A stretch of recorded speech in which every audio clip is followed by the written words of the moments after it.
And here we go.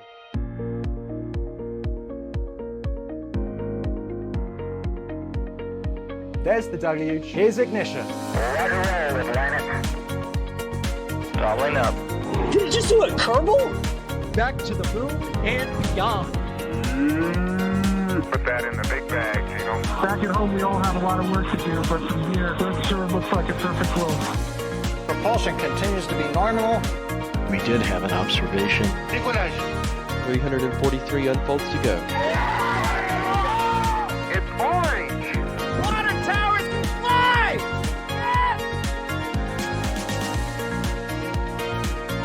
Bingo! Right in the center. Where's Jacqueline? There it is! That was surreal. That's not what we want to see. No. Oh my god. Yikes. You bet. Sure. We don't need any more of these. Full reusability of an engine like this is really something that people haven't done before. Version 3 is what I like to call the foundational design of Starship Booster in the pad. We've never built a ship V3 before and gotten it to this state of production. Booster 19 is actually the second of the version 3 boosters that we've built. This is the final go no-go code for today's operations. So it's 10, 9, 8, 7, 6, 5, 4, 3, 2.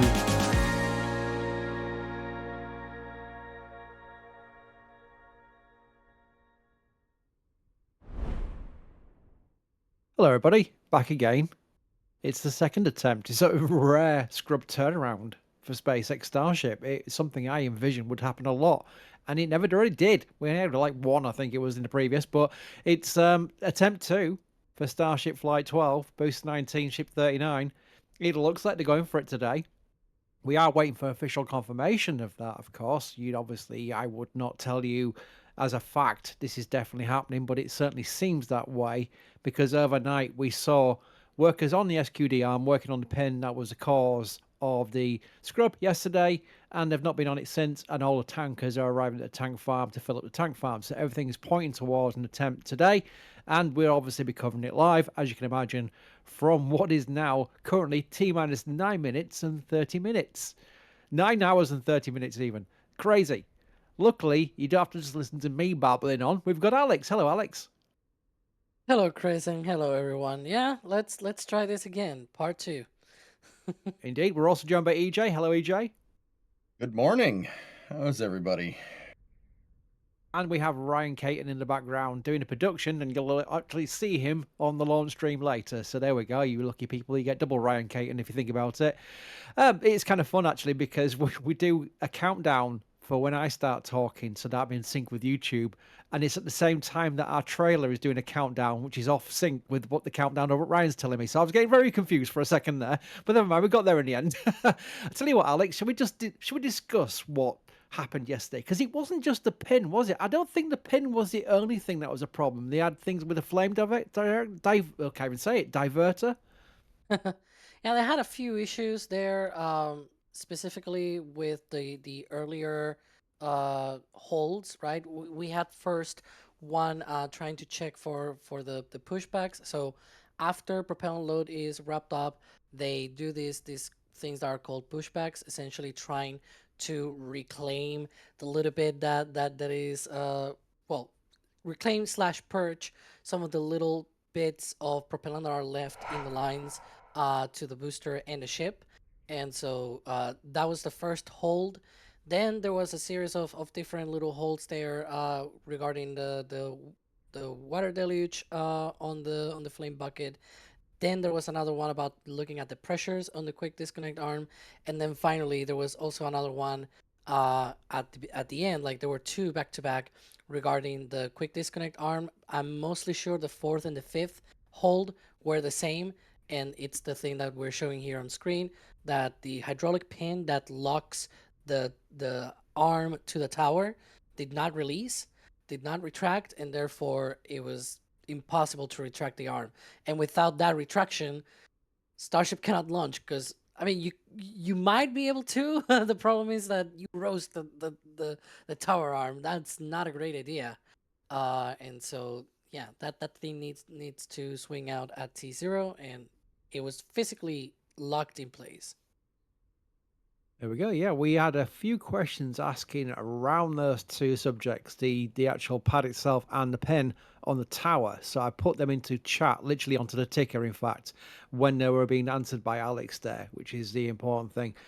I do want to thank some people to make sure this queue does not get crazy, because it's already started crazy. David Walden has gifted 20 red team members, which means 20 people in chat now have access to all our membership content, including the behind the scenes and production level streams where you get all the cameras in one go. It's really clever. You know what I mean when you see it. It's hard for me to describe because I don't know how this technical stuff works, but it really is cool. It's also a very good stream to chat on because you'll see yesterday we had over 100,000 people in, and it was like 150, I think, 150,000 people in at the same time, and chat was going crazy. So that chat room on that stream, on the member stream, is a lot more calmer, and people usually actually prefer that. So that's a cool thing that 20 people there have got. Well, 21 actually, because Doug52's done a gift of red team membership as well. Crazy. Mathix9546, after yesterday morning, is this is my petition to bring back Shuttle Sunday. We are going to bring back Shuttle Sunday. I just knew there'd be a gap in my personal schedule where if we brought it back, it'd be then delayed again for a number of weeks. So what I'm trying to do is find a period where we know we can do a bunch of Shuttle Sundays in a row, and I'll use this opportunity to actually get the assets ready for them, because one of the biggest challenges of Shuttle Sunday is literally downloading hundreds of photographs from L2, finding the videos, putting them all in a folder, and then getting ready to OBS them, because that's the challenge. If it was all ready for me, I could turn a microphone on, ask Sawyer to join me, do present and show it, because we can talk Shuttle, no problem at all. It's the asset collection that takes forever, so that's what we're trying to do, line it up and make sure we bring Shuttle Sunday back properly. So it will return. It's just not yet. Troy's back with 10 gifted red team memberships. Troy, Troy's name I've seen many times in chat. I can't talk. So very much appreciate your support as well. Peter Most. Okay, first time I've seen an NSF stream intro. That intro goes hard. Yeah, we've got great work behind the scenes on the intros. I think the latest one was done by Ryan Caton, the one with the Starship one, so that was really cool. Mr. Gamer IO, I have some cheesecake left over for today. That's a very important message for your super chats to be mentioned there. I was like, what? Crazy. And there's more, but we'll come back to them because I like to split it between, obviously support and people just asking questions, because we like to make it interactive. This question I can bring straight to, this is a real one to bring to EJ right from the start. Here we go. The quadruped wants to know, what question would you ask Elon? So you've got one question. You're in a room with Elon. He goes, all right, AJ, anything on your mind you want to ask me? What would be your question? Ooh. Okay. This is a big question for this early in the morning. No, it was a bit of a rough one, yeah. No. Let me think about this for a second. Okay. No. Cake or pie? Cake or pie? You've got one chance to ask Elon the question. It's cake or pie. Okay. Chat, join in, by the way. What would be your I gotta one think question? about it, man. You'd ask Elon. I'm gonna go. I wonder if Alex has got a really technical one for Elon, which could be quite funny. Alex, what would be your question to Elon? Which way to the bathroom? Oh God. Oh, mine was better. Come on now. You know what I'd ask him? You've still got point to point on your website. You've not removed it from your SpaceX mission statement as far as Starship goes. We've not heard about it, Elon, for a long time. I want to get a Starship from Scarborough on the east coast of Yorkshire to Florida in 30 minutes. Is it ever going to happen? And he'll go, well, the economics. Blah, blah, blah. I'll go, Elon, no, stop. Stop right there. I want to know, is it still a plan or is it something you've cancelled? And if he goes, well, it's still a plan, I'll go, thank you, Elon, thank you. And I'll run into chat and I'll go, chat, point to point, it's still happening. There we go. Everyone's happy. There we go. Thank you. Moving quickly on. Jerome has become a launch director member. which is one of the highest levels of membership. That's bonkers. You're going to have to be a pad rap to get your name in green, but launch director gets you everything, including your name at the end of flame trenches and all this business where you get your name in lights. Jerome, your name will be appearing in the end screen of those shows. David, thank you for your swap, by the way. I tend to just rabble on what you get, but I just want to say thank you. That helps, doesn't it? David Glover has become a Padrack member, speaking of which. Kiwi Nibbles has gifted a Red Team membership. Pete Cuba thinks today is the day.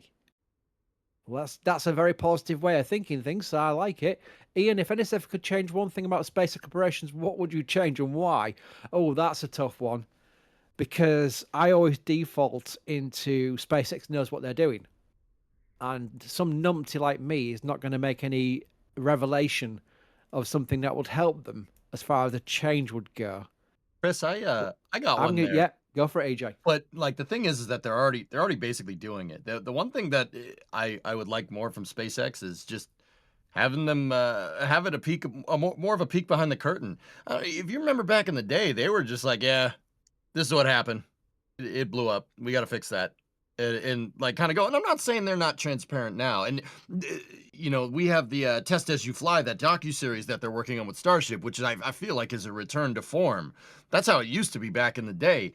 But where's the how not to land a rocket booster video, you know? Like, or they used to do like montages of past missions of like high-speed footage from Falcon 9 and stuff synced to like Incubus and stuff. Like, it was cool, man. I want, like, could we get more of that? Like, if I was gonna ask, like, I wouldn't ask because this is just SpaceX is frankly a well of content. I mean, every aerospace company is, but I'd be like, yo, can we get more like Starship launches to like metal music and stuff, please? Can we do that? Is that doable?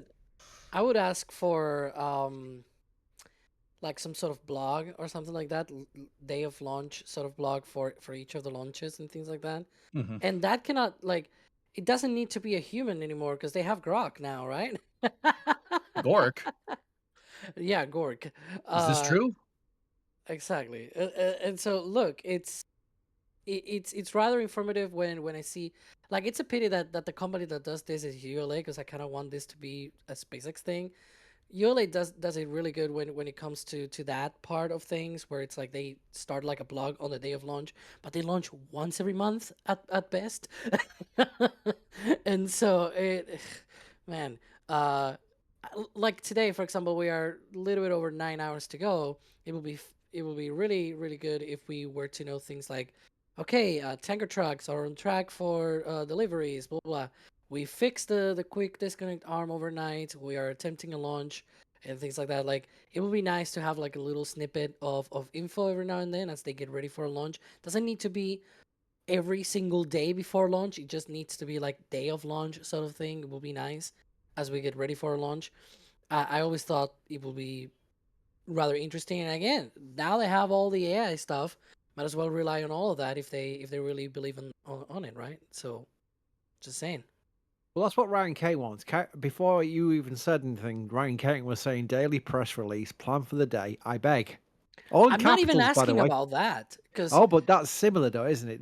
We want basically the bottom line is we want more information, don't we? Yeah, but I'm talking about, you know, day of launch sort of thing, and launch specific information. Like a full daily press release and plan for the day, that's bigger. Like, oh yeah, today we're doing this thing on booster 20, or we're rolling out this whole thing and doing this test and this other thing. I don't really need to know every single little thing that they're going to be doing, to be fair. It will be nice, but I'm not going to really be picky that they don't tell us about that sort of stuff. We can sometimes piece some things together if we have enough, you know, evidence, if you will. But for day of launch, launches are a big deal, are much bigger deals. There's a question in chat saying, will you be recycling the stream like SpaceX recycles account? Well, it's going to be the same kind of format, Stakeout stream and launch stream, but we're still going to do the sections. I'm trying to think if we can still find a way of doing a historical, and I found a way of doing that via that very question and answer, because during the shuttle days, we used to get multiple reports, more reports than you could ever dream of, compared to what you get today. And I'll give you a quick, from memory, rundown, because we put these in L2 back in the days, and they're still in L2, by the way, if you want to go back and refer to them. We got the daily ops report, which was basically KSC, OPF 1, 2, and 3, giving reports on their orbiters and what needed work doing, what work was being put on, and it was almost written in the style of the orbiter complaining. Sometimes it'd be like, my RCS pod, blah, blah, blah, needs da, da, da. It was like amazing. There were like full daily reports on each orbiter every single day. Then on a Friday, there was called a shuttle stand-up report. That was from JSC, and that was a summary of everything needed doing from the first mission to the next mission for all 3 orbiters. I know there was a thing called a PRCB on a Thursday, Program Controls Requirement Board, and they were the most beautiful PDFs with schematics and everything you could ever dream for. And that's before the flight readiness review documentation.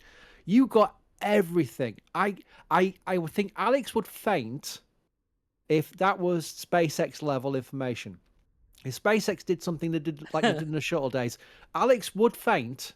I guarantee you, because it was a flood of information. It was beautiful, but that was back in the NASA days. Yeah, I don't expect that sort of thing.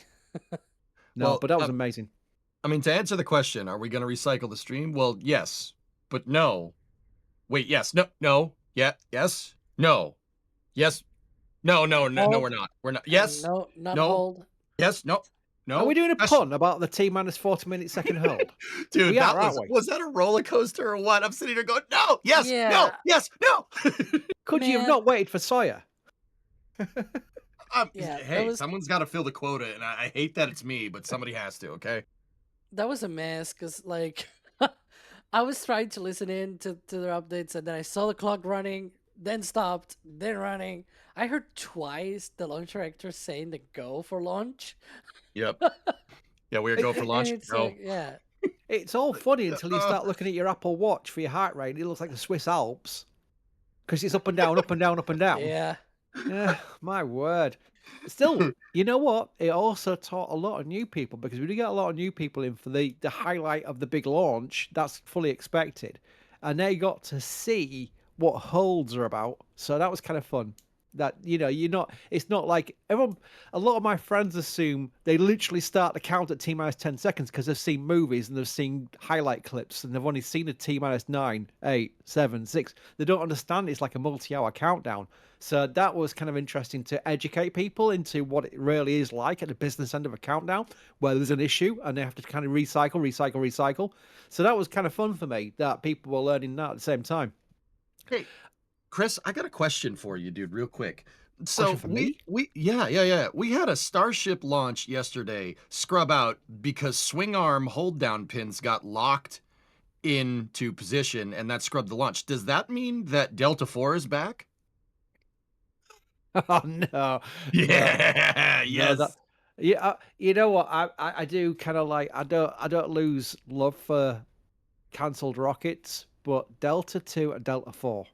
Those are 2 rockets. They were just so cool.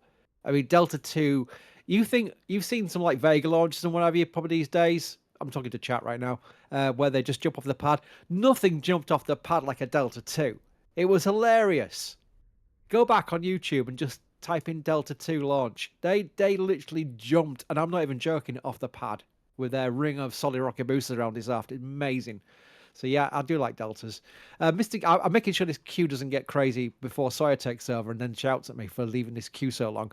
Mr. Gamer IO just puts pie and in brackets for obvious reason. So that's going back to the pie cake thing. Yep. I'm not reading this user. I'm going to put the username in chat. You'll realize why I've not read it out literally orderly on stream as gifted a red team membership. I'll wait to see chat's reaction.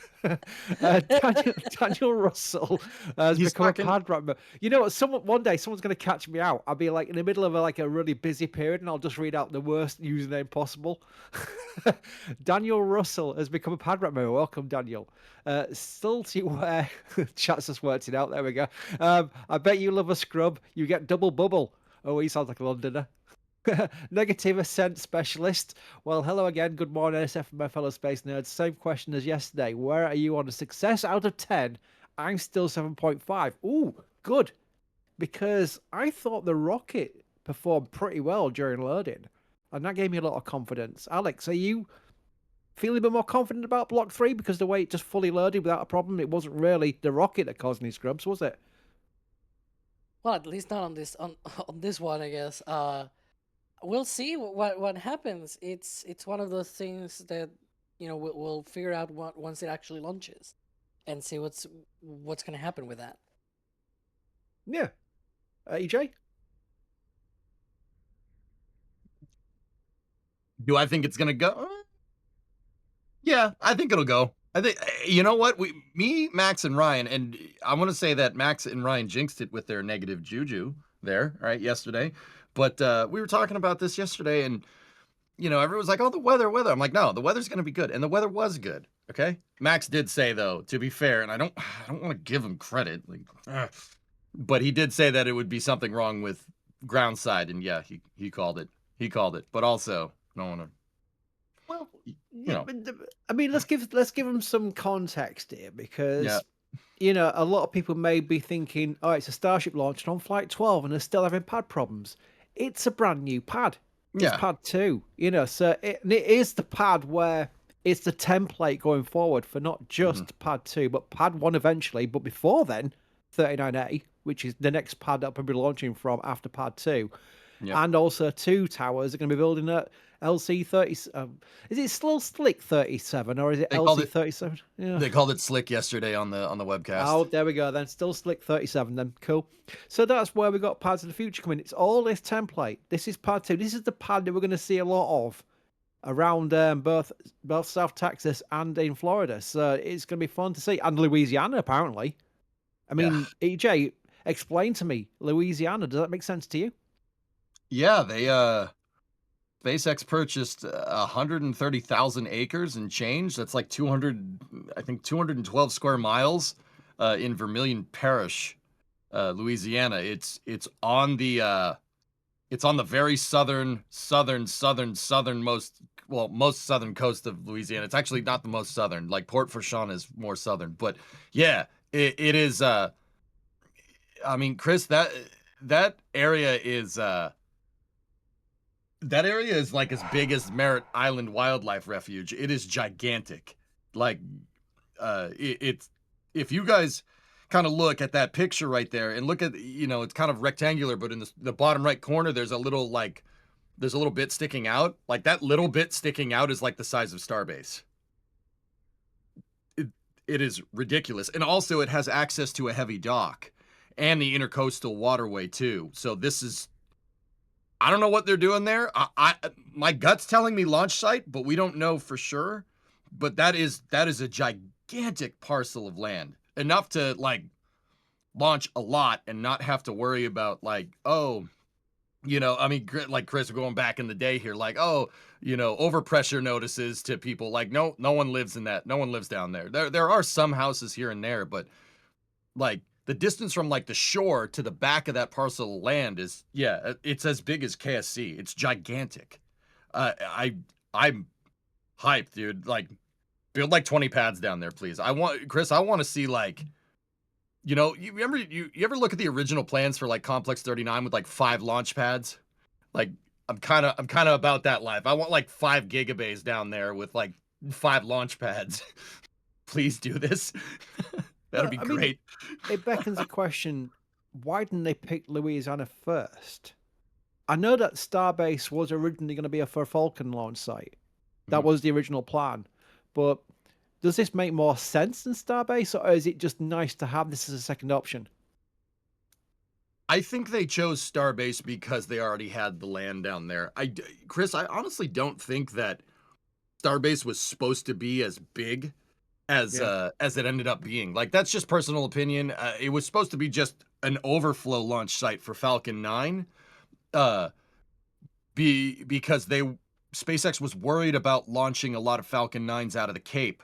They were worried that they would be constrained because it's a multi-user, right? So I'm not sure that Starbase was supposed to end up being as big as it was as it is. So I mean, but here we are, right? So I think that they this is just to deal with the bandwidth of Starship. I mean, we know that SpaceX is going to scale up here.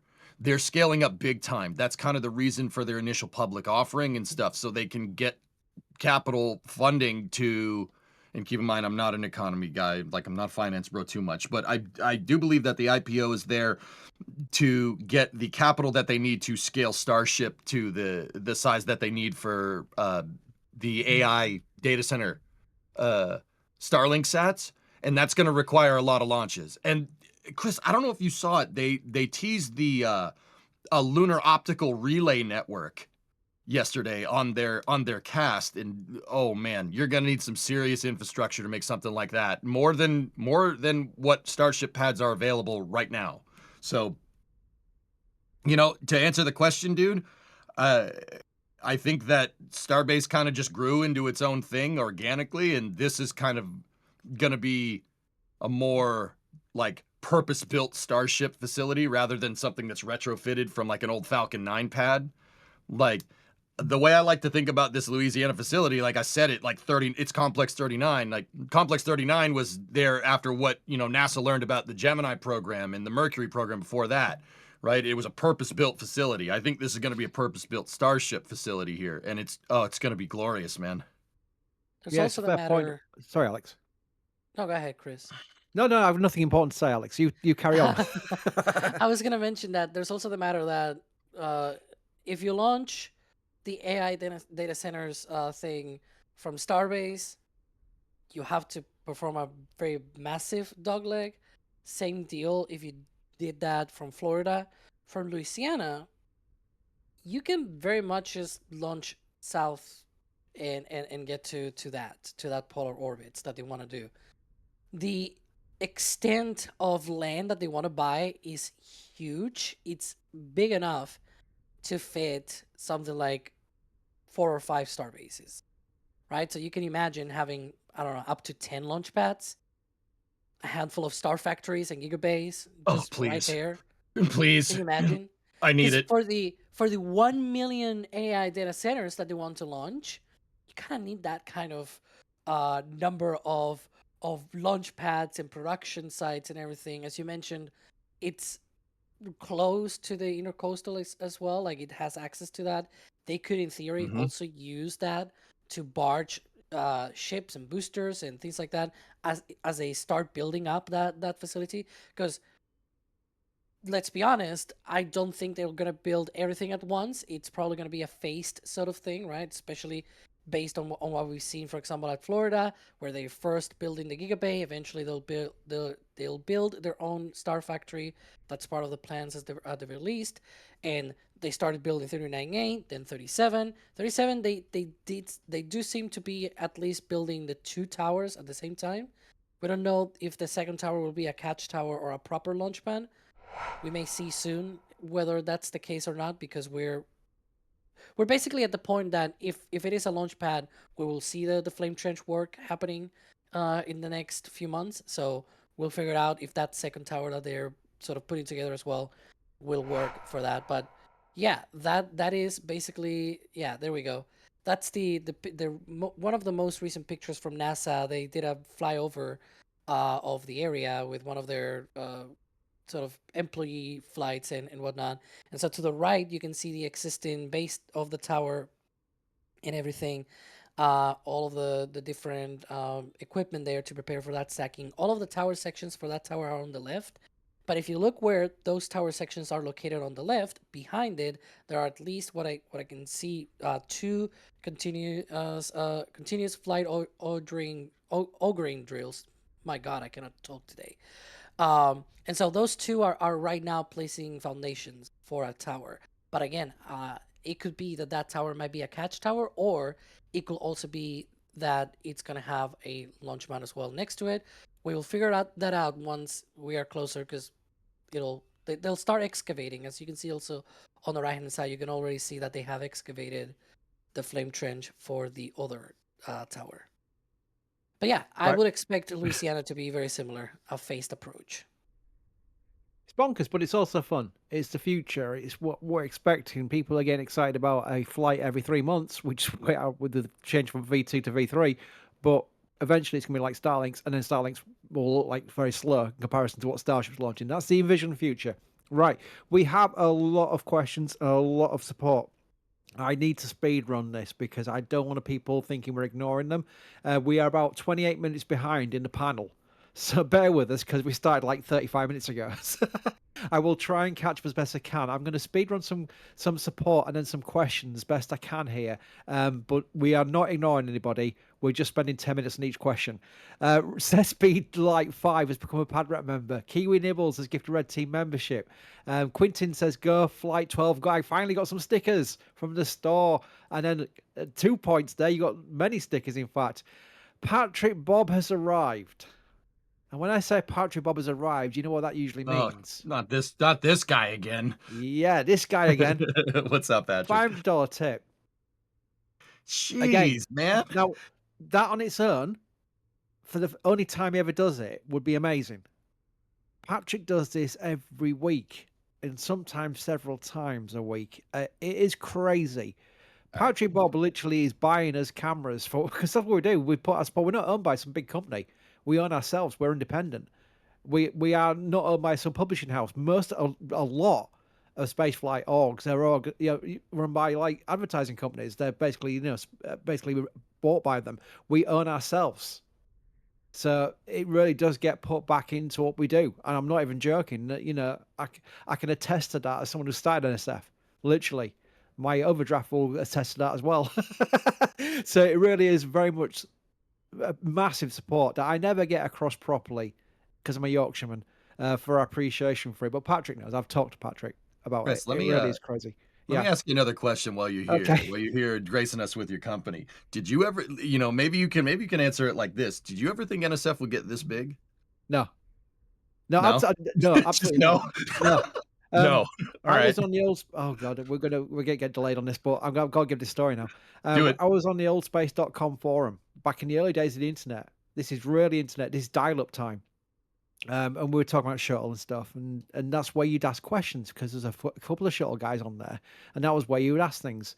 And then Columbia happened, and that forum was unmoderated and turned into an absolute hellhole.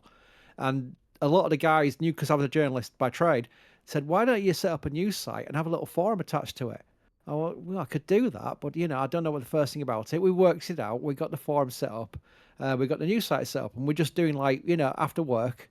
I would do like a shuttle story because I knew shuttle stuff, and the NASA guys and the shuttle guys on the STD forum would move over. The STD forum is now dead. It's gone. It went years and years ago, and we basically became the home of it, and it was moderated. We had a new site, and it was something like a hobby, pretty much a hobby, a very specialist hobby. Then we were doing some stories that then got linked in USA Today, CNN, and more people turned up, and that's where the news site and the forum just expanded, and it just got bigger and bigger and bigger. But then the explosion happened when Starbase happened, because Mary was on our forum and basically posting like attachments of videos and clips of the very, very early days of, and Nomad as well, at the very early days of Starbase. And they were getting hot linked into like Reddit and what have you, and the servers couldn't cope. And I was saying, Mary, can we put these clips on YouTube? Then everyone can share them. It doesn't matter because it won't be killing our forum servers. And Mary said yes, and that's where the YouTube channel came from. So very long story short, but it's crazy, right? And we basically, with the team we got, everyone from the early days before the YouTube channel, Mark doing the web stuff, people on the forum saying, well, I've got a skill in this. I could help out, and it just grew from there. And the team we've grown from this just organically is crazy, and no credit to me at all. It's just we've been very, very fortunate by the people who've been on our site offering to help and getting involved, and we've become this like organism that keeps growing. It really is bonkers. I need to do a better story about that one day, because that was a very short version of it and probably not covering a lot of the bases. But Daz, how the hell do we find Daz? It's just crazy. All right, anyway. Trevor wants to know, do you have an image of the actuator to better understand what Elon was saying? Ryan, do we have an image of the actuator from about 15 minutes ago? So I can explain it real quick. So guys, there are locking pins on the ship quick disconnect. So if you look, okay, not zoom in on the tower, but if you kind of squint your eyes and take a look at that tower. Yeah, there you go. That piece of equipment right there is called the SQD, or Ship Quick Disconnect Arm, right? I don't know why they say the A. We don't know. We don't want to know, right? So That yeah, there you go. Right, yeah, see that thing. There are when it's in the forward position, so i.e. when it's attached to the ship, there are locking pins. I don't know if you guys have like a garden shed. If you have a house, you have a backyard, you have a shed, and it has that little latch with the pin that you can close the door with, right? It's basically one of those, but vertical, and it's hydraulically actuated. The pins hold that arm in position, right? They keep it from moving when the umbilical and everything is trying to, when they're pumping fuel into the ship, right? So obviously you don't want that arm there when the thing launches. It is on a hinge. The hinge is on the backside of the tower relative to this camera shot. And in order to get it to swing, to get it to rotate out of the way, you have to retract the pins. One of the pins got stuck. And it didn't retract, and that hosed the entire launch. You do not want that thing staying still when Starship goes. Worst case scenario, it hits the umbilical. That would be bad for both the ship and the pad. Not an ideal outcome here. Best case scenario, it misses it completely, but it fries the whole thing, in which case, your pad's hosed. You need a new SQD. That thing is heavy, so therefore, per Jurassic Park logic, it is expensive, right? So, sorry. Well, there it is. So yeah, there's the retraction mechanism on the back. The pins are actually, I think we can on the other side. It's a single pin that sort of it's on the other side of the tower. This is the backside, so you can see that it is that's an electronic actuator. It's actually not a hydraulic system for the retraction mechanism. I'm not sure about the pin though. hydraulic. The pin is hydraulic, and the SQD is electric. There we go. Boogie woogie.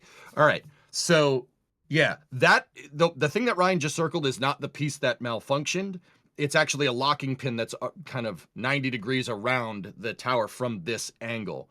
But yeah, that one pin hosed the entire launch. And now SpaceX was having some other things flag the abort sequence.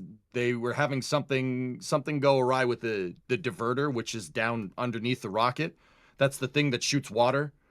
If you guys pay attention to the NSF socials, you'll see there's Gage getting absolutely hosed by the diverter system when they fired it off the other day, which is really funny, actually. It is.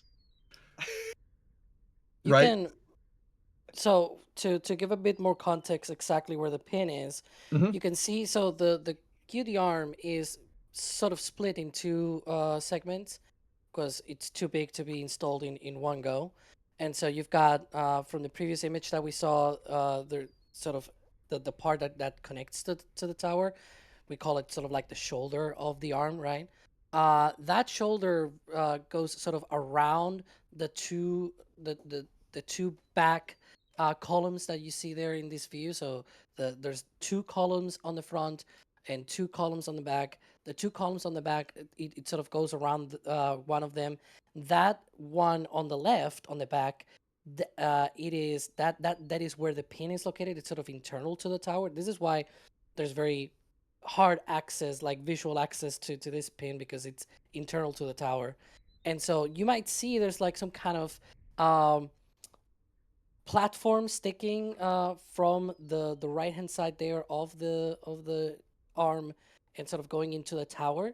That is basically an access platform that connects the shoulder of the arm to the sort of forward end, which is another different piece, right? Like as I said, it's too big of an arm to be built in just one single piece. So they build the shoulder section, and then sort of like the hand portion of that, where you've got the thing that connects to the ship itself. There we go. Thank you, Ryan, for that. And so it is in that section there that connects to the tower where you have that pin that locks in place the arm. There's like a little bit of the arm that sort of sticks inside the tower, and there's like the little, like a little hole for the pin to go in. It's as you said, it's like a lock on your door, right? Where you have the little hole there, the pin goes through, and it's locking in place physically that arm to the tower. The pin needs to release in order for the quick disconnect arm to then swing out at liftoff. And so that is basically where it is happening there. But it is a really like in essence it's very simple because you just like one pin there attached to the tower, boom, and locked in place, right? Whereas like there are other systems out there for other rockets where you have multiple different hydraulics and things going on there as well, and it's very weird basically. Whereas it's just much more simpler, but also at the same time, if the hydraulics say nope, we're not going today, they're not going today. Jay Tony, Hassans, man. do you guys think they actually did anything to the SQD overnight to address yesterday's issue? Yes, they did. We saw them on Starbase Live. We've got our cameras 24/7, so you can actually see them working on the SQD. And they came off it, and they've not been back to it since. So that's a good sign, usually. If they were still working on it right now, we'd be questioning if they still need to do a lot more repairs. But it looks like it's done. We are waiting for official confirmation now. So it's not yet official. They're going for today. It just looks like they are. But we'll know soon enough. Peter, thanks for all the great coverage. Questions, do you all sleep? No. Was there a small leak near the SQD yesterday that might have caused a problem with the pin? Alex, there was no sign of a leak. I mean, that would have probably held the countdown anyway, wouldn't it, if they had a leak before the pin got stuck?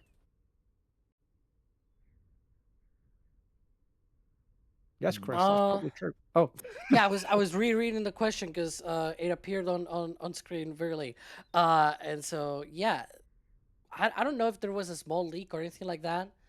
We really don't know. We have no idea. It could also have been that because of the previous holds that they had as they were going through the T-40 second mark, that is when they start the retraction of the pin. It might have actually retracted on the previous times, and so it might have done retraction, locked, and then by the third or fourth time that they held, the hydraulic pin was like, nope, I'm not going now. And like sometimes hydraulics jam, and we see this, right? There's a good chance, in fact, that the fourth, so there were 5 different holds. The first one was most likely manual because they were waiting for those pushbacks of the propellant systems. So the first and second might have been unrelated. There was I believe the second hole was for managing pressures on the ship quick disconnect. The third hole was for the water diverter issue, and then the fourth hold was again for sensors on the arm, and then a fifth that was again the last one also for the arm. I would not be surprised if the fourth and fifth were actually the same, of the hydraulic system jamming and that lock not being released, because of the first 2 automatic holds where it probably got released and then locked in place again, then released, locked in place again, and then it decided to not go again. And that's very common for certain hydraulic systems, depending on the kind of mechanism that you really have there going on. It can happen for them to jam and just basically decide not to go anymore. So, Alex, Yeah. I was actually thinking, like, I know I have a little bit of experience with hydraulics, like bleeding brakes on cars. I'm not gonna lie. Like, if you told me to fix that pin, I'd be like, yeah, sure. You guys think it could have been air in the lines? Hydraulics get sticky when there's air in the lines because they end up compressing the air and not actuating the pin. You know, you think this is like a new pad. If like there's a hydraulic fitting on that pin that isn't tightened all the way down, or cinched all the way down, you know, to the very fine German specification of Gutentight, you could get air in the lines, and that could make the pin stop working. There we go. Mr. Gamer IO, I got to see Florida Pad from the bridge at KSC last week. I also got to see the Giga Bay very close to the Shuttle Memorial with the VAB in the background. Best vacation. That's awesome because there is like it's a walkway. The KSC workers actually have their lunch breaks there. There's park benches and stuff on it. It really is very cool. So I'm glad you referenced that because not a lot of people know it's actually there. But it is a shuttle outline. It's really cool. Bideford's here. Of course, I'm busy today, but I will make sure everything on my phone is working so I can support my faves. Good morning, all, and hugs. Thank you, Stephen. Oh, there we go. Thank you, Bideford. EYZ42. Has anyone explained how they radiate heat from the orbital data centers? Alex, how do they radiate heat from the orbital data centers? Radiators. There we go. That's how you do it. Yeah. There we go. Shortest answer from Alex ever. They showed it already. Like if I could extend here, but they have already shown this. It's not a secret anymore. They showed renders of the AI sets. They have big solar panels and a big radiator as well that is sort of 90 degrees off from the solar panels. So, fellas, just real quick, like heat rejection in space I'm not going to say that it's a pretty linear problem to solve, but it pretty much is. You know, if you're looking at the data center, right, and you're going like, oh, how are they going to get rid of the heat? How are they going to do the heat rejection? I'm not sure that's the right question to ask. I mean, consider this, like, I mean, I'm not going to change people's minds on orbital data centers. I think people have their minds made up, Chris, like, to be honest with you. But like, consider this. If you have a data center that's operating in space, electricity is free. And who makes a lot of solar panels? Well, SpaceX makes a lot of solar panels because of the Starlink satellites, right? So if your electricity is free, heat rejection becomes a very easy problem to solve because you could just make more power, make a bigger radiator because you have enough power, right? If you think about it like that, it makes a lot more sense. Now, whether it's doable or not, I mean, I don't know. Theoretically, making a fully reusable launch vehicle makes a lot of sense. But, you know, look at what you see on the screen. You know, a pin hosed the entire launch yesterday, right? A pin that's like maybe 2 inches in diameter. You know, like, no, the whole thing, nope, we're not using that because the pin doesn't work, right? So you never know. But that's at least conceptually the idea. Stargate Atlantis, great username. Also one of the best series of Stargate. SG was probably the best. Stargate Universe was terrible until the end when they cancelled it. It got really good at the end, and some of the movies were awful. Stargate Catherine, no thank you. Do you have any idea of how many percentage of fuel is lost when they have to refuel? So a scrub turnaround, should we say?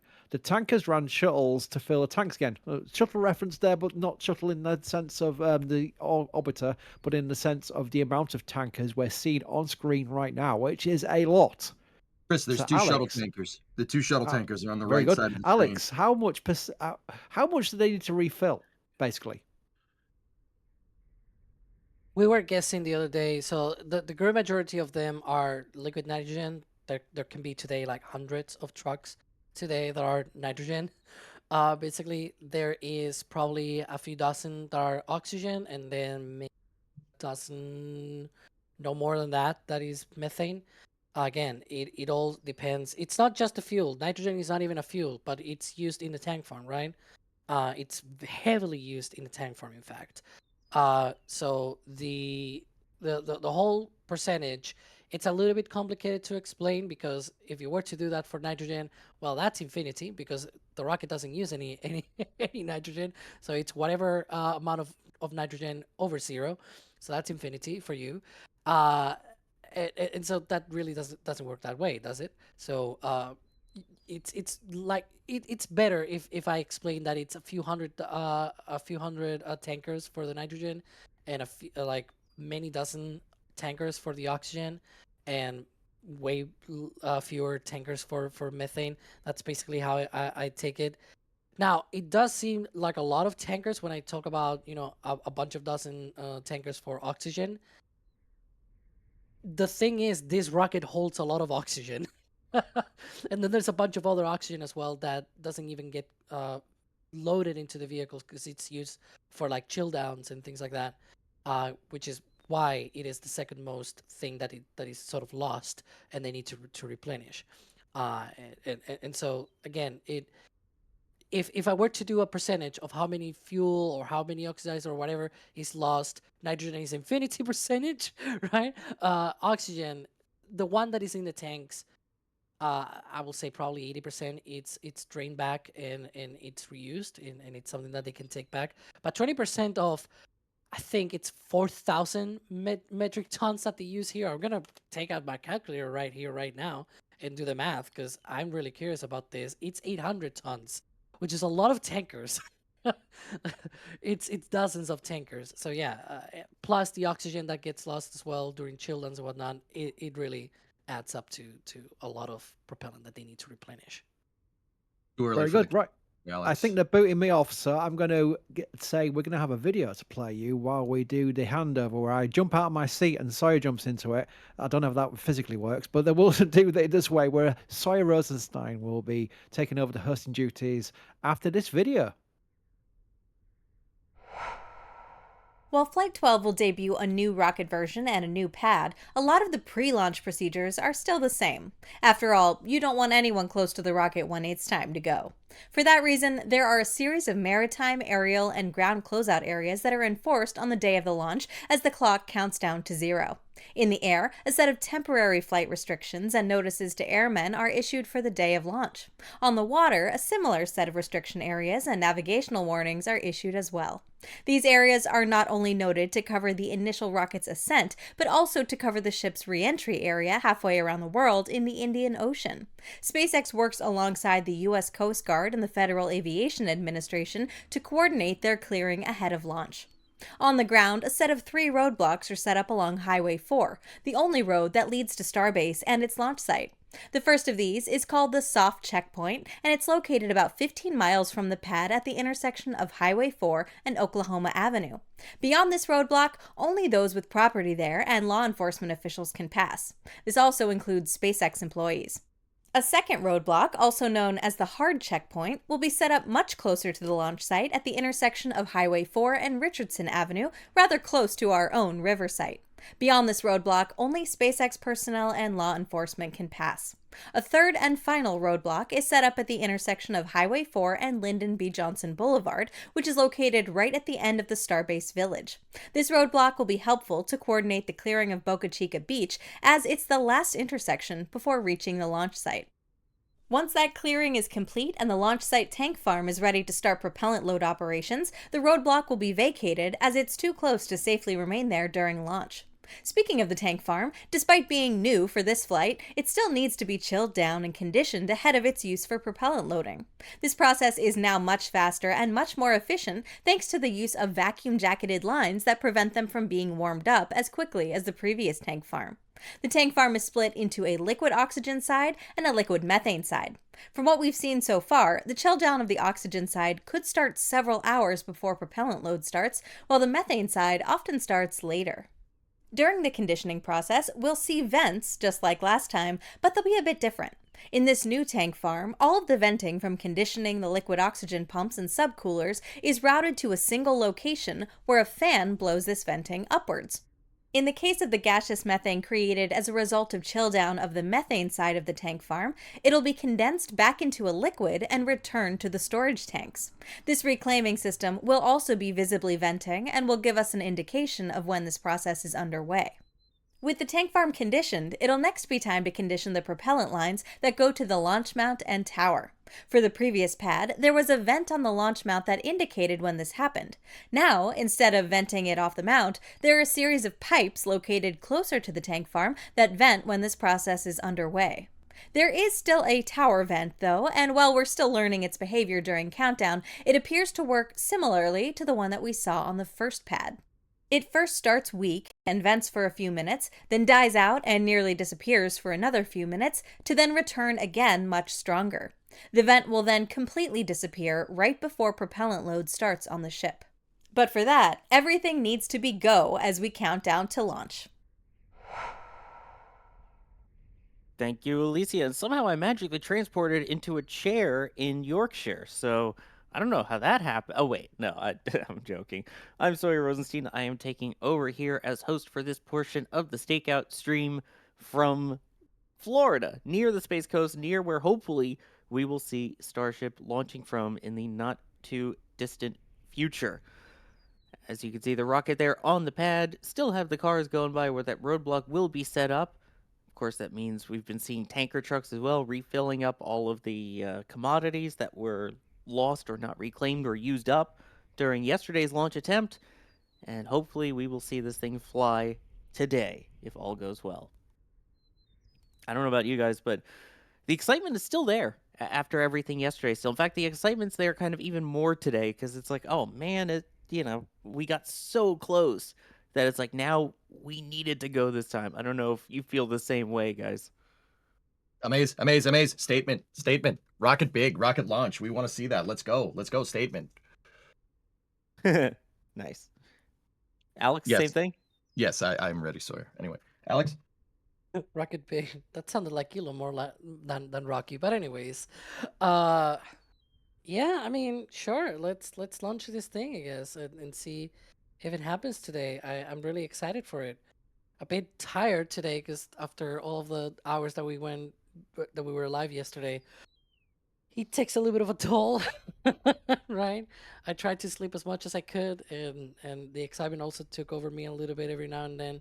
Couldn't sleep right away, but hey, I'm here now, so that's where we are.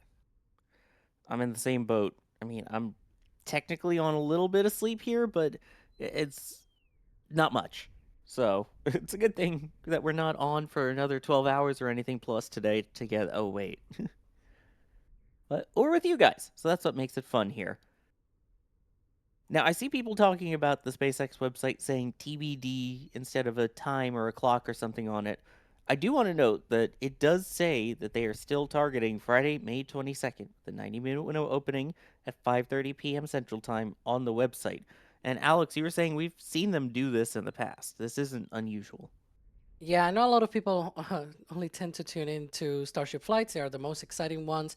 We tune in for lots of Starlinks, and we've seen this before where sometimes, especially when they switch from just showing the window to like showing the clock, sometimes weird things happen. With the Starship pages, it's normally even worse. Yesterday was a bit of a mess with how they were trying to change their clocks and things like that on the website. So it was a bit weird. The text still says Friday 22nd at 5:30 p.m. Like that's the important thing. That's the usual thing that if they were to delay or something like that, it will change, right? The clock until we are not deeper and closer to the launch, it's not very reliable. We lived this yesterday. Like it's not even something that I'm just making up. Oh, or whatever. Yesterday we had a thing where like 5 or 6 hours before the launch happened, they changed the clock and they entered the time wrong, and they put it as if it were as if it were like something like 6:30 p.m. Central. They were probably entering it in Eastern time or whatever. It was 1 hour off, and they changed it within 10 minutes. Our people from Next Spaceflight thought that it was a legitimate delay, and we changed Next Spaceflight to 6:30 p.m. Central. A lot of people in chat during our Stakeout stream, they were like, "Wow, you guys changed the website, whatever. SpaceX is also showing a delay, blah, blah, blah." And then SpaceX fixed that issue that they had with their own countdown clock, and they put the correct time at the time, which was 5:30 p.m. Central, and then everything got solved. So this is me saying that these things happen, and we have a lot of experience with this sort of thing, thinking, oh, they changed this thing, and then it's like, well, no, they were trying to fix something and they actually made it worse. And so yeah, it's not a 100% good thing this far away from launch. It usually does sync to the real clock once we're closer. So I will wait a few more hours until any confirmation or definitive answer that there's anything weird going on there. Exactly. Plus, at this point, SpaceX hasn't posted anything on X saying to the contrary. It's still listed in the text on the website. So we trudge on towards launch today. Let me thank some people here, then we'll get to more of your questions. Tactical Viking becoming a launch director. That is one of the highest levels of support here at NSF. In addition to getting access to the NSF Discord, also get your name at the end of the Flame Trench and NSF live shows. Thank you so much for doing that. And Stephen Beverly also then joining Capcom. We'll see you as well in the Discord. Kobe coming in with a question here saying, how much fuel will the air separation unit provide per day? Do you think SpaceX will build another? EJ, can you kind of talk about how an air separation unit works for people who are unaware and then maybe try and tackle the question? Yeah, sure, man. Okay.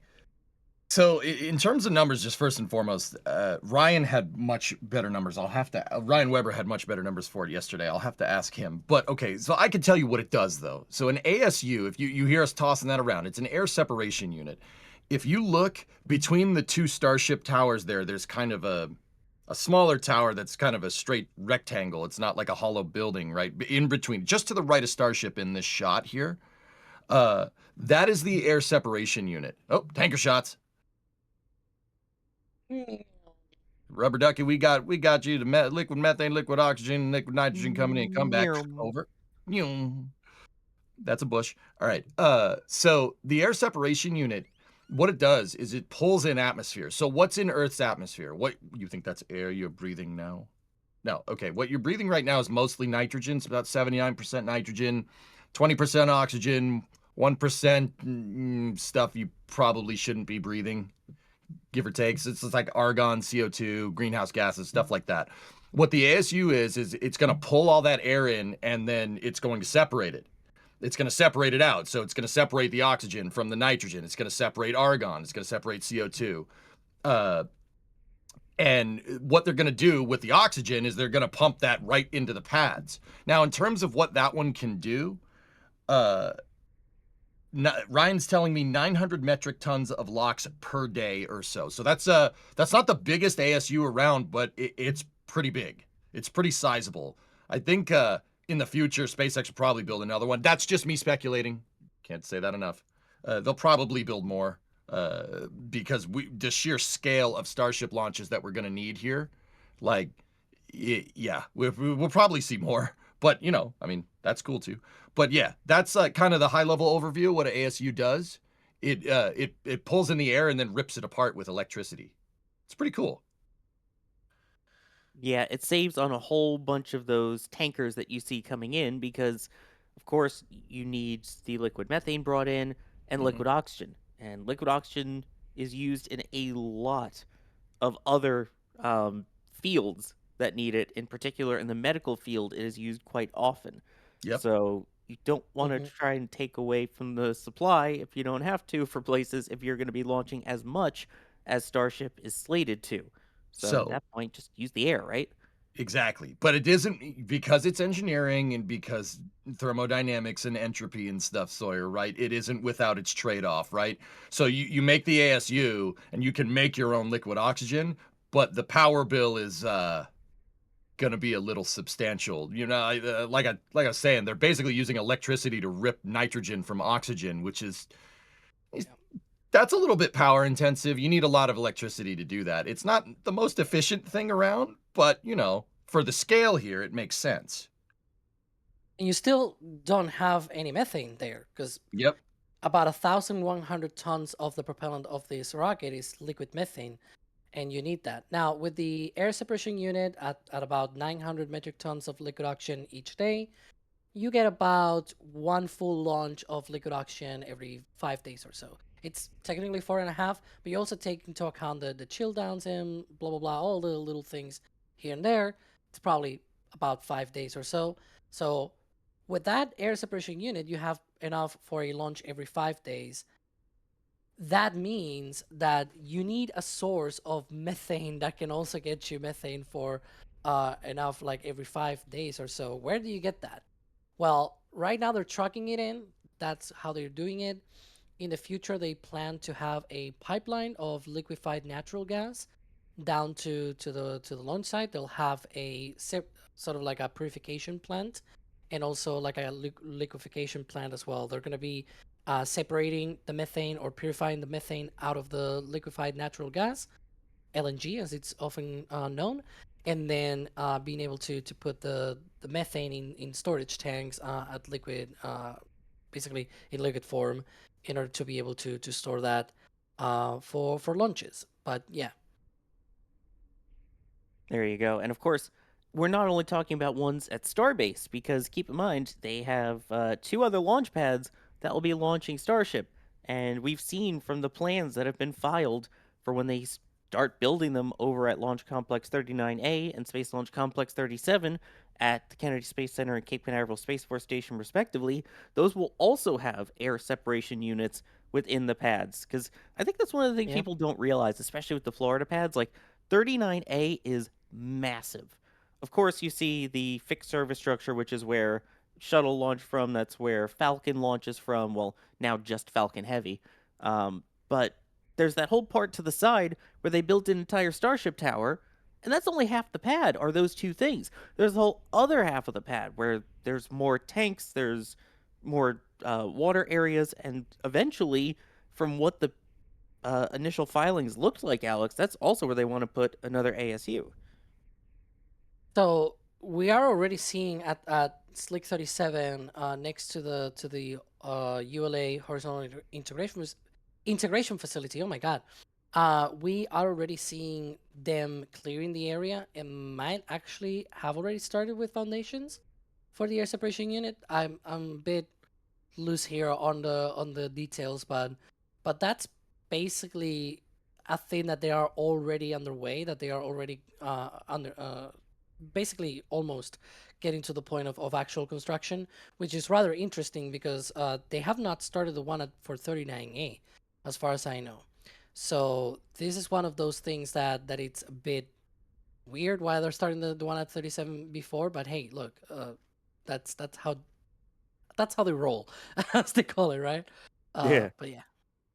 And it's also worth noting that we talk about, Kennedy Space Center, the world's premier multi-user spaceport, or they now call it Earth's premier spaceport.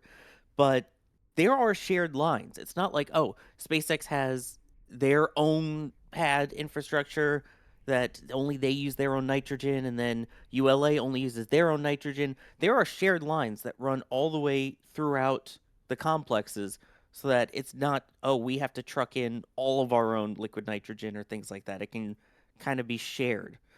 So, I mean, the commodities issue, I feel like, is going to be something, EJ, that's going to come up because you have other launch providers scheduled to launch. You've got New Glenn, you've got Relativity Space working there, you've got Stoke. And yeah, they also kind of need nitrogen and oxygen. That's right, man. Yeah, having your own spaceport to do your own thing is the reason why what you see on the screen exists. Chris and I were actually talking about that with the new Louisiana site too, that SpaceX recently purchased. 212 square miles. It's almost as big as like the entirety of like the Merritt Island Wildlife Refuge. I think Merritt Island's a little bit bigger, but yeah, having your own spaceport, so you can basically hog all the commodities for yourself is yeah, that's, I think SpaceX is going to need that with all the launches that they need to do to get to fulfill their plans, right? Yeah, exactly. But I mean, you're also talking 3 launch pads currently scheduled in Florida, as we mentioned, 39A and 2 over at Slick 37. And it's crazy the progress that we've already seen, especially considering that they want to launch, I believe they have permission for 140-ish launches per year of Starship from Florida, while also coordinating with other launch providers. Yeah, they're gonna need a bigger boat, and by that I mean ASUs. There goes more nitrogen. Yeah, baby. Also, it's gonna be wild because when those start coming back to be caught as well, I mean, Space Coast's gonna be rocked with sonic booms. I mean, I'm here for it. I'm sure there are a lot of people that aren't, because there are people that complain even when a Falcon 9 does an RTLS. But people complain about stuff? Wait, when? Especially in Florida, no one ever complains in this state. All right, that's too real. Let's just reel it in. Yeah, that's why it's too real as we reel. Oh no, I'm doing it now too. Hey, I appreciated the one that you guys were doing earlier to fill in for me before I joined. Oh, you saw that? Oh, jeez. Of course I did. Live that down. But yeah, so I guess while we're talking about Florida Starship, might as well ask the question: when do you think we will see the first vehicles at Florida, and when do you think we will see the first launch of a Starship from Florida? Pick me. I'll start with you, EJ, then we'll go to Alex. Yes. End of the year. For which? I'd say end of the year for a launch, and vehicles probably in late summer. I mean, you got okay. All right, let's dive into it a little bit. Right? They have their new transport ship, right? And we've seen them. They're working on the breakover devices, which a breakover device is a nice way of saying take a rocket that's vertical, turn it on its side. We already see that whole pipeline in work here. It's not actually a pipeline. It's, the way to get vehicles to the Cape, right? I would say pretty much end of the year. If you can break over a Starship and you can bring it horizontal, that makes the places where you can store Starships a lot easier to find around the Cape. There's a lot of hangars around there, right? So, I know some people might be thinking like, oh, the Gigabay isn't finished. The Gigabay isn't finished. Well, they can turn this stuff on its side. And if they can turn it on its side, that you could store it wherever. There's plenty of buildings on Cape Canaveral Space Force Station, Kennedy Space Center, where you could store these things. Right. So Sawyer, I'm going to think, per SpaceX's schedule, right. Keep in mind, I think this is more like what SpaceX wants to do, like, less what EJ wants to do. I mean, if I had my way, they'd be there now. But, that's, I want a toilet made out of gold too, but that's just not in the cards now, is it? Right. So I'm saying that I'm thinking the summertime for when those vehicles get there. And then maybe we see a launch by the end of the year. Ooh, I mean, huh.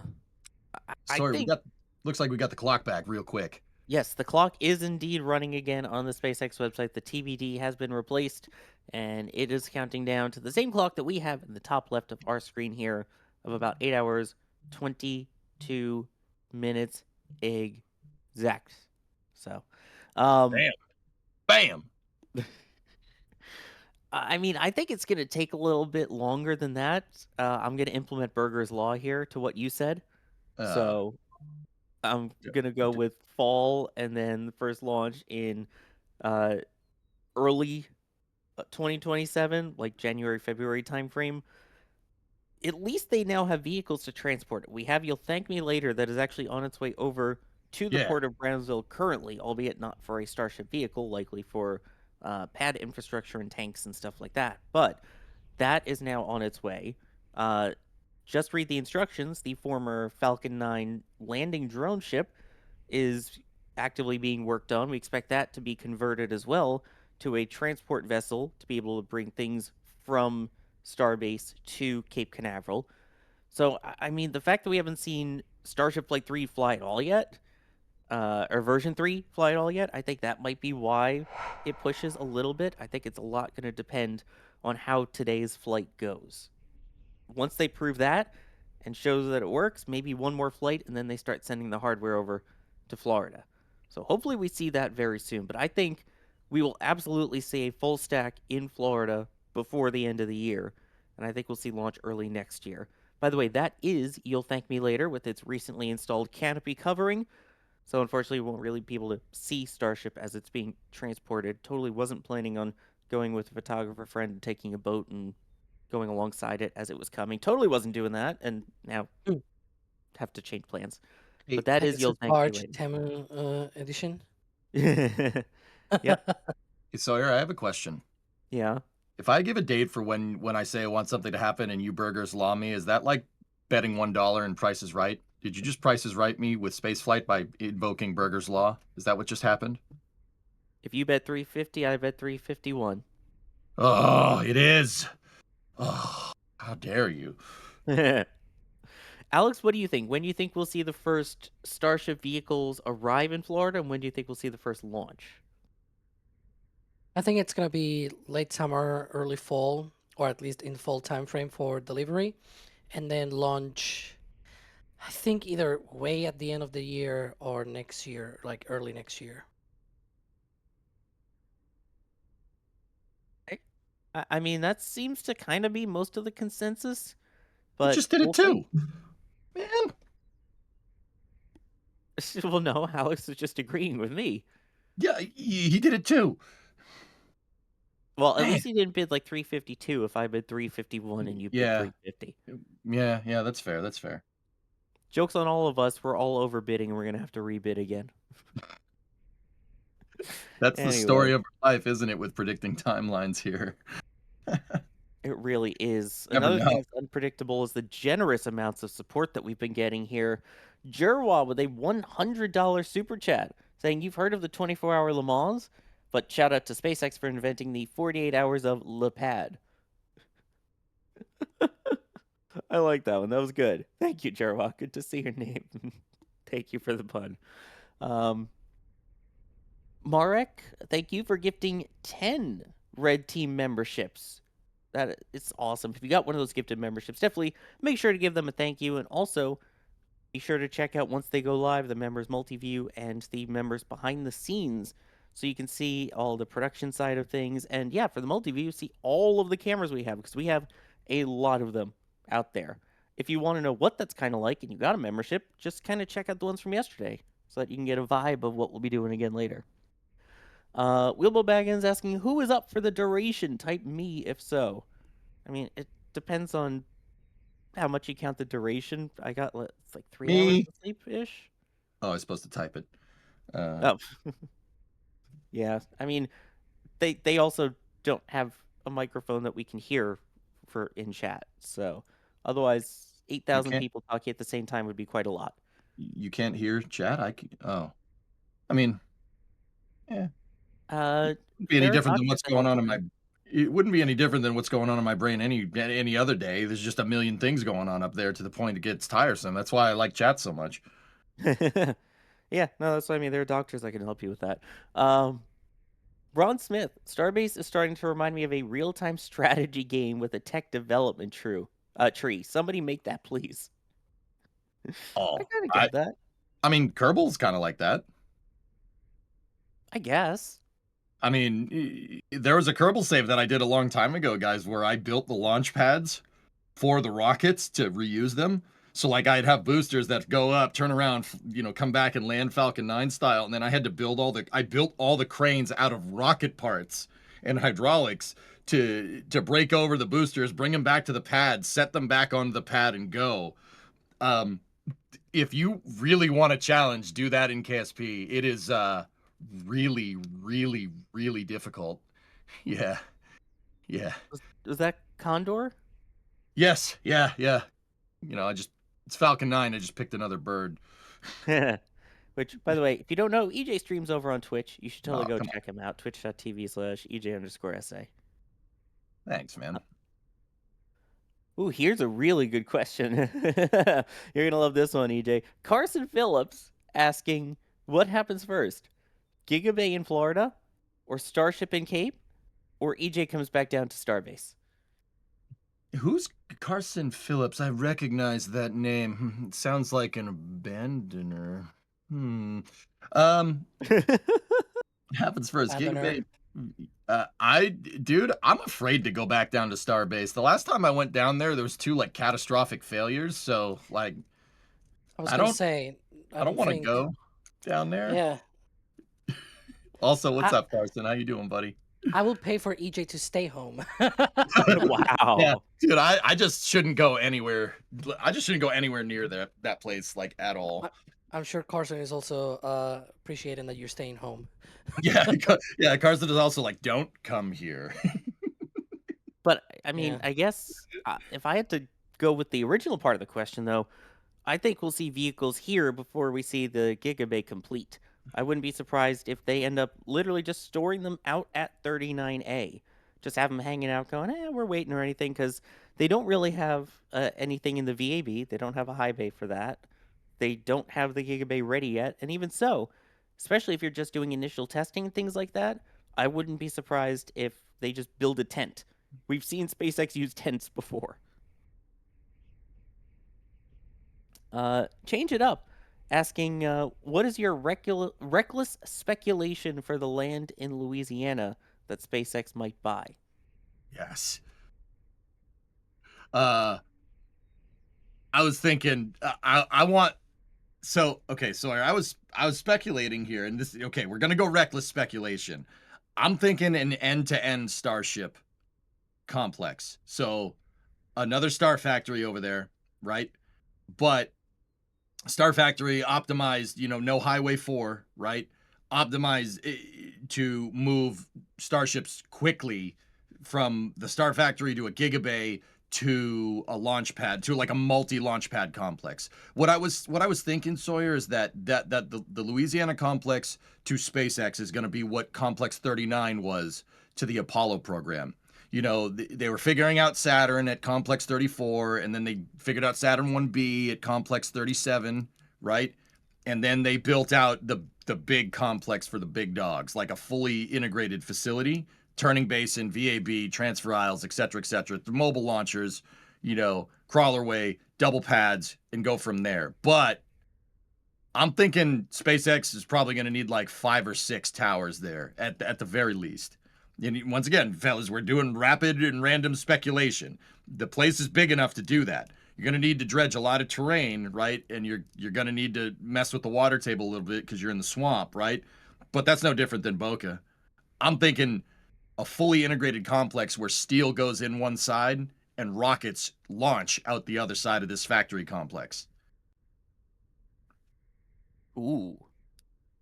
I mean, yeah, you kind of need the production side of things. Of course, they're going to have to start making them at the Cape if they want to be able to launch them from the Cape. But is that one of those kind of transport pipelines that you get? Keep the production rate up by building them at every site and just shipping it where you need without until they do point to point? Yeah, I mean, Sawyer, well, I mean, you gotta go think like, all right, SpaceX has referenced bombers in World War II for the type of scale that they're looking at for production, right? Now, personally, I don't think they're going to hit the Willow Run record that was set by Ford making B-24s. They made like 10,000 B-24s in like 3 years. I really don't think that they're going to go anywhere near that, but you got to remember, like the U.S. built bombers all over the place for the scale that we needed for the war effort, right? Like take Boeing for instance. Boeing they were building B-29s. They built them in Washington and they built them in Kansas.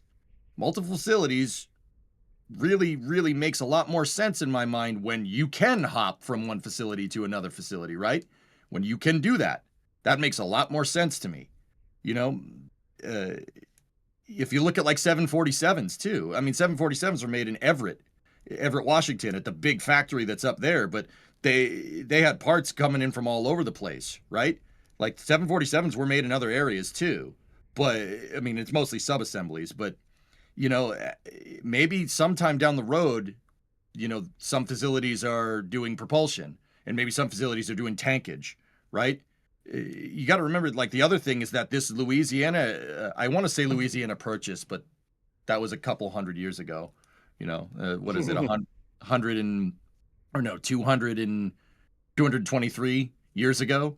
I want to say that, but that was a different purchase, right? This whole Louisiana site has access to a heavy dock and an intercoastal, and it has access to the intercoastal, meaning you're open via the seas to all kinds of horizontal integration here. Not actually horizontal integration, but in the future, dude, yeah, Starbase might only make tiles or something, you know, or tankage, and maybe the Louisiana facility does tankage and engines, right? Having multiple facilities isn't out of the norm here if you're aiming to go for the scale that SpaceX is going at. Yeah. It's kind of wild the production rate that they're going to need for this vehicle at the rate that they're going. So I wouldn't be surprised if they try and get that up and running as soon as possible. I don't think it's going to be that long for them to do it, and hopefully then we'll start to get a hint of what they're actually going to be doing. Again, we mentioning the Florida Star Factory a little bit. Alex, William is wondering, has SpaceX made any progress on a Florida Star Factory? Not yet, but they do. They are building a gigabay. So they're first building the gigabay because that is where you can process your boosters and ships. They can have a roof to live under, right? It is a very nice place, and that it's sort of the whole idea that you will ship boosters and ships out to the Cape from Starbase, and then they have a place to live. They have a place where the engineers can access them, they can inspect them, they can prepare them for flight. That is the basis of that. The Star Factory itself can come later once they have sort of enough demand that and also enough bandwidth right now, because they're doing so much at once that sometimes you kind of need the people and the bandwidth basically, right, to be able to do all of that kind of work. And so that is something that may happen in the future. We've seen the paperwork for this notional sort of phase 2 of the North expansion of Robert Stroke. So this, what we're seeing here, is a picture from Julia across the Indian River in Titusville of that gigabay. It's so big that you can basically see it from for miles. That's how it goes basically, and that is at the Roberts Road facility in the Kennedy Space Center. That area has been basically managed by SpaceX since I think 2020, 2021. They've built their own hangars for Falcon operations, Dragon operations, Starlink operations. They now have a bakery as well for the tiles of Starship as well. And they have of course expanded to the north, and that is where that gigabay is being built right now. And it's sort of two phases of that expansion. They have the gigabay on the first phase. They're building that up, and then there's a second expansion where there's like a instead of a 1 million square foot factory like the one at Starbase is actually like 1.5 times larger. It's 1.5 million square feet of extension, at least according to the paperwork that they filed for that. So it's huge. It's even bigger than the one at Starbase that it's already built. So whenever they actually go ahead with that, there's going to be a really nice factory to go along with this gigabay. Again, it's not the priority. They have a lot of things in their plate, and in order to speed up launches, they're going to be shipping first the vehicles and storing them here in this gigabay before launch.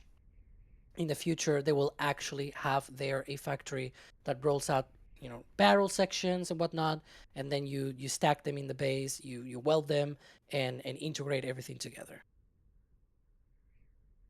Also, shout out, as you mentioned, Julia Bergeron here at the team, continually updating. We call it the Battle of the Bays. So, Julia taking a photo from the Florida side of things, and then our team over in Starbase, usually Colleen, taking the other side of the photo, showing the Gigabay construction progress in Starbase.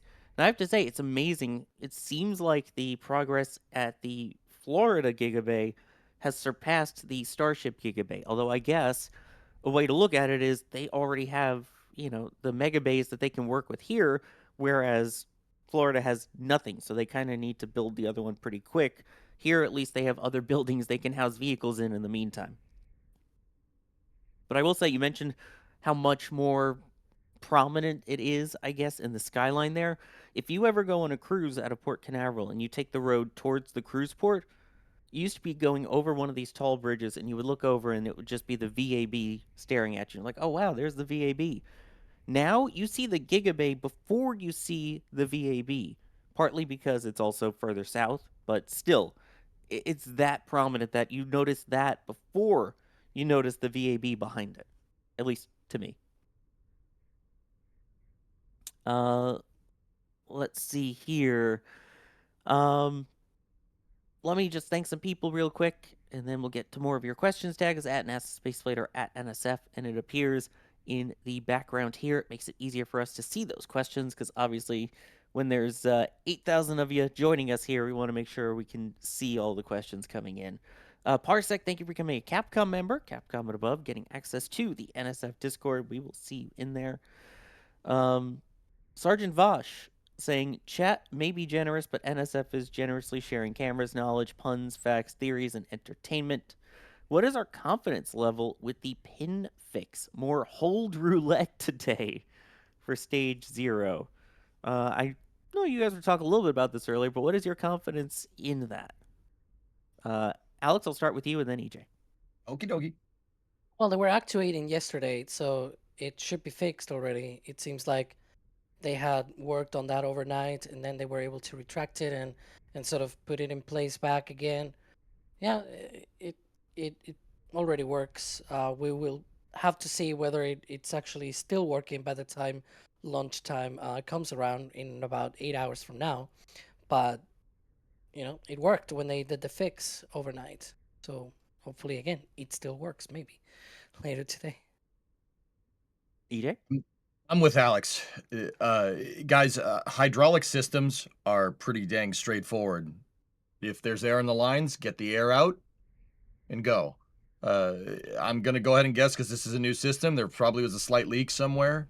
And with hydraulic systems, if you have air in the lines, they rely on hydraulics not being compressible, right? And if air is in the line, it's compressible. That'll make it not work. And judging by the crews being out there and actually working on it and swinging it, like what Alex was saying, that tells me that it was a hardware problem, not necessarily the systems that control it, right? So yeah, I agree with Alex. If the pin is the big line item that they're looking through, yeah, that's probably fixed. But I mean, don't forget that they did have some other things that were causing holds too. So, I mean, I think it would be prudent to go and look to see, they had some issues with the diverter. Did we see anybody go down into the diverter last night? I don't know. I fell asleep. Yeah, I don't know, Alex, if you saw that, or if we were all just trying to collapse and get ready for today again. What exactly? Sorry. If they saw anyone working down in the trench or near the deluge lines. No, I did not see any of that. I did not really pay much attention to that in particular. They probably did their usual sweeps of the pad and whatnot. They might still be doing them for all we know. It's hard to know because it's a little bit far out there. But yeah, they might have done their sweeps, their sort of wall downs of the pad and looking at the systems and whatnot, looking at all of the different sensors and whatnot. That's normal for them to do. And when you say sweeps, we're not talking about like, oh, they're looking around for things, they're sniffing things. No, they literally used to take brooms out and sweep underneath the launch mount on pad 1. Do they still do that with pad 2? We have not seen that. It's a different design this time around, so maybe not. But yeah, it wasn't just looking at things. They literally sweep underneath the orbital launch mount for pad 1 there. That was wild times. Space Gnome, sorry, I'm the Florida guy. I'm going to talk about Florida Starship. We'll talk about other things in a little bit, I promise. But Space Gnome was wondering, with as many types of Starship styles needing to be made, would it make sense that Texas builds Starlink starships, Florida builds HLS starships, and Louisiana does the rest? EJ, what do you think of that crazy idea? I think that's a great idea. I know I don't want to sit here and be like, oh, it's just like a plane, but SpaceX is trying to nail that airline-like operation. And the different variants of Starship are like different variants of a plane. Like there's a 747 dash F. So there's a freighter version of a 747 where the nose opens up. There's the passenger version of it. There's the VIP version of it, VC-25. Like there's all different variants of this. And, like 747s aren't the best example because most of them were made at Everett. But if you think of something like 767s, and then the KC-46s, right? There are different variants. Another difference could be like KC-10s versus MD-11s. Versus MD-11Fs, which are on their way out, which, hey, whatever. But I think that's a very good idea. I think that's a great idea. I think that's what's going to go down, to be honest with you. One of these things is just going to specialize. And you'll see kind of horizontal integration, but mostly vertical integration. Once again, Willow Run keeps popping into my mind, and I'm sitting here looking at pictures of it. Willow Run was a vertically integrated aircraft manufacturing facility that in Ypsilanti, Michigan, that was built by Ford. And they, like I said, they cranked out 10,000 B-24s in 3 years. They were rolling one off every couple of minutes at peak production during the height of the war, which is, I'm thinking, now, don't get me wrong, starships aren't going to be, I really hope they're not going to be used for the same purposes as B-24s. I want to go explore the stars, right? I think that's what everybody hopes for. But I think SpaceX is aspiring to do something like that. But different variants in different places, Sawyer? Absolutely. Yeah. At this point, we keep talking about Florida Starship so much as we now pass under 8 hours to go until the opening of today's launch window. Might as well have Max kind of explain everything that's happening at Starship with some cool visuals made by some editor named Sawyer or something. I don't know. Let's take a look visually at where they're at with progress on the Space Coast. While most attention has been focused here in Starbase, SpaceX is rapidly advancing major Starship infrastructure on Florida's Space Coast, and progress is only speeding up from here. We're covering the upgrades for Launch Complex 39A, the Space Launch Complex 37 build-out, and how Starship will initially be transported from Texas to Florida before local production is ready. So let's go ahead and dive in. First up, Historic Launch Complex 39A. This historic complex, used for the Apollo program, the Space Shuttle, and also supporting Falcon 9 and Falcon Heavy, is being partially converted into a Starship launch site. SpaceX has taken a very methodical approach here, using Starbase as a development testbed before scaling designs to Florida. Now, that experience is being directly applied from Starbase. Progress at 39A is advancing, but not quite finished yet. The tank farm is nearly complete, with only minor hardware still missing. Nearby, work continues on the deluge farm and plumbing for the DSS and FireX systems beneath the launch mount. Some early system tests have already been seen on our live cameras, showing integration is well underway. The launch tower still needs its roof and protective cladding to shield systems and support future booster catches. The chopsticks also have some work left to be done. Cable reeving and stabilization hardware still need installation, all before we can even see them move up and down the tower freely. At the pad itself, the flame trench is coming along very well. Installation is continuing on the 20 hold-down clamps and their protective covers on the launch mount. The booster quick disconnect systems still require final plumbing and shielding, and major groundwork continues around the site. Overall, Launch Complex 39A is close, but still has several major integration steps left before Starship operations can begin here. Overall, it's about 5 to 6 months behind Pad 2 here in Starbase. Next is Space Launch Complex 37. This site previously supported Saturn 1 and 1B launches during the Apollo program, and later the Delta IV family of rockets for ULA. Now, SpaceX plans to transform the entire site into a Starship launch complex, featuring 2 distinct pads. This site is earlier in development compared to 39A, but progress is also moving quickly. The first launch tower base is already mostly assembled, while construction of the flame trench foundation is moving fast. Work has also begun on the vehicle lift station right beside it. Early tank farm and deluge farm foundations are also forming. These 2 sites could potentially support both pads. The very first tower segments are already staged on site, waiting to be stacked with the already assembled tower base using the massive LR-13000 crawler crane. At Roberts Road, SpaceX is building chopsticks, carriage systems, and the water-cooled steel plate top deck sections for the next launch mount. Still missing are the lower and mid launch mount sections and flame diverter hardware. But given the current pace, those are likely coming soon. Now for the bigger picture. Launch cadence. SpaceX's early Florida plan targets up to 120 Starship launches per year, 44 from LC-39A and 76 from Space Launch Complex 37.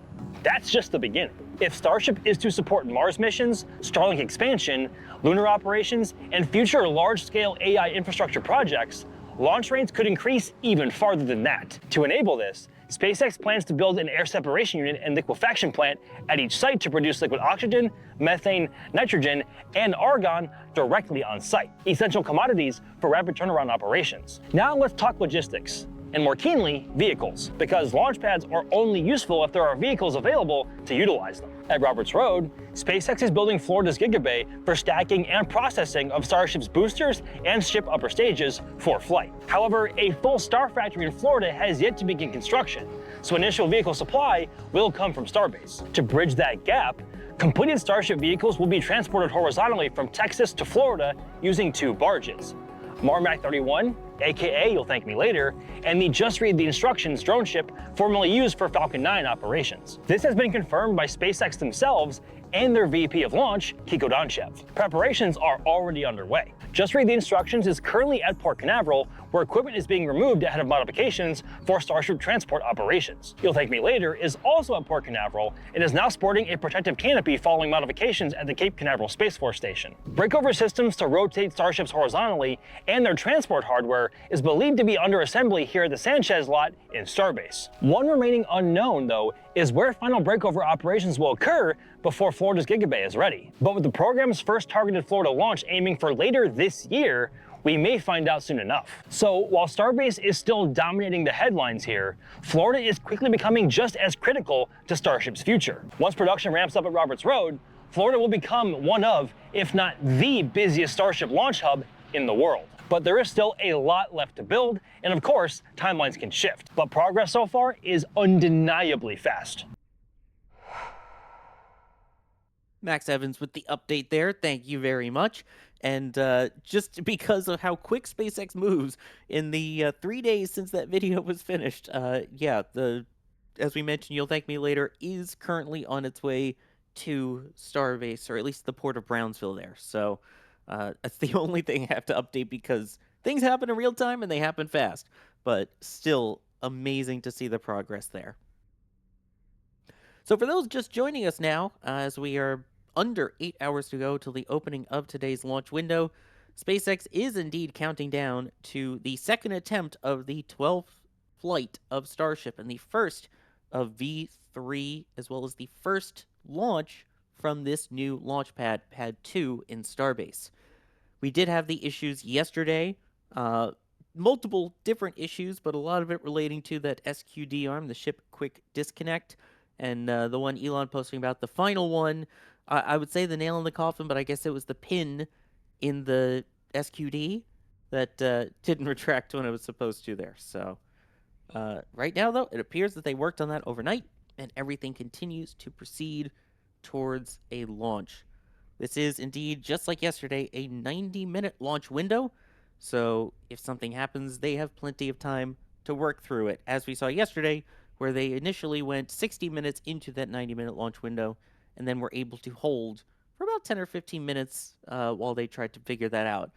So while we're talking about that hold, Alex, they had what, about 15 minutes of hold time, it seemed like yesterday? Because that was the first time we've seen them hold on a launch day. Felt a little bit less than that, probably because they're a little bit more constraining how much the propellant can warm up. So to explain, since we're on the stakeout, I'm gonna do a long answer. How about that? So go for it. We still have a little bit under 8 hours to go, so we have plenty of time.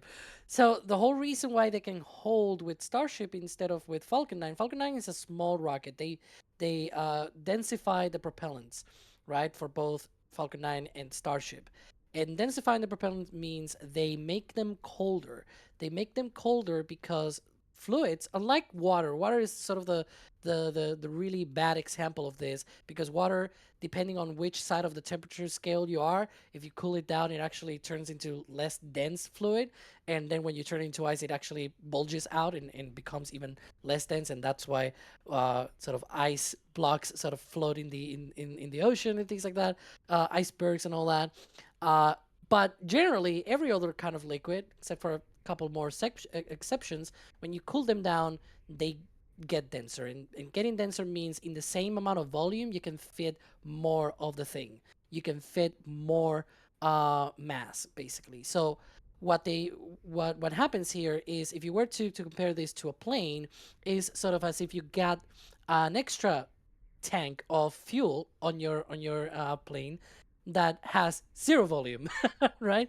It doesn't fit anywhere or anything like that. Like, you're getting extra fuel on your plane with no extra cost. The only thing that you need to do is just densify that propellant, and they do that by subcooling, by cooling down those propellants.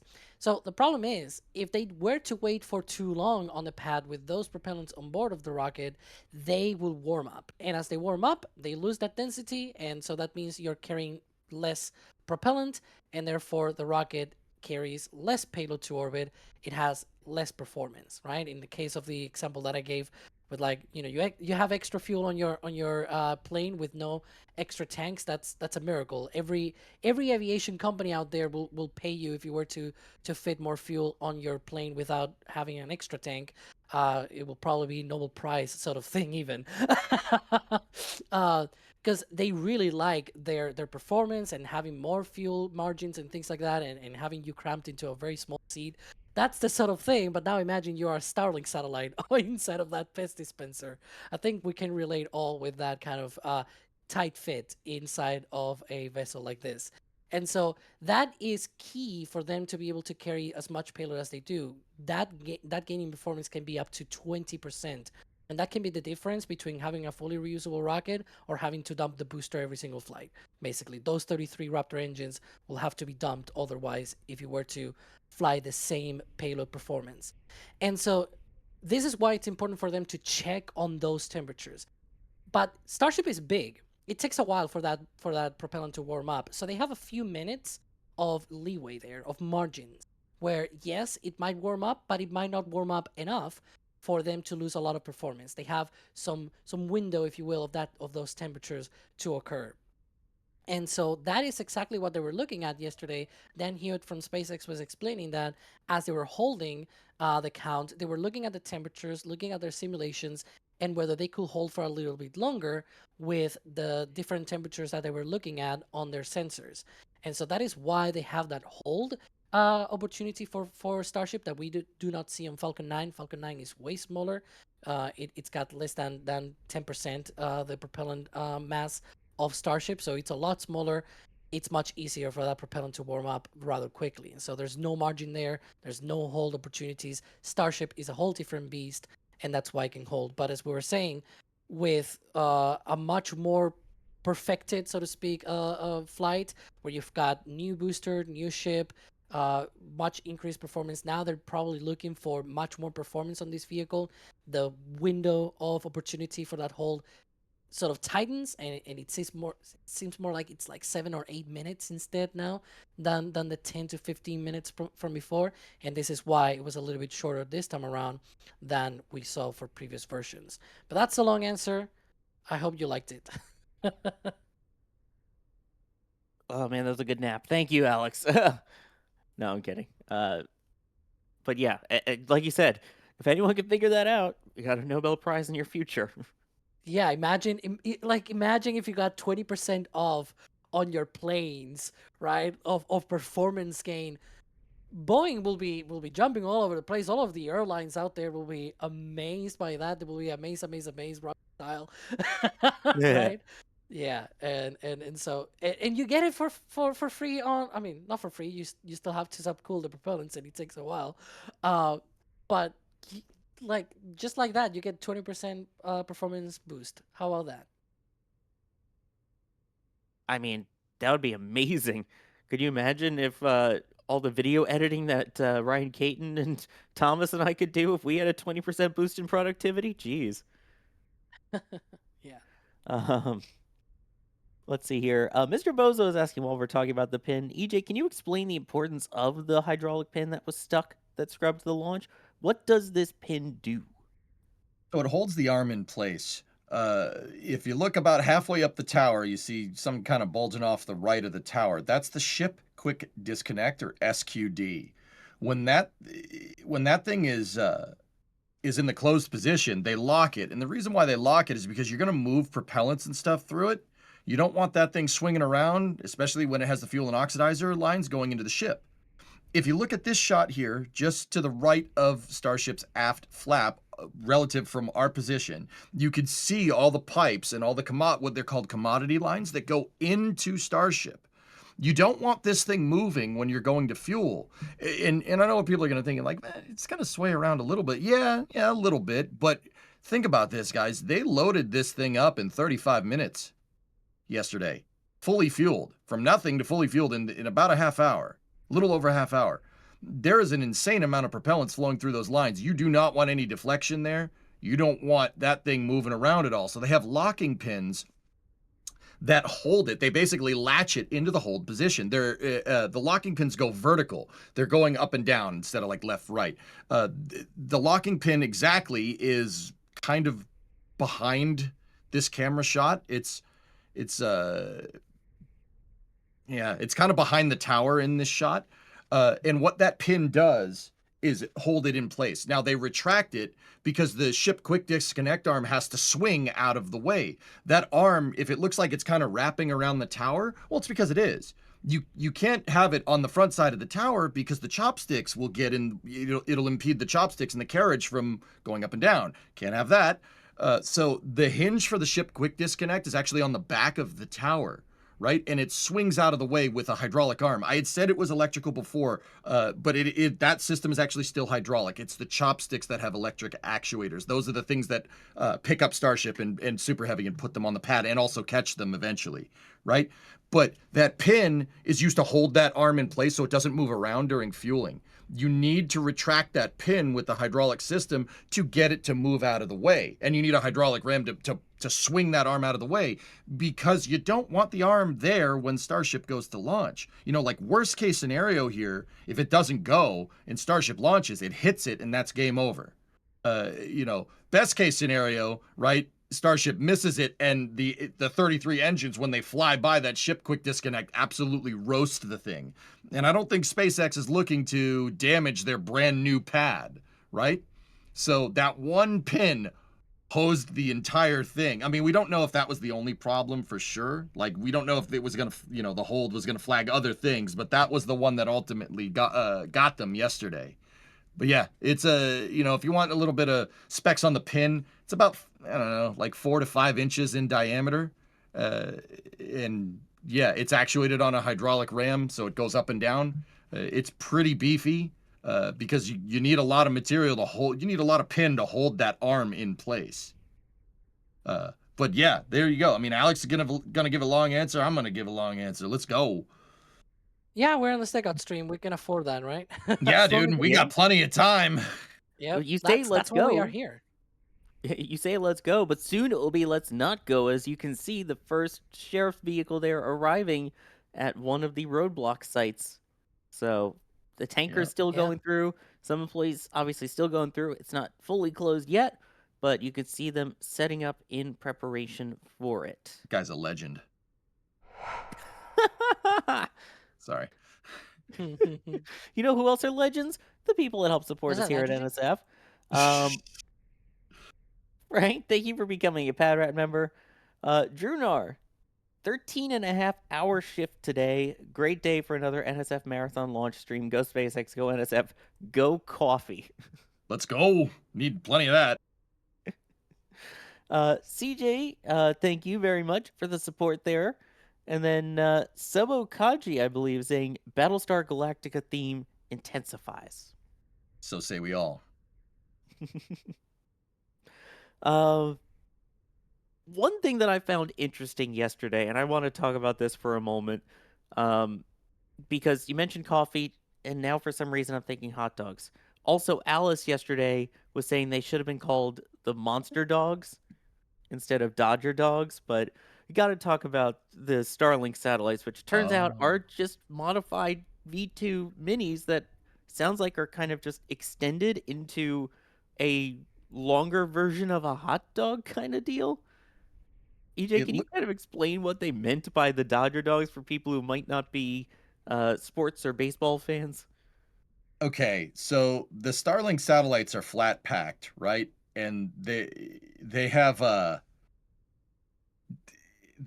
like two, what's the right way to say this? The Starship satellite essentially looks, the Starlink satellite essentially looks like a hot dog bun. Like it's just a hot dog bun if you like opened it up and flattened it, right? So I believe they're calling these things danger dogs because in order to adapt a V2 mini satellite to work with Starship, because Starship has a bigger diameter than Falcon 9's fairing. Falcon 9's fairing is a 5.4 meter diameter, if I'm remembering. Starship's payload bay Starship's a 9 meter diameter, and the payload bay is approaching probably, I'd say 8, somewhere in there. They put a huge crossbar to be able to have the V2 mini work with a dispenser, and that crossbar goes through the center of the satellite, so it looks like a hot dog in a bun, right? I don't know if that's like the best way to describe that, like, you know, but yeah, they hot rodded a V2 mini satellite to work with Starlink's dispenser, which is actually, I thought that was super neat. That was really cool. Also, I heard it as Dodger Dog, not Danger Dog. Oh yeah, Dodger Dogs. Yeah, more coffee is needed. I'll be right back. As in the extra long hot dogs that they have at the Dodgers Stadium for those games. You know, if you ever had a hot dog, there's normal hot dogs that you're used to having. These are extended. So I wouldn't be surprised if these V2 minis are extended a bit, or slightly longer, just like the Dodger Dogs. Although, again, I don't know if EJ's listening while getting his coffee or not, but... Still here. I have a coffee machine on my desk. I'm not even kidding. Alice yesterday was saying it should be a monster dog because of Boston. The monster dog. No. It's a monster dog, dude. All right. Actually, I like we the don't. ones at Yankee Stadium. Okay. Yeah, of course you do. Actually, it's not even called a monster dog. They're called Fenway Franks. Okay. Well, that was what Alice said. Although her husband is the fan, not her. So Wait, she called them a monster dog? yes, she did. No, they're Fenway Franks, dude. What do the Yankees call it? What is it? Like a Yankee wiener or something? They call it a hot dog. Why would you call it that? I mean, I'm going to a Marlins game this weekend. I'll have to see what they call it there and see if there's any comparison to the satellites that will hopefully be deployed 7.5 hours from now. That's the. There's Ryan with the telestrator.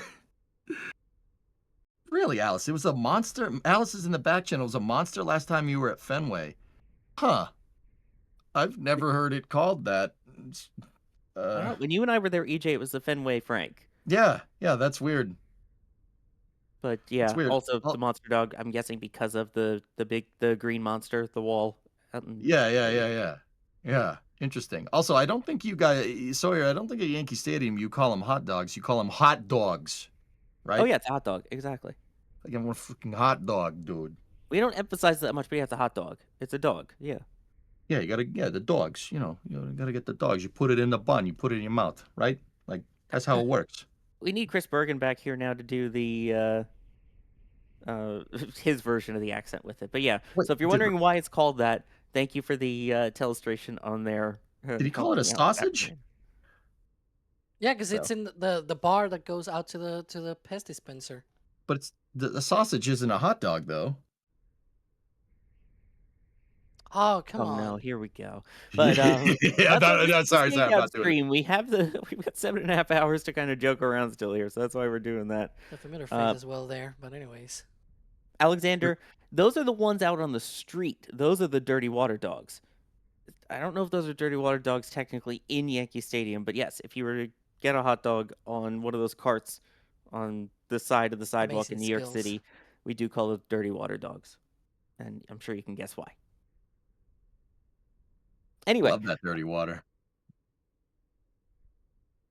Dirty water, Boston, you're my home. Oh, look at you. Look at you. I may not be a Red Sox fan, but I at least know the songs and everything related to it. Yeah, know your enemy. I get it. Exactly. Let's get to more questions here. Ron Smith was wondering, I wonder if Boca Chica, Louisiana, and Florida could serve as backup landing sites like we saw for the shuttle landings. I know we talk all the time about, could they potentially do, what's it called? Could they potentially do a launch from Starbase and have it caught in Florida? Do you think this could be like a triple site kind of turning around thing, Alex? I mean, sure, especially for the ship, right? Because for the definitely not for the booster, but the ship can probably use the different sites and everything to be able to be caught and land at different locations. We were talking about this yesterday, in fact, EJ. Remember that we were sort of talking if for whatever reason one of the towers is disabled or something like that, like the worst happens to a pad or something, you might be able to return to another place anyways, because they're gonna have multiple different locations. They have Starbase, they have Florida, in the future Louisiana, and so you'll have, and every single site will have multiple different towers, multiple different launch pads, and so that is really, really nice for whatever kind of future they might imagine. Definitely gives a lot of flexibility to be able to land anywhere in any of those places. Now, Alex, I want to build off that a little bit more.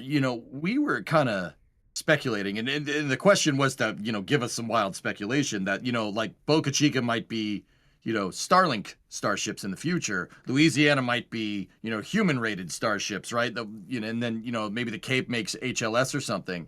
Do you think it is possible that we would get ferry flights? So think point to point starship, right? But launching off of, I'm not going to say like a suborbital pad, but you know, some type of thing where you just put the ship up, you tee it off, and you just do a suborbital trajectory. And SpaceX is just tossing around starships around the Gulf between Florida. Obviously, it won't work with HLS, but between like Florida, Louisiana, and Texas. Yeah.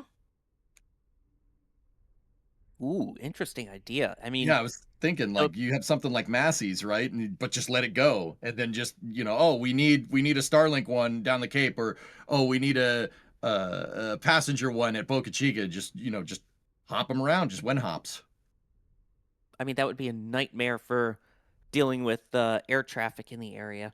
So yeah, if you're planning on flying from Florida to Starbase, good luck dodging starships. But yeah, I mean, we kind of mentioned it a little bit before while we were talking about the Cape stuff, but this whole Louisiana thing, I'm still confused as to exactly what they would need to do with it. So, Alex, what do you think are the benefits of starting from scratch with a site in Louisiana?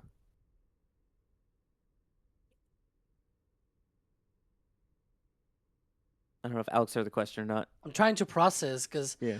I mean, there is a lot to build there. It's way bigger. We're talking about about it being like something like a handful of star bases, sort of area. They could do so many things there, but it'll take a while. It'll take a really long while. Uh, where I was talking about bandwidth before, you can do so much, right? Even with SpaceX being such a huge company nowadays, it still takes a while for things to be built because you have to focus your resources. And so right now, obviously, they're focusing on version 3 and this launch, and also getting Florida online and things like that. As they take down the different items in their list of their very very long list of things that they want to do, Louisiana will come at some point, and then we'll see all of those things happen, right? But yeah, I don't know, man. Here's an interesting question that I just saw in chat. Will Wilson was wondering, would Louisiana be able to allow for polar launches? Because, I mean, technically, you can launch polar from Florida as is with the Yeah. Southern Polar Launch Corridor, but you do have to do a little bit of a dog leg so that you don't go over Miami and Cuba and all of that. But what do you think, EJ? Alex was talking about this earlier. 100%. I mean, that Louisiana launch site is going to afford you an azimuth probably from 135 all the way to about, I don't know, Alex, what would you say? You could go southwest out of there. You could do sun synchronous. So I'm thinking like 135 to like 190 on the compass. So like just for context here, flight azimuth, right, is the direction that the rocket heads relative to a compass at liftoff. And different azimuths are going to get you different inclinations. Inclinations are the difference in angle between your orbit's orbital plane and the celestial body that you're orbiting around's equatorial plane. So the ISS, for instance, its orbital plane is 51.6 degrees inclined to Earth's equatorial plane. I know it's early for talking orbital mechanics, but a launch site like that, you could easily get.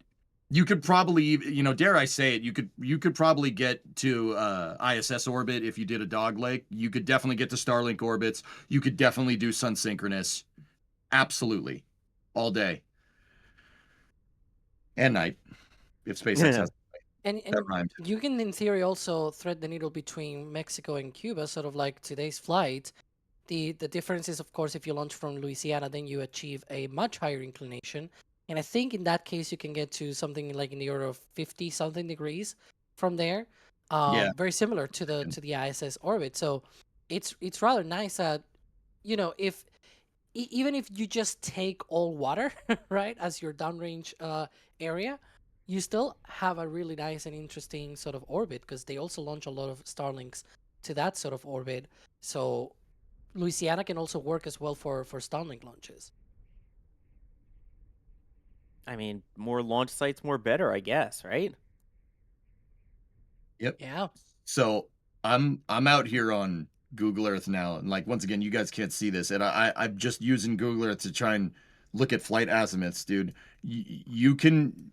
It's not even 135. They could launch with an azimuth of like 115 out of Louisiana, and you could make you could fly over Key West, and what you guys are saying. So like the azimuth probably would go from 115, I'd say, to about 197. So yeah, anywhere from the ISS orbit to sun synchronous you could get. And if you doglegged, you could probably do even lower inclinations. It's actually a pretty good launch site. I'm not gonna lie to you. It's a pretty good spot. And I saw someone asking earlier, well, why are they building it somewhere that is very prone to flooding and hurricanes and things like that? I mean, they have another site that's also very prone to hurricanes over in Florida, but a lot of it, as we're talking about here, just has to do with where you can launch from. And many times, the best place you can launch, at least from in the United States, towards equatorial or towards polar, things like that, is the southern part of the US, especially along the water, which are the parts that tend to get hit by storms the most.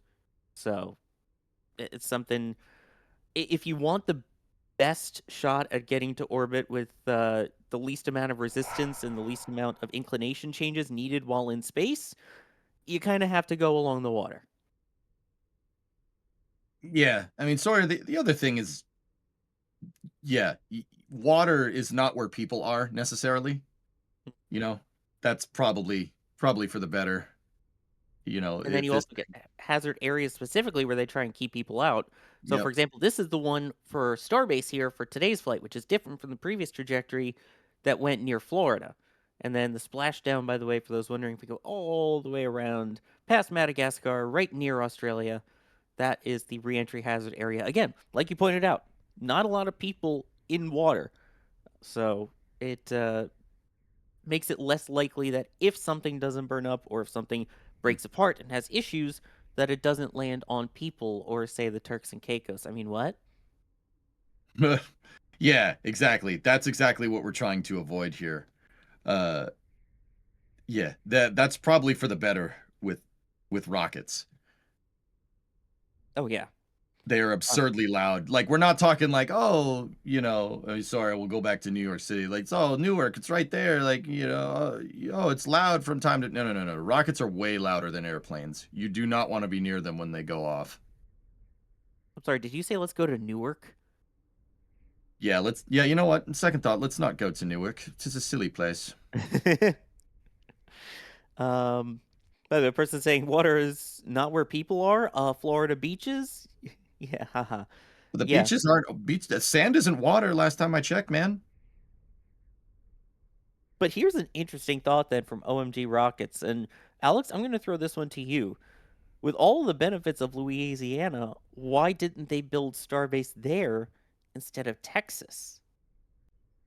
Well, for this, we need to go back to the 2010s. It's a long time ago, right? Yeah, SpaceX, when they started basically being a company back in 2002, 2003, they obviously went looking for launch pads. They first started at Vandenberg at Space Launch Complex 3 West. And hello, range helicopter. Speaking of SpaceX starting, definitely a long way to go. They probably didn't afford helicopters back then. So yeah, they started at Vandenberg. They were sort of kicked out by all defense contractors because they didn't want to have a very new company with new rockets and things like that. So they had to go to the Omelek Island in Kwajalein Atoll. I think I pronounced that correct. You got it, hopefully. dude. Yep. All right. Out in the Pacific Ocean, and in the meantime, they sort of also tried to get Space Launch Complex 40 from the Cape Canaveral Space Force Station, at the time Air Force Station. They got that. They were able to also get finally at Vandenberg Space Launch Complex 4 East, and at around the same time that they got Space Launch Complex 4 East, they were looking for a third launch pad. And at the time, the launch market, was heavily sided with GTO ComSats. Basically, communication satellites that you need to launch into a geostationary transfer orbit. They go and place themselves in this 24-hour period orbit, and they're always fixed up in the sky. You don't need any steerable antennas, no phased array or anything like that, right? Like we have now with Starlink. Way different times back in the day. So the majority of all the launches that they were expecting was going to be something like that. So they were looking for a commercial site, a site that was close to the equator, because GTO launches benefit a lot from being close to the equator. There's this whole thing that every single launch benefits from being close to the equator. That is not true. Certain launches are actually beneficial if you launch them more on polar areas like Alaska or things like that. Going back to my point here is that they were looking for that sort of place.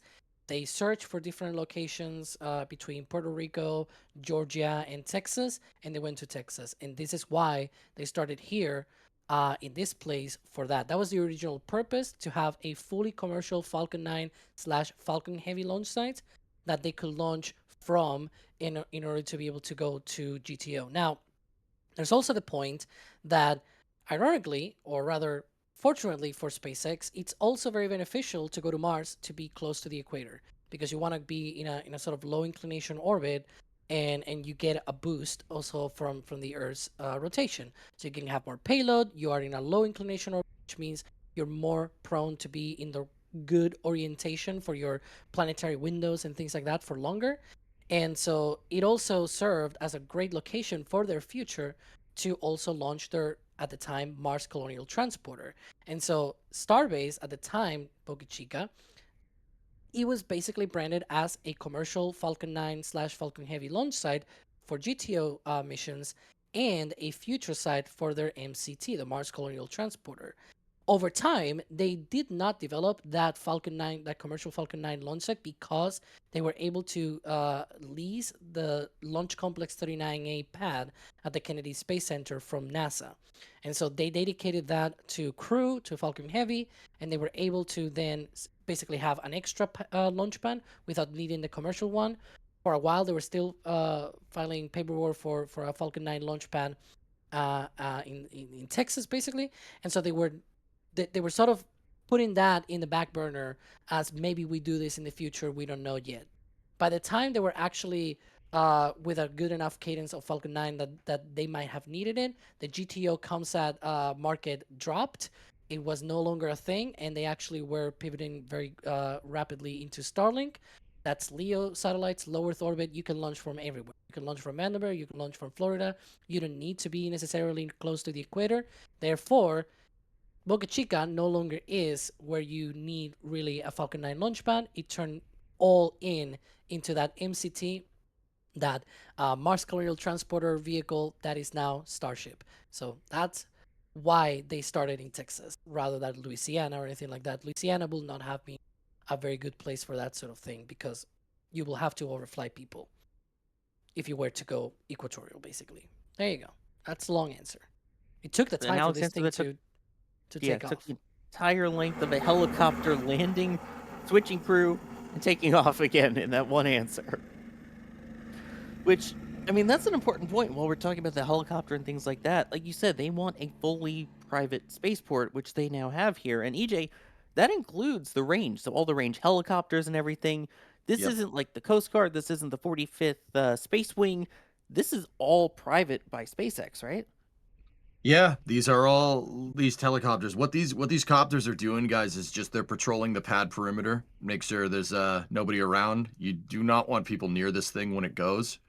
We didn't see some action yesterday, but when this thing goes today, and I have a good feeling, so we'll see. When it goes today, you're gonna see that this booster is violent coming off the pad.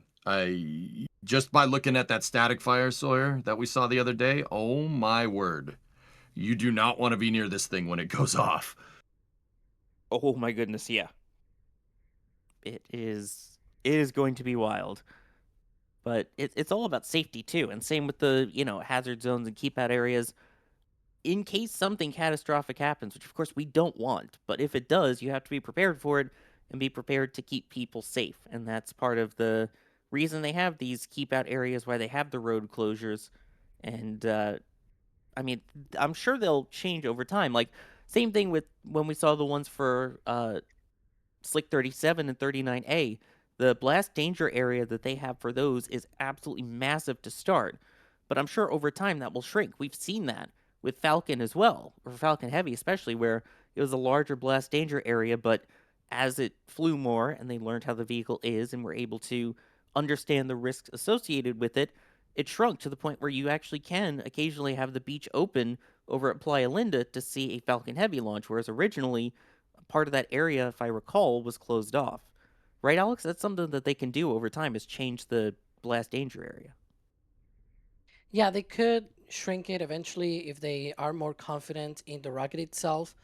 But obviously, there's a limit to how much you can shrink it. And so that's like, there's a point where, yeah, it might, it's what, if for anybody that knows maths, it's sort of like asymptotic behavior, where it's like, yeah, you get smaller and smaller and smaller, but at some point there's a limit.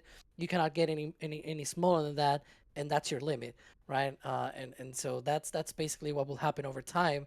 Yes, it might shrink a little, but there's a point where it's like, no go. We're not shrinking anymore. Falcon 9 launches have probably already reached that, where after more than 600 launches, they are at a point where the blast danger area is more like a mile or so. It's not really that huge. It's very small in comparison. I've seen people from the ULA pads, for example, watching these things. It's like little over a mile away, and so it's really, really, but still, it's a distance that you have to clear. Yeah. I mean, we have been fortunate as media, thanks to the Space Force, been able to watch the launch from about 2-ish miles away, a tiny bit over or under, depending on which side of the road you're on there. So you can get pretty close. They let us get pretty close, and of course, they let certain employees get even closer. Just like we were talking about there with the roadblocks, you saw of when they're letting people get closer or not. Of course, still allowing all of these tanker trucks to line up and finish loading up the tank farm here.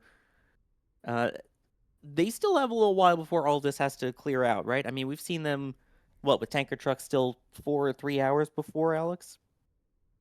Yeah, yesterday they were still letting trucks until somewhere around T-3 hours or so.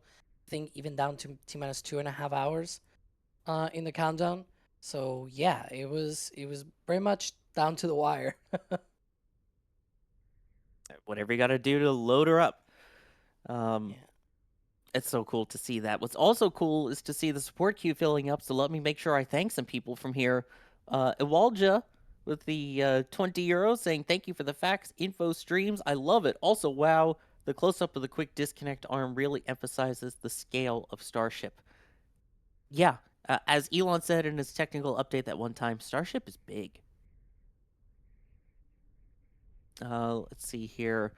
Alex, are we, is there a text message I'm hearing that came in about the beach? Yeah, the beach is now closed. That is the official beach closure text. Right on time, because the closure for today was supposed to open at 10 a.m. We saw the roadblock actually being set up a little bit earlier than that. Pre-positioning the vehicles and whatnot. Of course, as we count down and get closer to T0, it's not all at once, right? They're still clearing the beach, they're still clearing the pad, they're still doing their sweeps and everything, trying to make sure that nobody's in range. That is a very important thing for today's launch to happen on time and not endanger anybody.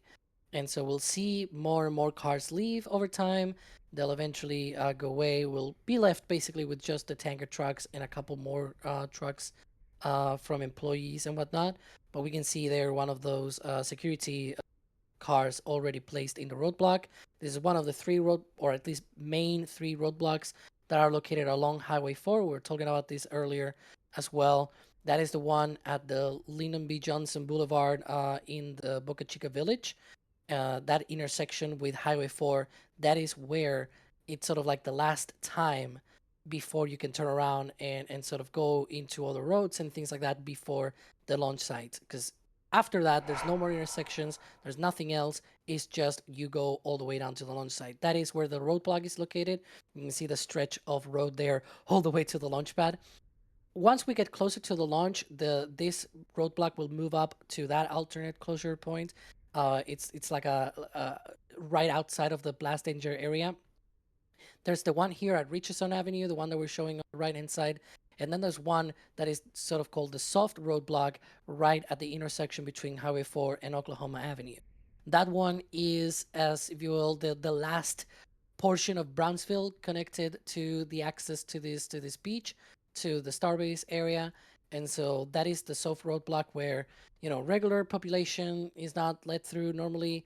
You have to own property beyond that, or basically if you have a pass from somebody or something like that, you're usually let in.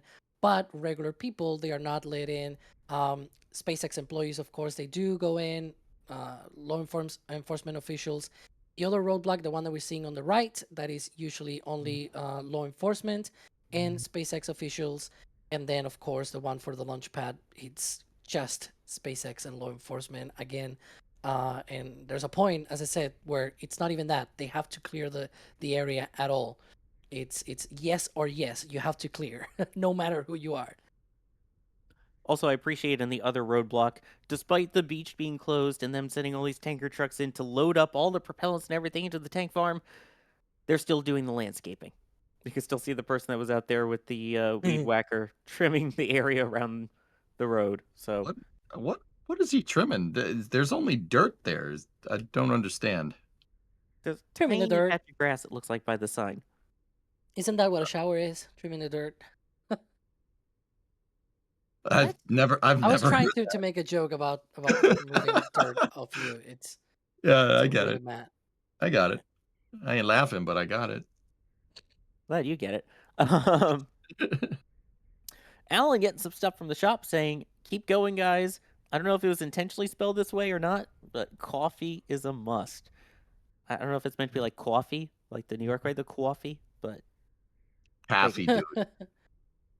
Oh my god. Anyway, Echo deal.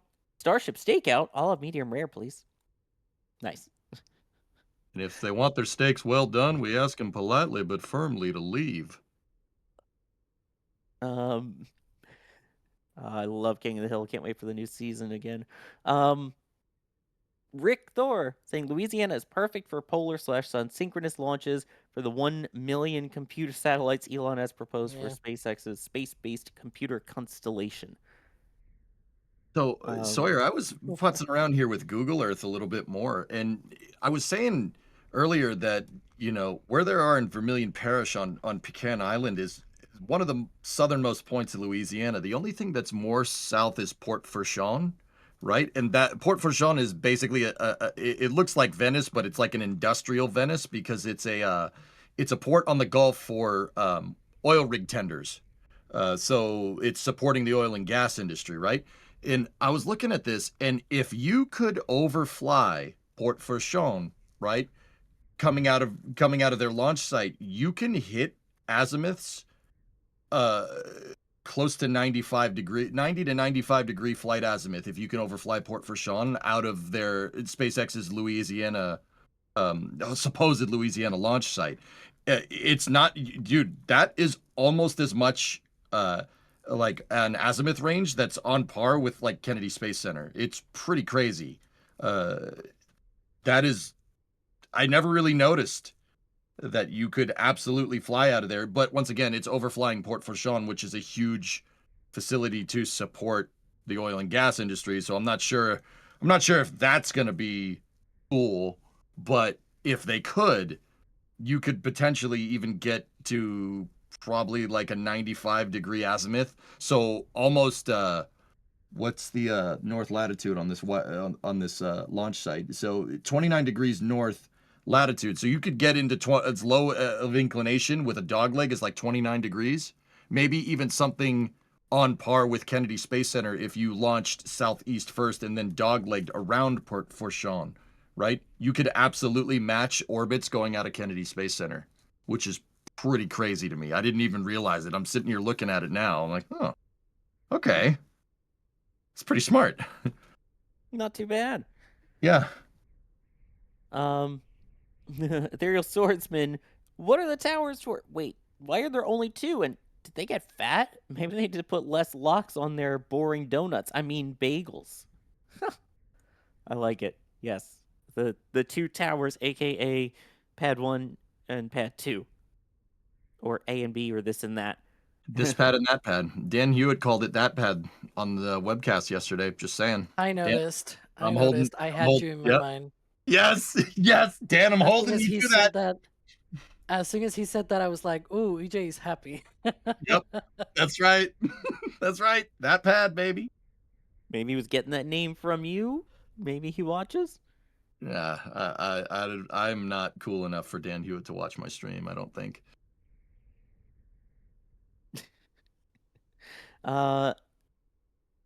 Robiro Hookah, sorry if I'm mispronouncing that, with the 25 euros, wondering, looking at the V1, V2, V3 Raptor side by side, V3 looks like half the plumbing is just gone. How much of that is genuinely deleted versus internalized into the engine body versus moved onto the ship side? Alex, you want to try tackling that? Yeah, so for Raptor 1 to Raptor 2, they did a lot of deletion that was mostly proper I wouldn't fully call it plumbing. I guess you could very technically. It's more about sensors and things like that on different areas. Raptor 1 was basically a development engine by all means, and so they still needed a lot of data, flight data from that engine. So it carried a lot of these fiddly bits, right? Where you have lots of different little pipes and little lines going into different places for things like thermocouples and pressure sensors and the likes. You had a lot of exterior stuff. A bunch of those things were eliminated because for Raptor 2, because by the time Raptor 2 was flown, they had a lot more data on Raptor performance and behavior, and so they were able to eliminate a lot of those. They still needed a bunch of different things as well. There was also wiring and the likes. There were boxes, control boxes, and valves that were exposed, basically. Most of those have been incorporated into the engine itself, sort of as its own enclosure inside of the engine in Raptor 3. There is a few things here and there that have been eliminated. Most of the changes that you see in Raptor 3 are actually being able to enclose all of this and being able to repackage a lot of these things. Being able to eliminate flanges also was very important as well in order to improve Raptor 3, because the flanges are a source of leaks. Everything leaks on an engine, basically, especially at the high pressures of the Raptor. But a weld is a lot better in order to be able to seal something than actual gap that you have to seal with some kind of special seal or something like that in a flange. So instead, they moved a bunch of the parts of the Raptor to seals. Not, excuse me, the other way around, to welds instead of having flanges. There are a few flanges still left, which might be the way why they still have some room left to improve Raptor 3. Not a whole lot, but there's still some room there for improvement, and that might come on Raptor 4, this hypothetical one in the future. And that's sort of the main major difference. For Raptor 3, I will say they probably only eliminated 20 to 25% of the engine itself, whereas the rest was enclosed and repackaged in a more nice way, which allows them to be able to eliminate all the shields. That is very important, because if you can just repackage things and still make it smaller, that's optimization. That's one of the steps in that algorithm that they use at SpaceX, right? Eliminate what the silly requirements, you eliminate them, and whatever is left, optimize it, make it better. And that's one of the things that they did for Raptor 3. They already had eliminated a lot of things from Raptor 1 to Raptor 2. By the time Raptor 3 came around, they were, okay, now let's optimize. And I will say only about 20% of the engine was actually eliminated. The rest was still there. If you look very closely, you see some connections that are very familiar to the Raptor 2. It's just that everything is outside of our eyes. Basically, it's all enclosed, and it's very smart. There we go. That's a good kind of explanation there. Thank you. Always thorough, and which we can be on the Stakeout stream here. And that's where we can also answer some serious questions too, because EJ, this is a really serious one from Willoughby Hudson. What distance from the flame trench would perfectly roast a turkey? Okay. All right. Here's the thing. If you're gonna roast a turkey, you're gonna do it in a convection oven. All right. So in a convection oven, you get heat coming from all sides. All right. That's an important thing to understand here. The thing is if you put a turkey in the flame trench and somehow you could keep it intact, right? And you could get some of that heat energy coming off the rocket, right? You would end up basically only cooking one side of it. I learned about this from a book called What If? It's by Randall Munroe. It's the guy that invented XKCD. XKCD, yeah. The way heat fluxes through meat, because meat is carbon based, right? Is if you introduce a heat source to, I mean, I'm not exactly sure about turkey, but I'm gonna assume it's probably similar, right? If you introduce heat to one side, right, it's not going to be able to flux the heat through the entire turkey. So you're only going to roast one side. It would be closer to pan searing one side of a turkey. Okay. And the distance, I don't know. I mean, it's going to get hosed from the deluge system, right? So, well, I would want it like next to the flame trench, like maybe off to the side. But even then, you're basically going to pan sear one side of the turkey. You're not going to cook the whole thing. It'd be frozen on one side and be perfectly cooked on the other side. Well, EJ, I was gonna say, at least we know that the turkey wouldn't be dry because the deluge is there. Oh. Yeah, exactly. Yeah, you're not wrong. I mean, that one side would taste great, right? But the other side would be frozen. I mean, didn't for like the first flight, Jack actually put bacon inside one of his camera housings to see if it would cook it? I seem to remember that. Did that happen? I mean, that sounds right, but I don't know. I don't recall that event, but it sounds right. It probably got destroyed anyway by all the rubble from Flight 1, but this is Flight 12, and we're now hearing from SpaceX that they are indeed counting down. With the latest update just posted on X, counting down to our second launch attempt. The 90-minute test window opens at 5:30 p.m. Central Time. Weather is currently 85% favorable for flight. That is what we like to hear, especially after yesterday with all the concerns with the 55% and will it go and all of that, weather-wise, especially while they were setting up all the remote cameras and everything in the rain.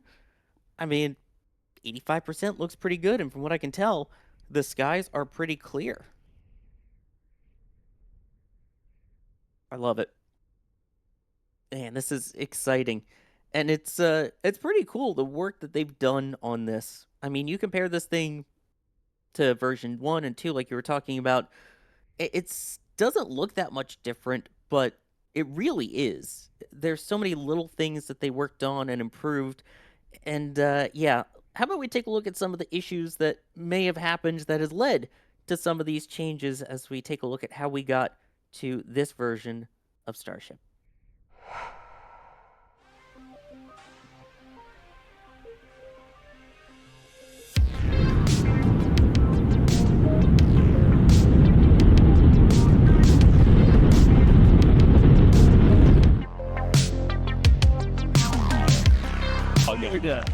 I don't know. What's up? The bird dog is completely toast. The bird dog is toast.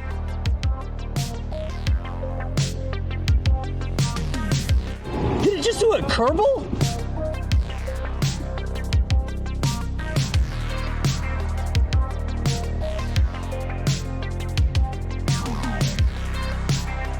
Oh.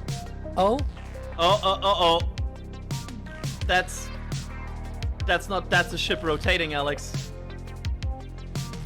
That's not nominal. That doesn't look nominal, yeah.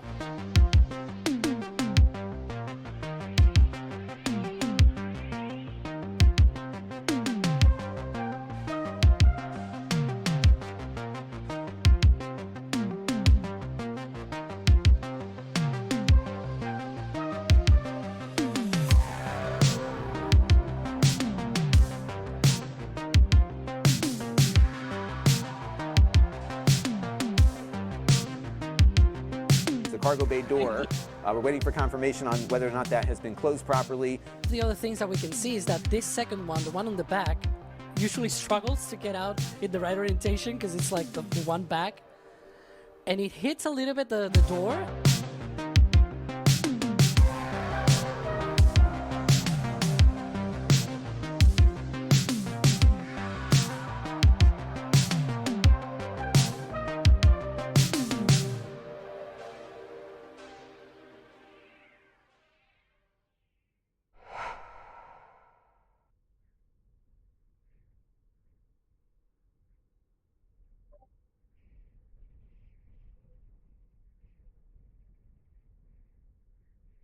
Hey everyone, so we're taking over now for a bit more of a stakeout on what's going to be happening today.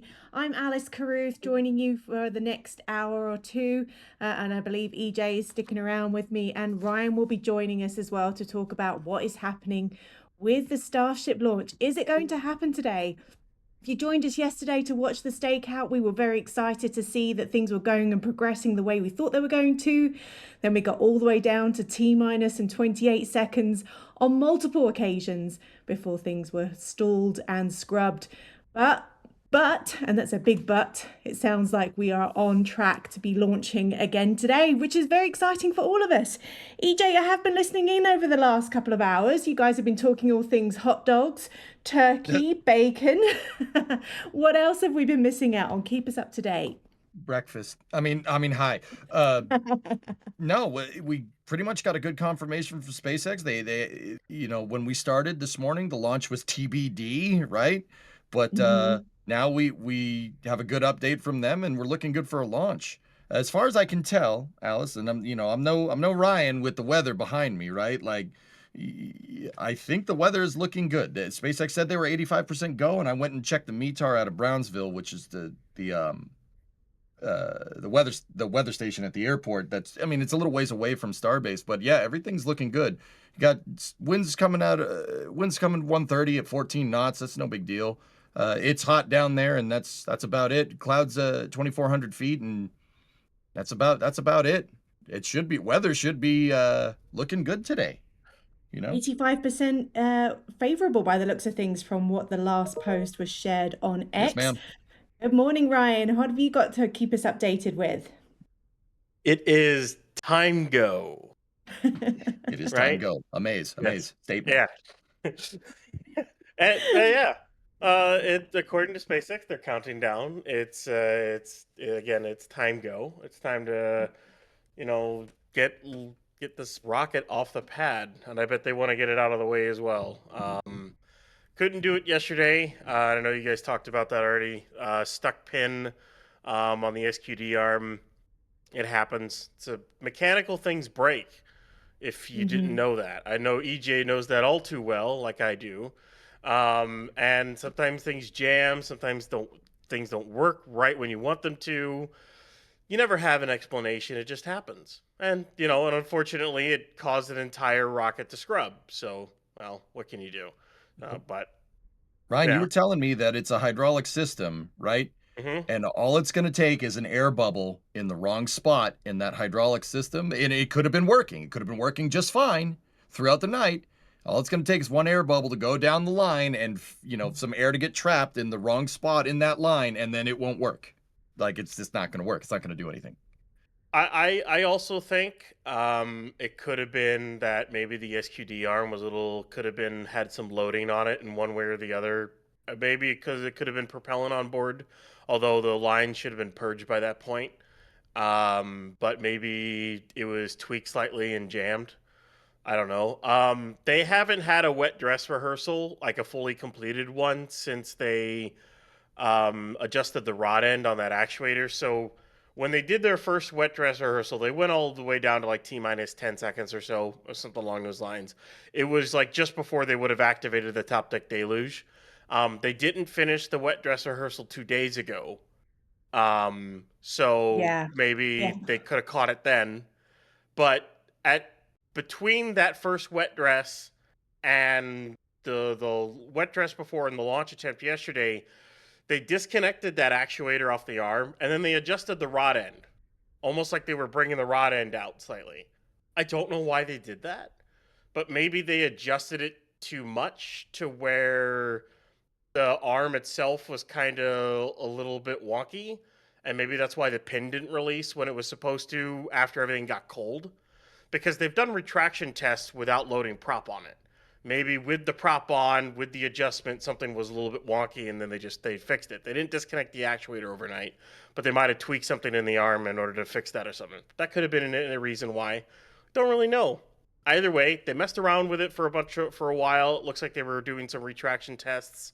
Then they left it, and no one's been up there for it's been a while. So I expect whatever issue they think they saw, it's fixed. And they're going to try again today. So They seemed pretty confident last night, even when they had to make the scrub. I know Elon Musk went straight to X and announced pretty quickly that we're going to be trying again today. And I assumed that he knew a lot more than what we do, that things were going to plan and it was an easier fix than what perhaps we thought it could be, which is a good sign. So yeah, I definitely think them not going through the full wet dress rehearsal the day before, it bite them a little bit yesterday. it could have, yeah. Yeah, this is why we do it. We practice, and again, and they weren't going to go ahead without things going exactly to plan. So good for them. I mean, this is a huge deal. Not only is this the first version of this V3 that we're going to be seeing going out there, but obviously this has got a big knock-on effect for bigger programs like Artemis. And I know that's something you probably touched on already this morning, EJ, but Artemis coming up, obviously SpaceX is a big deal when it comes to that program for NASA. Yep. Yeah, SpaceX got to get this thing working. This is a pretty high profile mission, Alice. This thing has to go. And I'm not saying that like, well, SpaceX doesn't know that. Of course they know that. Of course they know that. They got to get this thing. They got to get this thing flying, and they're only going to put this thing out there and launch it when they're ready. And I'm not trying to say that to like temper expectations either. This thing has to work. It has to go. It's very imperative for SpaceX's own goals and for the Artemis program. So they're gonna try to improve their odds of success as much as possible here, right? Because it is important. You need HLS for the Artemis 4 mission. If they don't get up and flying and prove out some of the remaining technologies for HLS, like on orbit refueling, that's the big one. Rendezvous proximity operations too with Starship, which kind of feeds into refueling. They don't get any of this done. We're not gonna meet the goals that we have as a nation to get back to the moon in 2028. And once again, I'm only saying this to explain it to viewers. I know guys, SpaceX knows this. They absolutely know this.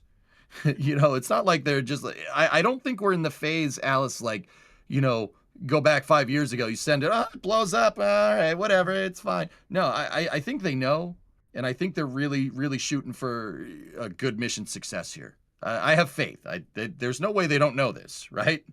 No, they absolutely know this. And we can see the images on the screen of the human landing system that they're working on, that obviously the Starship will be, yes, the beast, when it's finally finished, which we're still waiting for. I mean, obviously it's now going to be part of 3 as well. Artemis 3 is going to have a rendezvous proximity operation in low Earth orbit. How are we with that? Do we see the timeline coming to fruition, Ryan? I know you're normally a little bit more pessimistic with these things than what the rest of us are. Like, it's entirely dependent on how these next few flights go, especially this one. If they can hit the ground running with Block 3 in the pad, get successful missions back to back to back and really, really hit the ground running, then I think they could have a fully HLS ready to go by sometime probably Q3 next year. I wouldn't be surprised if they're making large components of it now in the Star Factory. We just can't see them. I mean, and they're making progress on them. They need to verify this initial design before they can then go start modifying it for, tankers, for HLS, for cargo, for all that other stuff that they're going to end up having to do with it. But basically, if they can get like flight 12, 13, 14, 15 good to go over the next, that's probably going to at least take the next 8 months to get that many flights off, because they still got to keep building a lot of vehicles. They got to up their production rate. I could see Artemis 3 happening Q3, Q4 next year. I don't think it'll happen in summer. I think that's too soon. That's 12 months from now, or like under just around 12 months. I don't think a fully HLS will be ready by then. I don't really see how that's possible. And then Blue Moon, I don't even know where that's going to be at. So that's a whole other can of worms on that one. But yeah, I think they can make it happen in 27 for Artemis 3. Artemis 4 is a whole another bag as well, because they need refueling working and they need an operational cadence with tankers in order to make Artemis 4 work, because they have to have enough tankers to refuel a depot. They also have to build a depot, which they haven't done yet. and then they have to launch it, rendezvous with it, transfer the fuel, and then launch an HLS, transfer that, and then launch that towards the moon. That's a lot to do just to get Artemis 4 to work. We'll see what Easier happens in said than done. 2028. Yeah, Yeah, right? we'll see. Yeah. You kind of touched on it a bit there, but we obviously are looking at a vehicle that looks very similar to what we've seen before, but the innards of this version 3 are very different from what we've seen before with the Starship. EJ, do you want to kind of give us the highlights of what it is we're looking at with the upgrades for this version 3 system? Oh, how much time you got, Alice? A lot of time. We're all here. We're staking out. We've got hours. We're currently, what, T-minus 6 hours and 47 minutes from launch. Let's go, EJ. All right, so the V3 version, there is not a lot of parts that are in common with the old one. The ship is probably has the most commonality with version 2. But if we go, from the top to the bottom here, so I guess we'll start with the pad. The pad is completely new, 100% new design. It bears some passing resemblance to the old pad. This is that pad. It bears some passing resemblance to this pad, which is the first one. But this is a ground-up redesign. And when I say ground up, right down to the foundation, it is they did different pilings for this. It's much more firmly secured into bedrock, so to speak. This tower doesn't bend and flex around. The mount doesn't bend and flex around, right? So that's all new. They have shortened chopsticks for catching the booster. The chopsticks are electromechanically actuated now instead of hydraulic. Man, what else? They have a much bigger diverter system down in the flame trench. They actually opted for a flame trench instead of like the milk stool design that they had before with the pad. And yeah, Grid fins. They've changed those as well, haven't they? Yeah. I was gonna going through all the pad stuff, and then I'm gonna I'll go down further up. You wanna go for the next 3 hours? I can go for the next 3 hours. Like it's for the launch pad. The launch mount's completely redesigned. It's now a box design. You get the split QDs. You've got the surface structure on the side rather than everything inside of a ring. It's all protected and completely isolated from the rocket's exhaust plume. It has a positive pressure nitrogen environment to be able to protect it, as well as a vent system on the inside. A completely redesigned propellant system throughout the entire pad, all modular valves and designs, larger pipes. A lot of them are vacuum jacketed now, so you can chill down quicker and they can maintain their temperatures better. The hold downs have been completely redesigned, a completely new clamp system. Interiors of the tower are completely different. They're now routed a lot better. New SQD, the chopsticks are changed. They're actually more powerful. They can lift more with this because the crown and traveling blocks are 6 rungs instead of 5. So they can actually has a better lifting capability than Pad 1s did. The backside of the tower is entirely different. There is no exposed concrete to directly contact with the plume. Everything that would directly contact the plume, other than like the surrounding ground around the pad and the tower, is all stainless steel. All of it. It's either stainless or painted like carbon steel, basically. So if you see gray paint, that's carbon steel. If you see the polished stuff, or not really polished, but the non-painted steel, that's all stainless. The diverter system with a ridge cap, buckets, top deck deluge, and as you were saying, a completely redone foundation and everything like that. And it's a whole redesign, and then increased pumping capacity plus subcooling capacity, and a much more efficient design as well. The water deluge has a much bigger capacity. The pressurization systems is now gas generators, not just high pressure tanks. And that's just a pad. That's not even the vehicles. I really appreciate how much detail you guys have shared about that, because I used to work with launch pads over at Spaceport America, and honestly, the amount of detail that goes into them, people just assume it's just a block of concrete, but it really takes a lot to be able to support a launch system like this. So thank you for going into all of that. But now let's get into this whole V3 system. EJ, do you want to go through what we're seeing, the differences on this inside of this rocket?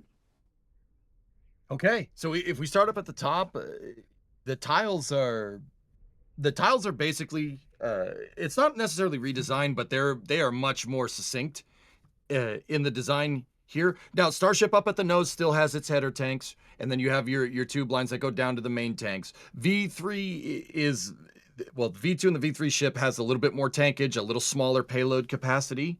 And Ryan, it uses the vacuum jacketed lines that are carrying over from Block 2, correct? Yeah, it should still have the vacuum jacket. I know SpaceX called it some kind of cryogenic recirculation something system, but that seems like a load of words to me, but I don't know. Either way, yeah. Yep. And I mean, obviously the biggest thing here is that the ship has Raptor 3 engines on it. We have 3 Raptor 3 sea levels in the center of the ship, and 3 vacuum optimized Raptor 3s as well. Going down from the ship is really where the changes start to get crazy. There's an integrated hot staging ring now. So the hot staging ring is not detachable like the previous versions of Super Heavy. It is integrated into the top dome, top of the fuel tank, basically, for Super Heavy. Super Heavy has 3 grid fins instead of 4. The 3 grid fins that it has are, if we're looking at a clock, they're at the 3, 6, and 9 positions. And these grid fins are about 50% bigger than the grid fins that flew on previous versions. So they have 3 that are a little bit bigger instead of 4 that are a little bit smaller.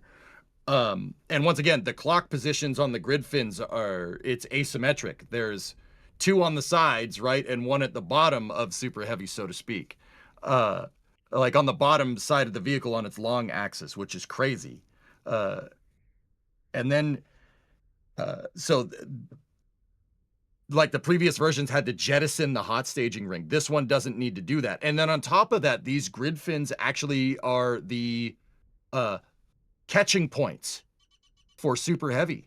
The chopsticks is gonna grab the grid fins are gonna land on top of the chopsticks. So the grid fins are way beefier. They're a little bit bigger, and there's only 3 of them. They're gonna use the 2 on the sides to catch, which is, yeah, that is. I really want to see that, dude. It's gonna look cool. Yeah, and then going down more down the booster, Super Heavy's still using the rolls of stainless steel. So does Starship. The chine position is a little bit different, but see, on one side the chines are closer to each other. Those are those triangular structures going down the sides of the booster. On one side they're closer, and on the other side they're a little bit further apart. On Super Heavy's belly, so to speak, they're a little bit further apart to induce some body lift on Super Heavy and turn it into a lifting body, so you have more cross range capability when it comes back. This Super Heavy, guys, it's gonna fly. Well, fall with style, but it's gonna fall with style, baby. Right? I love that. And then go, keep going. There's more. Oh, absolutely. Yeah. Inside of the cover. What's that? So there's a lot more to go. Oh, guys, you're not even halfway through. We could be here until launch. Honestly, I'm giving you a more or less high level overview of this stuff, right?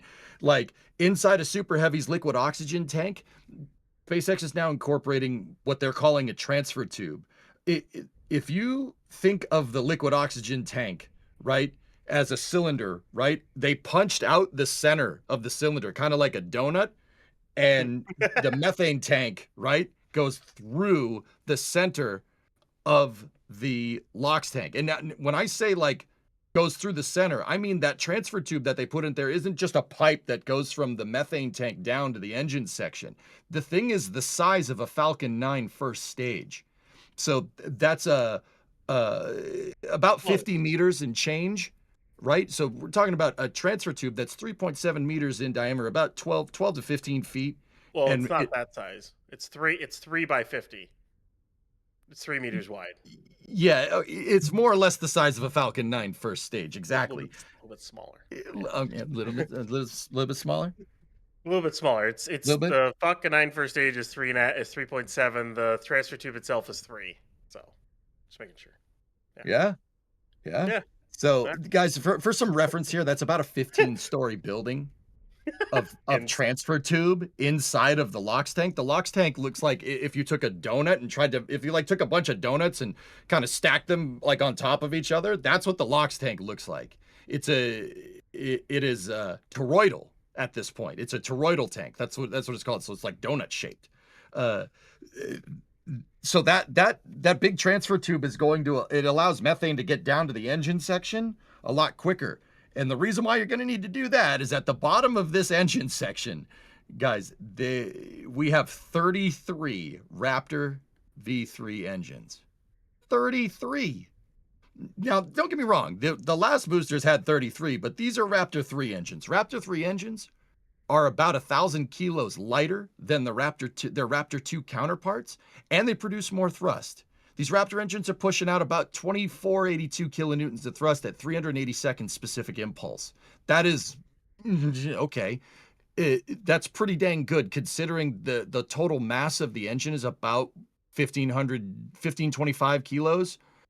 That is, in rocket science, guys, that's like if I'm going to do a car analogy, that's like a 4-cylinder engine that makes like 800 horsepower. Like, these things are very, very small, very, very light, and they produce a lot of thrust. And you need that transfer tube to be able to feed all that liquid methane to these things. There's 33 of them down in that first stage. Now, the engine section down at the bottom of Super Heavy also has been completely redesigned. The previous one had shrouds on the outside of the engines to protect them, and you had a thermal protection system kind of on the bottom of the booster. In previous boost backs and landings from, the older versions of Super Heavy, we saw that bottom part glow. That's all gone. It's not there anymore. The reason why is the thermal protection system on Super Heavy is integrated into Raptor 3. The Raptor 3 has the thermal protection system kind of integrated into its design. So SpaceX eliminated the need of building a purpose-built thermal protection system and shrouds down the bottom of Super Heavy. So if we look at the bottom of this Super Heavy, it's just going to look like it has a bunch of engines bolted to the bottom because that's exactly it. That's exactly what it does. There is a little bit of black paint down there. I think SpaceX just painted on there because it looks cool, but the engine has an integrated thermal protection system. Now, I know what people are going to say. Like, what do you mean a thermal protection system? Does the Super Heavy booster go through reentry or something? Well, no. It still experiences heating when it's coming back down because, yeah, it's going to compress a lot of air down the bottom of the vehicle. But every rocket usually has a thermal protection system down around the bottom. Like SLS with its MPS has thermal blankets down there. We saw them burn off from some of the awesome footage of the Artemis 2 launch. There are thermal protection systems down there. You got to protect the bottom of the booster, even if it's not coming back down and landing.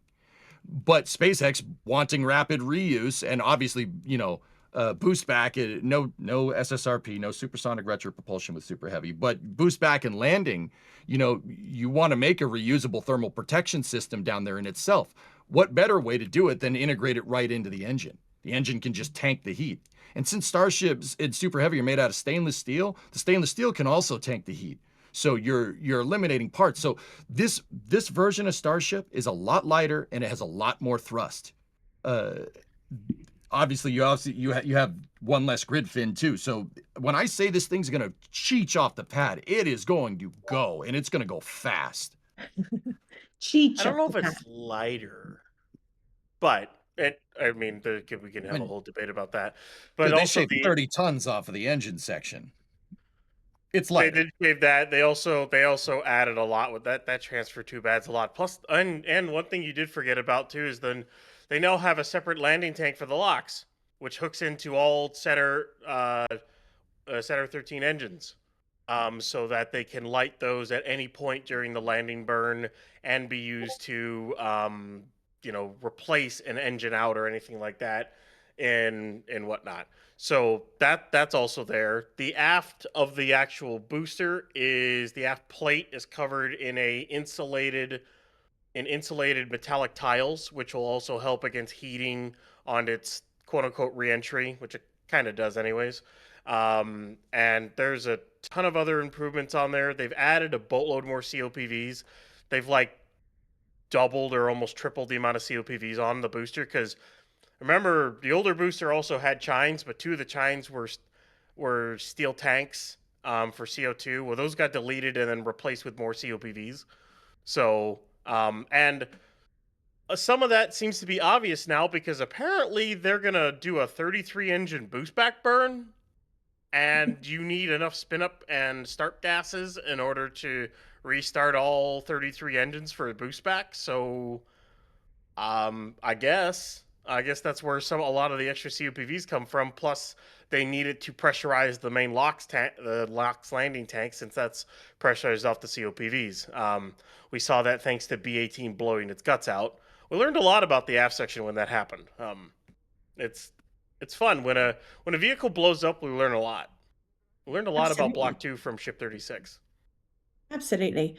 We were talking earlier, obviously, this is all to advance the ship for future missions, which I'm going to bring back to Artemis. Why have they done all these upgrades? What is that knock-on effect for the Artemis program? Ryan?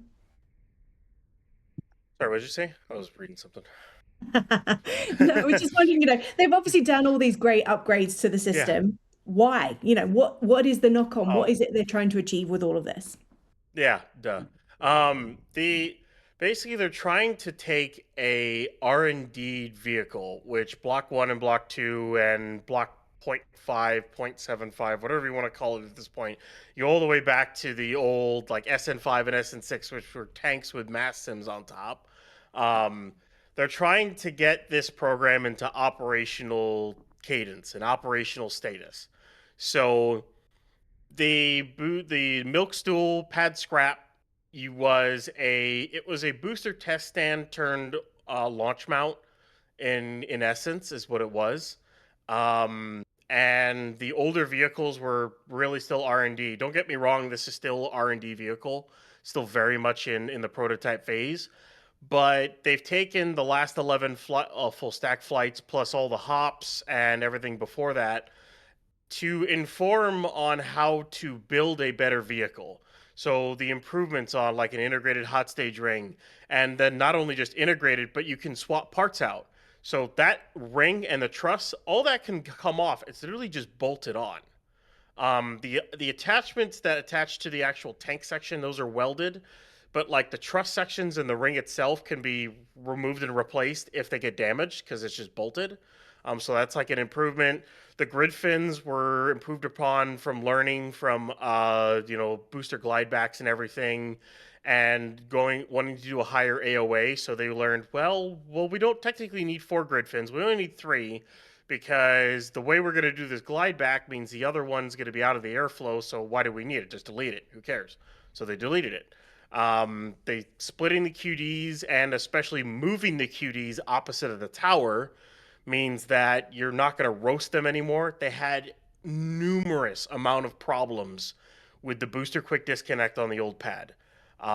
Later on, they were able to seal it better, but in the early days, the hot exhaust gases were literally getting into the booster QD and ripping apart the hoses. And they don't want that anymore. Like removing the Raptor boost QDs, the 20 outer QDs, those were getting destroyed every flight. They removed all those, and now they're doing it through the 2 main QDs and routing everything around the outside of the booster. Ship, for example, upgrades the propulsion system, a slightly redesigned QD, which will help with refueling. All the changes were made to help progress this vehicle later into the program and solve design problems and issues from the past. And they all culminated into what we're looking at: the new pad, the new booster, and the new ship. This is the design they're using going forward, with all three components, and I guess all 4 if you want to include the engine as well. And hopefully this will kickstart the program, and then they'll kind of stretch a few things here and there once they get to Block 4, maybe make a few changes here and there. But for all intents and purposes, this is the kind of stack we're going to be seeing flying for a long time. And yeah, it's to help push the program forward. All very exciting things. And for those who are just joining us, we are currently about 6.5 hours ahead of launch. You are joining the NSF Stakeout ahead of Flight 12. If you joined us yesterday and were wondering how come it didn't fly, well, there were a few little issues. We're expecting those to be fixed before launch at around 5:30 Central Time later today. I'm Alice Carruth. I'm joined by Ryan and EJ, and we've got Ryan Katoon on behind the scenes doing all of the switching for us. We will be giving you lots of updates throughout the day of what's going on. At the moment, it's looking like we are going to see a launch of Flight 12 today. We've seen SpaceX share on X that things are looking very favorable. We're about 85% favorable weather for today. As you can see from these incredible images on the ground, it's looking nice and clear and it's looking beautiful. Thank you so much for joining us for today. I just wanted a quick go through of some of the support that's coming in on the chat. Firstly, to Boris, thank you for the excellent coverage. He's given us a tip. We always appreciate those tips. It's always nice to know that you guys support us and help us bring this coverage to you. Next up, we've got Chris, who's come up with a support message on the store. Thank you so much. If you're interested in any of the store merchandise, go check it out. NASAspaceflight.com. We've got some great things available to you for today and going forward. And another Chris message saying, loving all the work you guys are doing. Best to do my bit to support the coverage and get to the queue building for Sawyer's late. Yeah, Sawyer will be back later. Sawyer will be covering. We've got lots of crew coming up and down throughout the day. Make sure you stay with us throughout everything that's going on. And if you have any questions for the team, just make sure you tag us in chat at NASA Spaceflight or at NSF, and we'll make sure we get to those as we go through things today. So I'm going to go through a couple of the questions that are coming up just to make sure that we know what's happening with things on the ground. We've got this one coming from Astrius Industries, who's asking, why move to asymmetrical grid fins? EJ, would you like to tackle that one? Mass has a lot to do with it, but it's more that you don't need a fourth, if that makes any sense. So like, okay, I said before that the grid fins are at, if you're looking at a clock, there's 3 grid fins. They're at the 3, 6, and 9 o'clock positions. The reason why is because that covers all 3 axes of movement. The booster needs 3 degrees of freedom with your grid fins, with your grid fin control systems. Meaning, like an airplane, you're going to need to yaw, pitch, and roll.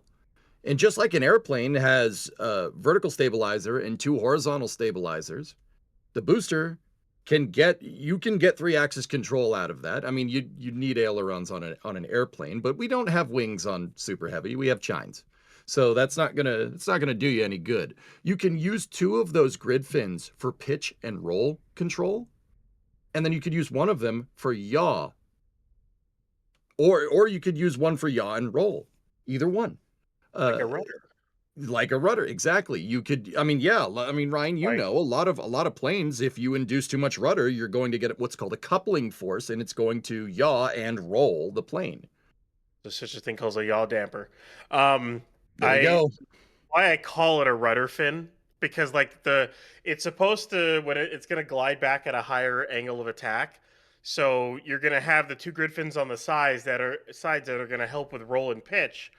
And then the other one is just going to help with yaw, because it's literally a rudder. And then the other part about that grid fin is that the interior of it, so as a grid fin, for those who don't know what it is, there's grids on the inside that allow the airflow to pass through. Now, on the 2 side ones, they're straight up and down. So in the orientation they are now, air would just go straight up through or straight down through. The rudder fin is slightly slanted so that when it's in its high angle of attack, it won't make the booster pitch up too much, basically. So it's basically oriented so that it'll keep the booster's nose, quote unquote, down, or its engine section pitched down more, so that it stays in that angle of attack and it won't pitch up too much, and then all of a sudden you might flip the booster and lose it. So you don't want to do that. So they've made, it's really cool the way that it's made. We only realized it when they finally rolled it out, and people were taking pictures of it and goes, wait a minute, that's slightly slanted. It's one of the few things that's always fun to find. You're saying because the yaw and grid fin is pitched slightly upward, that you're going to get more coupling force from it, Ryan, correct? Yeah, basically to prevent it, the interior is slanted so that you don't get too much pitch out. Okay. Because if your airflow was straight through on that, it might deflect the booster too much upwards, the nose, or we're going to call the nose the engine section in this case.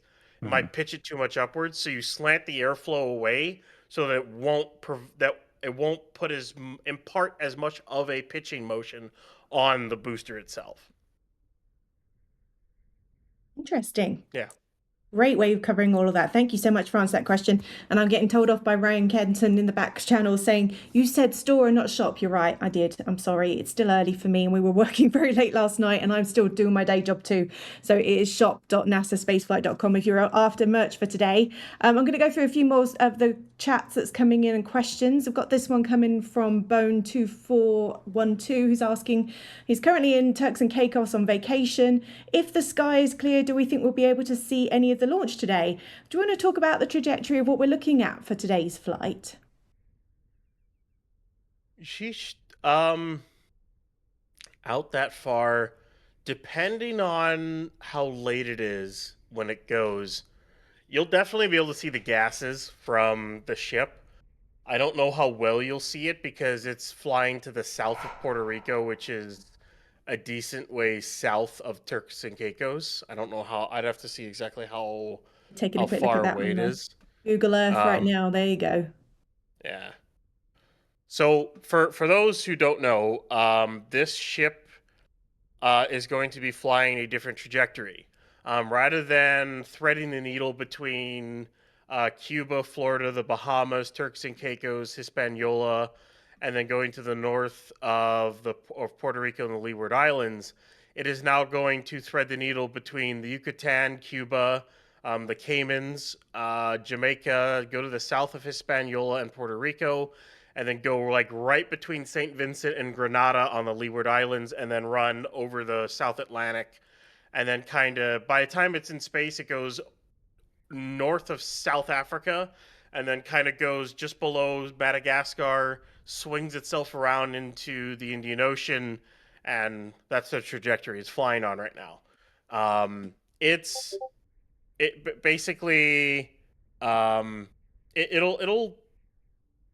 not really much different per se. It's kind of to get ready Starship to do a what was it called? Basically to get it ready to do Starlink missions out of Starbase when they want to do them. That's part of the reason for this trajectory change. The next one, the other trajectory they got approved for, it has them going over like, I think it's just south of Jacksonville over Florida. It goes like between Jacksonville and Orlando. But they're not going to fly that until they're much more confident in the stack. So probably several flights in this before they ever try to fly that.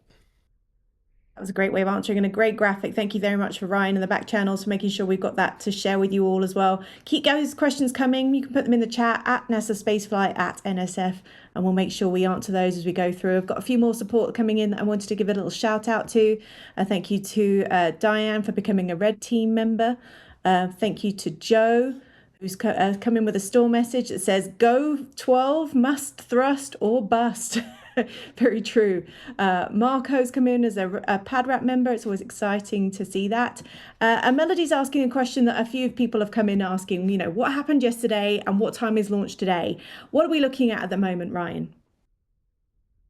So as of right now, SpaceX, they even posted it on X. They are targeting 5:30 p.m. Central Time. So they're targeting the opening the window. The window goes from 5:30 p.m. all the way to 7. So an hour and a half long window. And as of right now, the weather is 85% favorable. That feels a little low considering it's like perfectly clear skies, but it might be some upper level winds, or there might be something in the splash recovery zone. That's the other thing you always have to watch for, is what is it like over in the Indian Ocean where the ship's going to land too. I haven't checked to see. I have to check to see what the forecast models are for over there, but as of right now, are pretty clear skies. There's some clouds, but not many. It's a beautiful day out. I mean, it's hot and it's humid, but that's Starbase for you. As I bet That's EJ to say, that's South Texas. That's South Texas, especially with all the marshland around there and all the water that's around there right now. It all evaporates and it just gets even more humid.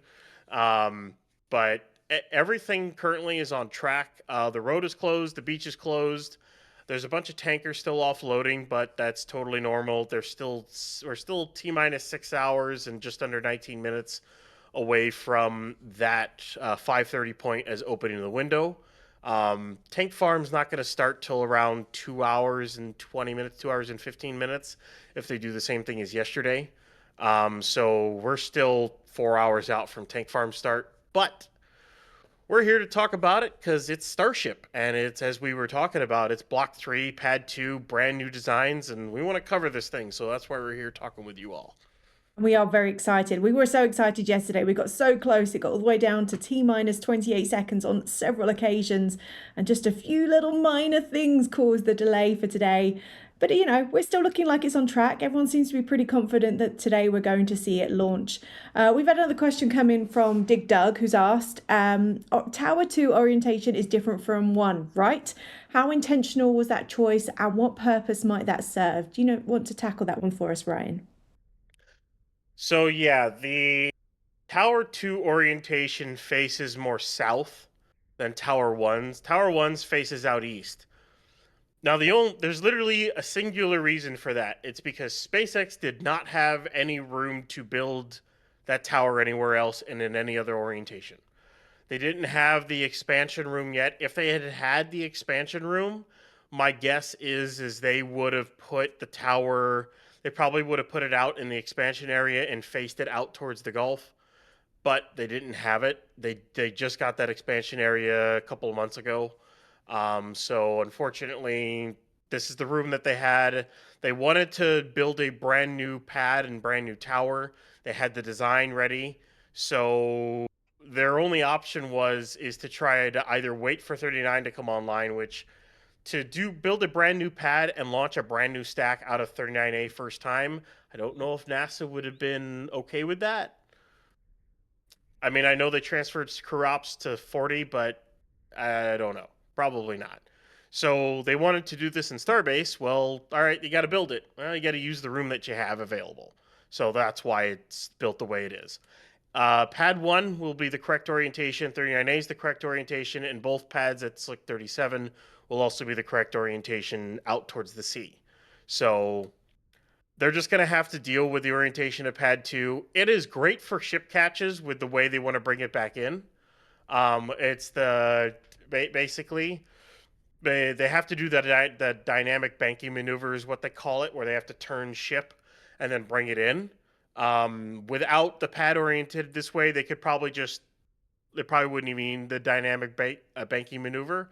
And then for booster catches, it's gonna be kind of janky because they're gonna have to do a dog leg with the booster on the way back, like near the end of the landing bird in order to get it in the sticks. So they're gonna have to work with what they've got, and that's just gonna deal with it. And you see still a bunch of tankers ready to go. But as I said before, we still got a lot of time before they got to clear the entire pad. And we're talking a little bit about pads. So this is another good question that's come in. Do we know how a caught ship will be safetied by the pad, hooked up to ship QD while hanging from the chopsticks? ? They'll just vent it. When a booster is caught, there's still residuals left in the tanks. You're probably talking 20, 30 tons of prop per tank, possibly, which that's a lot of methane to vent, and you're going to want to just take that out with the QD. With the ship, you're only talking maybe a couple of tons of methane left, not even. The landing tanks will be pretty well used up during the landing burn and everything. So you just vent it out. You either dump it or vent it. They have ways to do that. And that's how you can save the ship. I know people are going to say it's like, well, they can't really vent methane. They can vent 7 tons of methane a test, and it's like 1,000 tons. They can dump like 1,000 tons out per year, something like that, to do the PEA. I have to go back and double check the numbers exactly, but they have an allowance at how much methane you can vent out, because it's hard not to vent any at all. It's almost impossible to do that. And if you look back towards the launch and what you'll see later, when they get closer to launch, you'll see 2 vents open up on the bunker. One's LOX, one's methane. They literally drain methane out, so they drain the lines out. And then they do the same thing for the tower. There's literally a vent on the tower which they just drain methane out of. just to empty the lines out, so they basically reduce any fire explosion risks around the pad. So it's not really that big of an issue for that. Good question, though. Thank you for answering that for us, Ryan. Going through a few more little support messages coming in. Thank you to Anonymous. Always pops up. Always delight to settle down on my couch with a hot cuppa and watch the awesome NSF streams. Keep it up. Love from the Bay Area. Thanks, Anonymous. It's always nice to know that we're appreciated.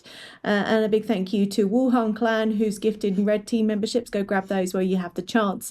Obviously, we've been talking about SpaceX and what's going to be happening today. They are hoping to be flying at 5:30 Central Time, local time, to the Starbase area this evening. We are currently counting down at 6 hours and 13 minutes before that launch time.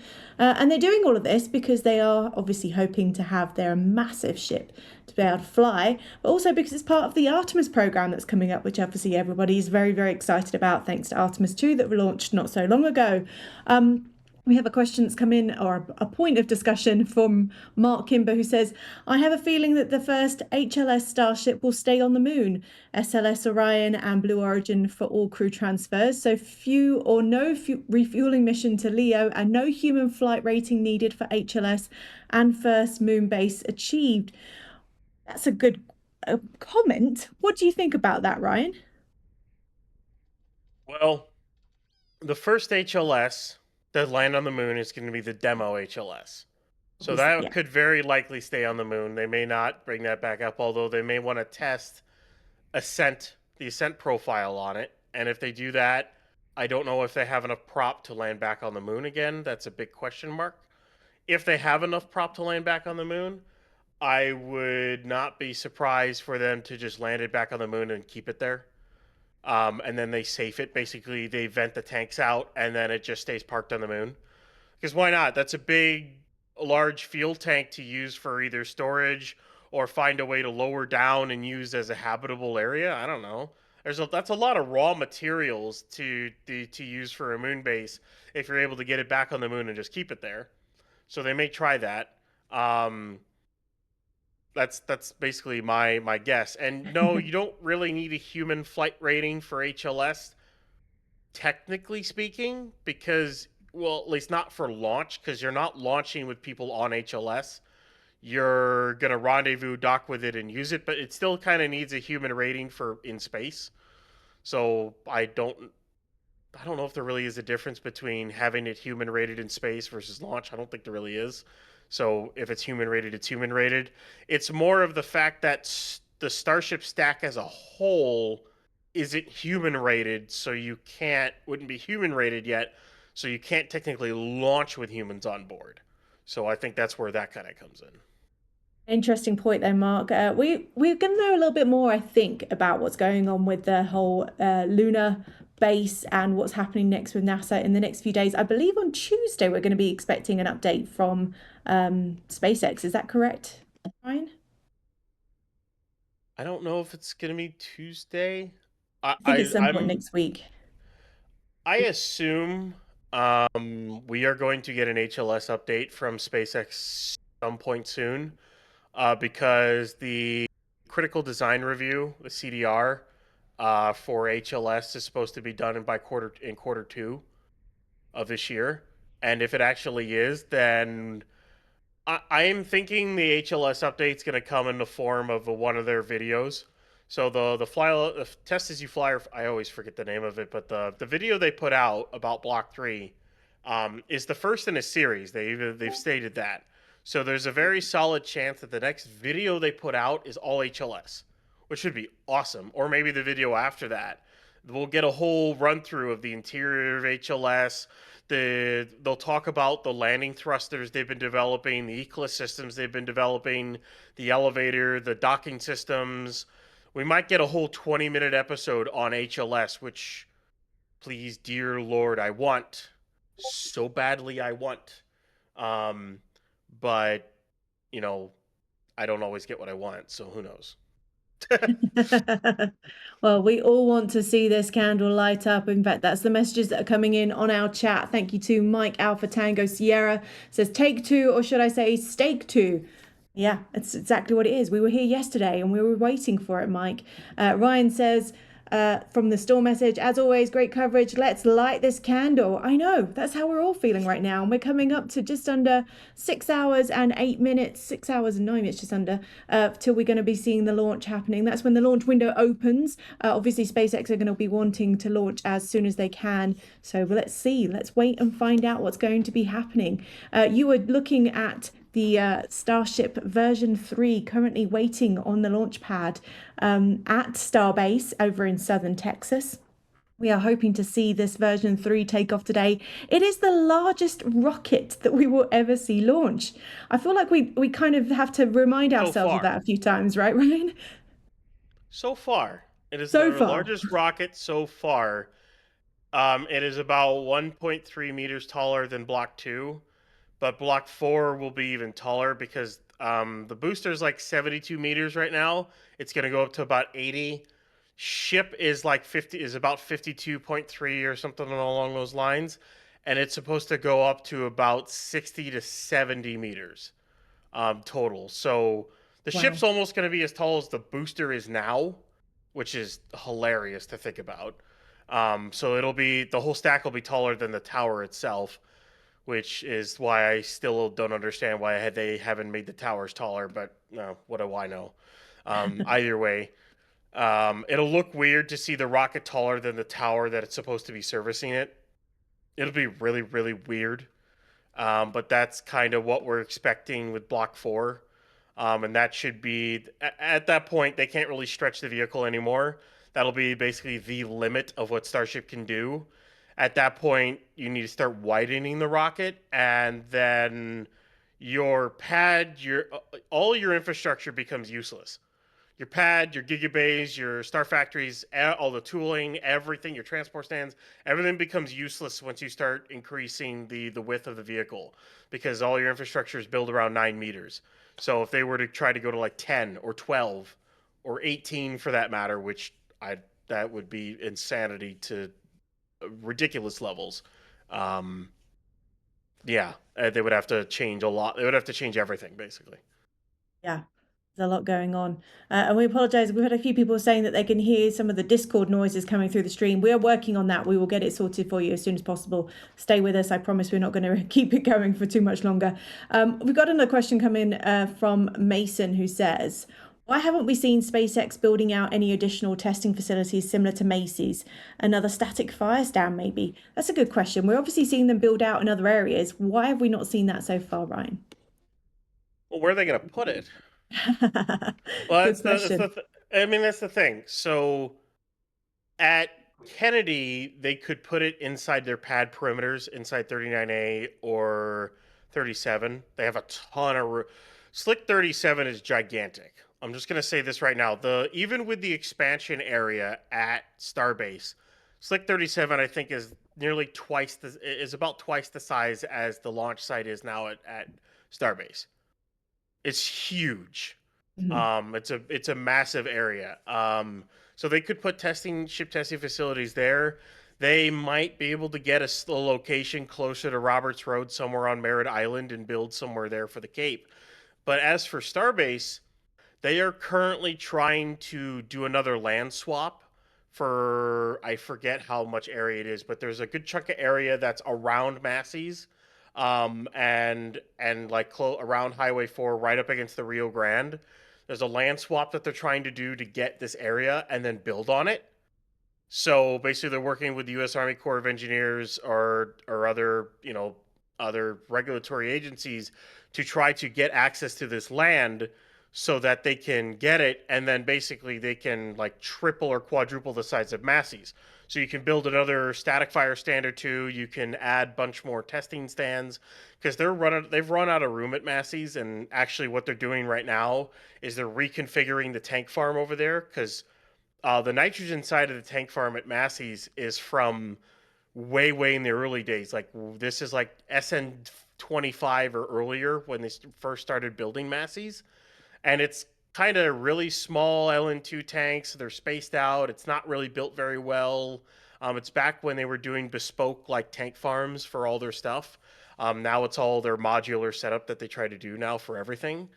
They're trying to reconfigure things to probably get more test stand locations at Massey's. But the other part of that is to get more land, then you can build on more stuff. But they're not really that close to getting it. I don't remember the timeline exactly what it would be to get access to that stuff. But overall, it's because they just don't have where are you going to put it. They don't really have the space down in Boca, and they don't really have any easy locations at the Cape where it wouldn't be interrupted by launches. So we've had a few questions coming in about what's happening with Florida, so we might as well jump into those. Dino has asked, I know it's been brought up before, but is it still not an option to deliver Starship to Florida by launching them from Texas? If not, why is it a bad idea or not realistic? So to start, they have to transport it via barge because they're not catching ships right now. I mean, best case scenario, they attempt their first catch on Flight 14 with Ship 41, assuming Ship 41 is flying out of Starbase, not out of the Cape. We don't really know what the first stack is going to the Cape. We don't know yet. It could be 21, it could be 22, it could be 23. We don't really know right now what booster ship convo is going to be the first one to the Cape. But my guess is once they start catching ships and start reusing them, if they want to deliver a ship to Florida, they can launch a Starlink mission out of the Cape. Say they want to deliver a Starlink or a tanker, or even they can't do it with an HLS ship because it doesn't have a heat shield. They have to transport those by barge. That has to happen no matter what. But anything with a heat shield, they can just launch a mission out of Starbase and then have it land back at Kennedy. Or when they build the launch sites in Louisiana, or if they build one at Vandenberg, or any of these places, they can just re-enter and come back at the launch site they want to come back to. So like, oh, let's ferry ship like 127 or something to the Cape. All right, well, let's launch this tanker mission out. We'll rendezvous with the depot, and instead of it landing in Starbase, we'll just land at the Cape. So the Cape has another tanker ship. They can just do that. Boosters, you either have to transport them horizontally or you have to build them on site. There is no launching a booster towards any other launch site. That's not going to be a thing. So excellent. We're going to have a little bit of a look at what we are up to for this point and where we're going to be going to for the rest of today. So before we get into that, though, let's have a quick look over at what's available to you, because we are counting down till Flight 12 of Spaceships version 3. We have an incredible store available to you. Go to shop.nasaspaceflight.com. You can pick up a patch. There's only a few patches left. Please, please, please go and pick them up before you miss out. They are really incredible and they are limited edition and worth collecting for you. I've got a t-shirt. I'm sure most of the other crew have got shirts and mugs as well to celebrate this day. There's also pins available. So if you happen to be a pin collector, go get yourself a pin for Flight 12. They are incredible and available, and lots of other goodies available to you on the website. That is shop.nasaspaceflight.com. Starship is under contract to serve as one of 2 lunar landers for NASA's Artemis program. There is a lot of pressure from the agency to beat China back to the moon. With a brand new version of Starship debuting on Flight 12, all eyes are on this mission. And if it goes well, it may indeed pave the way to beat not only China, but also fellow lunar lander contractor Blue Origin to be the first landing humans on the moon. For those unfamiliar, here's a quick recap into the Starship Human Landing System, also known as HLS. For this variant, Starship flies with no thermal protection system tiles and without aerodynamic flaps. It is, however, flown in a white color to reduce propellant boil-off while in the sun. The lunar Starship for Artemis is also fitted with dedicated landing engines placed high above on the body of the ship to prevent dust from being kicked up while on final descent. Its nose cone and payload bay contain a spacious main cabin with a dual airlock area and elevator located just beneath it. The ship's own header tanks are also removed from the nose cone area. In its place is a docking port on the tip of the nose cone, which is used to dock with NASA's Orion spacecraft. The lander also has very large landing legs, which are kind of important, especially when landing a huge vehicle such as Starship on the uneven terrain of the lunar South Pole. Now, getting to the moon takes a lot of energy, and landing on it takes even more. And then on top of that, you must also return to lunar orbit so the crew can return home. All of this in rocketry terms means that there is a lot of propellant needed, especially for a vehicle as large as Starship. And since Starship is also the rocket's second stage, it uses up most of its propellant just to reach Earth's orbit. So once in orbit, it doesn't have enough propellant on board to go to the moon and carry out its mission. Thus, it needs in-orbit refilling. For this, there are a series of propellant aggregation flights that would happen first before the launch of the Starship lander. That sequence starts with a Starship depot being launched into orbit. Then multiple ships, perhaps over a dozen, would launch and dock to the depot and fill it up. This sequence is thought to take a few months during the first few missions, with a cadence of about 1 tanker per week. Once the depot is loaded, the lander would launch and meet with the depot to be refilled. Under the nominal plan, the lander would then depart for lunar orbit and wait for Orion to launch and dock to it. 2 crew members would then board Starship for their descent and landing on the moon and start their mission on the lunar surface. After a week-long stay, the crew would then use the Starship lander again, but this time to lift off and meet back up with Orion. Then they would transfer back to Orion and come back to Earth. But these plans could very well change. A few weeks ago, NASA announced changes to the Artemis program in order to accelerate schedules and buy down risk ahead of the first crewed lunar landing. Now, the full scope of these changes hasn't exactly been published yet, as the details are still being finalized, but they could include those, for example, on where Orion meets with Starship and even what kind of lunar orbit is used before heading down to the surface. But before that first crewed landing, SpaceX has a series of tests and milestones to complete, and they all hinge on the success of this flight.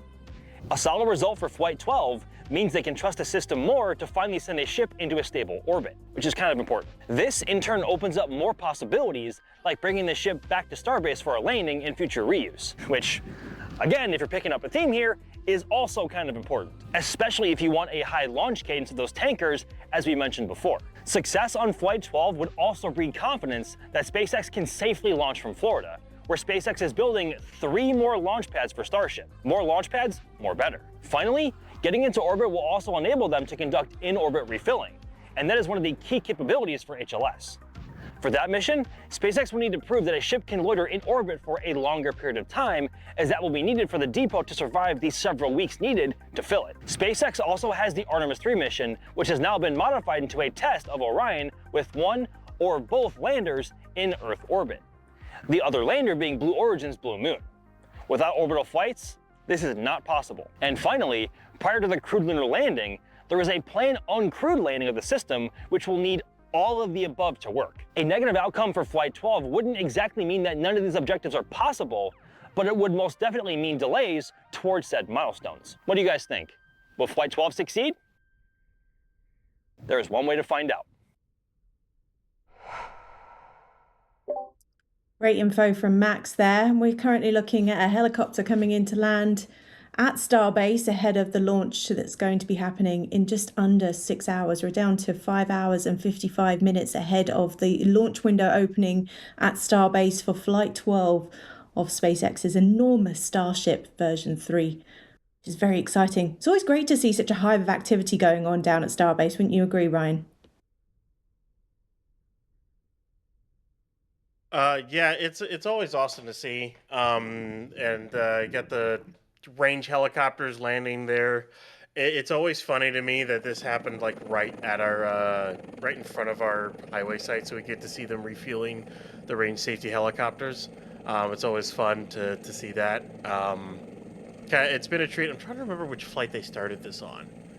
I'm trying to remember off the top of my head. It's been a couple of flights now. I think it was at least like 7 or something along those lines. I'd have to go back and look, but I can't remember the exact specifically which flight it started on. I think it was all the afternoon ones. Yeah, it might have started with the afternoon ones, so like flight 6. Either way, it's always fun to see the hive of activity.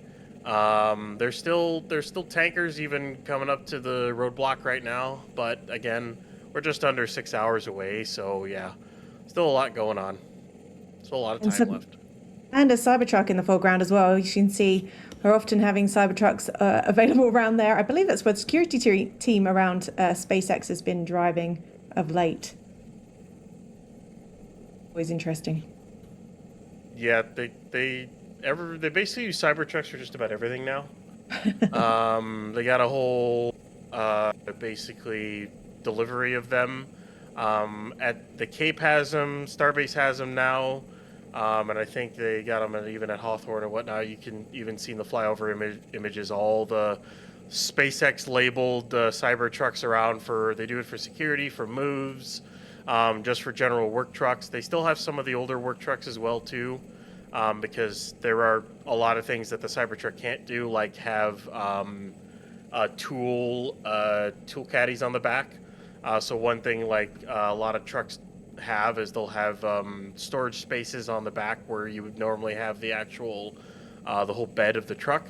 You'll still have the bed, but you also have places for tools and things like that. And Cybertrucks don't have those. That is probably the biggest downside of those, and why I don't like them. They're also very odd looking. I don't think. Nah, they don't look good. They don't. I'm sorry. No, they don't. I'm sure we're going to get lots of people coming at us in the chat that like them, but it's subjective. Don't have a go at us. We're allowed our opinions of these sort of things. And speaking of the chat, we've got lots of support coming in. A big thank you to everybody that keeps sending us messages. Anonymous has come in with a store message saying NSF is the best place to relax and watch my favourite SpaceX stream. Keep it up. Thank you very much, Anonymous. It's always nice to know that we've got that support. Michael's also come in saying, how epic would it be if they stacked Starhopper on top of the booster and sent it to the moon for future aliens to find? Anyway, thanks y'all. Been an interesting one. Starhopper, I haven't heard that one for a while. Johnny says, aim high, fly SpaceX. Anonymous again coming in with go SpaceX go. Another anonymous post saying thank you for the coverage. It's always nice to know that Anonymous is watching. And then we've got I'd rather be flying an X-Wing, who said, I'm assuming that the ships that are launched to refill the depot are going to have extra fuel tanks in the payload bay to carry more fuel. If not, why? What do you think about that one, Ryan? I don't think they're going to have extra fuel tanks. I think the tanks are just going to be bigger. Because you have extra fuel tanks, that's extra domes, that's extra mass. Then you have extra piping for the pressurization of those tanks. And then you also have inlet and outlet piping. That's just extra mass that you don't need to deal with. So you just extend the main tanks. It's not that complicated.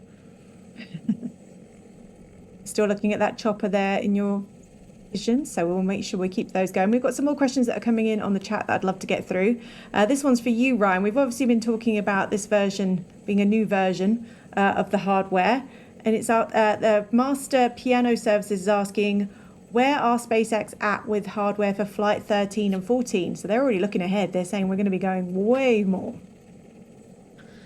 Yeah, so Flight 13, Ship 40 has already completed its cryo. It's currently getting set up for a static fire probably by the end of the month, maybe early June. We'll have to wait and see here.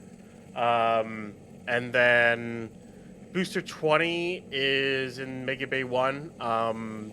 It's still getting ready for a cryo, which will probably happen by the end of the month, and then maybe a static fire by the end of June. So I would say, assuming this flight goes perfect and based off of readiness of those two, probably a flight end of July, early August is kind of where I'm looking at that. Flight 14, Ship 41 got its transfer tubes a little while back. It is waiting on its aft section, which in fact, we saw footage of its aft section yesterday during some of the Star Factory footage. We saw 41 and 42's aft sections, and it looks pretty far along, so I wouldn't be surprised to see that aft section roll out any day now at this point, because we don't know how old that footage was. But basically, we're waiting on that to come out and to complete Ship 40. Booster 21... what was it? Last night, I think it was. We had the A54 section roll into Mega Bay 1. Basically, I think it's one or two. I think it's one more section. I think they might be getting the transfer tube right now, and then it's one more section. I'm trying to remember off the top of my head. But basically, they've got at least another two sections of the LOX tank, which is the A55, and then the the A64, I think it is. It's the A64 is what it is.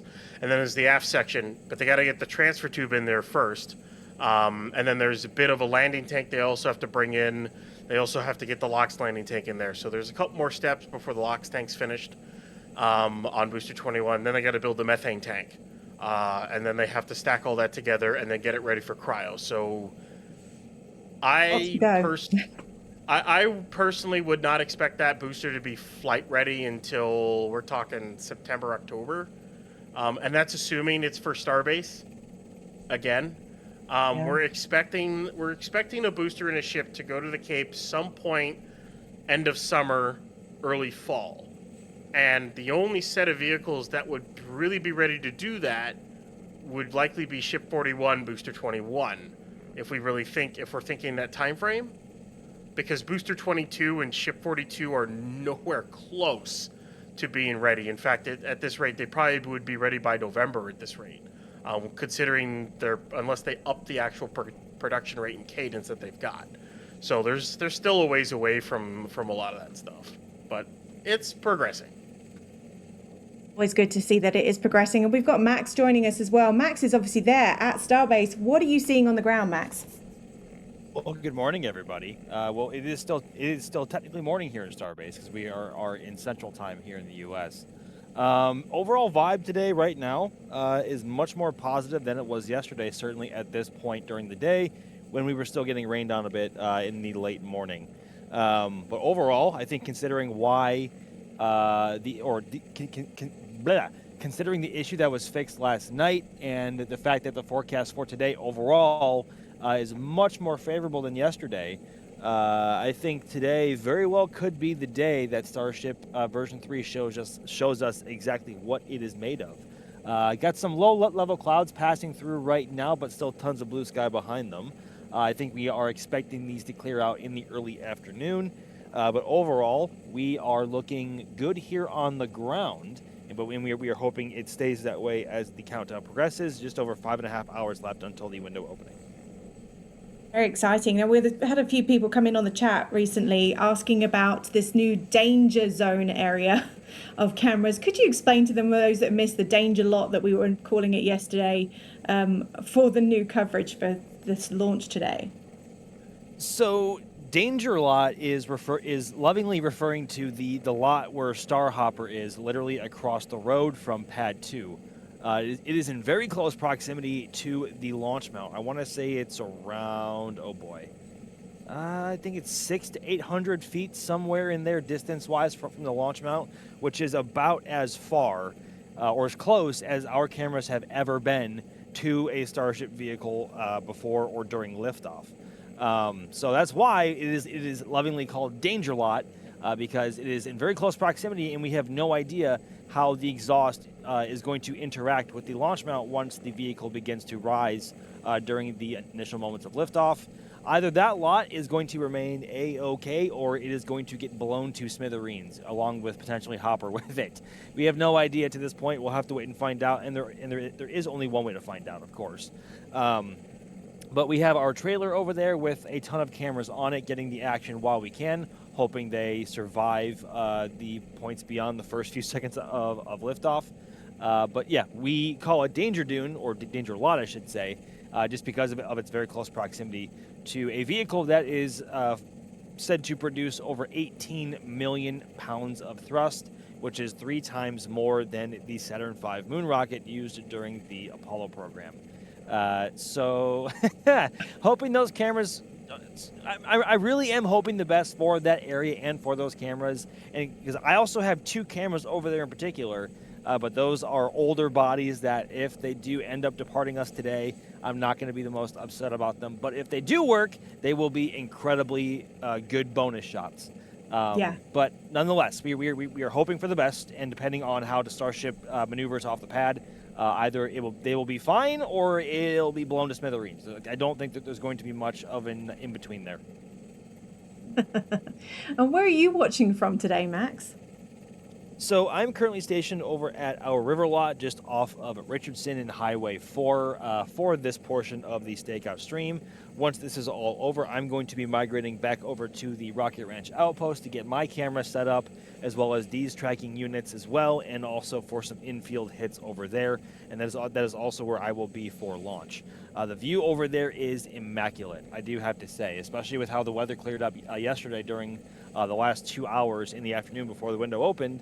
It was absolutely marvelous. And we cannot give a big enough shout out to the Rocket Ranch and the Outpost in particular for being incredible partners for us and with us, because they are truly just class act people, and they have done so much for us, and we hope to do as much as we can to return that favor. And we also have a 24/7 camera over there as well on a very tall tower that gives us a view of both Pad 1 and Pad 2, the production site, and also Massey's, depending on what direction it is looking in. But it's a fantastic place to look out for launch. Tickets are still available for today, although the check-in window, I think, is still ongoing right now there. I think you have until 3 p.m. Local time here to try and find your way that way. But yes, that is where I will be once the time comes.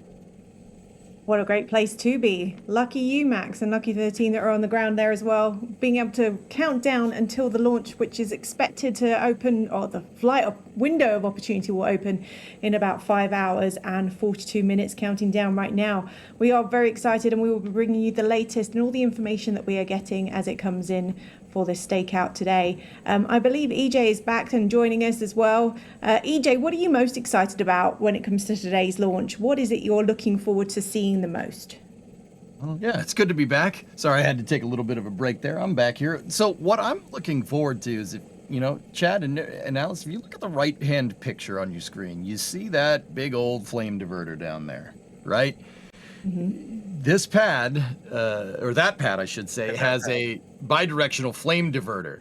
So I have these, we've seen tons of pictures of the Saturn V taking off over the years, right? And you see these gigantic flames coming out the side of each side of the flame trench at 39A and 39B for Apollo 10, right? You see these gigantic, like 1,000-foot flames coming out. That's going to be my favorite part. I want to see some Saturn V energy here when this thing goes to launch. I want to see, half-mile long flames coming out of this diverter on either side when this thing goes. That's the part that I'm looking forward to. It's gonna, you're gonna channel some real Apollo energy there. Love that. Ryan, what's your thing you're looking forward to the most today? I think yesterday I did say it was basically what EJ had said. Yeah, I would just want to see this, how this pad looks during launch. This stack and this pad together. I want to see how the plume interacts totally with the trench, and then how it interacts with the top deck plate.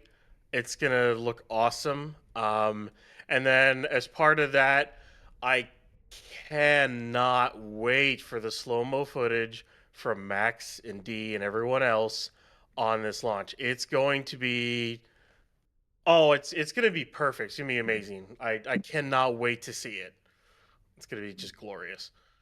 Absolutely. Max, what about you? What are you looking forward to the most today? Oh boy. Well, if viewing conditions allow for it, I'm really interested to see how the engine section of the booster looks once it's in flight.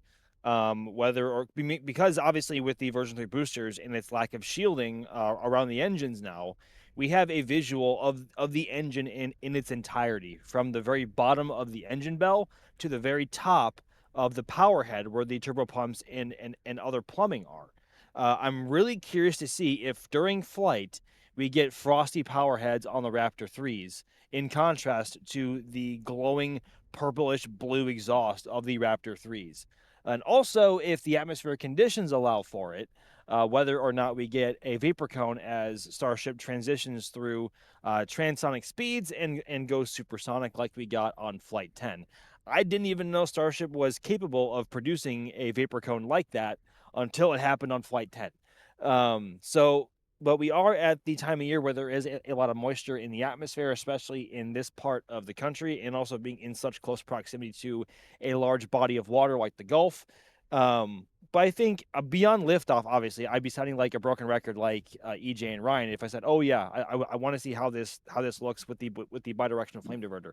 Obviously, yes, but also how version 3 performs in flight and how it looks in particular, I think is one of the most fascinating parts to me on my end.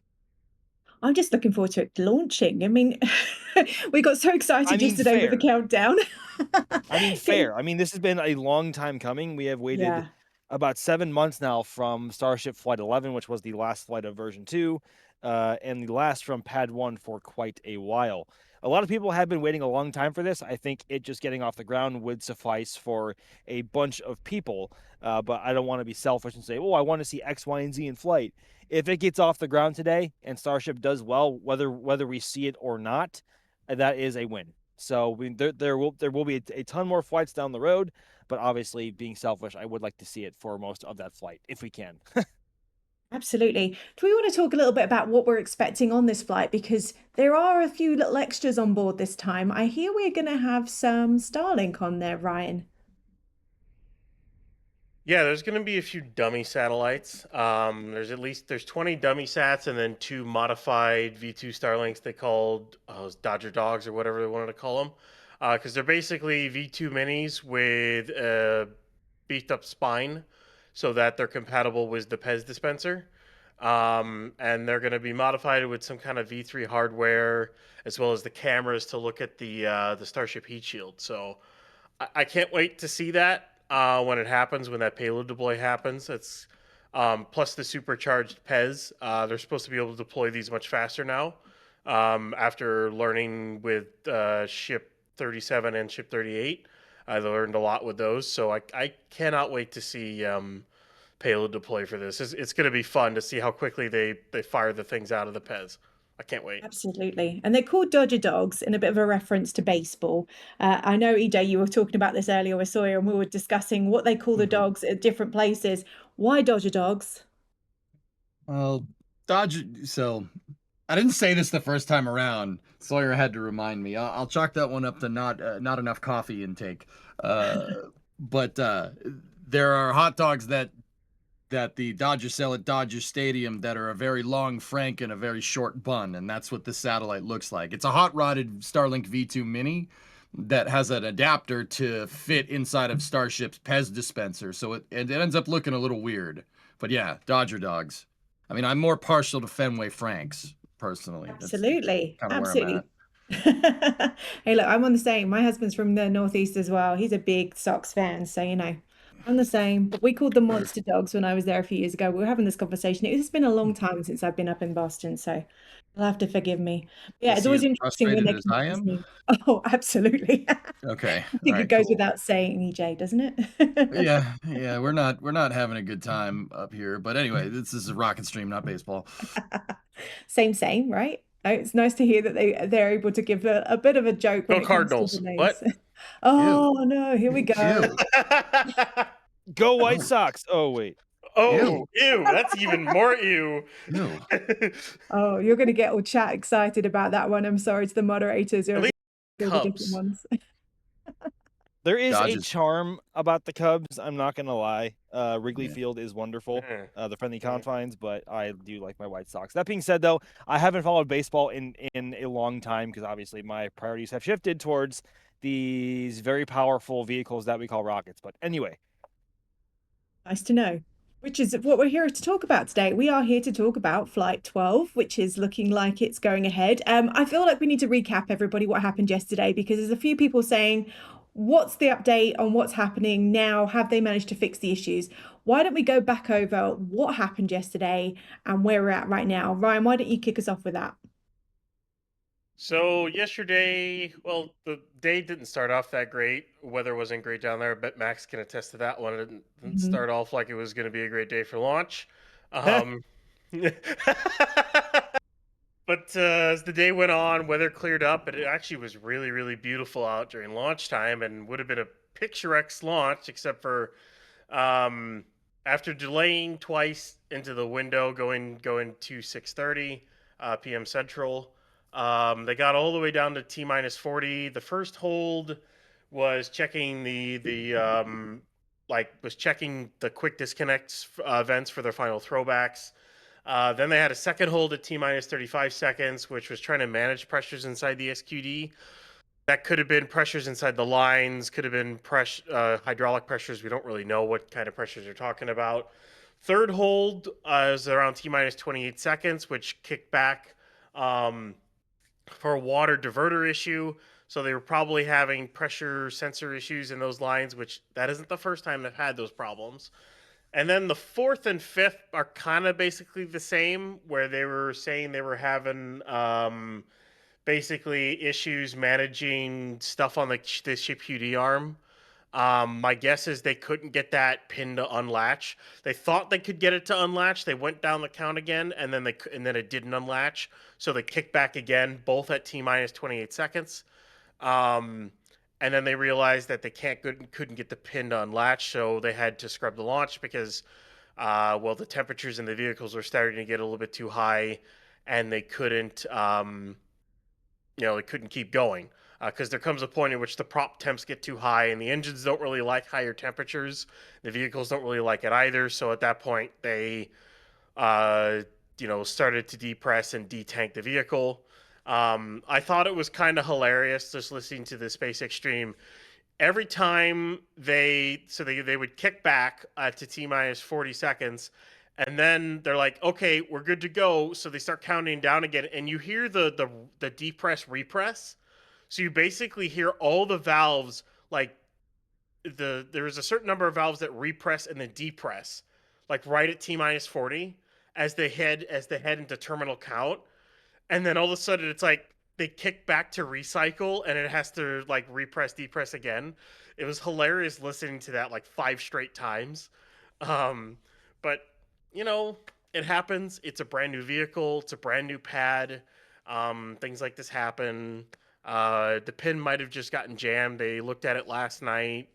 They did some tests on it. It looked like it was working just fine, and there haven't been crews up there for a long time, so their assumption is that they've got it fixed, whatever the issue was. We don't really know. All we know is that the pin wouldn't retract.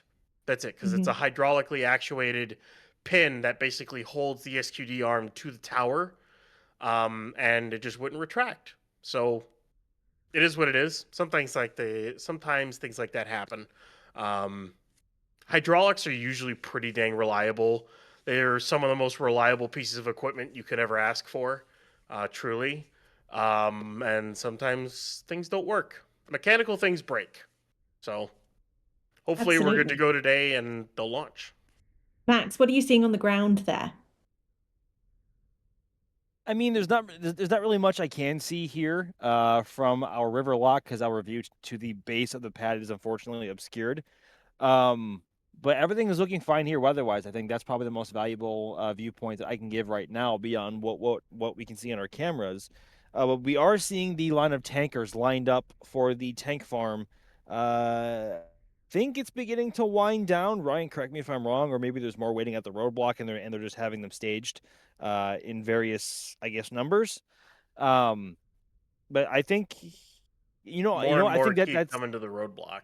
So more keep coming to the roadblock. Okay. Yeah. Well, I mean, I think yesterday we kept seeing tankers coming through the roadblock up until what? Like, was it 2.5 hours, 3 hours before launch? And that was Go ahead. They kept coming through the roadblock up until about like T-minus 3:45, 3:30 or so. And then eventually they finally turned back. I think it was a methane tanker until they finished it off. I just saw another shuttle tanker go past Richardson roadblock. You'll see the shuttle tankers roll in and out. I think they're running to the Brownsville ASU. So there's an air separation unit. I think it's by Lind. I think it's the company that operates that one. Yes. I don't remember off the top of my head. I think they're running to that ASU to basically restock on LN2 and LOX. So it's a quick trip. They're literally detanking at the launch site, and then they're going back to the ASU, refilling, and then coming back again. That's a lot of that. The methane is a much longer trek. As far as I know, they still have to trek from Houston to get the methane. As I think they get it from a supplier in Houston, so it's a 5-hour drive there and a 5-hour drive back, or to and from Houston to Brownsville. So the LN2 and locks are pretty easy to get. The CH4 they kind of have to order ahead of time. The lucky thing is they have a lot of methane now on hand. They have 6 full tanks worth of methane. 3 of them are 950 cubic meters. The other 2 are 1,000. So they got a lot of methane on hand, and it's the thing that they recycle the most and reclaim the most, because they don't vent that off like they do as much with LOX or LN2. So they don't need as many deliveries of that. They can probably go through several launch attempts without really needing to fully top off the methane tank farm. But the LOX and LN2 are a different story. So they're still refilling it. But again, we're still like 5.5 hours away from the opening of the window, so I'm not really too concerned. And most of them should probably be done or gone within the next 2 hours. But that's kind of what we're watching at right now. Absolutely. And you just mentioned we are counting down at the moment to the launch window opening at 5:30 local time in Starbase. They're going to have a 90-minute window to launch today for Flight 12. So we're expecting things that are looking pretty good. You know, even after yesterday's scrubs, and they weren't cancellations, they were just scrubs, they were saying that they were ready for today. It was almost instant that they said they were going to be trying again for today. And so we're looking at a very positive outcome, hopefully, to later today. Stay with us and we'll keep you updated when we know more things coming through. And sticking with positives, thank you so much for all the support that's been coming in. A big thank you to Mac that sent us a super chat. It says "Go Guardians," referring back to our chat about baseball. We've had this comment come in about Ryan, who apparently is entitled to his wrong opinion about Cybertrucks. Yes, we were talking about Cybertrucks not being our favourites. We're sorry. It's just our opinion. It's not personal. It's not a wrong opinion. It's a correct opinion, okay? We're going to go with that, okay? Hey, Yeah. I'm just for the record, I am not of the same opinion. I think the Cybertruck rocks. I'm just going to say it. I am Somebody has never to. wrong, okay? I am never wrong. My name's Ryan Weber, and I'm never, ever, ever, Never. once, ever wrong. Ever, ever, ever, ever, ever, ever.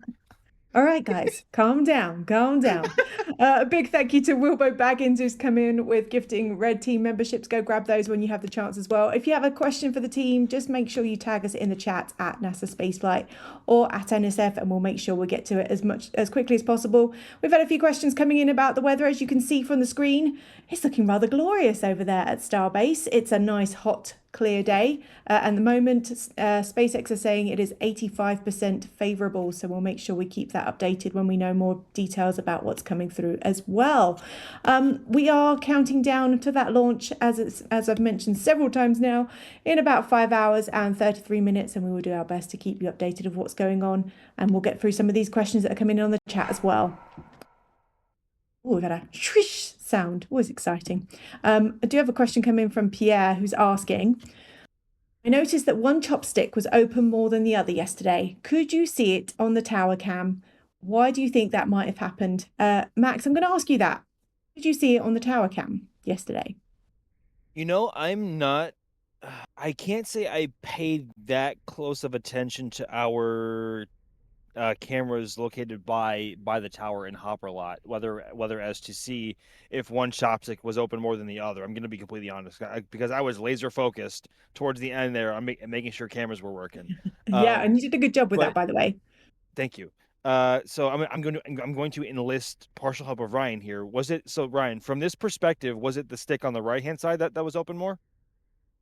It could have been a perspective thing.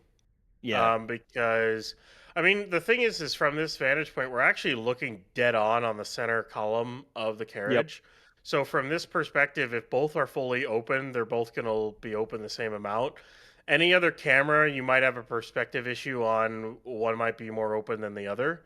But what they do when they go to launch position, they fully retract both arms. So that means they bottom out the actuators. So, and when they do that, it should be about the same. There shouldn't be really any difference if one's more open than the other. And even if it is, it's not really that much of an issue. It is what it is. Good question and a good observation. So thank you for that, Pierre. It's always good to see that you are keeping an eye on things and keeping us honest. And again, those questions can come into at NASA Spaceflight or at NSF in the chat, and we'll make sure we ask them of the team and what's going on. EJ, we've been talking a lot about all the changes in this vehicle. We are very excited because this is version 3 of the spaceship. What are we seeing in this version? Because it looks very similar on the outside, but I know there's a lot going on underneath. There is so much under the hood that we could be talking until Memorial Day about all the different changes. Ryan, you summed it up a lot better than me, dude. So I'm gonna default to you on this. You go down the list, dude. Go off. Dang, man. that's 2 in a row now being defaulted to Ryan. Oh dear. Uh-oh. What can I say? Like, I Ruh-roh. was explaining it a little bit earlier. Like, it's got 3 grid fins instead of 4, but Ryan knows it down to the nuts and bolts, man. Well, we can start at the tip of the ship. On the nose cone itself, nose cone's about the same design as Block 2. The Block 2 design was a complete redesign of the nose cone from Block 1. It was a major point in the redesign there. The forward flaps are basically the same. One thing on the heat shield on the nose cone is a horizontal seam, because when you're taking a singular like hex shape, and then you gotta go up a cone, so it goes up and then gets smaller and smaller, the surface area, you kind of have to direct those shapes inward. And with the hex shape, it kind of gets hard to do that. So they have kind of like a lot of specialty tiles that they do that. And then also you basically have to reset the line every once in a while. So there are horizontal seams on the nose cone. Well, they deleted one of those for Block 3, and they deleted, I think, 1 or 2 on Block 2 as well. So you used to have a lot more horizontal seams, so they've been getting rid of those, which is a really good thing. Still on the nose cone, they moved around the Starlink terminals. So now you've got 2 that are basically on the sides of the heat shield, and then 2 that are on the nose cone. That'll give them a nice coverage in low Earth orbit with the Starlink network. And then the 2 on the leeward side will definitely give nice coverage for reentry. Just below those are the new catch lift pins. So the sockets are deleted from this ship. They don't exist anymore. There's no more pins on the chopsticks either. All the lift operations and eventually catch operations will happen with the newly designed catch pins. They're basically the same kind of design as booster is in terms of the pin itself. They're not as long as the booster, but they're relatively the same shape. So it works the same with the chopstick itself. Payload bay door is basically the same as Block 2. I don't think I've seen any difference in that. You will notice 4 drogue docking ports added. That's the passive side of the probe and drogue system they're going to use. I know people ask, why don't they just use an autonomous docking system? That's not really easy to do. You'd have to have multiple points of contact, especially for a refueling trip.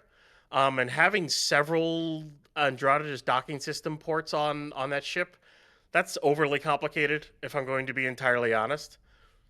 Why is the methane reclaim vent on? Because they want to reclaim methane, obviously. But they only turn that on when they're chilling down the methane side. They could. Do you think they're moving commodities around because of the tanker trucks, Ryan? It could be. It's stopping in the middle of my explanation, but I just noticed that. It is kind of odd because a lot of times if you're gonna move and recondense methane, there's recondensers at the methane tanks themselves.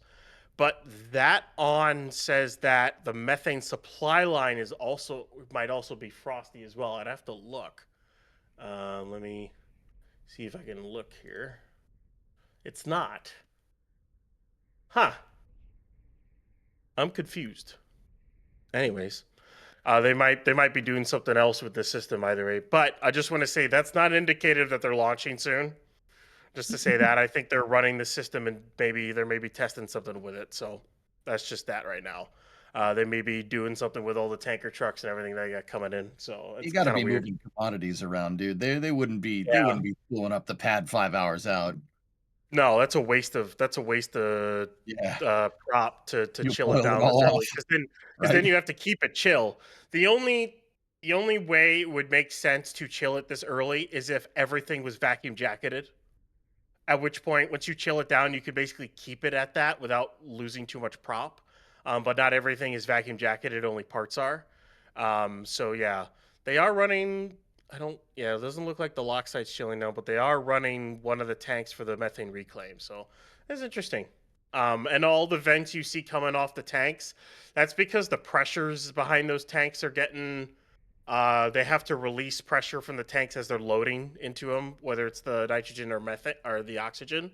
And then, of course, the methane recondenser vents are for the methane gas at the top of the tank. They recondense it and get it back in the tank as a liquid. So tank farm's just kind of running right now, but usually they don't run the methane reclaim vent unless they're chilling down the methane, but they're not. So either way, it's a little weird. Anyways, with the ship, they moved the common and aft domes down so they can get more prop on board. It's like 100 tons extra prop on the ship. The tanks themselves are basically the same. The transfer tubes are still the same as Block 2. There might be some changes near the aft dome of that. And then basically they've got they redesigned the QD a little bit there. The entire aft bay is completely redesigned. It's much more clear. We even saw it on the launch on SpaceX's launch stream there. It's basically an insulated, just slightly lower attic or slightly upper attic, basically. The RVACs are slightly inside the LOX tank now in cavities because they moved the dome down. So you can't move the RVACs down, otherwise the bells will stick out below the skirt. And then as for the heat shield, they have done a lot of little things around the forward and the aft dome heat shield seals. So instead of having a horizontal seam to go down to the smaller tiles, which go over external stringers, they have the original hex tiles with small cutouts on either side, where the smaller tiles hook into for better gap sealing. So that's a really nice thing. The tiles on the aft flaps are now all pinned, except for the leeward tiles that are glued. The primary tiles are all pinned now, and they redid the entire tile system on the aft flaps. That's just some of the stuff. They've added a lot of RCS equipment to it. It can stay in orbit for 48 hours, so extended battery life, better avionics, and a whole bunch of other stuff. And that's just the ship. The booster's a whole other thing. I could probably go on for the next 2 hours if I really wanted to. There's a lot going on, but it's all exciting, which is why we are counting down right now for the Stakeout till that launch window opens in just over 5 hours and 16 minutes until we hopefully get to see this, light this candle, as they say. And we would want to say big thank you right now for all the supports coming in. Thank you to Mergs, who's come in with 5 red team memberships. Big thank you to Patrick, who's gifted 50 red team memberships. Raptors Mini, who's come in with 1 red team membership. And Tom with 5 red team memberships. It's always wonderful to see the support coming in. We've had this lovely message from David, who said he's got the patch to mark this very special launch, a brand new Starship. If you're wondering what he's talking about, go check out the store. Go to shop.nasaspaceflight.com. We've got a very limited number of patches available still on there, so go get them now before they run out, because it's always important to grab those while you have the opportunity to. And we are counting down at the moment till the launch time. It's looking like things are going to plan. There's a lot of activity going on the ground, though, right, Max? There always is right now between those tankers and also the range helicopters, which are constantly surveying the area, making sure that people do not go where they're not supposed to, and making sure the area is clear. The last thing you want to do is be around a vehicle as large as Starship with over 5,000 metric tons of propellant on board, should the worst case scenario happen, because I can guarantee you, if you were, you would not last very long. It would be a very bad day for you. I think, as far as I'm aware as well, the hard roadblock past Richardson has not gone into effect yet. I'm still seeing cars going to and from the Star Factory area, but that should change here in a few hours as we see one more range helicopter now on Highway 4 past the hard roadblock past LBJ Boulevard there, getting ready to refuel and head back up once again. But yeah, it's like an an ant hive around here between how many people are still coming in and out, coming in the area, people here at the river lot, and also going back and forth from the outpost for now, and then the blah. Good Words, Lord, English? English words. Put my teeth back in. People, the crowd should Today, begin to- Junior. and blah, blah, blah, blah. The crowd should begin to arrive to the outpost from the Rocket Ranch proper here very soon. I think check in there. I think we'll conclude around 3:00 if everyone is not accounted for by that point. But yes, there are tons of people still coming in and out from the area, but we should expect the hard roadblock past Richardson to come into effect here very soon. Always good to know. It looks like we are on track, and as SpaceX has continued to communicate, it's looking like we are positive that when that launch window opens at 5:30 this evening local time, we will be seeing this vehicle launch. EJ, we've had a couple of questions come in that I figured maybe you could cover for us. This one's a really good one come in from DSCP1VG. I don't know what that's supposed to stand for. Can you go over a bit of the basics of the length versus diameter of this rocket? Because it's huge, isn't it? Let's talk about how large it is. Okay, so Starship has it's a 9-meter diameter core. So for people that use feet units, that's about 30 feet, about 30 feet wide, give or take. It's Ryan, what's the exact height of V3? I don't remember off the top of my head. I know it's about a 35-story building, but I don't know what that is in meters. 407 feet. That's not meters. that is not those, but hey, I'll take that. Those are units. I wanted to hear your reaction, EJ. I wanted to hear your reaction. It's just over 124 meters, by the way. He says diverting and completely ignoring that part of the question. Yep. I don't know what you're talking about. No, anyway, so yeah, we're a little over 120 meters and change. It's about a 35-story building. So in terms of extending the vehicle, you can with most rocket designs, one of the easiest kind of low-hanging fruit in our analogy that is upgrading rockets and changing their design, one of the easiest low-hanging fruits is just to extend the vehicle. We've seen it happen with Falcon 9. If you're a real old school, I mean, I hate that this is old school at this point, but if you remember Falcon 9 1.0, guys, one of the like first things that SpaceX upgraded with Falcon 9 1.0 to 1.1 was extending the vehicle. Bigger upper stage, longer first stage, because that favored the reuse. You gave it the extra fuel that it needed to be able to do the boost back and landings that we're all accustomed to nowadays, which are fantastic. I still get hyped up every time I see a Falcon land. I'm like, yeah, man. Like people find that a little weird, and I kind of don't blame them at this point. But with Starship, yeah, you can easily do the same thing. This ship is a little bit taller than previous versions. This whole stack's a little bit taller, and the stack that came before this, the Block 2 stack, is taller than the Block 1 stack, right? Extending the vehicle on the long axis is one of the easiest things that you can do. So in terms of like how much more you can go, you could probably do with extending Starship a little bit more. And we do see that from SpaceX's Starship V4 renders. The V4 renders have Starship, and it looks like Long Cat if you like old internet memes. Like Starship ends up looking in the V4, Ryan, like it's about as big as Super Heavy but with the same little flappy fins on it. It looks very strange. But yeah, there's still more performance to squeeze out of this thing. Lots going on. It looks because it's going to be like 60 to 70 meters is what the Block 4 ship's going to be. Currently, booster's like 72 meters. So like basically imagine the ship as tall as the booster currently is with the same size flaps, which is just going to look wrong. I'm sorry, that's just going to look wrong. Weird. On so many levels. And then to get the rest of the performance out of it, whether or not it's before they do the stretch or not, eventually they're going to put 3 more RVACs in the bottom of that thing to get some more thrust out of it. So, yeah, and I would like to add, I said that extending the vehicle, like lengthening the vehicle, is one of the one of the easier things that you can do.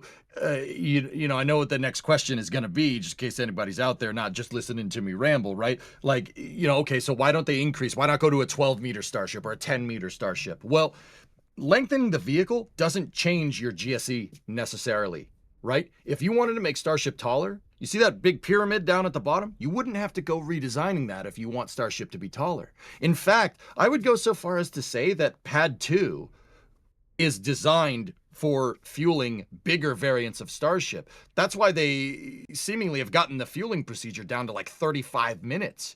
They fill that thing with what is it, like 5,000 tons of fuel in oxidizer in 35 minutes? That is a ridiculous amount of propellant movement. So my guess is that they're over engineering it for, you know, a little bit later down the road when they want to use a bigger Starship, they can still fuel it faster.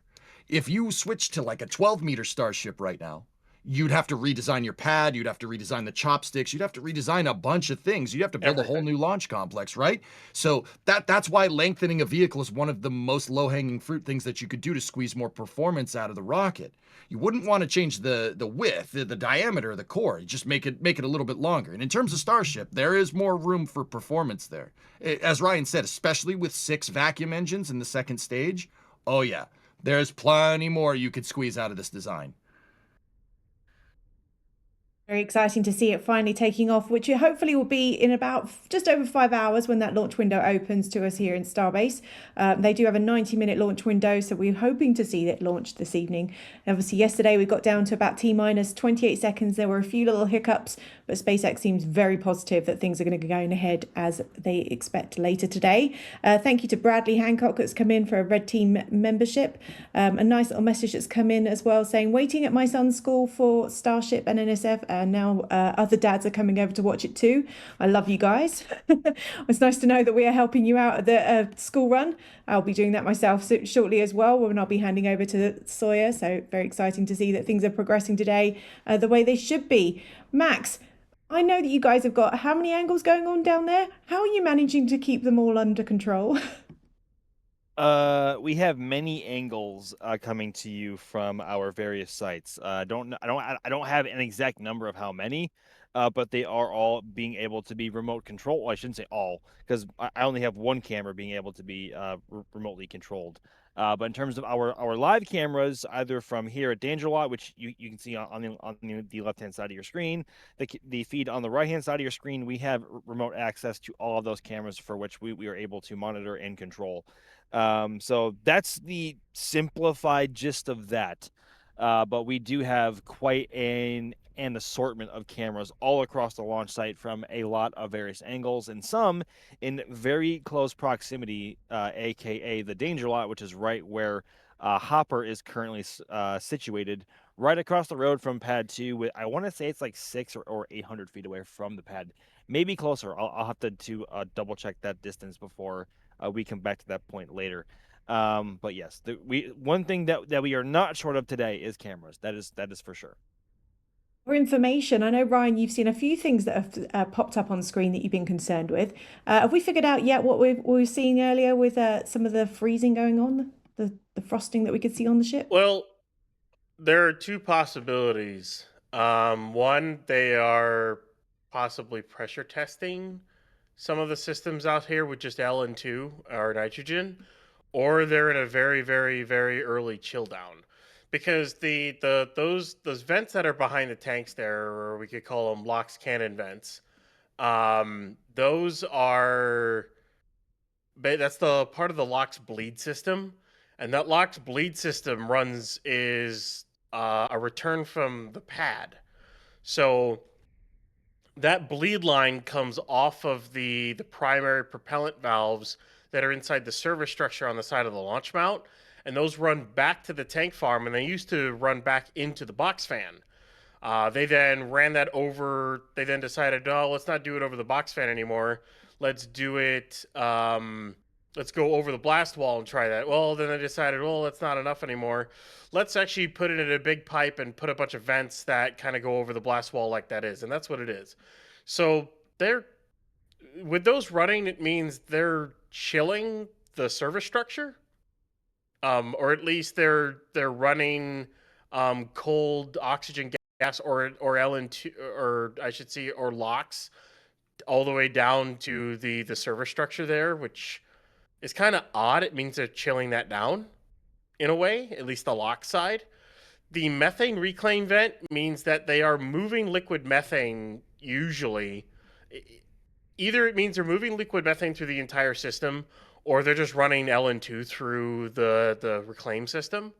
The fact that the methane supply line itself isn't frosty, or at least isn't fully frosty. It's like partially frosty. I don't know if they're running a lot in through it, but it makes me wonder if they're trying to do like a really, really early chill, or if all they're doing is running LN2 through the lines and that's all they're doing now.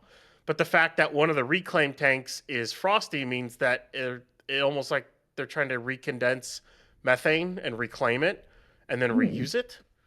So it's kind of odd what's going on right now. It doesn't look like the LOX pumps are chilling down, but it definitely looks like they're using a lot of cold gas through the system right now. I think that's basically what they're doing. Maybe they're doing a pre-chill with cold gas so they get ahead of time. Maybe that's what they're doing, which would be certainly a different thing that they've ever done before. So I mean, we'll just have to watch and wait to see if these vents shut off or if they stay going until launch, or at least before they're supposed to shut off before prop load. So it's a wait and see. It is a lot of wait and see. We're a lot of guessing game here, but well-informed guessing, should I add. The team here have got a lot of experience being able to watch SpaceX all the way back from Hopper era, so they know what they're talking about. EJ, there's a question coming in about why not reclaim some of this gas? Why are we venting so much off? Could you explain a little bit more about that?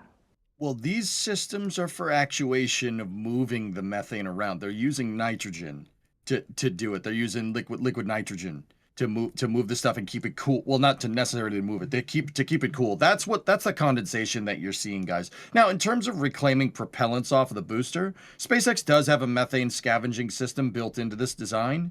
As opposed to like a purge flame. On some other rockets, you'd see like a birthday candle. What looks like a big birthday candle sitting on the pad. That's to give if you're using fully cryogenic fuel like liquid hydrogen, liquid methane, liquefied natural gas, that gives it a purge flame, and it's basically like a pilot light and to make sure that you're evacuating hazardous gases that are a result of boil off of the propellants. Away from the pad. Now, SpaceX has a reclamation system. They can actually pull the methane out. They don't scavenge all of it. They usually just kind of let it go. The recirculation system is really there for like when they're topping off tanks. But they can scavenge some of it. But like, guys, I know this is going to sound ridiculous, but at the end of the day, it's not that big of a deal if some liquid oxygen burns off into gaseous oxygen. You got to vent it. Liquid nitrogen, vented. These commodities, like, I know everything costs money, right? But these commodities are not really prohibitively expensive comparatively to like the rest of the program. We all know that gas prices are high right now, but that still pales in comparison to the cost of the car, right? So with the rocket, it kind of works like that. So they do vent it. They scavenge what they can, but venting nitrogen and oxygen into the atmosphere is not that big of a deal. Like, you could get away with venting methane into the atmosphere, but that would make Captain Planet angry. We don't want to do that, which is why they have the reclamation system. Fairs on the Ride says, recondense, everybody look at your vents. I loved that comment coming in as you were saying that. Yep. Like, they could, in theory, they could set up a whole system to reclaim all the oxygen they could possibly reclaim. It's just adding complexity to the system that's not necessarily needed per se. But basically, I mean, it's just also, not really needed. For the methane, they move it around as much as possible through whether it's gas or liquid. And then if it's gas, they either bring it back to the tanks for recondensing, especially when they're detanking.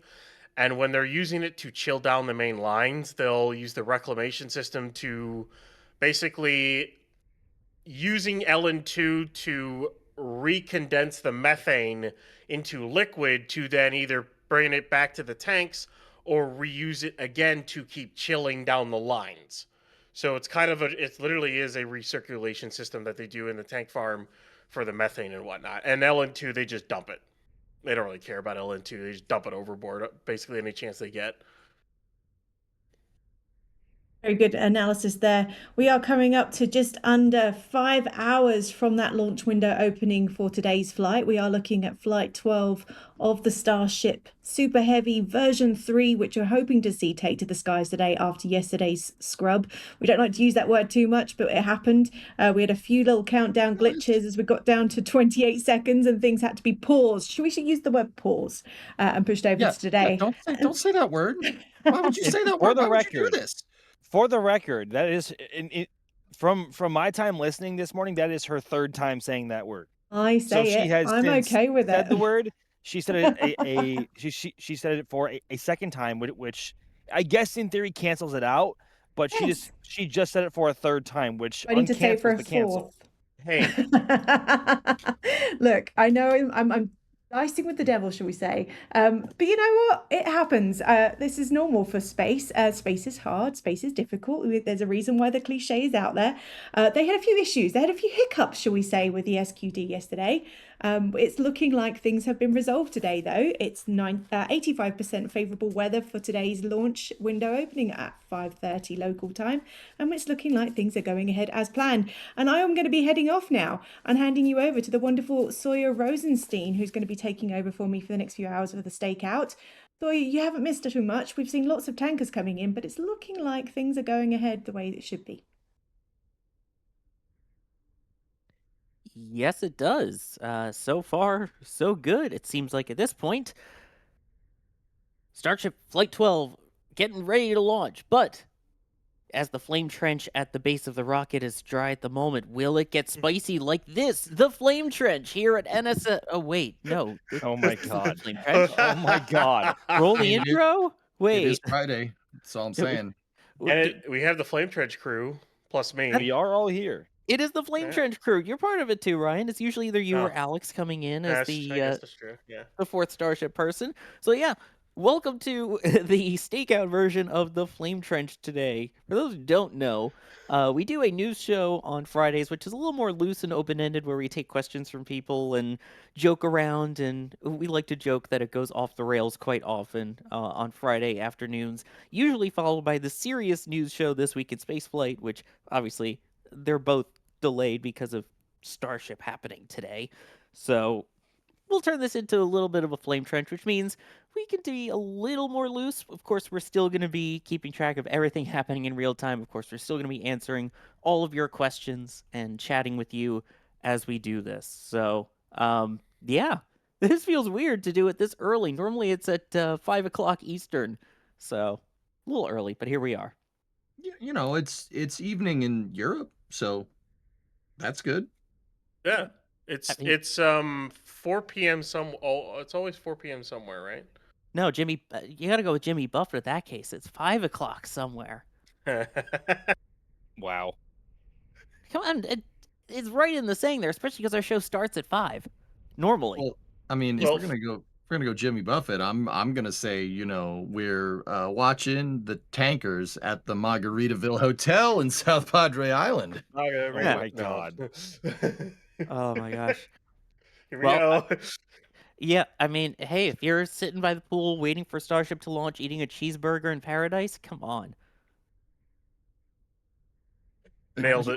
What's another Jimmy Buffett song? Oh no. Mine with lettuce and It tomato, is. Heinz 57 and French. Anyway, continuing on. Our life is just one big Jimmy Buffett song at this point. Yep, exactly. It is. It is. This still remains, though, same as we do with the Flame Trench, same as we've been doing all day with these streams. If you have questions, tag us at NSF Spaceflight or at NSF, and it makes it easier for us to find them and start answering questions from all of you. Normally, I'd say stick to the topic that we're discussing, but there kind of is just one topic today, and that is Starship, obviously, with the launch happening, hopefully, under 5 hours from now. Let me see what we have here for questions coming in. I see one talking about the 40-second hold mark. So, of course, we saw that yesterday. multiple times. Why is the T-minus 40-second hold time shorter than usual? It seems like it was maybe 10-ish minutes opposed to like the 15 or 20 that we saw on pad 1. I don't know if there are specifics, but Ryan, can you talk about the science behind that hold, why they do it there, and what that means for hold time?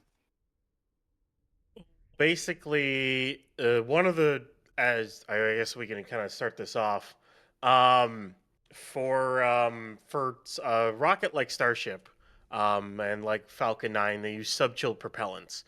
Now, for Falcon 9, that means you basically have an instantaneous window to hit. You can't hold an account, but you might be able to shift it between that window, and usually you can't recycle unless the window is like really, really long. For Starship, in its case, it holds so much propellant, even though it is sub-chilled, that the propellant can literally stay at a good enough temperature for a longer period of time. Now, for it to be lower than Block 2, it might be because Raptor 3 likes its temperatures of its propellants a little bit more controlled than, say, Raptor 3 rather than Raptor 2. I should say Raptor 3 probably likes its temperatures a little bit more controlled than Raptor 2 does. And plus, they might be a little more conservative, per se, especially with the first few launches of this vehicle. Maybe that hold time gets bigger later on or something along those lines. Either way, they still have the chance to hold, because if they didn't even have the chance to hold yesterday, if they got the immediate trip on the T-minus 40-second hold, well, that would have been an instant scrub if it were Falcon 9. That would have been an instant scrub. But Dog. Not you two. Dog. We finally got Alice to Dog. stop saying it, and now you come in with the S word here. No, whatever. Personally, this is personally. Mr. Optimism here. Personally, since I end up having to work tonight, which is going to kind of stink, I wouldn't mind a delay till Tuesday. But that's just me. Anyways. No, but no. For the rest of us, then. Good grief. That's why I said personally. Somebody mute this guy and get him off the stream. Well, you know what, boys? I'm just going to say this. I wanted it to launch yesterday, and I want it to launch now. I wanted it to go yesterday, too. Well, how about not launch right now, EJ? In 4 hours, 52 minutes, and 10 seconds, maybe. I mean, I'll take a launch now. Yeah, but when will then be now? Soon. Now is now, and now is never, and never is forever.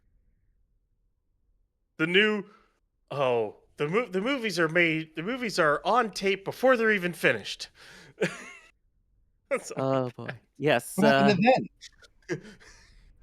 Admittedly, though, that's now. Oh. When will then be now? Soon. Yeah. I mean, that kind of feels like instead of Spaceballs, it's with SpaceX. It's Star the ship, Star the liner. Yeah. No, that's wrong thing. Star the ship, Star the link, The Star factory. the shield, Star the whatever. Merchandising. Let's see here. Let's get to some actual questions here. As loopy as we can kind of be with this, we should actually take legitimate questions here from people. Here's one from there we go. I'm looking for different things here. OMG Rockets was talking about the boost back burn, saying, when was the 33 engine boost back burn confirmed? EJ, that was just yesterday, wasn't it? Yeah. Wait a minute. 33 engine boost back burn? Question? Yeah. Yes. All right, fine. You want to take some of the crazy updates that we heard on what they're doing with those booster engines there?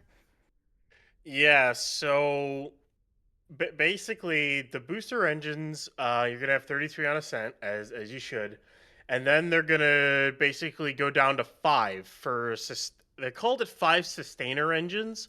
So you're gonna have 5 engines. So you're only shutting down 28 for most engines cutoff, or MECO. They like to put their own spin on that. And then basically they'll reignite to 33, and then they'll shut it all off. They'll do the glide back. They'll ignite 13 for the landing bird, down select to 5, then down select to 3, and then shut off when they land. That is, you're going 35, 5, no, 33, 5, 33, 13, 5, 3 is how the booster engines are going to go during the entire flight. I'll take So, two number nines, a number 9 large. Sorry. Also, there's your lottery ticket numbers if you want one tonight. Yeah, there's your life. All right. Say that. Can you But say that yeah. again so I can write it down, please?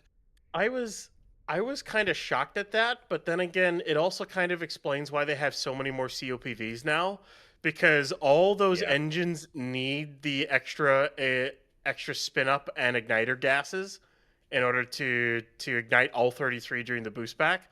So the extra COPVs make a little bit more sense now, alongside having to pressurize the landing tank. So it was a bit of a shock, but I mean, it also makes the boost back really, really fast. But can you imagine the G's that booster pulls? Because like it's traveling.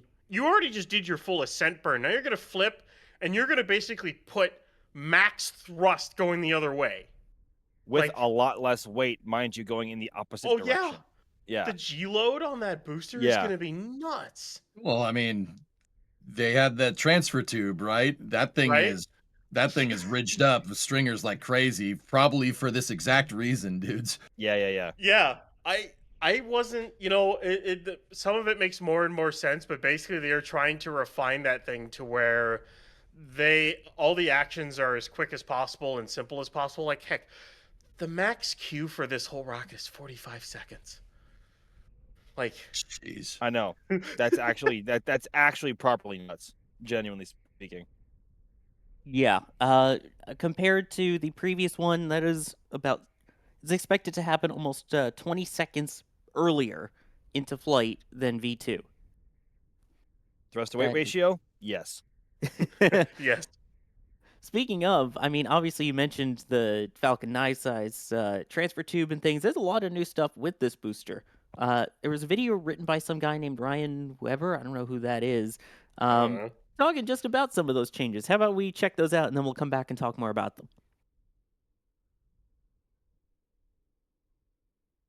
The first stage of Starship, the Super Heavy booster, has already undergone many changes during its development. The most recent design change from Block 1/2 boosters to Block 3 is by far the biggest leap. This new design we are about to cover is a clean sheet design built from the ground up, informed by lessons learned over the last 7 years. For this part we're going top to bottom. Let's start with the new integrated hot staging ring. This truss is a massive improvement over the old add-on hot stage ring that SpaceX used for boosters 9 through 16. This new design uses an N1 rocket style hot stage truss system, which is more open, and instead of a separate surface for the ship exhaust to hit, the exhaust hits the booster's forward dome. The forward dome also has added steel plating for additional protection. Then, as we move down the booster, we can see that there are now only 3 grid fins. These are now spaced in a T formation and are 50% larger than the Block 1 and 2 grid fins. The 2 grid fins opposite of each other now have lift/catch points, while the 3rd grid is a rudder fin. Deleting the 4th fin saves weight, and with the new glide back profile, it is no longer needed. I've tried to fly a Super Heavy booster with 3 grid fins in Kerbal Space Program. I haven't seen much success. I'm hoping SpaceX can pull it off though. Now moving to the propellant tanks, the raceway has been redesigned and runs only about half the booster before going internal and splitting off to one of the taller chines. The booster flight termination system is now inside the raceway at the forward dome and common dome.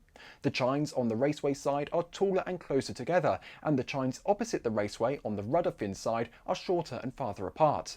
Inside these chines are upgraded avionics, COPVs and batteries. The large steel CO2 tanks have been deleted since the engine shielding cavities were deleted as well. These COPVs, or composite overwrap pressure vessels, contain all the needed gases for the booster: gaseous methane and oxygen for spin start and igniters, nitrogen for actuating pneumatic valves, and possibly helium for subcooling and other uses. With all the requirements, SpaceX has nearly doubled the amount of COPVs located on the booster. As for the tanks themselves, the methane tank is now shorter and the LOX tank is longer, but the methane tank capacity was made up for by the new transfer tube. This transfer tube is nearly the size of a Falcon 9 booster, measuring about 50 meters tall and 3 meters wide.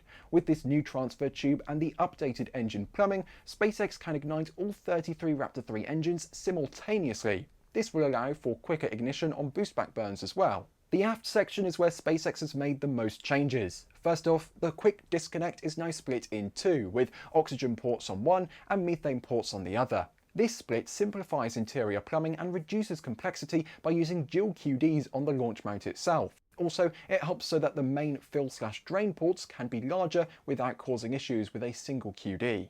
Inside the newly designed aft sits a brand new propellant distribution system, which includes a separate LOX landing tank that feeds all 13 inner engines. This is part of Block 3 booster's new landing burn startup and gives SpaceX the ability to start any of the inner 13 engines should one fail for redundancy. Moving slightly down, you'll notice a large number of pipes going around the outside of the booster aft with many junction boxes.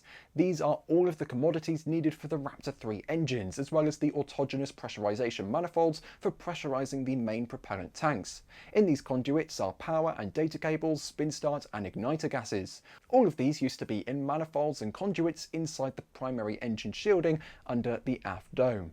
However, as we move lower, we can see that almost all engine shielding has been deleted from around the Raptor engines. With Raptor 3, by deleting several flanges and addressing heat issues, SpaceX eliminated the cumbersome engine shielding and switched to protection only around the main propellant valves, thrust vector control actuators, and primary propellant inlets.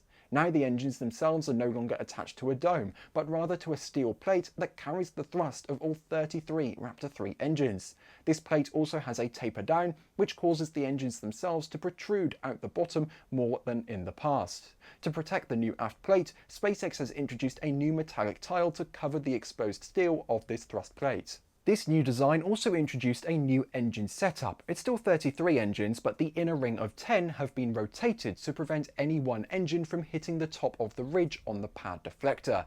And the center 3 engines are no longer all 120 degrees apart. They are now clocked 108, 108, 144.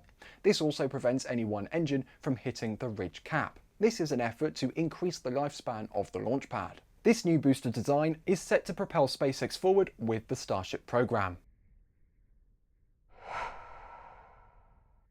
Thank you, Ryan Caton, for that, and Ryan Weber for writing it the Ryan Special there, talking about the booster upgrades. And I just want to give a shout out to Chameleon Circuit Nick, who gave us that the render of the aft of the booster there, which actually shows really nicely the new clocking of the engines. So the three centers, and then the inner ring of 10, as well as you can actually see the differences of the grid fins even from that one too. So it's a really cool render. So yeah, thanks to him for that. That is awesome. Yeah, appreciate being able to use that. Really helps illustrate it well. By the way, Ray M94 was saying, did they name Max Q after Max? Sure. I mean, that's your X handle now, isn't it, Max? It is, but I think it's the other way around there. I named myself Max Q after Max Q. So I mean, come on. You gotta take a little credit for it. You're not Max Q, you're Max E. Wow. I mean, we don't know what your middle name is. It could start with Q. It could, for all you know. Yeah, I'm gonna go ahead and say that it probably doesn't.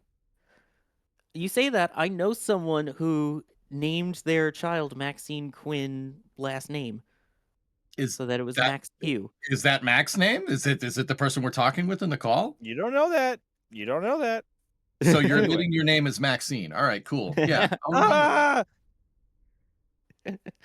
Oh boy. Anyway, there's a lot of support here that I need to thank because there's a little bit of a backlog I noticed. Kobe saying SpaceX should just use carbon on the flaps. It's a little on the heavier side, isn't it?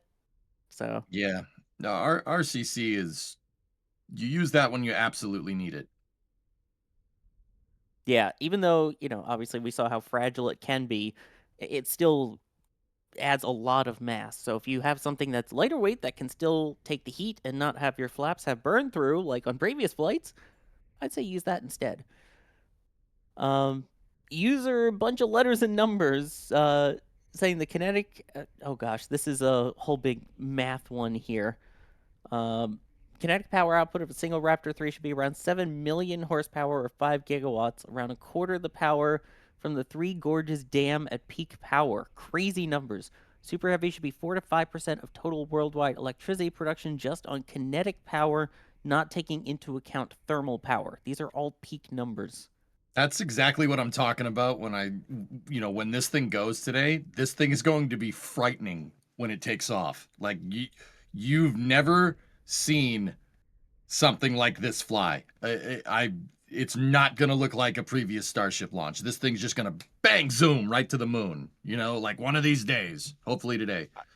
And I wonder, like, it's really difficult to put into words just how much literal power SpaceX is trying to contain here to propel a vehicle the size of a skyscraper into space. Like, it's genuinely perplexing how much power they're trying to contain and then control. Yeah, I mean, it's going to be so crazy to see that. I'm telling you, this thing slowed down in slow motion will still be faster than New Glenn off the pad in real time. Wow. Totally not calling out Blue Origin for speeding up their footage that one time. Totally not. Ooh. Because I think it's the F1 turbo pump was like 55,000 horsepower and it through a single shaft. I think the full engines. I don't remember what the full engines itself was. I think it was like 32 million horsepower for the total output. And I remember reading the book Ignition, and they made that equivalent to the reactors. It's an older book. It's from like the late 80s, 90s. So the equivalence was made to the USS Enterprise CVN 65. Which I'm trying to remember how much horsepower was in one of those was off those nuclear reactors. I'd have to look it up again, but it's just nuts how much power is out of these rocket engines, and they only run for like 2.5 minutes. But the amount of power used in that 2.5 minutes just to escape Earth's gravity is insanity. Oh, I just got to point out that NASA spaceflight official in chat, Chris Bergen, saying, "Heck, I'm faster off the pad than New Glenn." But do you have more horsepower? Mr. Horses himself, he better have more horsepower. I don't know. For equivalence, the USS Enterprise CVN 65 is 280,000 shaft horsepower for an aircraft carrier. First nuclear A1W reactors. A2W, 8 Westinghouse A2W nuclear reactors. It had A1s when it was outfitted, man. Well, I think they changed it over at one point, but that's what makes this rocket so amazing and yet so scary at the same time. That they're able to control all the power, but at the same time, if they can't control that power, then things get scary. Let me continue up because we got a backlog here. I want to make sure we thank everybody and then get back to more questions. Alexander, I'm about to graduate from an aerospace technician school. I wanted to take the opportunity to truly thank you, along with Tim Dodd, for having inspired me and showed me this amazing world. Well, I'm glad you're able to join it, and that's amazing. Congratulations on graduation, and good luck in the field. And we love Timmy, too. Timmy's awesome. Great guy. Absolutely. Yep. I was next to him at Falcon Heavy for one of his first credentialed launches there. He was still wearing the orange suit at the time. It was... I was like, who is this guy wearing a spacesuit at a launch? And so, needless to say, I had to go say hi and became friends with him. Great person. Ninja in the First Degree becoming a Pad Rat member.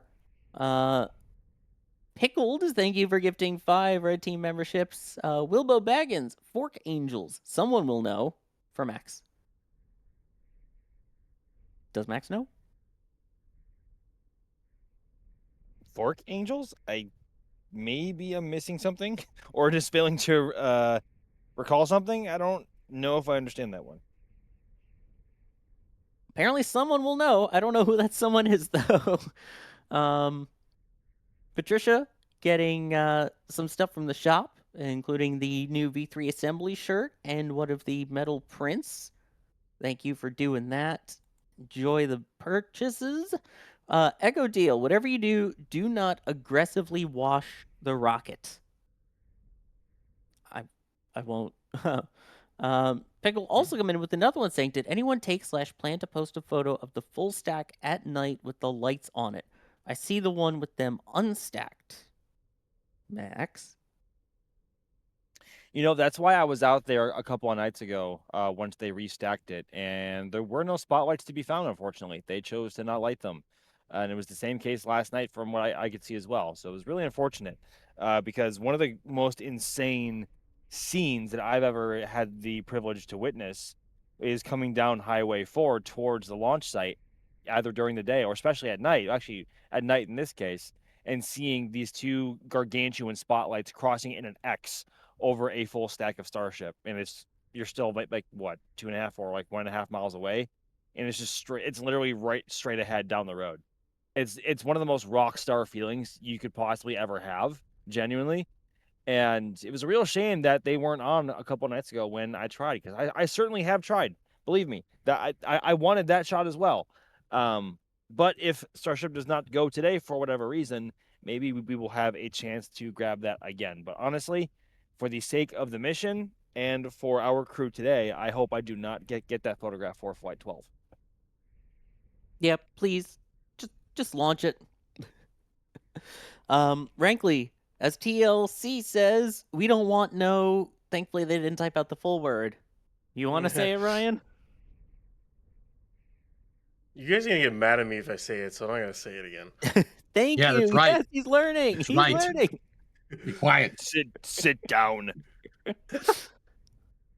Mr. Silvermatch becoming a Padrad member, George Cartilage becoming a Padrad member, Aerospace Engineer becoming a Red Team member. Thank you so much for all of that, everybody. And yeah, members, check out the members multi-view, that you can see all the different cameras that we have going on.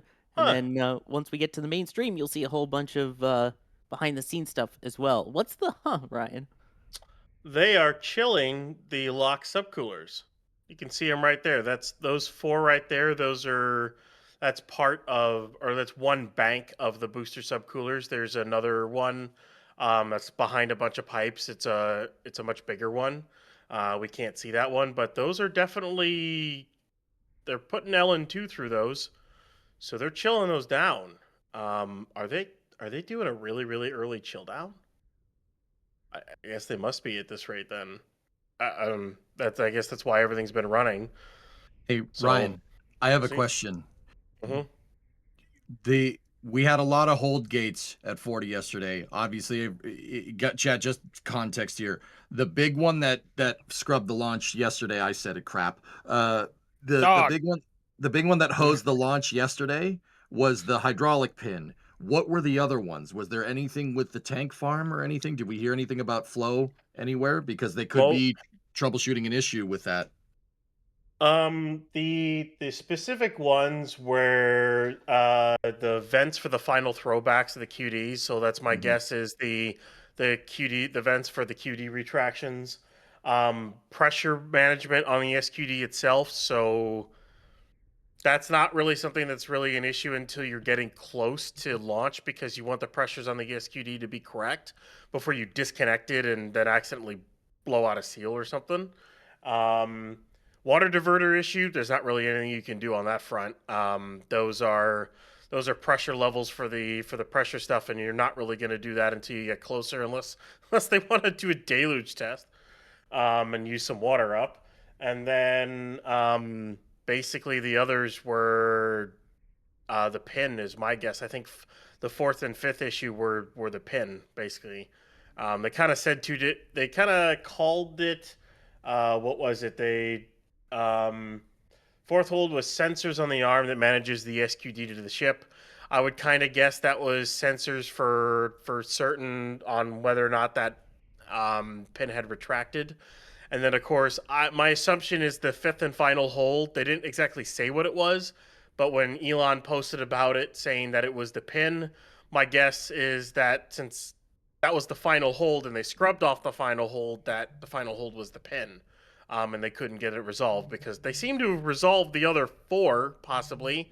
And then I guess maybe the pin just wouldn't retract. So doing it this early wouldn't really solve anything. It could just be that they want to, maybe they really are ready to go and they just want to have everything chilled down and hit the ground running and literally hit 5:30 right on the money and go, is what they might want to do. So that might be why they're chilling down now and to be honest, if they're confident enough that it's going, it doesn't really matter if you're going to use a lot of prop, EJ.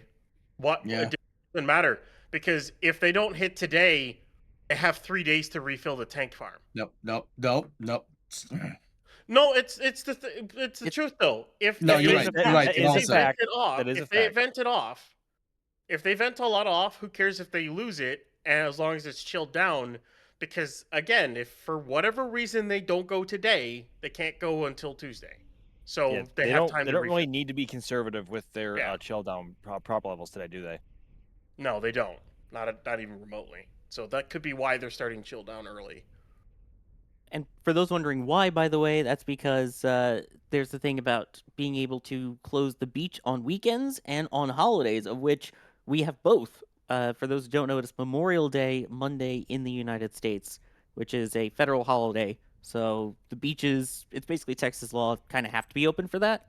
So that would be why they would have to have their next attempt Tuesday if for some reason they didn't go today. But they're going to, because we need them to, or at least I need them to. My sleep schedule needs them to. I'm sure field team sleep schedule as well. Let's see. Here's a question, and I wonder what your thoughts are on this, Max. Ryan is wondering what needs to happen before they attempt another tower catch. So obviously, first and foremost, Flight 12 needs to do what both ship and booster want. Good grief, thoughts, words, English today. not there today. So obviously, Flight 12 needs to do what SpaceX wants it to do in terms of booster performance and ship performance. So on the vehicle side, the booster needs to perform a nominal boost back and landing burn at a precise location in the Gulf before they can even really have confidence in the vehicle's performance to think about if it's accurate enough, or trust it to be accurate enough to approach Tower 2, which is in a much different position than Tower 1, quite obviously, with it being more inland and also facing in a different direction. It's more south as opposed to Pad 1, which faces east. So, and then also ship needs to do what it needs to do, and then have an accurate reentry and splashdown at a precise point in the Indian Ocean. Until both vehicles perform that, SpaceX will not think about bringing either vehicle back to the launch site. That is a very critical point.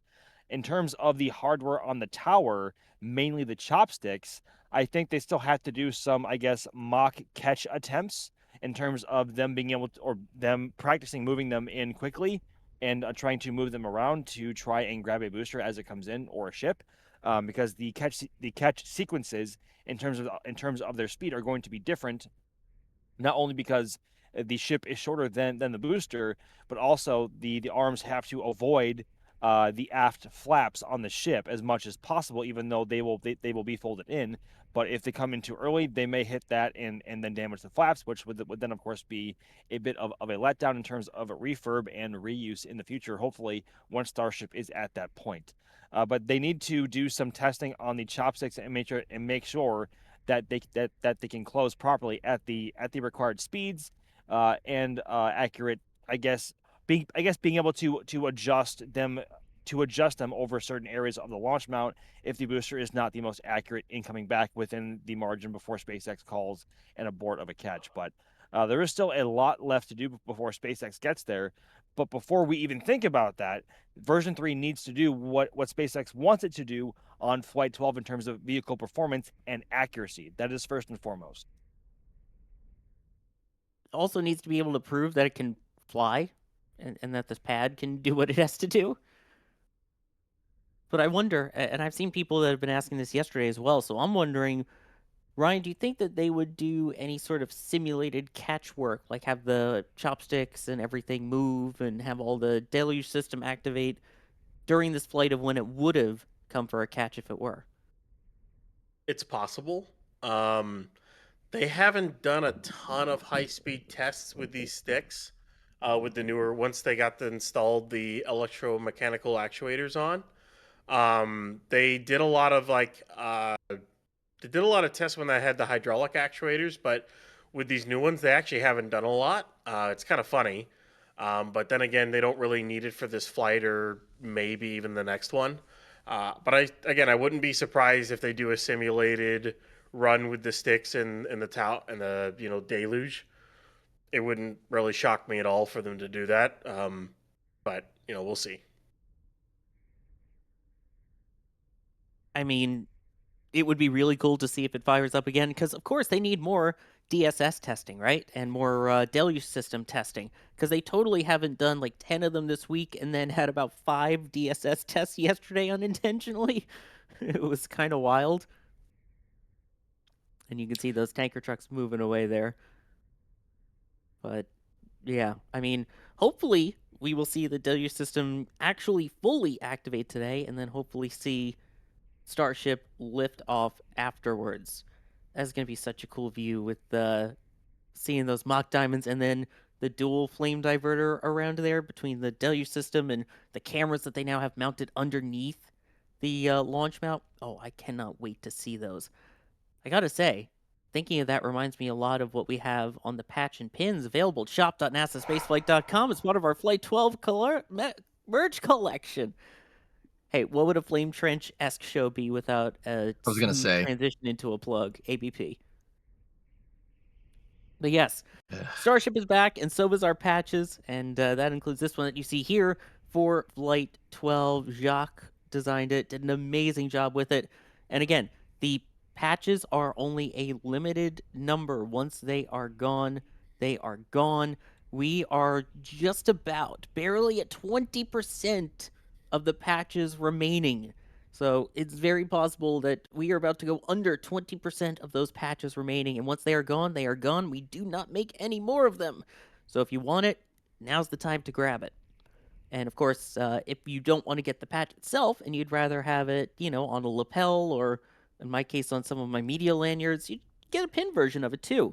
I've been waiting for pins for so long from NSF, as long as I've worked here basically, and we finally got them in now for all the Starship collection, and now adding to that Starship collection, of course, Flight 12's in there as well. They are really gorgeous. So those are available now at shop.nasaspaceflight.com, and check out the Flight 12 collection for the new assembly shirts, the Hawaiian shirts, all the awesome stuff in there to represent your love of Starship. And again, those tanks leaving that roadblock area there were still a couple tankers that looked like filling up the tank farm, which I guess There are EJ, still a few. I guess EJ, it's okay for them though to fill the tank farm while the tank farm is running. How exactly do they fill it up? By the way, it sounds like a dumb question, but how do they fill it? They heat the propellants. They heat them, and that's how they get them to move. Ryan, I know there's a little more to that, right? But in terms of the trucks actually going in, they just introduce some heat, and that gets the propellant that actuates the propellants into the farm. Now from there, going into the tanks, they're using something a little bit different, right? They got pumps and all kinds of recondensers and the box fan to keep everything cool, right? Yeah, they kind of hook it up, and they can also use pressure differentials and other things like that in order to move them out of the tankers in there. I don't know if they pump it out at all. I don't think so. But I think that's a methane. You can see what it's carrying by the load indicators. If it's methane, we're what are we looking for? Maybe not. 1972, I believe, would be the UN code for liquid methane. If it's 1972, it's compressed liquid methane. If it's 1977, it's nitrogen, and 1073 is LOX. I don't think that's one of their normal methane tankers. That might be LN2 or LOX. But either way, they offload it, goes into the tanks, and then they constantly keep the tanks as cool as they can with repressing and using the vaporizers on hand to get cool gas and keep the tanks pressed and whatnot. And any boil off they do, especially for LOX and LN2, a lot of times they just vent off the boil off. So there's T vents in the front of all the LN2 and LOX tanks. There's little like T vents, and those just when those vent out, that means they're just maintaining pressure on those tanks. The methane ones, there is recondensers for the two really big tanks, and then there's There's a set of recondensing systems for the 4 smaller ones, about to be 6 smaller ones once they get the older 2 hooked back into the system. So like when the methane's boiling off, they don't vent out the gas. They try to take the gas and recondense it back into a liquid and then put it back into the tank. So they try to keep it circulating because you try not to vent out methane, but sometimes you literally can't help it. You do everything you can to save it as much as possible, and that's just the way it is. And that's the way it is. Let's see here. 491 Phantom is, I see these clouds rolling in the background. They're asking, Max, how's weather looking for launch? How is the weather looking to the Mark 1 eyeballs? And what was SpaceX's last word on that? So I'm going to go in a bit of a reverse order there. So as far as we last checked, SpaceX's release forecast showed 85% chance of favorable weather conditions, which is excellent, especially compared to the forecast for yesterday's attempt, which was only 55%, but it ended up clearing out towards the opening of the launch window, far beyond, I think, anybody's expectations. Like, it was wonderful, like borderline perfectly clear skies, next to no haze, and the wind was like borderline calm. It was wonderful. But today looks even better according to the forecast, again with that 85% favorable marker there. And I think the key things to be looking out for, I guess, would be cloud cover and wind speed. But if Apple weather, give or take how accurate that might be, that is showing a whole bunch of sunshine from about now until maybe 7 or maybe, I guess, from now until the sun goes down.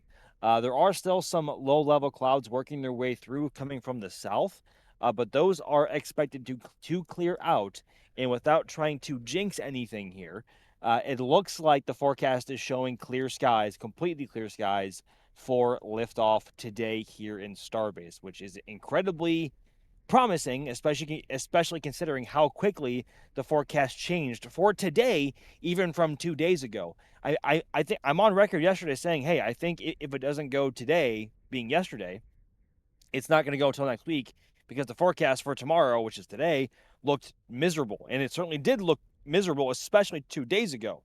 But the forecast has improved remarkably, which I really am still struggling to get my head around. But also, so just based on what the Mark 1 eyeballs are seeing outside my windows, and also just based on forecasts on my phone and computer, weather is looking like a non-factor today, unless something comes up. But it doesn't look like that is going to be the case, or at least the odds of that are decreasing and are very low already. So I think on weather front, we should be good to go today in terms of a liftoff criteria or concerns. I guess the bigger concerns are going to be with the vehicle and or ground systems, of which we will only be able to find out if those were resolved or once we get into prop load, and then of course terminal count. But that is still about 4 hours away now. You said that yesterday, and the pad broke. So can you just not say that? To be fair, also, what are you snacking on, EJ? Wait, what are you eating? I'm curious. Don't worry about it. No. I'm worrying about it now. All right, fine. Sorry. Okay, all right. It's a gigantic steak and cheese sub. So it's cheesesteak with onions, peppers, bacon. Just basically a big steak bomb with bacon on it. Oh, dog, I'm jealous. Save me one. All right. But yesterday, mind you, I think I called it a bit. I was like 80-20 or 70-30. It will not go, mostly because of either a vehicle or ground system issue. And lo and behold, what happened? And now I'm saying today it's looking a lot more favorable, and the vibe is a lot more positive, and weather is a non-factor. And we think that they fixed the issue last night with the GSC that they were having issues with yesterday. So today's looking a lot better overall. I will say that it's looking great. All right. Is that better? Is that better? Could have been worse. I'll take it. Oh man. Yeah. At least the weather seems okay, so that's a good thing. Where was it? I just saw someone mentioning it in chat. Hang on, I gotta pull it up because I thought it was really funny. It was someone talking about the scale, of course, of everything with making fun of Blue Origin. I'm sorry, I had to. It was funny talking about the scale of things with it, and I was like, I was trying to think about just the scale of it. Sure, it's a heck of a lot slower off the launch pad than Starship is, but how does it actually compare in scale to the rest of it? I think Ryan Caden has come up with a very clever overlay that we'll be able to try and use to see just the size comparison of it. Because, I mean, as of right now, New Glen's current variant, the 7x2, uh, that is, I believe, that's not 9 meters, is it yet? Or is that 7-meter diameter? That flares at the base to 9, if I remember rightly. Wait, what, sir? New Glen 7x2. That is a Yes. 7-meter diameter, right? That flares at the base to 9 meters. Yes, sir. You got it. And then you've got Starship here, which is the full 9 meters. It's still crazy. And again, just the size, the fact that Falcon 9 would fit inside of that booster is a little bit on the wild side to me. Dude, the renders that they showed on the cast yesterday were they superimposed like a Falcon 9 where the transfer tube should be, and that really drove it home, just the scale of this booster. It's a rocket inside of a rocket. I heard you like rockets, so I put a rocket inside of your rocket so you can rock it while you rock it. Yes. This rocket is made of rocket. I know, shocker, rocket made of rocket. Wow. Totally not stalling while the team works on some things in the background here. But no, that was it's cool to see that scale difference there. We'll come back to that one because I do want to show the scale. We have a really cool graphic on that. Here's one from Cooper Foster asking, why doesn't the Pad 2 tower have an antenna tower on top like Pad 1? Also, will Pad 1 get a roof? What do you think, Max? So regarding the roof, Pad 1 should get that once it is at a later stage of assembly and refurb. That is far down the line, though. Pad 1 will probably not be operable for at least another year and a half time frame at least. But once it is ready, if Pad 1 is selected to support ship catches, it will indeed get the roof, unless SpaceX deems that the roof shielding is not necessary. But SpaceX installed that for a reason on Pad 2, so it is not unlikely to believe, or is not entirely unbelievable, that the shielding on Tower 1 would make sense as well. Regarding the comms tower, I don't think they need it. I think just based on the amount of design revisions and hardware relocation at Pad 2 that their actual comms antenna is just elsewhere at the site for the booster and or ship to talk to regarding ground systems and of course mission control. Tower 1 has seen a lot of what's the right way to put this? I guess we could say Tower 1, along with the vehicles that have flown from it, has been through iterative design. And I think that comms tower on top was part of that. I think it was Flight 6 where that was damaged, and that caused the booster catch abort, and that is why Booster 13 went for a swim in the Gulf as opposed to being caught in the chopsticks. But I think it's part of the Pad 2 redesign, and that those antenna or that antenna or those antennas have simply just been moved elsewhere.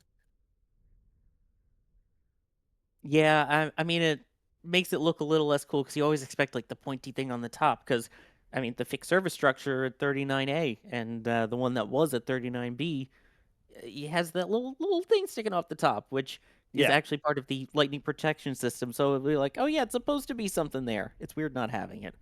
I know. And it makes you wonder whether or not they're actually going to do that for Pad 39 at some point in the future, because Starship is very tall, that tower is very tall, and as I'm getting, my phone is blowing up currently with Phase 1 lightning watch and Phase 2 lightning warnings now currently in the Cape. So as you can tell, like the weather, especially this time at this time of year in Central Florida, is quite volatile. And can change quite rapidly and severely. And so, of course, that obviously means that the threat of lightning is ever so present at any given point between like late April to maybe mid to late October, maybe into November. But yeah, it makes you wonder. It really does. Also, when you're saying the tower is tall and that, it sounded like Elon's update. the technical update there. It is tall. Yeah. Super Hey, technical. tower is tall. The rocket is big. Heat shield's important. It has engines. Good night. SN15. Yeah. But I Absolute mean, update. but at the same time, I mean, we talked about this a bunch, but EJ, the fact that there isn't anything at the top of the tower, you'd think there'd be some form of lightning protection system. There isn't one here in Starbase. And do you think they'll need one, or how they're going to put one in over at Florida? I think they're going to need one in Florida, Sawyer. But see, now I'm racking my brain here because where are you going to put it? You going to put it on top of the tower? That's not a good spot for it. It's going to get hosed when a ship comes into to land, right? The reason, if you look at pad 2, you look at the very top, it looks like a boat hull up there, like it's all cladded up. The reason why they did that, and they put a solid steel roof on the top of this thing. The reason why they did that is when the ship does come in for a landing to get caught, not on this flight, eventually in the future, it's going to fly over the tower and then maneuver back in. So it would be coming in, a ship would be coming in on your screen from the top left where the countdown clock is. It'll be coming over the tower and then it'll maneuver back into position into the catch arms. So, I mean, Sawyer, you ain't putting a lightning rod up there unless you want to put one on there that's like designed to get blown away by a rocket engine, which doesn't really sound like something SpaceX would want to do. But you're still going to have to figure out something for Florida. I mean, maybe lightning towers like what we see at 39B. I mean, who knows? I mean, yeah, but again, if you're coming in for a sliding catch and you have those towers around it, you're just going to burn through any catenary wires, aren't you? Mm-hmm. I mean, another interesting thing, and keep in mind, Chad, I'm no electrical engineer, but in the technical update for Starship, they did mention that they have a fault isolation avionics system, and that was one of the biggest redesign components for Block 3. They have it's a fault isolation. So basically, I know it doesn't work like this. I'm just making an analogy. They're basically circuit breakers on Starship to, like, if something goes wrong with a certain system, a short circuit, it'll stay over there and it'll trip a breaker or something. I know people would be like, wait, there's a circuit breaker panel inside a Starship? No, probably not like that. It's probably a little bit different, but that's the idea. So maybe it's possible that best part is no part, right, Sawyer? Maybe Starship is the lightning arrestor. You don't know. What? That sounds horrifying. Yeah, let's Right? take a rocket and make it the lightning rod, even though the whole point of the lightning rods is so that it doesn't get struck by lightning. Ryan can attest to this, dude. How did they solve this problem with airplanes? Just Ryan, have them get attest. struck. You solve the problem with the airplanes by making sure you don't get struck. You avoid thunderstorms as much as possible. If a plane gets hit by lightning, it very likely knocks that plane out for any time of, it could be a few days to a few weeks. In fact, I recently saw a plane that got hit by lightning. It had 23 holes through the top of the fuselage. Not blown rivets, but 23 holes through the top of the fuselage. Blown out rivets on a winglet and a hole through the rudder. And whatnot, just because of a single lightning strike. Now, what about you Ryan, do not want your vehicle to get hit by one. So okay, if that's the case, then how would you solve this? Like, because you're gonna need a lightning arrestor system, right? Like, you're gonna need something like that. Yeah, like I was thinking about something at the top of the tower. Maybe they could attach something to the top of the tower and bring it out, like kind of bring it wide out around the tower. Well, that's gonna look wonky as heck if they try to do something like that. It'll look like a giant fork. Is that not SpaceX in a definition wonky as heck, but works? That is true. They're gonna have to figure something out because they cannot afford to have, with how much they want to fly. They're gonna have so many vehicles out there. They can't really afford to have a rocket get hit. The lucky thing is that there is a lot of point of contact to where the lightning can go. And it can go straight through all the way down through the pad, but you still don't want to damage any of your avionics, or your batteries, or have the lightning actually puncture holes inside the tank walls because it will. It definitely can. If it can do it in aluminum, it can do it to stainless steel. I don't. People need to understand how powerful a lightning bolt actually is. It's it's a lot. I think there's a couple of billion amps, like at least. I think it's 1.21 gigawatts. Yeah, yeah. Oh my gosh. But you don't want it to hit your Starship. They're gonna have to figure something out. I don't know what their solution is. I know Block 2 had static wicks on the flaps. I have not seen it on this one. So I don't know why they had it only on that type of ship, but not this one. Maybe it'll get added later, but I do find it funny. Is like the static wicks won't survive reentry, so I was kind of curious as to why they had them, unless you can like retract them or something after launch. Retractable static wicks into the aft flaps or something like that. Because one of the things static wicks help is they can provide a path for a lightning strike to exit out of an aircraft without any damage being done. But sometimes it hits in just the right spot or whatnot that it'll fry a bunch of stuff. Like also it'll fry the radome as well. And then there's nothing you can really do about it. But they'll have to figure something out. That is true. I'm also going to have to figure out a way to get through the support queue because there's a lot of people here I need to Yeah, thank. you should do that. I'll be quiet.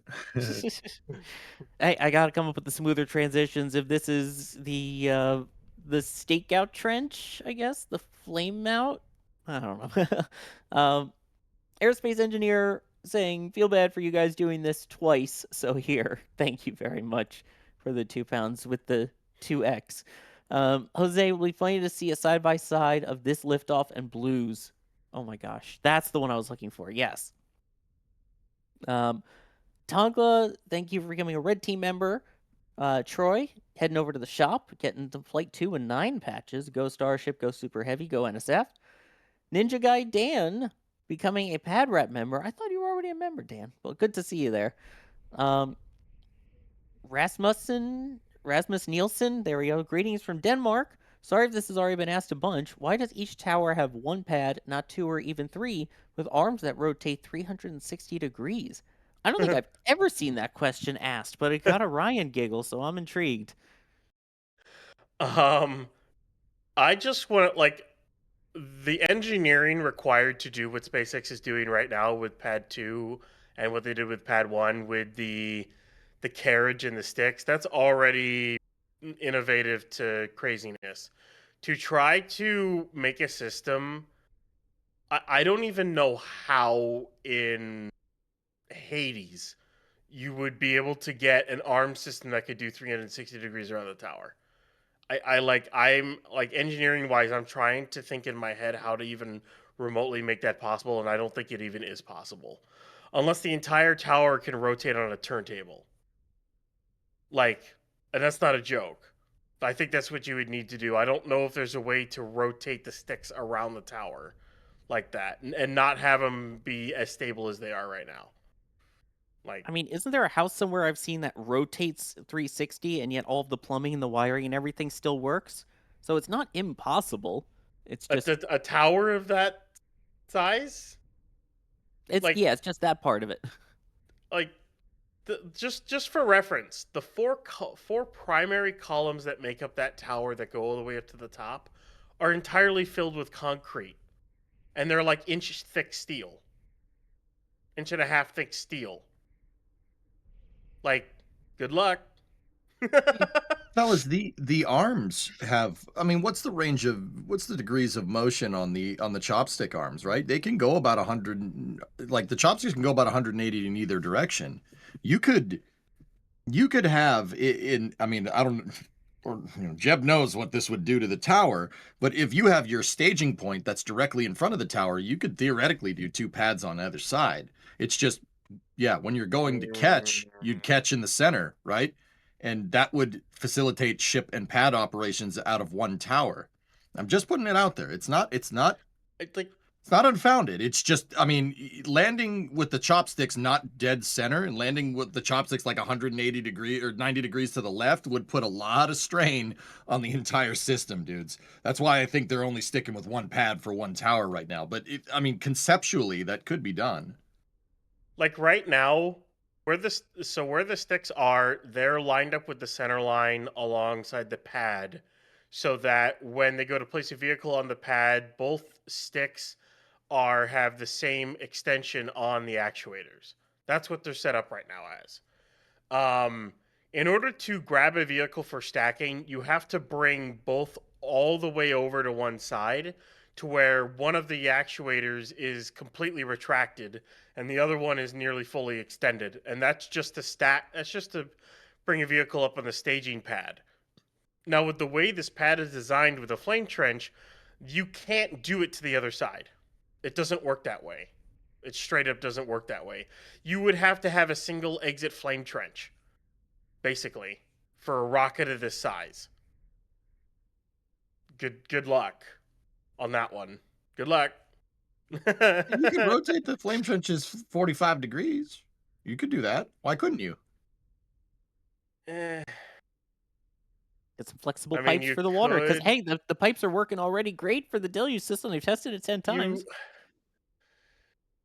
Well, the problem with doing that is then you have to rotate the mount doing that, and then like the plumbing becomes a bit fun, especially for the.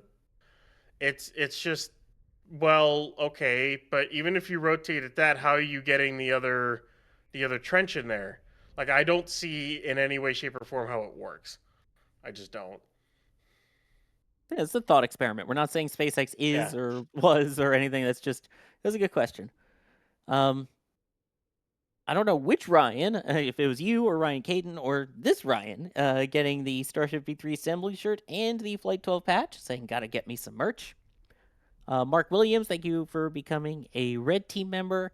Indigo, been following since Starhopper, and I can't believe how long ago it was. Thank you all so much for being here for all of it. The good, the bad, and everything in between.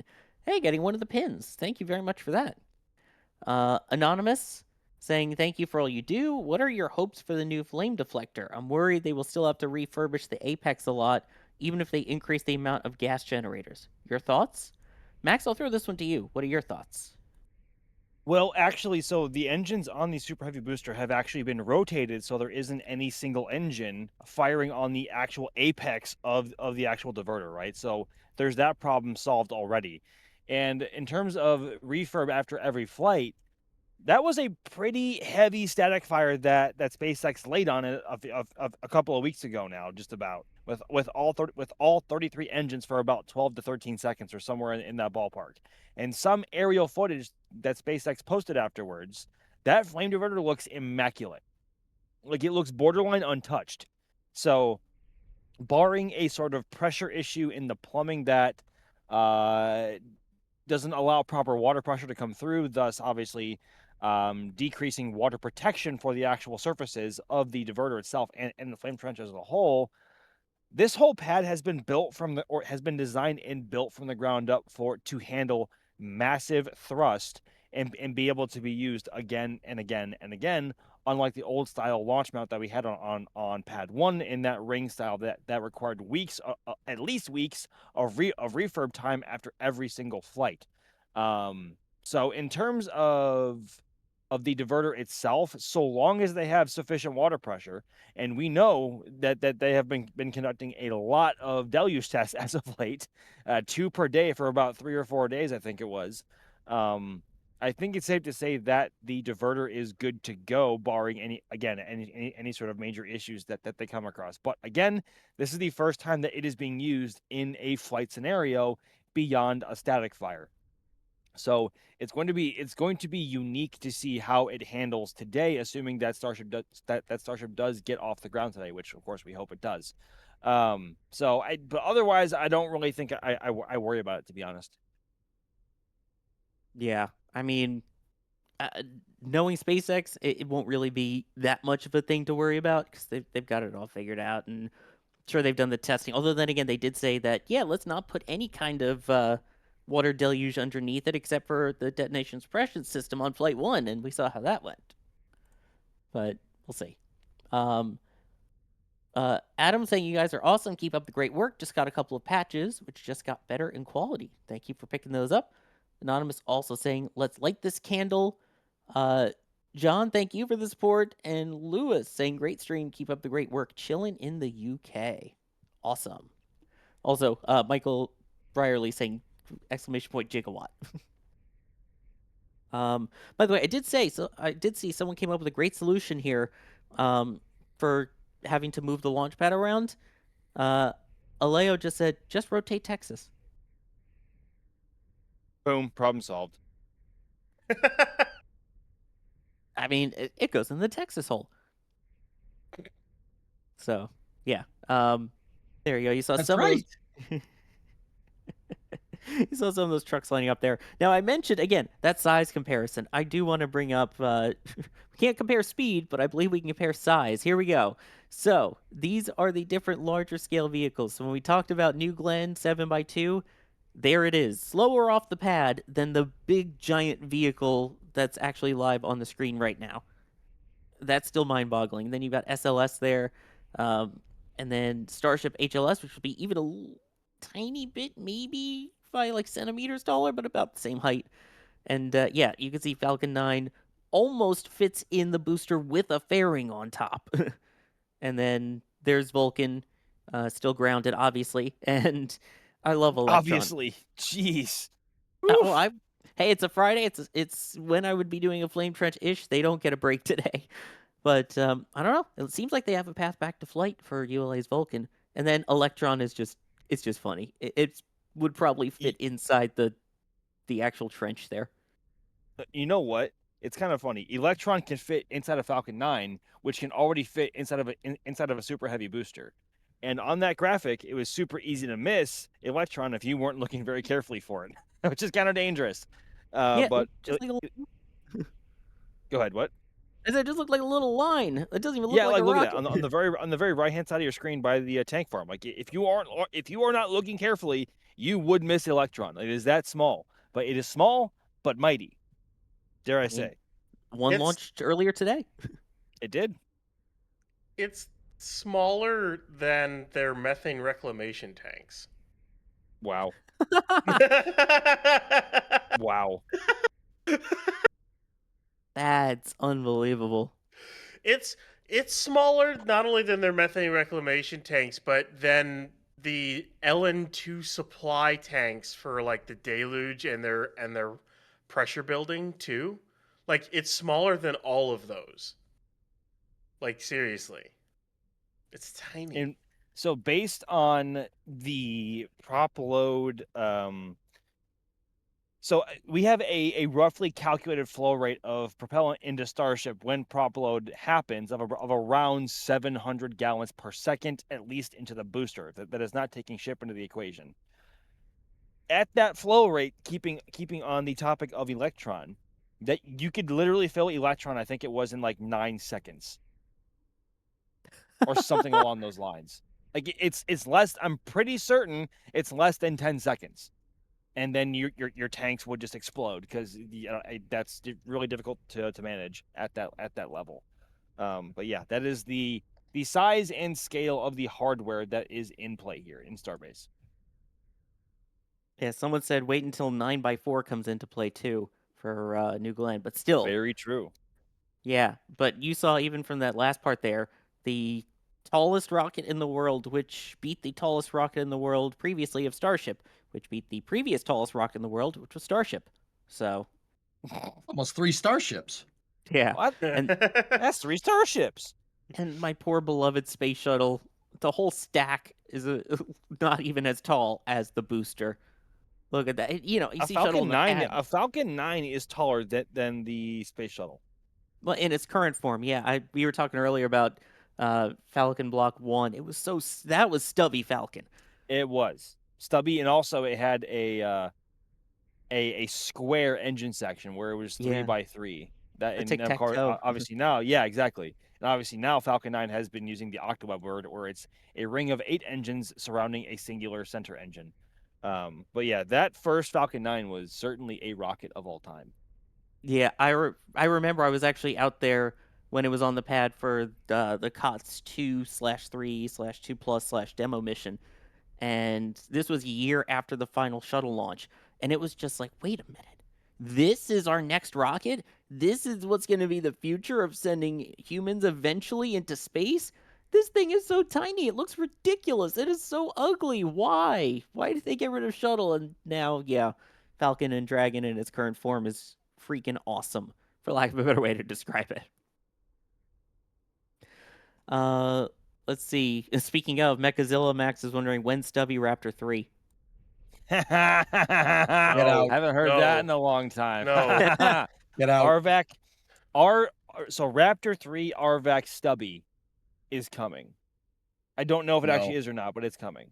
No, he's making that up. Don't listen to him, chat. No, don't. I'm not making it up. It's going to be a reality someday. No, absolutely Allow me not. to drink the hopium, please. No, because Please. the only reason Give me for the hopium. The only reason for the Stubby MVAC was the niobium issue. That's not an issue with the RVAC. So no. It's not an issue with the RVAC yet. At all. Yet. Period. Well then, Yet. I'll throw End of in sentence. Yet. Yet. I'll send this one then. Midnight Burner asking how else do they fit 6 in there for when they're going to eventually fit 9 total engines potentially in the ship portion.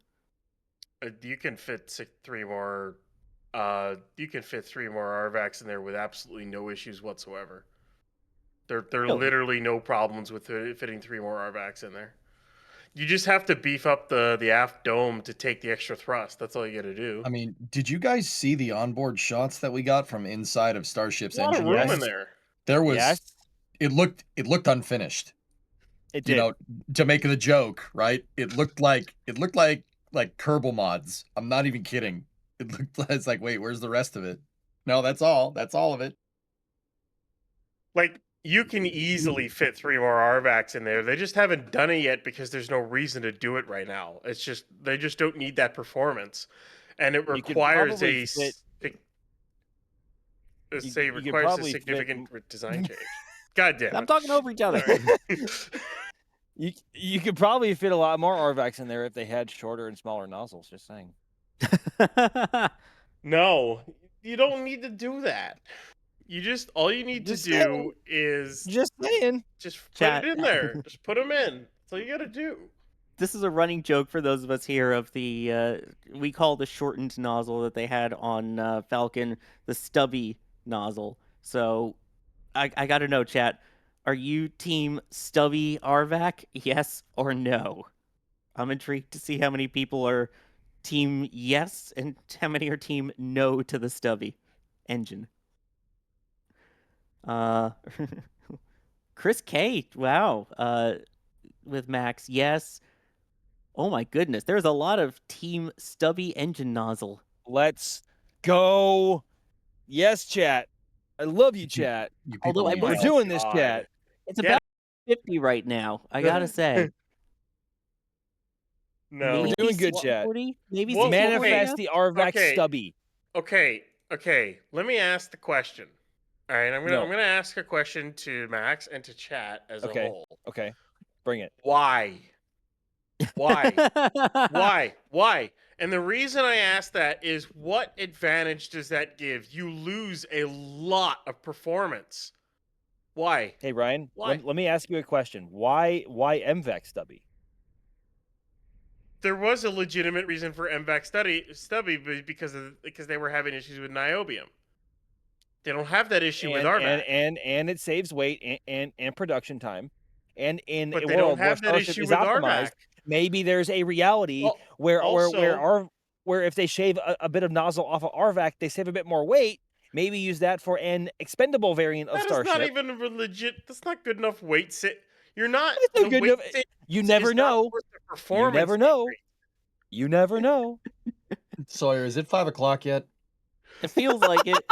This is For those who like these kind of conversations where it's still space related, but on the lighter side, yeah, the Flame Trench is what we do here on Fridays. We talk about this. So I if you like kind of like Jake's. this, I was just gonna say, if you like this banter and all this kind of stuff, in addition to the actual factual things about Starship and the questions we're answering, you might want to subscribe to the channel. There's some cool stuff that we do, and yeah, you'll have to join us live on one of the Fridays. If you do make it to a Flame Trench coming up and you joined from one of these streams and we're like, oh my gosh, I heard you talking about Stubby RVAC, put that in the comments and tag NSF for the next show. We want to see who actually comes from that. And apparently we're almost at 1.5 million subscribers too, so...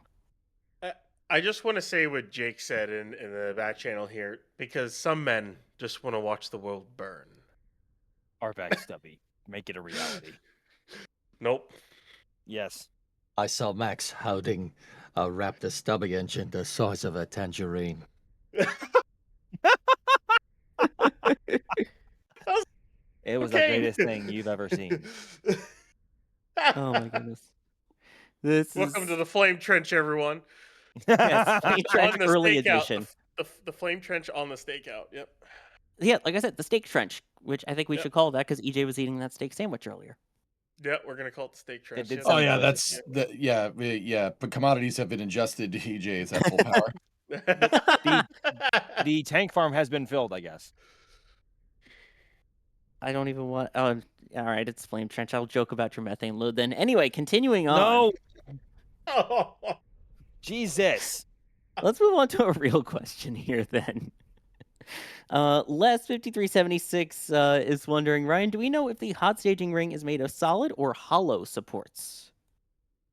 They're hollow, actually. The truss sections are hollow, and you can tell that because there are a couple of them that has wires running through them and pneumatics for the ship clamps and position sensors on the top of the hot stage ring.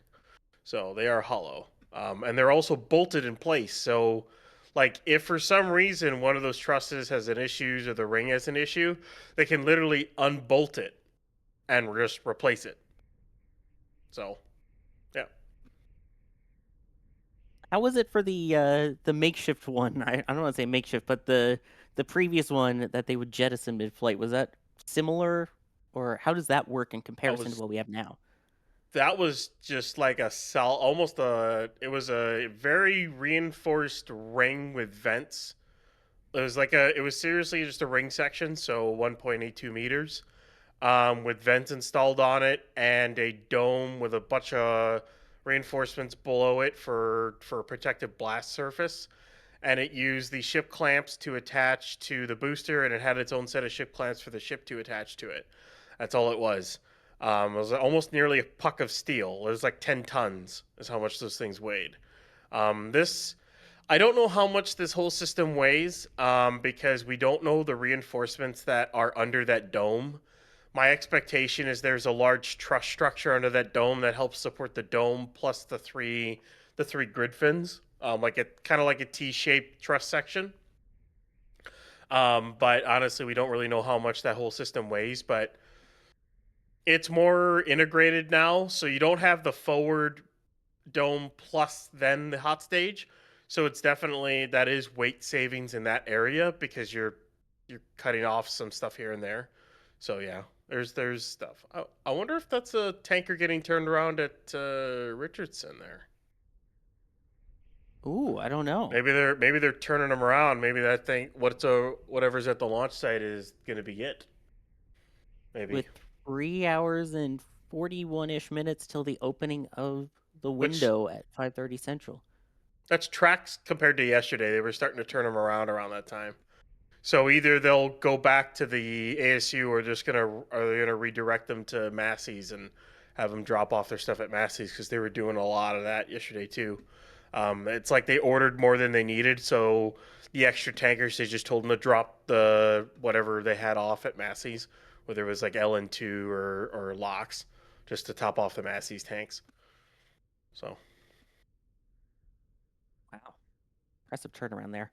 I believe that truck has a yellow placard. If it's yellow, that means it's an oxidizer, which means it's oxygen. Really? Yeah, I know. Fun fact.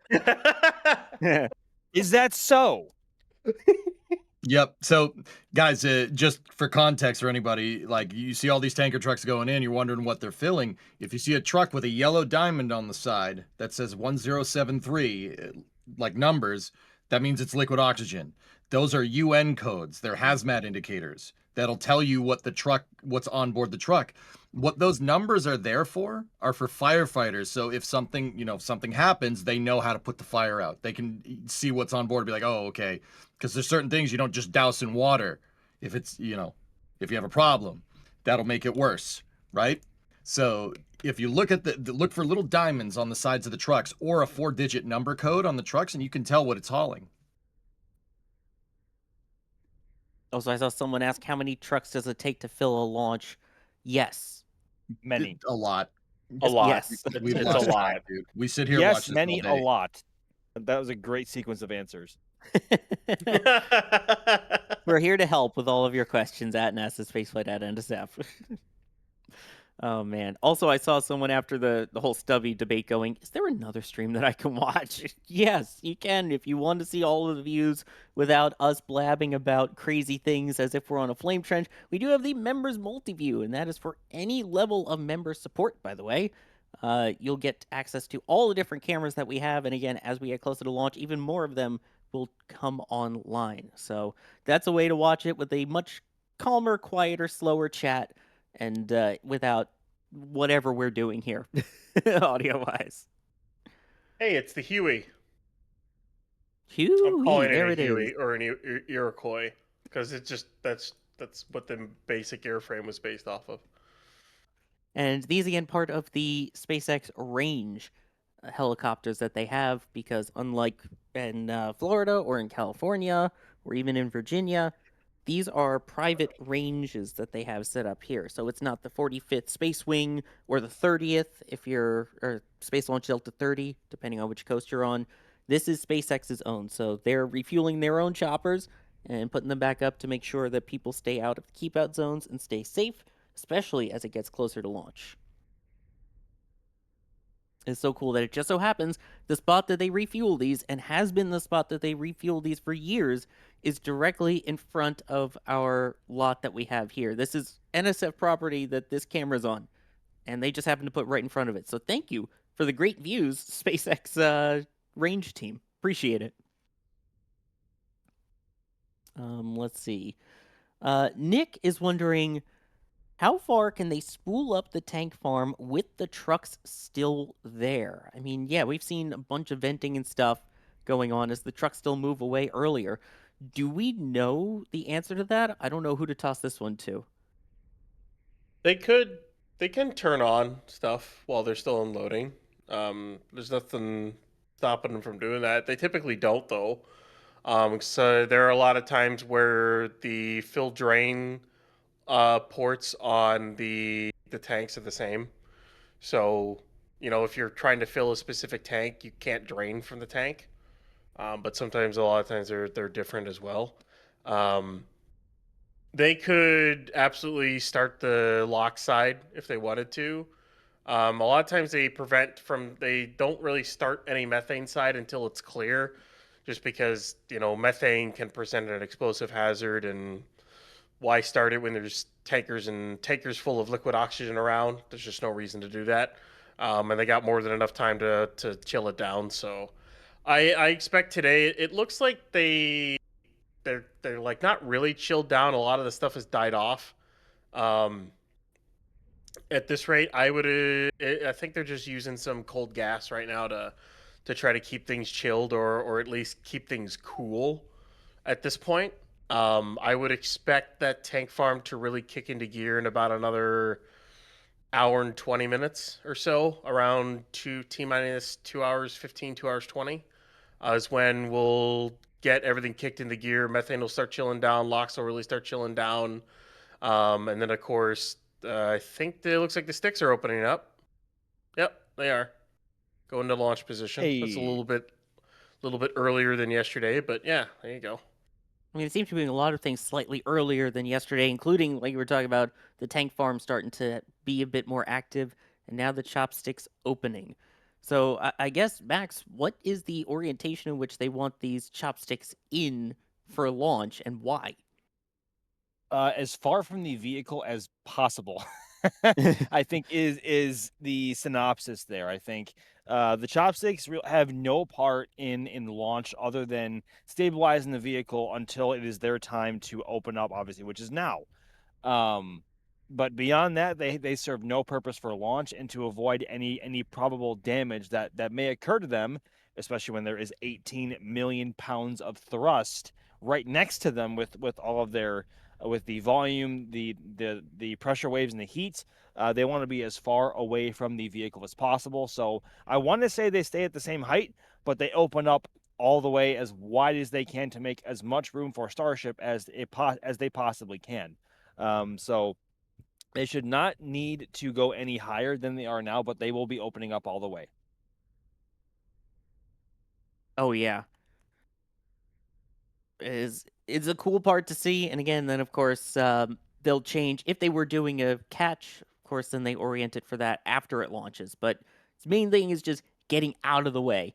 And it's the same thing that we saw with the space shuttle main engines, because I'm here. So shuttle is that they basically try and orient the engines as far away from each other as possible so they don't rattle into each other. Just like this, you want the sticks as far away from each other as possible so that if Starship tends to do a power slide on this one, then yeah, then you don't damage the sticks, or at least run the risk of doing so.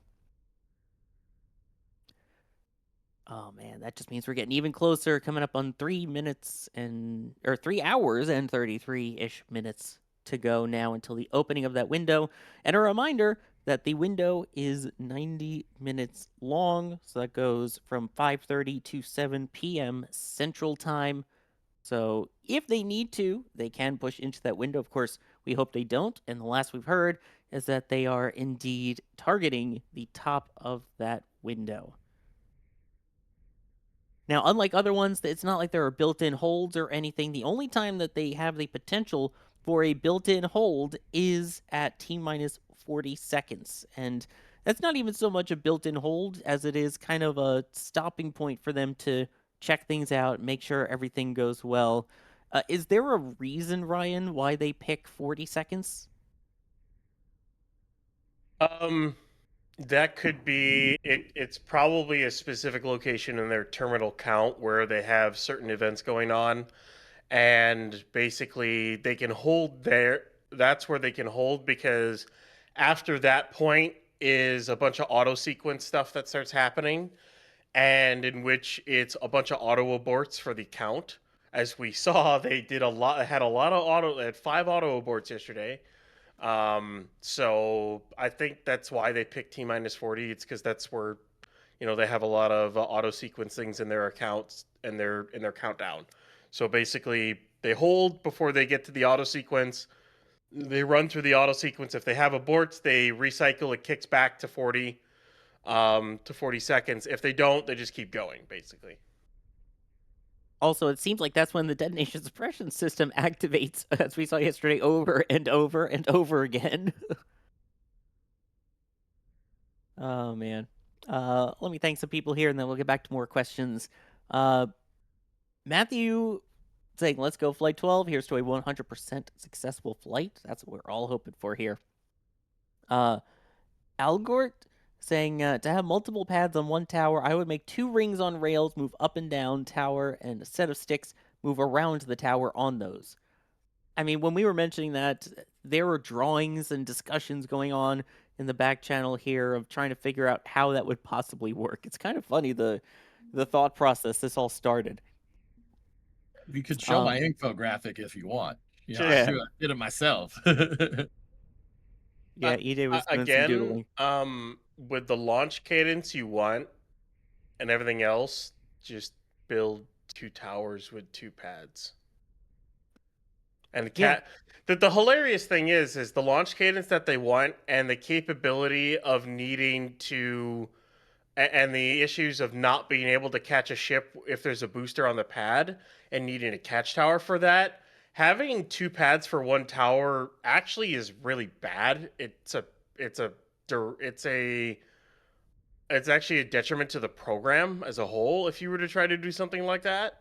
So you actually need more towers than you need launch pads is the hilarious part of it. So actually it's not actually good for the program to try to do 2 pads off 1 tower. And not only that, towers aren't necessarily that hard to build compared to like the pad itself. So Also, if you do that, you run the risk of causing damage to multiple infrastructures if something goes wrong. So it's killing 2 yeah, pads with 1 starship. yeah. So in the long run, it's not really even worth it to even make it, for that matter. Oh no, Ryan Weber's pulling me towards his side of the argument. I kind of agree with him now. Yes. Ferg is wondering, do you think they will make the quick disconnects electronically activated like the new tower arms given yesterday's hydraulic failure of the ship QD? Max, what do you think? I mean, there are some limitations there. I think hydraulically is more of a failsafe at that point. And maybe I don't have the greatest knowledge of this topic in particular of hydraulic versus electric in this situation, but just my hunch tells me hydraulic is still the way to go because it is a completely redundant system to almost everything else on the tower. So I want to pipe in EJ and Ryan on this question as well, if I may. Well, I think okay, so this is me theory crafting again. I'm pretty sure they switched to electrical to simplify the chopstick and the carriage design so you wouldn't have to put accumulators on the carriage. That's why you have electric actuators on the chopsticks. That's just a theory. Like that's a lot of extra weight on the chopsticks to have all their hydraulic systems and all the accumulators on the carriage and the sticks. And the electric ones, frankly, are going to give you better, more precise control anyway, right, Ryan? They can. Hydraulics still give you incredibly precise control. And I'll say this and I've seen a lot of people bring up, well, why don't you just switch everything to electrical and mechanical? Hydraulics have been around as a system of using hydraulics have been around for thousands of years. They have been.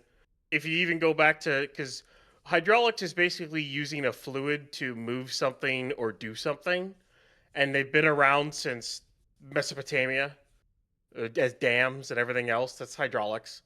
But like they're reliable.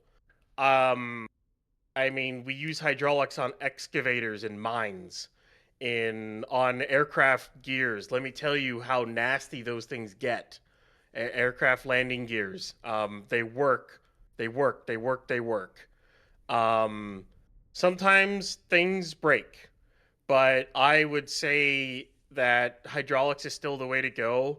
And when you truly look at Starship as a whole, the flaps are electrically actuated, the grid fins are, and then there's electric TVC, and then there is the electromechanical actuators on the chopsticks. That's the only thing electrical. And you might think, well, that's a lot. The ratio of hydraulics to electric on the pad and Starship as a whole is like 20-1 in favor of hydraulics.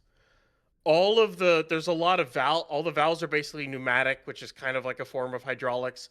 The ship QD arm is hydraulics. All the QDs retract with hydraulics. There's a ton of stuff on there that's still hydraulics, and it's still incredibly reliable. It's one of the more reliable inventions humanity has made, especially using high pressure fluids. And I don't see any reason to switch to electrical for any of that other stuff. So why would SpaceX in their updates say that the main actuators have been changed from hydraulic to electrical to improve speed, redundancy, and reliability? Like, what's the drive? Why would they do that then? What's the decision behind it? I don't know. Hydraulics would work just fine. Like I personally do not see any difference between using electrical, mechanical, and hydraulics on the chopstick actuators. I don't see any reason. It could be they didn't want the banks of accumulators on there anymore, so they wanted to lighten the load on the chopstick That's my guess, carriage. dude. That's the only one that makes sense. Yeah, because then you get rid of a lot of lines and stuff, and you get rid of those, and then it's just electrical lines. But like that's about your only claim to fame. If I'm going to be entirely honest, switching between the two, hydraulics can be incredibly accurate. very, very accurate. If hydraulics weren't very accurate, we wouldn't use them on ailerons, on elevators, on rudders, on every single airliner on the planet. They have to be accurate for that. Those have to be incredibly accurate. Otherwise, all of a sudden, you roll your airplane over and you're done. I think the only reason to switch to electromechanical is to save some weight on the carriage. That's about it. That's the only thing I can think of. Wait, you worked on aircraft? I didn't know that. Yeah, I mean, that's the only thing I can think of, dude. Like, you're simplifying your carriage design at that point because a wire is much easier to make a run that goes up to that carriage that goes up and down than it is like hydraulic fluid. Yeah, that's about the only thing I can think of. Yeah. And if you're going to be eventually lifting a heavier ship, you're going to want to take as much mass off of the carriage and the chopsticks as you possibly can, which is the other reason why I think they shorten the sticks in the first place. Speaking of aircraft. Yeah, I was gonna say exactly. EJ jumped in before I got the chance, but yeah, speaking of, there's the range helicopter on its way, taking off again. I'm sure we'll see it refuel one more time before launch, or at least the other one, if not. It's a Also, Bell 412. I see people saying they leak and they're a fire hazard. Skydrawl is not really much of a fire hazard. It's used on aircraft all the time. There's never really been an issue with that. If you use 5606 or like a hydrocarbon based, I mean, it could be depending. I'll say this: Falcon 9 uses RP1 for its hydraulic systems. It has hydraulically actuated TVC as well as grid fins, and they use the RP1 for it. It's not a separate system. They literally use the fuel to do it. Like, it's hydraulics is just incredibly reliable. And when you say something leaks like that, it's like anything with a fluid leaks. EJ, you work on cars. Like, anything with a fluid leaks, dude. Like, you can't stop that. And to me, if it leaks, that means it's still got fluid in it, which is a good thing. Yeah. The oil stain on my driveway is there to let me know that my car has oil in it. Yeah, of course. Yes. Yeah. Literally, I'm not kidding. When you see the sheen on a hydraulic actuator, you still got fluid in the system. There you go. That's the way to look at it. Let's see here. The 412's coming back in here. I think it's cool. They're cool helicopters. Yeah, baby. Let's see here. I have no idea why a store message from 7 months ago just popped up. That's a new one. We got one here from the past. We got one here from Bideford, saying, just for EJ, it's 5 o'clock somewhere, margarita time tonight, the $50 super chat. Yeah, baby.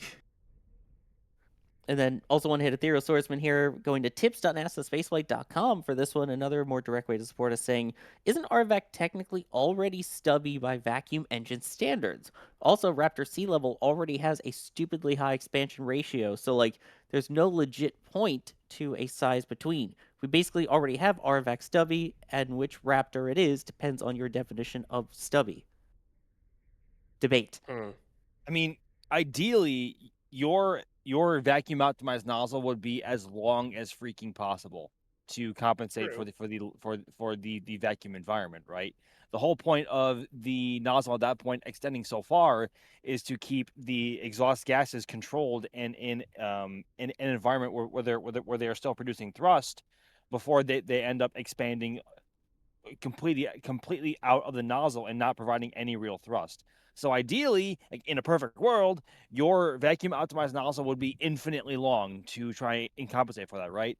But at some point, there is a trade-off between performance and the weight of the nozzle. And that is why vacuum optimized nozzles are either very small or very, very, very wide and long. There's really, it all depends on what kind of engine you are running, the targeted expansion ratio that you want for your engine in particular, and what best suits its performance and behavior.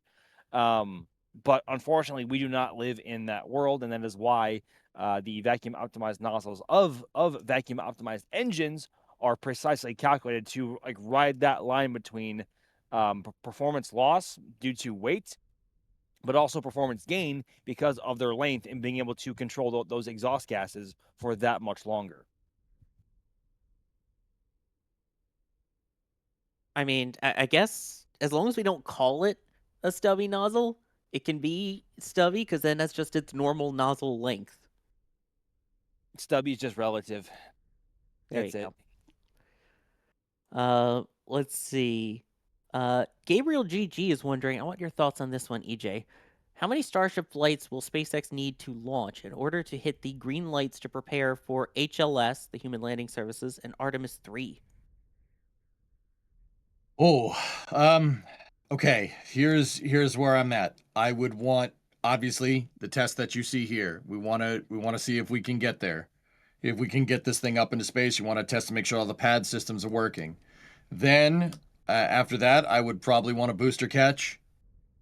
And then after that, I would say a fuel transfer orbital and a fuel transfer demo, maybe in the same mission. So we have the test flight, so flight 12. Then we have maybe a booster catch after that, and then an orbital attempt. We could do an orbital attempt on that booster catch too. And then some type of prop transfer demo, and then maybe at the very end, ship catch. So I'd say at least 4 flights. Now, however long that's going to take is however long that's going to take. I would say at least 4. The reason why I want them in that order is because that's incremental. It's an incremental upgrade over time. Right now, we just want to make sure the SpaceX just wants to make sure that this thing can launch and can get up into space. Then you work on getting the booster, trying to get that booster back because that's quintessential for any of the HLS concept of operations, even if it's only for Artemis 3. You probably want to get those back. And then I don't necessarily think that you'd need a ship catch for it, so I would want prop transfer demo from there. But you know, you don't necessarily need that for Artemis either. So, I mean, if we're gonna like really reduce it to its base element, Gabriel, I'd say probably just an orbital attempt would be good enough. But I don't think that's what SpaceX is going to do. I really think they want to get all those 4 things that I originally stated figured out even before Artemis 3. You need all that to make sure, or at least I would want all that to make sure, you know, you are absolutely ready when the time comes around for Artemis 3 to get an HLS up there. And then, you know, SpaceX has never, you know, like, let's just get into a little bit of concepts here. SpaceX has never actually said what they're, you know, they're going to do with that lander after. If I'm remembering correctly, they still owe NASA an uncrewed landing and demonstration for their lander. So does Blue Origin. Right? So if we're thinking about that, if you get all the things that I originally said done, so like orbital capability, obviously, prop transfer, docking demo, etc., you could send up an HLS, right? Have Orion dock to it, do the Artemis 3 mission, and then SpaceX can use that as a test mule for a landing demo. Totally possible. In fact, I think that might be what they do. I'm not 100% sure, but yeah, I would say you would very least want to be able to reuse boosters. You want to be able to get orbital with Starship, and you absolutely want to be able to do prop transfers. Those are quintessential for testing the HLS system, agnostic of the Artemis 3 mission. But I think those are the ones that they would want to get done. I mean, I don't think we've seen anywhere specifically that says SpaceX must complete X, Y, and Z testing before Artemis 3. Also, doesn't help that the architecture for the program only changed within the last couple months here. But right. I don't think there was ever anything that said these are almost like there was for commercial crew and commercial cargo. You have to meet these milestones, you know, to get funding and then for us to greenlight you. Ooh, another really good thought question.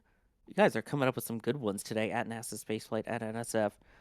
BD Joker is asking, which is harder, a rapidly reusable heat shield or a 100 plus flight Raptor engine? Oh, Rapidly reusable heat shield. I agree. Getting Raptor to that many flights I don't think it's going to be that difficult to do. Once you really understand that engine, you'll be able to get it running very nicely. Um, a rapidly reusable heat shield it's so complicated. Ask the shuttle engineers. Holy cow. Ask them how hard it was just to even get that thing refurbishable.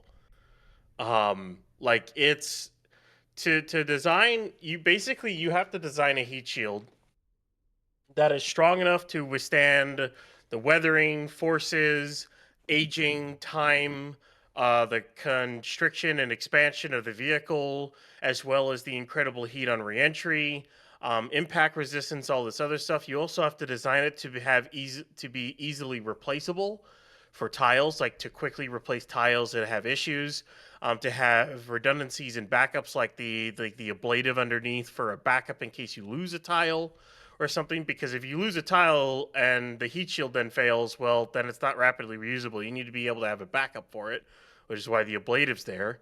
And there's even a couple other things. It also has to be able to stay on very well, which is why a lot of they've been switching over to pinned rather than adhesive, but they're trying to test another adhesive to try to work in other conditions.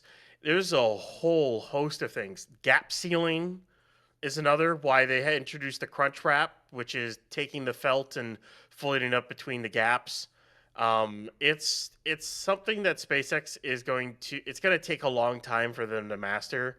I would not be surprised if they don't have a finalized heat shield by the end of it. It might take till the end of the decade for them to nail it down. I'm not even kidding. It might take that long or longer.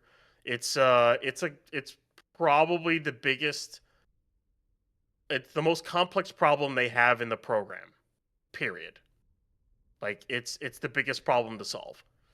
Booster's not much harder, not really hard. The engine, that's not going to be that hard to solve, but the heat shield, that is their biggest hurdle by far. Wow.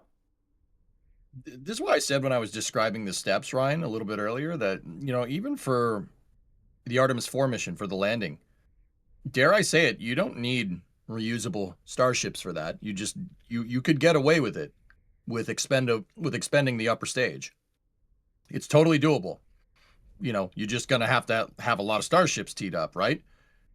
What you can't get away with, no matter what, is losing super heavies. You can't. I don't think expending those is gonna work for even for like the higher flight cadence that the Artemis missions demand, right? That's why, that thermal protection system. I mean, you could just see from the concept of operations that just ironed out that is the toughest part. Yeah, because bringing back super heavies, I don't think that'll be too difficult to do. They know how to bring a booster back. It's not. Yep. I know it's not Falcon 9, but a booster is a booster. And when you really think about it, I mean, they got to catching Block 2 pretty quickly, or Block 1/Block 2 pretty quickly. I don't have any doubts they'll be able to nail Block 3 once they understand it better. But again, ship is that's a whole other beast trying to bring back. That's a whole They nother seem to be ballgame. getting a lot of good data, and hopefully we get some good data. They get some good data on it Yeah. today. Yeah, hopefully we see a nice reentry. Assuming, yeah. As we see a nice helicopter come back into view as it gets ready for its refueling there, part of the SpaceX range safety helicopters that they have there. Let me thank some people here. Anonymous saying, let's go getting a Starship Flight 12 mug. Carolyn becoming a Pad Rat member. The only Alan saying, I like meth alox. Zyxep saying, have SpaceX dropped the plan on building their own fuel production at Starbase? I mean, we kind of mentioned there's still the plans for at least the air separation unit part. Anything else on that front, Ryan? So yeah, they have the ASU, which will be able to do LOX and LN2. And then the other plan is to bring in a natural gas line and then do methane liquefaction in the expansion area. So basically, take the natural gas, liquefy it, purify it, and put it into the methane tanks, and that'll be your methane.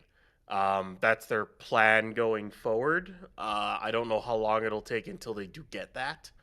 It might take a bit because they haven't ran a natural gas line yet, but they also haven't finished the expansion area or even built the methane liquefaction. So I don't know when that'll happen. They'll have to keep trucking in methane for now. But I don't know if they'll get it from the LNG plant that's in Brownsville. As far as I know, that's all spoken for with exports. But once that facility is fully operational, it can do 27 million tons of LNG a year, which is a lot. We'll just put it that way. If they were to supply Starship would be a drop in the bucket compared to what they're exporting. But as far as I know, they still get all that stuff from Houston, I think. So yeah, that's a log truck for all the methane. But they have plans. We'll put it that way. They have plans. I like it. Yeah, they have plans or concept of a plan. Real Time Spaceman, thank you for becoming a Pad Rat member. KV Gilly, thank you for the support. Trey saying shout out to my Rocket homies and my game night group. Stay salty. Okay, but getting a mug and also a Flight 12 patch, of which we are now under 20% stock left. There are less than 20% of all the patches that we made left, and we don't make more of them. We don't print on demand or anything. We order a bunch, and once we're out, we are out. I think Trey is talking about our Battlefield shenanigans. Oh, okay. Oh, yeah. Help. Help. Help. Help. Oh boy. We need they were a little busy tonight to do it, but we would have to do that again soon. Tomorrow? I'm down. A few guys are down for tonight. Tomorrow? Well, I can't do it tonight. I have to work. Oh. So. And I'm also not at home where my where your console is. We'd have to wait for Max to get home if we wanted to. Yeah, all right. Fair. We'll do it. Crab Ray Music upgrading to Red Team membership. Thank you very much for that. Sterling saying, fun fact and fittingly, that Hilo company usually flies under the call sign Raptor. Okay, that's cool. Nice. Ethereal Swordsman going back to earlier saying, well, in that case, a non-stubby vacuum Raptor would have a nozzle that's Starship's diameter. Okay, that would be wild. Sea Dragon. Yeah, Sea Dragon. No. It's funny, we were talking about what other rockets to put on that scale for size infographic, and someone mentioned, what about Sea Dragon? They're like, no, we're only doing ones that have actually flown. So Sea Dragon flies in my heart. Yes. And your heart will go on. Okay. No, it doesn't. Well, it does sink, actually. So I would hope so, or else that's dangerous. Which, by the way, EJ, a specific question for you on this one. Calling you out, asking, can you tell us what was fixed for the 5 issues from yesterday? Oh, well, we don't have any particular official word on what was fixed. The one that ended up hosing them yesterday was a pin that was in the ship quick disconnect arm. It was a hydraulic, a holding pin or a staying pin. If you look at this shot, dead center of the screen, the triangular shaped umbilical that's halfway up the tower, there are locking pins that lock that into the forward position. Right? What that umbilical is used for is filling up the ship with what's called commodities. So, liquid oxygen, liquid methane, maybe some nitrogen here and there, if we want to have some fun, right? So there are pins that hold that thing in place. When they're moving all the fuel into Starship, you do not want that thing moving. So that locking pin quite actually locks that thing in place. For the most part, it stays fixed. You don't want it moving around, especially when you're moving fuel through the fuel lines into the Starship, right? So when they went to undo the pin, it got hung up. That happens with hydraulic systems. Maybe it was air in the lines, maybe leaky fitting, which means there would be air in the lines. Maybe, there was just jammed. Maybe the pin got jammed. Exactly. Could have been deflection. All we know, Jay, is that SpaceX teams were up on that SQD all night. So whatever it is, they're not there now, and they've spooled up the tank farm to an extent, and SpaceX has said they're 85% good to go with weather and stuff. I don't think they'd be tweeting any of that stuff out or posting any of that if whatever was wrong with that pin, they didn't fix. Now, to the other problems, there was something with the SQD vent there was something with the pad deluge down in the flame trench. We don't know for sure if they fixed those other problems. But once again, they're saying they're going to try again today. So we're going to have to assume that whatever was flagging the mission yesterday and causing it to go back into an automated hold has, those line items have been fixed. Because they wouldn't attempt to go today if they weren't, if they didn't at least have those 5 things figured out, right? It was hung up You'd on hope. negative thoughts and comments. You'd hope, right? It's easy to do on the internet, Astro. Let's see. Forsidius saying, it's Friday. I'm so done with work today. Can we just fuel up and launch now? I agree. I wish I was done with work. Yeah, SpaceX, be like that helicopter and take off, please. Not 3 hours, 4 minutes, and 45 seconds from now when your launch window actually opens. Who cares about the boaters downrange and wanting your re-entry to be in daylight and timing all of your trajectories and airspace closures and sea closures and road closures around it, right? We don't need that. Let's go. YOLO. DJ Pond gifting 20 Red Team memberships. Thank you very much for doing that. If you got a gifted one, make sure to give them a thank you. You can also check out the members multi-view, and also coming up once we get to the launch broadcast will be the behind-the-scenes view, so you can see all the insanity happening that goes on when these streams get placed out to you. Presley, going to the shop. Go, Starship, go. Alexander Sterling, always a pleasure, chaps. Sawyer, you're a top-notch host. Well, thank you. Looks like the QD quote, put a pin in their plans. Anyway, shout out from the UK, and I expect an upside-down book from EJ. What books have you read? I mean, you haven't done the gag in a while, at least, so... We haven't done a flame trench in a while, dude. It's been 2 weeks. Anyway. 2 weeks. Anyway. It was only going to be 1 week, but then the SpaceX decided to try and launch this crazy silver and black thing that you see on your screen right now. As the exodus of tanker trucks continues away from the tank farm and the pad there. Yeah, they got caught behind the fact that there was a helicopter in the middle of the road, so they couldn't really go. But still, just gives you a scale of how many of them there actually are here. I think there's this is 4 kind of left. wild. I think that's it. So, yeah, I think there's 4 tankers left. So once those are all done, I think that'll be it. And then they'll the rest of the trucks will leave, and then we should have pad clear at that point. Which kind of tracks because tank farm startup is in about 45 minutes. So, yep. Yeah, I mean, that's amazing how they really push it to the last minute there. We're almost approximately 3 hours to go until launch. And just now, they're still continuing to have trucks over at the tank farm and are having them still leaving here. Only SpaceX be able to do that. And then, oh yeah, fill a rocket of this size in under 40 minutes. Sorry, I was looking at all those trucks kind of in a, nice traffic jam on the road there. And I was wondering, might it be a good idea to just take all those trucks, the tanks, right? And just maybe attach them all together and then maybe put them on these metal things with wooden ties that tie them together and then maybe bring commodities in that way. What do you think? Sounds like a Ryan or Max question. I'm saying a train line. Somebody over in Twitch chat brought this up. Maybe have a train line come in for their LNG, maybe for their methane. A train line. Good luck getting the approval to build that. What do you mean? The high-speed rail is very common here in the United States. This isn't high-speed rail. This is low-speed rail. It's freight. Even the low-speed rail. Good luck getting because it's gonna have to run through. Common. It has to run through wetlands. But there's already a right-of-way there.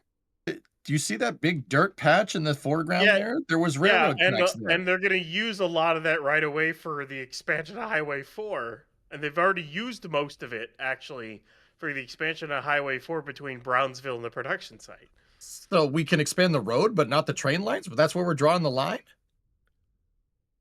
it still take time to get approved and everything. I don't know.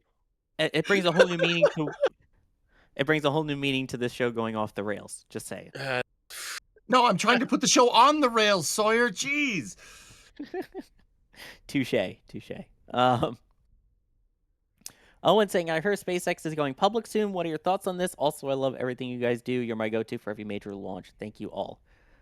I mean, I'm kind of glad just because of the fact we got to see their documentation come out of what they have and their plans and things. So if nothing else, it was good to kind of learn more about where SpaceX as a company is at the moment. I guess there's that. Really trying to make this like a flame trench going for spicy questions there. Mass Siege? I'm sorry if I'm butchering that name. For me, my recently expanded family. What's that? Oh, hey. Do you know them? Congratulations. There you go. Right on. Woohoo. Surprised they didn't get a baby onesie then. They just got patches, but still. Yeah, we do have those. By the way, Renabe calling you out here, guys, saying, so the fail yesterday is related to the hydraulic system, yet you said hydraulic systems were more reliable. Oh, he's got you there. Ryan, how do you respond? Yeah, okay. Sure, because it was because we totally know that it was the hydraulic system itself that's failed, not that a pin might have gotten jammed or the arm could have been tweaked a little bit or anything along those lines. Yeah. Okay. It could have been the hydraulic system. It might not have been. I don't know what you want from that. I mean, they've done a lot of tests and stuff like that. When you introduce a bunch of cryogenic liquids onto an arm that you've never actually pulled that you've only ever pulled the pin on once and then and never actually fully retracted because it's a slightly different design. Sometimes things don't work exactly. You need to like tweak the design slightly. You know? I mean, yeah, it's not necessarily a fault of the hydraulics, but could be just that particular line or that system on that day. Let's see. Nither Cax, I'm totally butchering that. I am sorry, especially with a $50 super chat saying, I love the launch stickers. I've been putting them on magnet sheets and cutting them out. Have you thought about making them magnets? Let's go. I don't know if Lindsay's listening or not, but Lindsay, not a bad idea. And then Busby Killen becoming a Capcom member. Capcom above, get access to the NSF Discord. We're looking forward to seeing you in there. Senator Funstein saying, isn't it crazy how most of the rocket by mass only arrives at Starbase hours before launch? I've never thought of it that way. Yeah. Yeah, you ain't kidding. Depends on when, but a lot of times the tank farm is filled. But it is also funny that it's like most of the mass of the rocket isn't on the rocket until 30 minutes before launch. Like, I think that's another way to look at it too. It's like, well, the stack currently weighs like 450 tons, but like within 30 minutes before launch, all of a sudden it'll just weigh 5,500 metric tons. It'll take 30 minutes for that to happen. What? Yeah. Like, it's just nuts. Me after a buffet dinner, same thing. Oof. Oof. Anonymous with a long message and also getting 7 different items from the shop here, including a lot of the Flight 12 collection. Wow. Saying, thank you for reminding me I need to grab more merch. As always, thank you, commentators, as well as the entire team at NSF for continuing to provide these streams, news summaries, and of course, the merch. I'd also like to highlight a question from a viewer that asked about using gases/liquids to enhance the heat shield. I seem to remember a while ago, before even V1 flew, that there was a plan to use gaseous methane to help with the gaps on the flap actuators. Has this been superseded and or dropped as a concept? I don't see any transpiration cooling on this one. That's what it's called. It's called transpiration cooling, where you use a fluid or a gas as a medium for thermal protection. I really don't think this one has anything on like that on it. And if it does, not in any like big capacity. It would be like a small test. Ryan, you see anything? I've seen nothing for transpirational cooling at all, period. So, yeah. There. Never even thought of that as an option, but that's cool. Ninja in the First Degree saying, I need a 7 times RVAC tug ship called Shenron that shoves payloads out of Earth orbit and catches payloads into an Earth orbit, extended from Dragon Ball Z and already having Crew Dragon.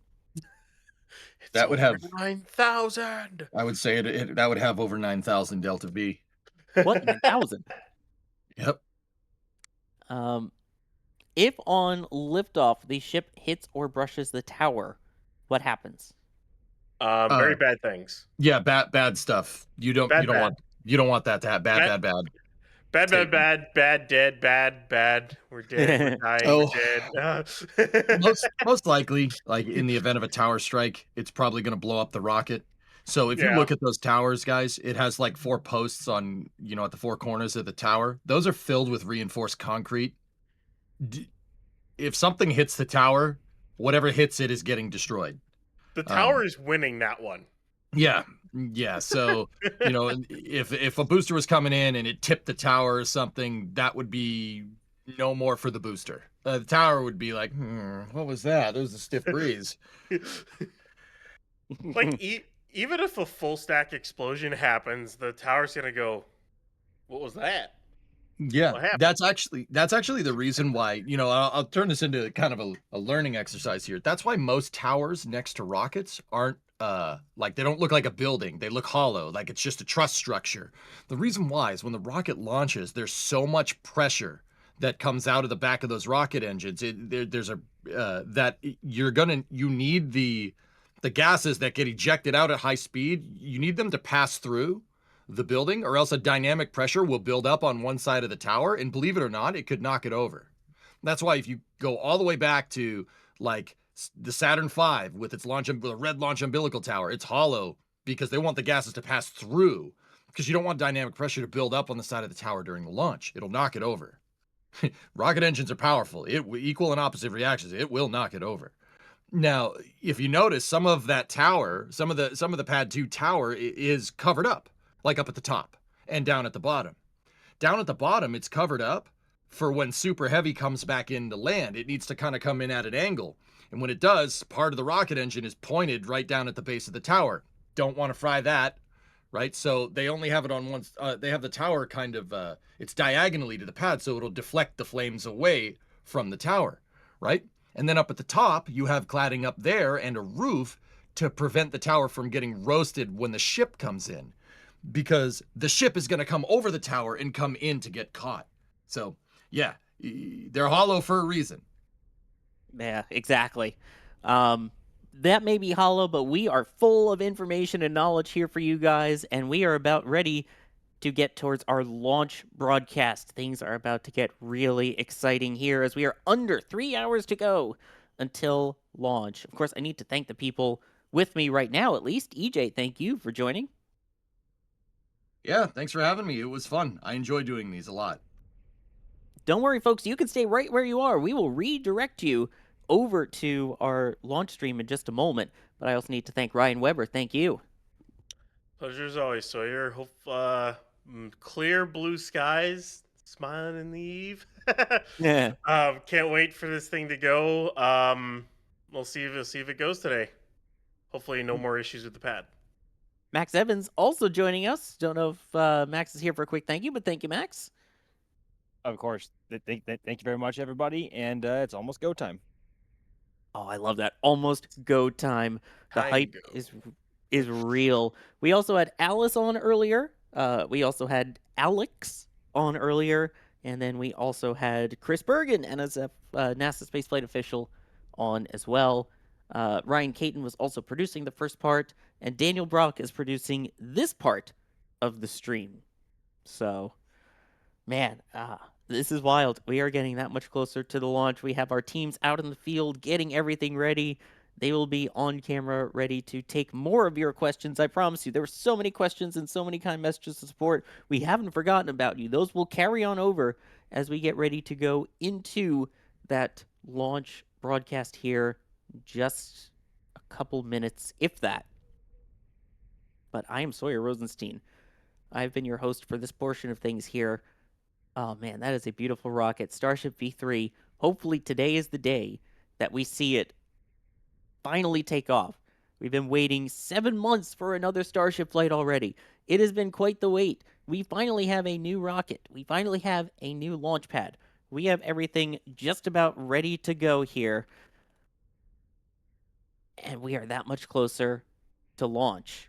So we have been staking out this vehicle all this time. Now we are ready to count down to the launch itself. Again, well, it's not so much called countdown to launch, but to the launch stream coming up here in just a moment. So we are. And here we go.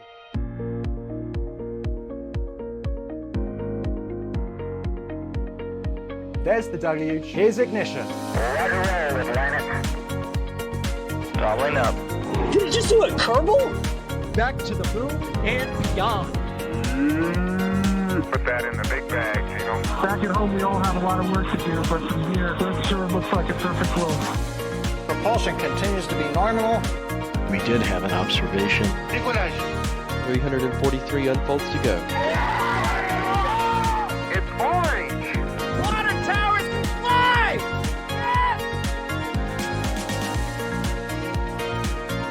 Bingo! Right in the center. Where's Jacqueline? There it is! That was surreal.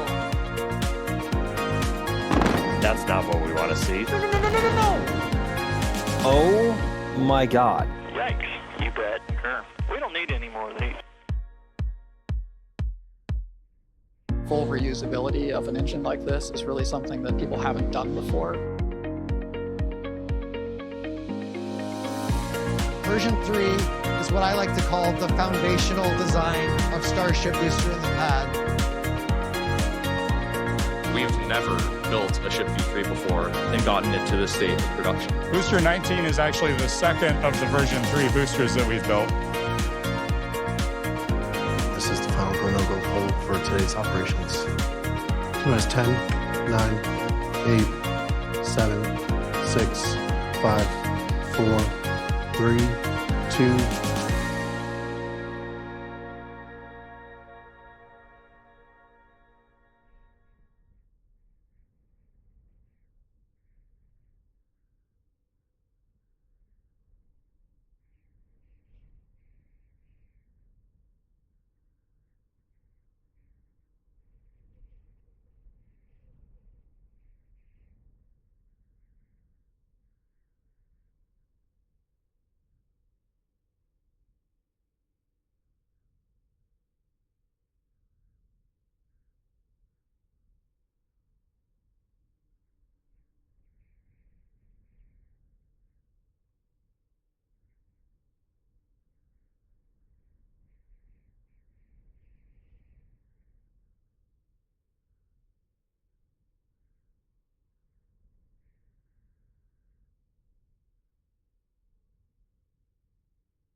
And gotten it to this state of production. Booster 19 is actually the second of the version 3 boosters that we've built.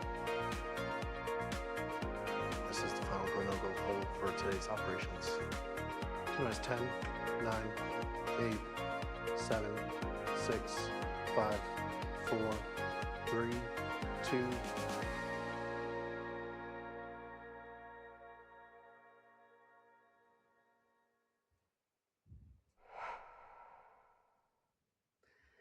All right, folks, you know how it goes. Starships are meant to fly, but as it turns out, pins are supposed to come out of the arms so they can get out of the way so the starship can fly. And we didn't see any of that happening yesterday. Welcome back to today's live coverage from Starbase of Starship Flight 12. It's round 2. We've got the full stack out there ready to go. Area cleared. We are live over here from the top of the Margaritaville Hotel at South Padre Island. And we are ready to get you all the way down to T-0 for today's launch attempt. My name is John Galloway with NSF, and we will be providing commentary the whole show like we usually do. Just like we did yesterday, we're going to do that again today. So let's go ahead and introduce the rest. Oh, look at that. That's the beach.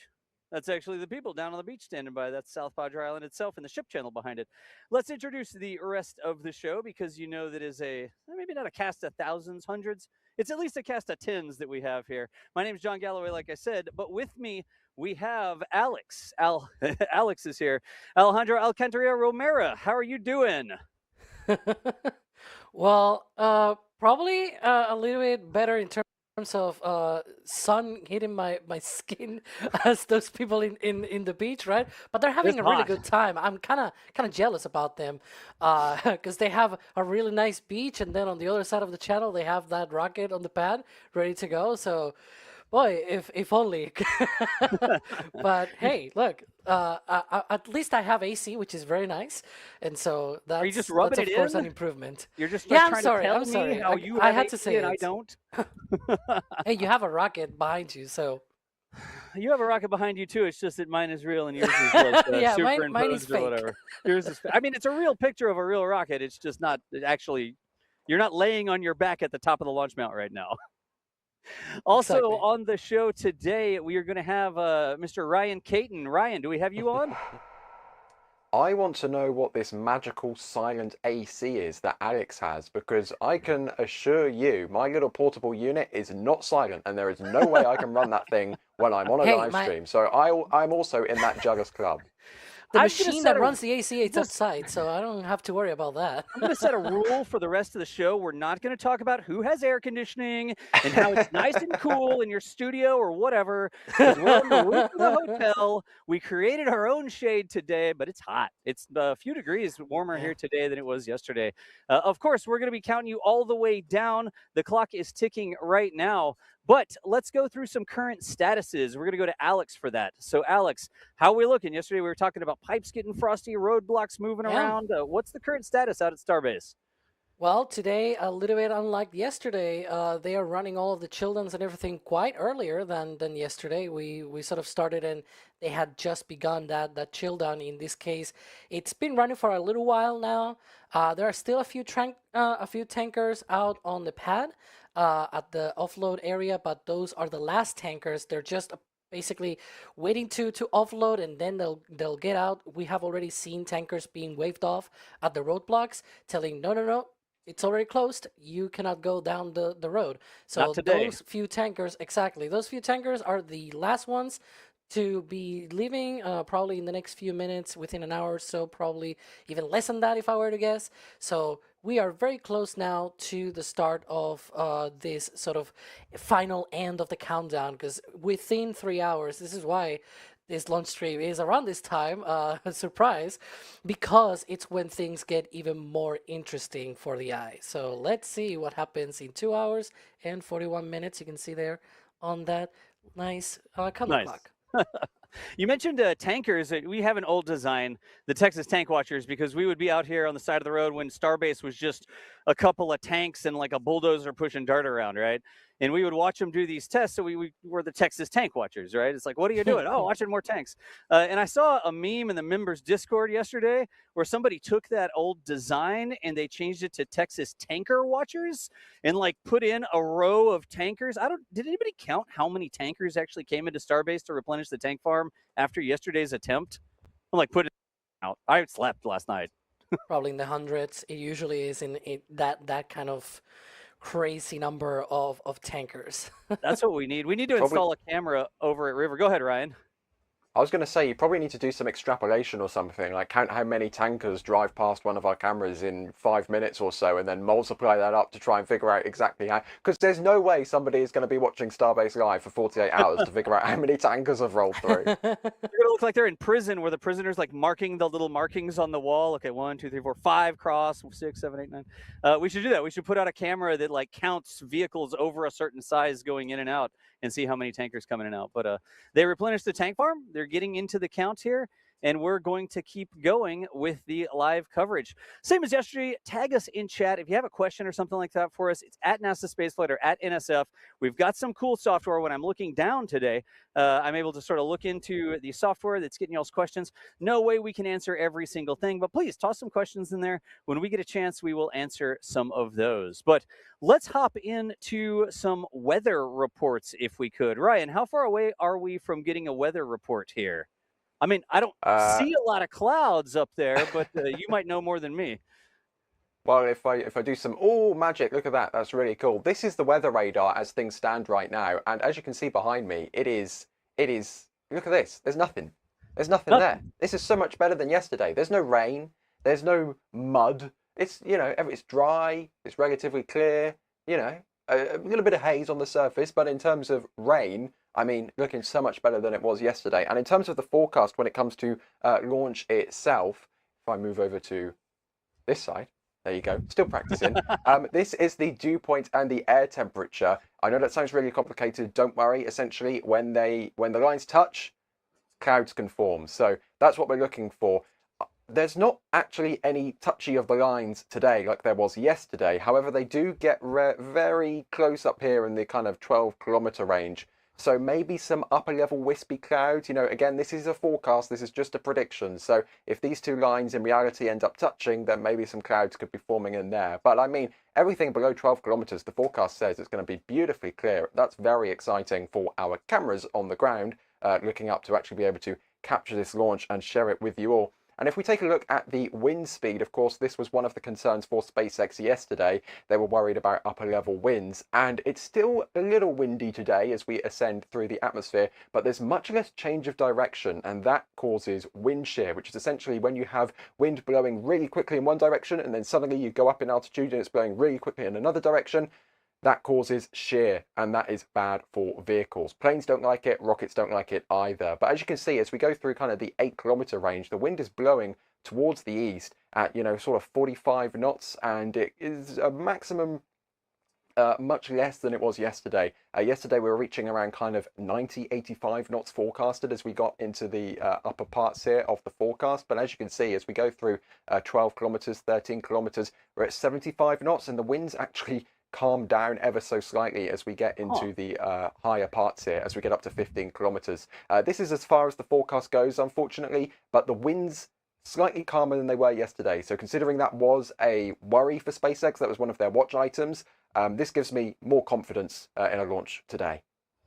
Good deal. I can confirm with my Mark 1 eyeballs, and y'all can see from all the different cameras around there, above us and over the launch pad and all the way out to the Gulf, I'm not seeing any clouds. It's a little bit hazier today than it is. So looking over towards the launch pad, I've got a little bit more sort of blurriness down around the pad, but that's just because we're 7 miles away. As the rocket goes up out of that closer ground layer, it gets into that clearer air from our perspective visually. So that's looking good as well. Now, over here down in New Mexico, back towards Brownsville and Inland, there are some pretty significant cloud formations happening.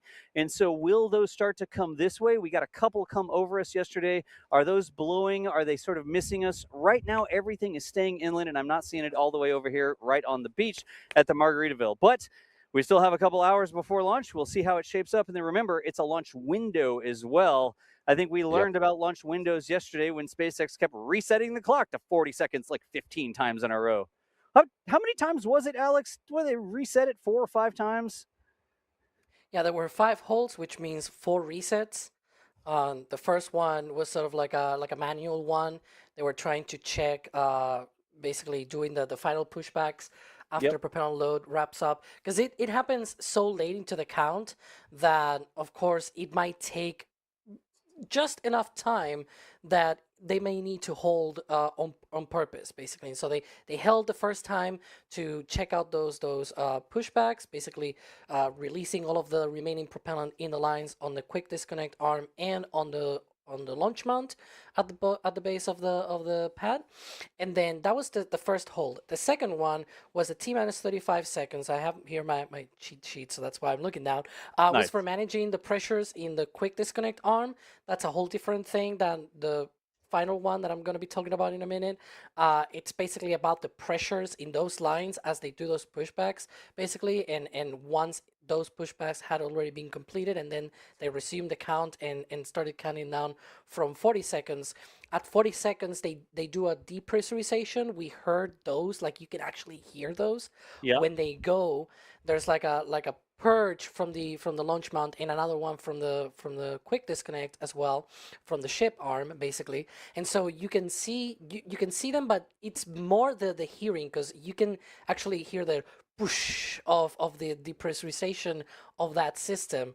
Then there was a third hold at T minus 28 seconds because of an issue, maybe a sensor or something like that tripped on the water diverter on the flame bucket, basically at the bottom of the pad. And Hey, then Alex, real quick, yes, the tankers on screen, these are like the last tankers clearing out from the launch pad. They're sort of like topping off the farm, right? And that's what we're seeing on screen? exactly. Yep. Okay, The cool. ones Sorry to that I was interrupt. I talking just saw the about. tanker. It's Yeah. okay. It's okay. And so the fourth and fifth hold, the last two were about the quick disconnect. We were not told the specifics about the fourth, but the fifth was the one about the pin. And I would not be surprised if the fourth was also the pin. And then they sort of tried to do it again, sort of roll through the T minus 40 second hold and see if that pin actually released this time around.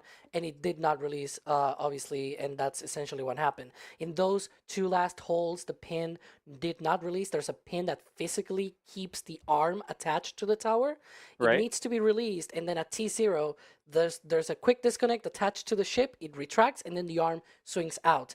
Without that pin unlocking, it cannot swing out, and that is one of the big important things, because otherwise the rocket will just completely obliterate the arm. Rip at the arm liftoff. off.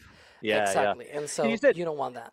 the pin keeps the arm attached to the towers. I think what you mean is it keeps the arm in a certain specific rotation, let's call it, like in a certain swing position, so that when it's connected to the ship, like a door.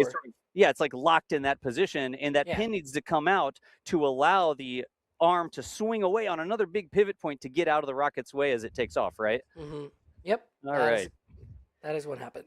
Well, I hope somebody got out there with an engineering hammer and smacked on that pin a bit to see if they could loosen it up, so today we don't have any pin-related problems. I feel like there's a merch plug there, like where we could talk about pins. You know who else has pins? But Sawyer's not on the show. Put so a pin on it. We've got them in thank you. If you want pins, we got them in the shop. I won't subject y'all to the pin merch plug right now. Moving right along, the clock ticking down, rapidly approaching 2.5 hours here.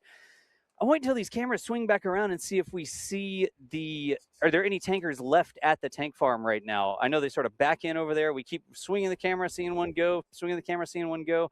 I think we'll all cheer when we see the last of the tankers. And Alex, you had said they were turning tankers around, right? Yeah, so basically the ones that were there, it seems like all of them have already left.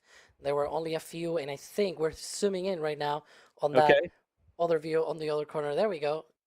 And it doesn't look like you'll see like the cabs, right? Of the front of the trucks. Exactly. And so right now there are no trucks there.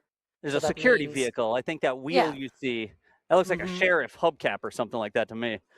Exactly. So I think that is one of the sheriff cars. Of course, the pad has not been fully cleared, but that's okay. We're still 2.5 hours to go. They have plenty of time for that. And it should be very close to now that we should see those clearances, those final few people leaving the pad, of course.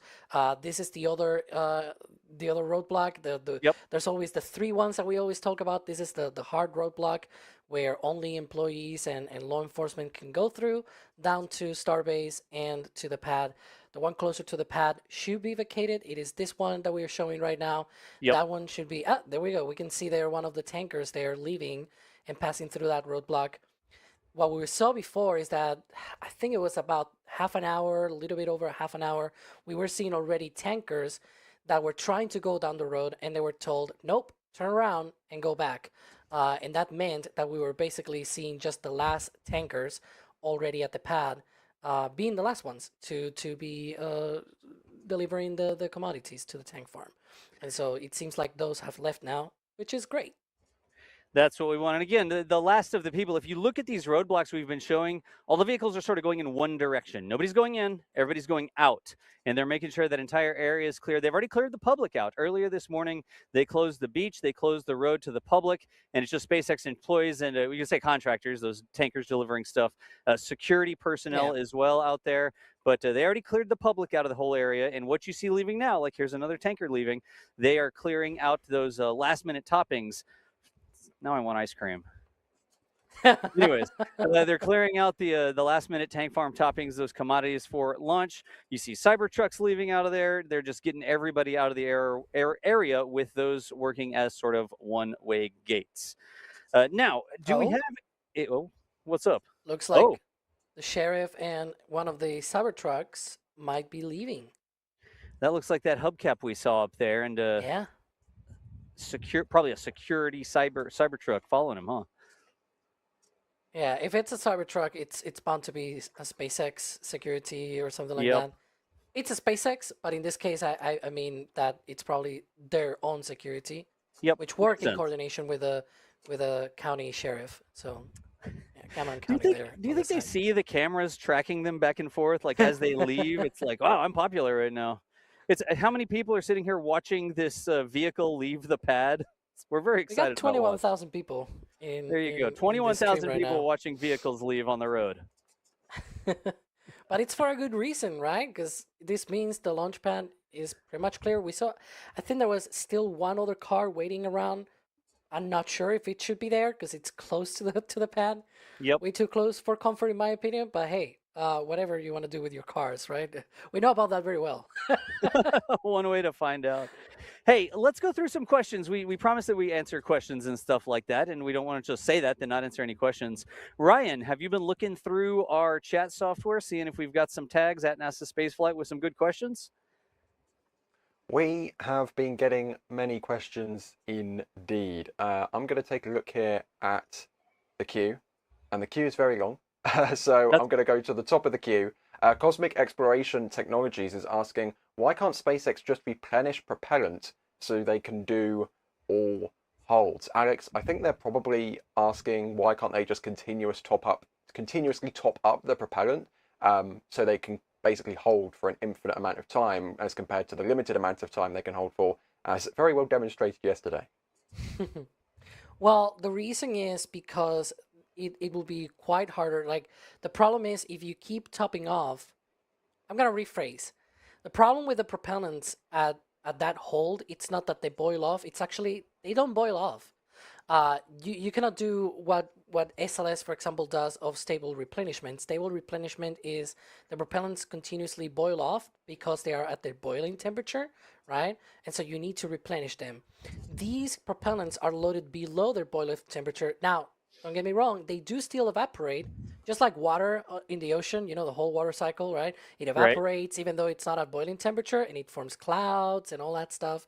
Same deal with these cryogenics, where they are not at their boiling temperature, so they are not actively boiling off, but they still evaporate, and so you still create some gas in your tank that you have to vent every now and then. We see those vents as they fill up the tanks, for example, and when they hold, they sort of release that vent and things like that. But it is not the same. You're not replenishing because it will be adding liquid to the liquid. Like, you're not actively losing tons and tons of this liquid, basically. Once the tanks are full, they're full. And that is sort of the point here. When you do have SLS, for example, over time, you're losing your propellant. You're losing all of that. And so you need to replenish. It's that continuous replenishment that they do. It's a much more different concept. Again, comparing it to the water, if you had water constantly boiling, you have to replenish it. But if you have it just at normal temperatures on a plate or a glass of water or whatever, right? It takes a long time for that thing to really evaporate and disappear. You cannot be keeping that replenishing. Eventually, it will just overflow, and that's basically the big difference there. Good deal, We Ryan. have a Yeah. Yep, we have a another question here. Bit more of a conspiracy theory question, but I think it's important to talk about nonetheless. Mikey MSFS is asking, what if yesterday was a wet dress rehearsal and the pin was a cover-up? That's I think it's a bit more of an outlandish question, but I think there is still, a genuine curiosity behind that because, Alex, if they just wanted to do a wet dress rehearsal, there is so much stuff they have to do for a launch attempt that they don't have to do for a wet dress rehearsal, right? There's a huge increase in the operations for a launch attempt compared to just doing a wet dress. Yeah, there's a lot of other things. I mean, we've seen the helicopter for their range, their own private range. There's no Space Force running any of this. It's not Cape Canaveral. This is SpaceX's range, right? And so they run their own assets for that sort of thing. They need to clear the area. They need to clear a lot of other things. It's not just blocking the road. We talked about this, for example, at the beginning of the Stakeout stream, we sort of played one of these timeline videos that Alicia hosts. And in one of those, like she talks about, there's a hazard area downrange, and there's another one on the Indian Ocean, and so like there's these other different places that need to be closed off. The airspace needs to be closed off. Like imagine at T-minus 40 seconds on a wet dress rehearsal, you don't need to worry about any of that. On a launch attempt, however, at T-minus 40 seconds, you bet the airspace needs to be closed off downrange, because otherwise you're in a bit of a pickle. Yeah, I don't really think we joke sometimes. We're like, oh well, a launch is just a wet dress rehearsal that has a launch at the end of it. It's because so much of the things are the same. But with closing the areas, like Alex was talking about, I don't think that they would have gotten all the notices and areas closed and that sort of stuff, and been flying the helicopter around and that sort of thing, if there wasn't a possibility that if everything checked out, they could have gone. Maybe they were 50% go, 50% not go, and they just wanted to run through it. But they had everything in place to send that rocket if it had all worked out. And remember, the pin wasn't the only thing. There were a couple different reasons that they recycled. Alex was talking about earlier. So, put on your tinfoil hat or whatever. But I do think that they had an honest chance to go yesterday. They decided not to do it. Here we are again today, counting down 2 hours and 23 minutes. And we'll see if we get a launch of Starship Flight 12 in just a bit. Hey, if you're just joining us, we're NASAspaceflight.com. We're just a bunch of space nerds who sort of reached critical mass. We had cameras, we had programmers, we had people who love to watch rockets and launch rockets, that sort of stuff. I used to do things over on Twitch. We called them rogue launch broadcasts. And there's the official NASA broadcast, right? And they're all reading their scripts and they're saying their official information. We appreciate you, NASA. Thank you. But we called ours rogue launch broadcast because we would just show up as rocket nerds and say, hey, let's watch the rocket. Let's have some unfiltered commentary. Let's say what's going on over here. And we got enough of us together that we can start covering things like this for you. So if that's the sort of coverage that you want to look for, if you want to join us for launches from the Cape or Vandenberg or Wallops or wherever, this is the channel. You can find it on. Just like and subscribe or whatever. You know how to find places on YouTube. If you're over on Facebook, the other social media places, maybe you're watching on X, you know how to find us. Hit the little button that follows us on whatever channel you're watching on and come and hang out with us anytime. You don't have to be a member. You don't have to pay any money or anything like that. If you come and you can support what we're doing, that's fine. But the number one thing is force your family to watch. No, I'm kidding. That's the only thing that you really need to do is just make your mom and dad and friends and whoever else you can drag in front of a TV be like, hey, rockets are awesome. Come hang out with us. But that's who we are. That's what we do. And that's why we're standing by today to see if we get a launch from Starship Flight 12. Do we have anything next on the agenda? I mean, I see we're going around all the different camera views. Alex, how are we looking on venting and stuff like that right now? Very fine, very well. It seems like we are now on chill down of the subcoolers for the methane side of things. As I said before, they had to subcool those propellants. We talk about the I see the ticker now. What? With the like and Put subscribe that on the screen. and the happy face. I'm guessing that's Kevin Michael Reed, one of the producers. Oh, jeez. But yeah, so that is basically one of the major updates, if you will, since the last 10 minutes or so that we sort of checked in that tank from there. Yeah, lots of venting, as usual. Do you think it's nice and cool in those clouds of vapors? I would not recommend being in those vapors. they're either pure nitrogen or pure oxygen, and either of those are a little bit they're not great. The oxygen might make you burst into flames if you're in a higher Yeah. oxygen content environment. Things become more flammable. They want to catch on fire. And the Yeah. trick with nitrogen, like if you were to stand around in a nitrogen plume, you'd sit there breathing. Your lungs would feel like you were taking breaths, but there wouldn't be as much oxygen mixed in, and you could actually like asphyxiate yourself, not get enough oxygen because you're breathing. You think everything's fine, but you're just breathing nitrogen. You're breathing things other than the oxygen that your body needs. So no Yeah. matter how relaxing the plumes and vapors and stuff like that, if you're out there at Starbase, don't walk through unknown vapors and plumes and stuff like that. Certainly don't spend any time in there. I'm just hot up here on the roof. It's really hot, y'all. Yeah, I figured that's where you were going to with that question. You're like an ice cream sundae or something up here. So Yeah, there's some folks that maybe knew as well, and so they might think, oh, that's a smoke. As I said, it's just pure nitrogen or pure oxygen. Oxygen itself is not flammable. It's what makes things flammable, right? Yep. That's the whole definition of flammable, that it's things that get burned, and it's oxygen that burns things. And one of the main reasons why they can vent that sort of thing is because they build this tank farm already with that sort of hazard, I guess, in mind. You just build it such that there are no flammable things in the way, right? Of course, the more hazardous thing of this whole tank farm is the methane. If there's a leak and then it meets the oxygen, that can really turn sideways. That is the flammable thing, and that's why they don't vent the methane, or at least they try to minimize any leaks, any vents, any sort of thing. They try to reclaim it, and that's one of the other things as well that we should be looking for very soon. That methane gas that occurs when they do these chill downs and all that stuff. Yeah. Flow liquid methane, and so it turns gas. They have to reclaim it, and so we should be waiting for that soon. That's something to look around on the pad here, right? This is a methane powered rocket. Not all rockets are. They use different types of fuels. SLS using hydrogen, of course, the big SRBs, the solid rocket motors. We've got some that use RP1, which is basically like a fancy space kerosene. If you have a kerosene stove or something like that, I don't know. I guess camping people might know what I'm talking about there. But Starship is a methane powered rocket.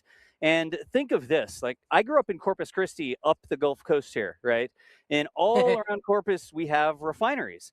And all around those refineries, you see these big flare stacks. It's like daytime. At night sometimes those flare stacks are burning off byproducts out there in Corpus. You go out to the oil fields in West Texas, and a lot of the pumping stations where they actually have wells that are pulling natural gas or whatever out of the ground, they will burn off some of these side products. Even at the Cape, you'll see places that have flare stacks that are burning off excess methane, excess hydrogen, or something like that. You don't see any flare stacks like that here at the main launch pad around Starbase. And that, Alex, you're talking about reclaiming the methane. Instead of having a flare stack off in one area like they used to have here, we used to watch the flare stack quite a bit. They're reclaiming that for the most part, aren't they? Yeah, you can see on the top right, the feed that we're showing on the top right corner, there's like 2 vertical tanks. Thank you, producer. There you go. I assume Kevin. And so there is 2 vertical tanks that you see there. These are the 2 tanks that are part of the system that turns that gaseous methane into liquid, and then it's returned back to the storage tanks. This is also why when we see these recycles like we've seen between yesterday and today, they had on a board yesterday and they're trying again today. The great majority of the tankers that we see are nitrogen and oxygen. It's only a minority that is methane, because they don't lose a lot of methane. It's they can reclaim it and turn it into a liquid back into the tanks, which is really, really nice for turnarounds and things like that, like today. Yep. And nitrogen and oxygen, less hazardous to vent into the environment as well. Yeah. Nitrogen and oxygen are both regular parts of the atmosphere, large components of the atmosphere, right? So putting a little bit more nitrogen, a little bit more oxygen in the atmosphere, not as big of a deal as pumping some methane into the atmosphere, right? Yeah, and it's very likely that nitrogen and oxygen was actually taken from the air. It's very common in the industry to have an air separation unit, as it's called, which takes air, liquefies it, and then you basically separate nitrogen from oxygen, because they usually have different boiling temperatures or different densities, and so there are different methods to separate nitrogen and oxygen from the air, and it's very cheap and not hugely power intensive. Like you can with relatively low power, you can create you can get a lot of nitrogen and oxygen from the air. In fact, Just out of the air. SpaceX is building. Yep, they are building exactly that. It's not enabled just yet. It's not complete, that air separation unit, but in the future, that's how they're going to get their nitrogen and oxygen. Yep. And on the screen right now, we have this. These are actually kind of cool. We use a live video feed because you can still see the plumes of vapors and stuff like that blowing.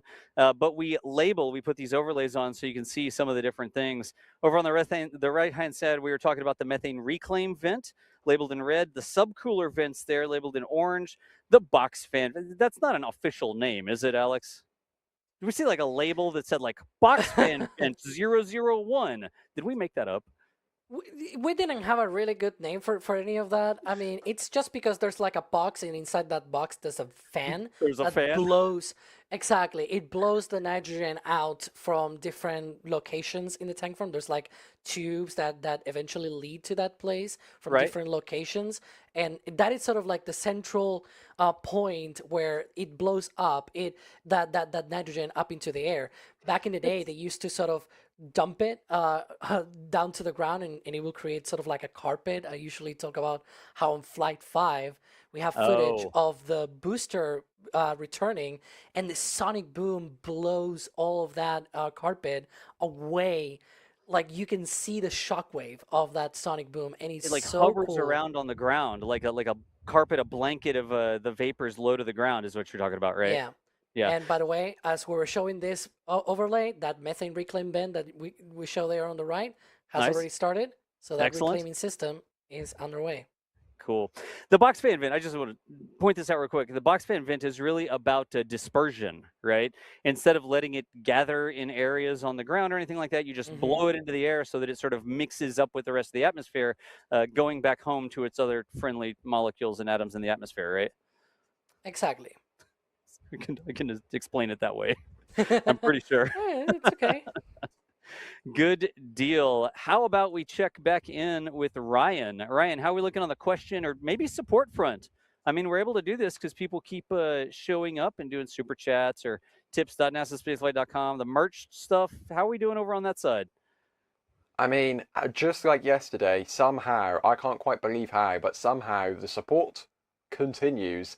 I mean, Patrick Bob, always in chat, doing massive bits of support in Starbase Live, gifting another 20 Red Team memberships. So and there are so many gifted memberships from so many different people. And that means that the people who receive those memberships, literally just determined by random, by YouTube, however their code works, based on watch time or something like that, they are literally distributed out at random. And those people don't have to pay anything, and they get access to the member program for an entire month for free. And we have behind the scenes pictures, high resolution, by the way. We have behind the scenes multi-views. So if these 4 cameras aren't enough, you can see God knows how many cameras we have at Starbase deployed right now, all of them at the same time. I think there's also a behind the scenes multi-view running today as well, which we've managed to spool up. So there's plenty of cool things for you to see in the member area on YouTube, of course, in addition to all of the things in the Discord server and on the L2 forum as well. We also had Peter, thank you for doing a €50 tip. That is a big one. Question: when do you all sleep? Great question. Not a lot, I think, is the answer. Around flight days, it definitely there's always a lot to do, and I think one of the problems is nobody around here settles for sort of like half done work. We all want to do one more thing, and if we have another hour, we're going to try to put out another camera. If we have another 30 minutes, we're going to try to go and wipe another lens or something like that. I don't know. Let's get another microphone out. So, what's that? The thing from the Fantastic Beasts, right? That fills all of the available space. We do that with time, getting ready for flights. People around me are chuckling. You know what I'm talking about. We fill all the time that we actually have because there's always one more cool thing that we can do. There's one more microphone we can tweak. There's one more camera that we can put out. That one's a little unleveled, so we need to go fix it a little bit. So it's not like we say, oh, well, you know, the cameras are out. I guess I'm going to go sit on my hands for 4 hours. That's not the way that anybody around here rolls. So when do we sleep? When the launch happens. Actually, we don't even get to sleep in because we have to take everything down from the roof and everywhere else. Yeah. So great question, and thank you for the support. Another thing We take a on few that. days of rest once Starship eventually launches. Yeah. Another real quick thing on that. That came through as a tip, didn't it, Ryan? Yes. We didn't mean like tips like, hey, SpaceX is launching tomorrow. That's not the type of tip we're talking about there. It's like a tip at a restaurant or whatever, because we're Americans. Well, no, I am. Y'all aren't even. Whatever. I'm that not. analogy doesn't work. Yeah, sorry. We call them tips as well. We made the call them language, tips by as the well. way. Just saying. Okay. Sorry, We're very just American thing. Not forced to do that. But if you go to tips.nasaspaceflight.com, you can financially support us. But it doesn't go through YouTube. You know, you do it on YouTube, you get a super chat. That's fantastic, but YouTube takes a cut, like a pretty big cut, depending on exactly how much the amount is. If you go to tips.nasaspaceflight.com, there's a little processing fee because of merchant processing, but it's nowhere the same as a super chat. So whichever way you support what we're doing, please, whatever you are comfortable with. Maybe you want your name and lights on YouTube, so you want your super chat to show up. But doing those tips, more of your dollars come straight to us so that we can keep pouring them into cameras and hamburgers are going to be the two things I was going to say. Now I'm hot and I'm hungry. Oh, Das. Get a cheesecake delivered to the roof. Anyways, we appreciate y'all supporting what we do. Ryan, do we have a couple more we can hit? We do have one more big one. We have another $500 tip. I'm sure we can all guess from who. But Patrick Bob starting the camera fund for the Louisiana site. It's going to be a bit of time before we see Starships launching from Louisiana, but still. And again, I just want to be very clear. Like, I'm not brushing off a $500 tip. Patrick Bob does these all the time, so. Patrick Bob knows how grateful we are for that support, because it is a lot of support. Also, shout out to Mark, the OG from making the forum and website work, gifting 50 Red Team memberships. Thank you, Mark. Great to see you in chat. So that's more people with access to the membership program completely free of charge. Outstanding. What's going on, Mark? Mark is one of the originals who helped Chris Bergen, who founded NASA Spaceflight, was it like 20 years ago, create the forums, all the sort of behind the scenes, the compendium of spaceflight knowledge. Is really shuttle knowledge was how it started, but Mark has been helping out with that forever. So it's weird for you to gift memberships, but it's cool because you're spreading the member content around to other people. People don't know how much time we spend putting content to the membership.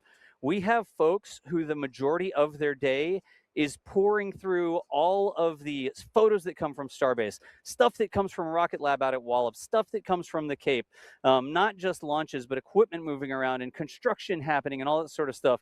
We have folks who spend most of their day digging through hundreds or thousands of photos and then giving them to the members as, hey, here's some cool stuff that happens today. We're not going to flood that on all of social media constantly. We'd probably get banned from every social media if we tried to post every photo we have. But for the members program, if you're interested in keeping up with what Rocket Lab is doing at Wallops, that's one of the things you can get from the members program. All sorts of different stuff all across the board. So anyways, how are we doing? Let's get back to the rocket over here. I really do like this camera that we were looking at there. The context shots that show like the ground in the foreground, some bollards, gateway to Mars. Not today, but eventually, right? Gateway to the Indian Ocean. Thank you. Gateway to the Indian Ocean and off the coast of the Gulf here. How are we looking on the tank farm, Alex? Still looking great. Nothing major has changed. It's sort of like that for a few more minutes. The next major event after all of this is just going to be the chill down of the lines that go to the launch mount and tower. Right. Those are sort of the big ticket items here for the countdown, because after the tank farm is already conditioned, then they're going to be starting all of those chill downs all the way out to the pad itself. Oh, hang on. I'm being told tower vent. I was going to ask, what do we visually look for on that? Funny you should ask. Because we are in the wrong camera right now for us to see the tower vent. There we go. That's the correct one. That's the tower vent. So it is right on time, I think. It's even earlier than yesterday. It is very much around the same time as we saw, for example, on the wet dress rehearsal attempt from Wednesday. Because that one happened around 2 hours and 3 minutes before what we thought was going to be the T0. They never got to that point on that wet dress rehearsal. Right. But yeah, So this is 2 hours 6 minutes. Yeah, that very much within a few minutes. It's very much like that. They're gonna hit us with the breaking news stinger. What do we have here? Shanna Diaz. Yeah. There you go. Who wants that? Alex, can you read that for us? Yeah. So this is. Excuse me, this is a post on X by the director of Starship Engineering at SpaceX, Shanna Diaz. She said, weather and winds looking good so far for launch today. Shout out to the logistics team at Pad 2. These back-to-back flight attempts rely on a huge behind-the-scenes effort to get all our commodities refilled in the ground tanks. Ready to give it another try today. So let's go. Outstanding. I think a lot of people don't understand, right? They think that launching a rocket is like going out on the 4th of July and lighting the fuse and then the rocket takes off. Yeah, you're good, right?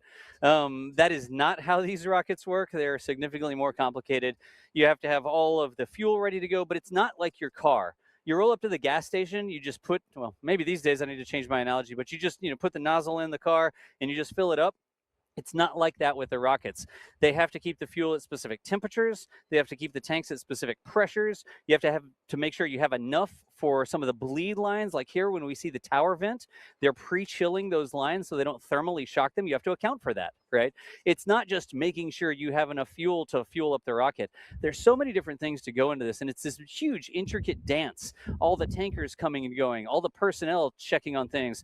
Hopefully some big beefy person was over there banging on that pin with a sledgehammer to make sure that it was going to move when it was supposed to go today. But all of the different things that have to go into getting this rocket ready to go, it's not running out there and just lighting a fuse. So big shout out to all the different teams, some of which who probably spent a lot of time overnight making sure that the launch pad, the facility, the commodities, consumables, I don't even know if that's a word, were ready to go for today's launch.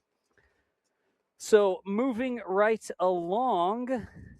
Is that nope, that was just a vehicle turning past the roadblock over there, but that wasn't the roadblock moving. When do we expect to see that closer roadblock move further back, Alex? Well, we're seeing a lot of cars. All of those cars that are leaving from the right, those are coming from the Boca Chica village, from the LBJ Boulevard. And you can see a lot of them are departing, which kind of gives you a feeling that perhaps this is like the final let's get out of here call. Right. And they're getting out of there.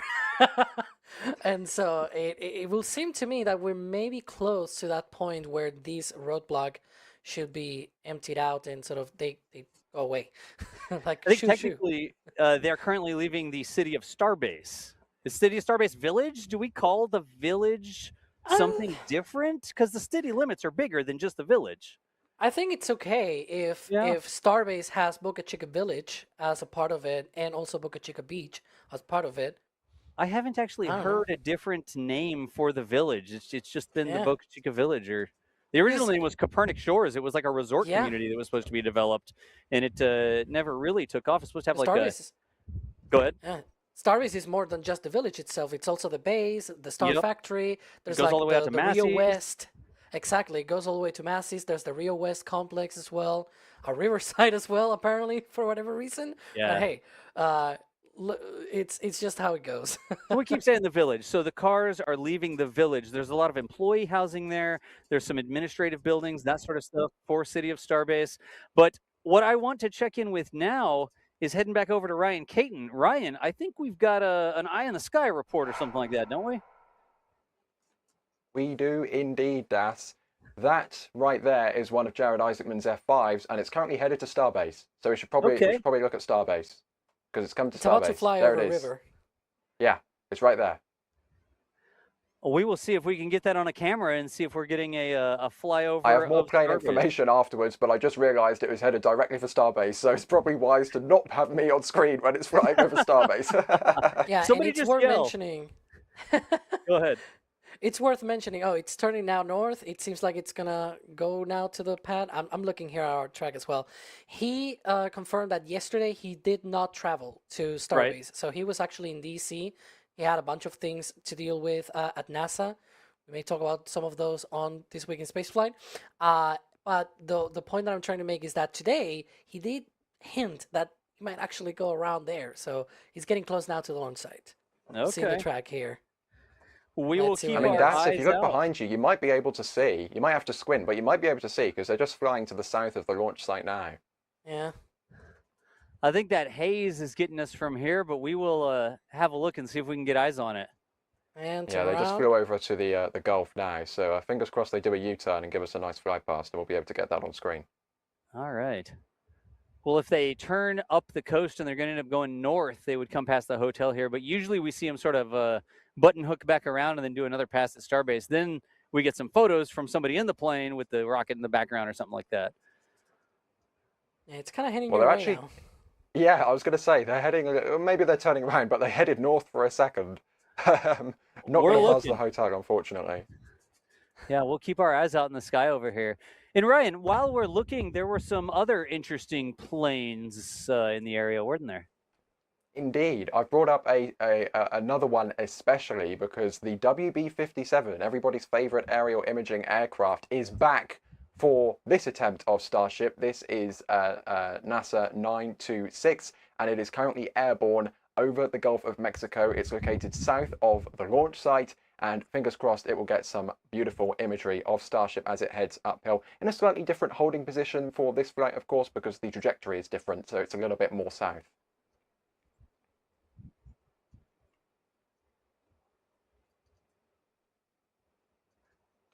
And as you can see here, the WB-57 is to the south of the launch site. Not really much else to say, but we are keeping track of that aircraft as well. About to fly over the launch site again. It's turned around over the Gulf and now turning back to the west. We will keep our eyes out, but I'm not seeing any. From the WB-57, a lot of times we're able to see it when it starts to form a contrail because it's like a big arrow in the sky and you just follow the contrail and you find the plane at the end of it. But I'm not seeing any vapor trails or anything like that in the sky right now. We got it? I think I see it in one of our views. I think I saw it on one of our south cameras. Okay. Yeah, I saw what appeared maybe two planes turning around.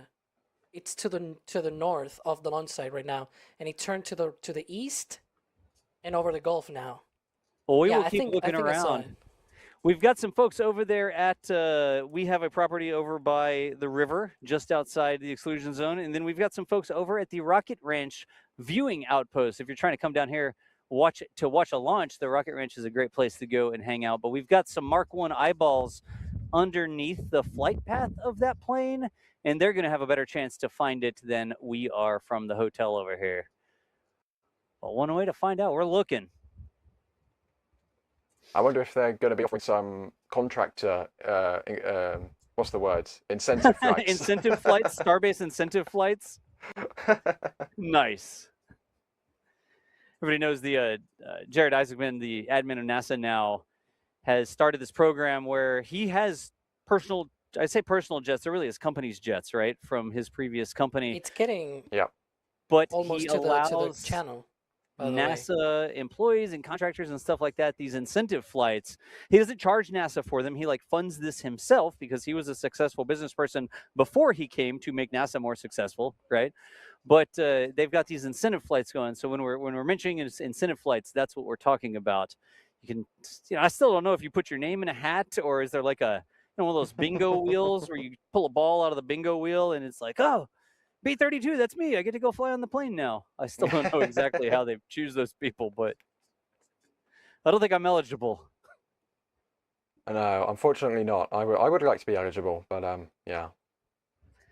All right. Well, we'll keep looking. Ryan, are they headed back now? Are they still doing circles? Yeah, they just did a big loop over the Gulf. They're literally about to fly directly over the launch site in 5 seconds. So we might see them in the background of this shot if they are low enough. They're about 700 feet. There they are in the background. Nice. Great timing. Shooting it through the sky. Good eye, Alex. Yeah. I saw two of them because on the tracker sites I only see one, but then on our cameras I was like, that's actually two in the same sort of formation. Yep, that's what I was going to ask. What's the altitude? Are we looking high or low?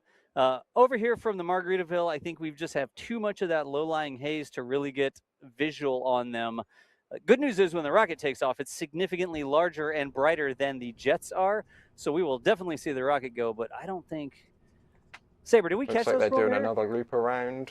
Maybe they're going to go for another pass of the launch site. They're doing a big old bank round to Loop back around. You got You him? can see them? Yeah, we can see them. We can see them. There was a glint, like one of the There you tails go. caught the sun for just a second, and now we can see them flying over there. They're going back out over the beach.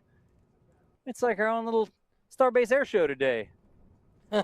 Looks like they're turning probably to the south. Wow, they disappeared when they turned.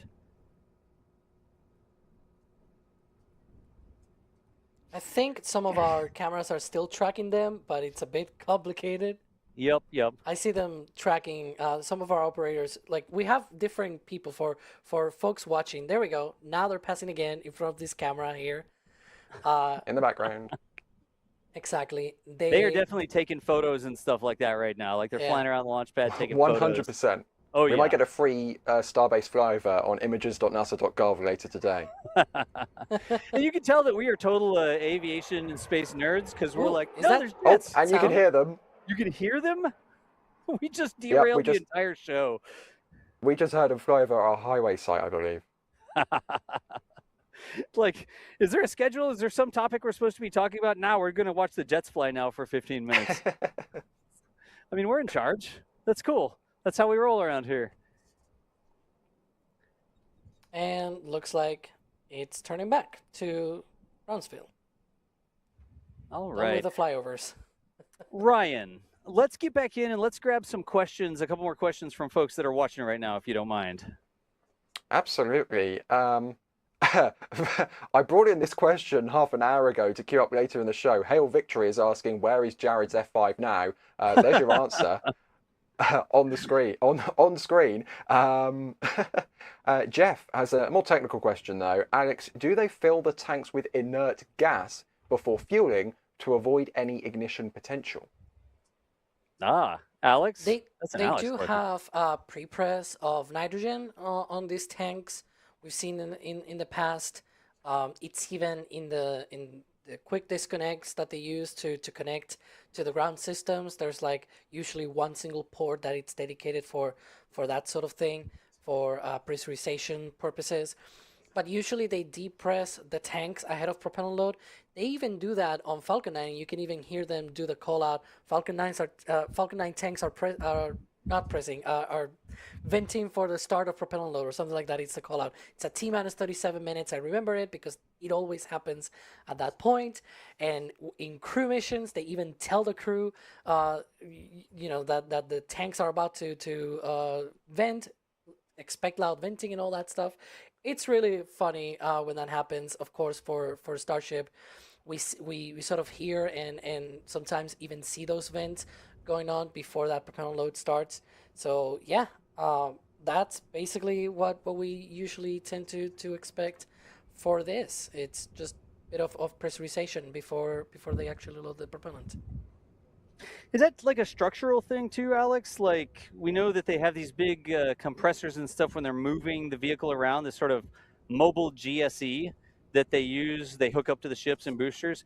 That's to sort of keep them from crumpling in, right? Without the pressurization, the ship and booster can still support themselves, but it's like a soda can, right? When it is pressurized, it's a lot harder to, like, if you apply any loads to it, it's much more complicated to bend it, to deform it, and that is basically why they do that. It's because when they are pressurized, it's a lot harder for any kind of load that you apply on the vehicle to deform the actual structure of the vehicle, and so that way it has more life on it. It can survive for longer. That's good. That's what you want. Makes good sense. All right. So the clock is continuing to count. We got distracted by the flyovers of the planes, and we are now less than 2 hours away from the opening of the window. I want to remind everybody, it's a window. There's a little bit of time to work with today. I just heard Alex say, oh, so that means Alex has something he wants to tell us. I think the plane is turning back. Or might be, I don't know. Maybe aligning with the wrong way. I don't know. It's sort of turning back east. It's the confuse the media situation here where they're like, okay. They started to do something else, so fly the planes back around again and distract them again.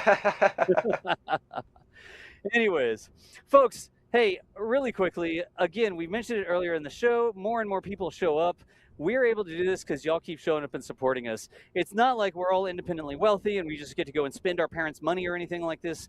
We have some people who do this full time, myself included. We have some people who are doing this as a part-time job. They come out here for events to help us out. We have some folks that are volunteers, like our SBL operators and stuff like that. And as a perk of being a volunteer, you might get to watch from River over there with the rest of the crew. But we're able to do this because y'all keep showing up and supporting us. We're not going to spend the entire show reading super chats or anything like that. But if you want to, I'll say, self-identify to other space nerds, we've got some stuff over in the shop to help celebrate Flight 12. I will start with this thing because I am a huge patch nerd, but delivered to the bunkhouse mailbox yesterday, I actually got my patch. I had my hoodie yesterday and I didn't have a patch until late last night. But I am super particular about how we make these patches. I don't want to go like look, okay? The patch, the edge border goes all the way around the back. It wraps around the edge with like an overlock. It's a special sewing machine that does that, and it makes the whole patch feel thicker because these are collector's patches, right? The embroidery, it's fully embroidered on the back. I feel like I'm on the Home Shopping Network, but whatever. I love patches. It's fully embroidered on the back, which means there's thread everywhere. It's not just like some little thin material, because I want to have patches that we are proud to put out. And with the patch, we put in pad 2, we put in the different tower. We have the old tower in the background, the flames coming out the side. There you go, all that sort of stuff. But here's the deal.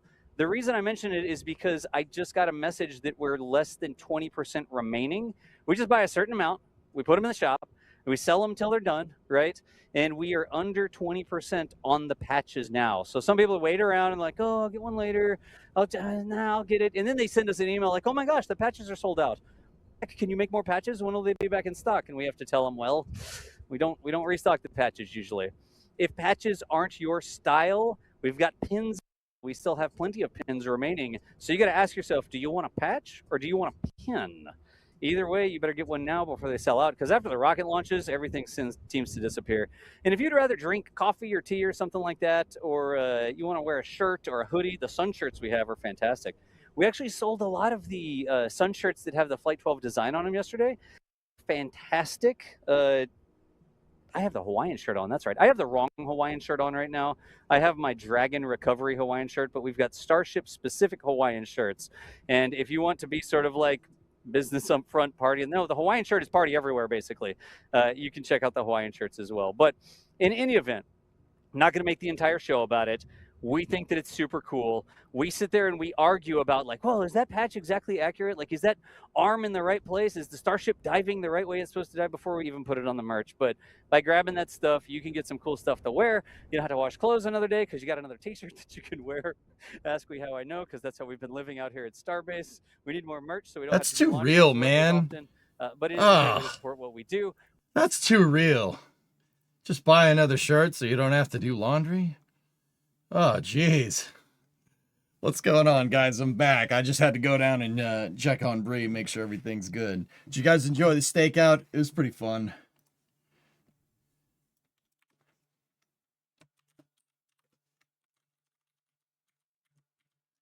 All right. Let's change up the title of the stream.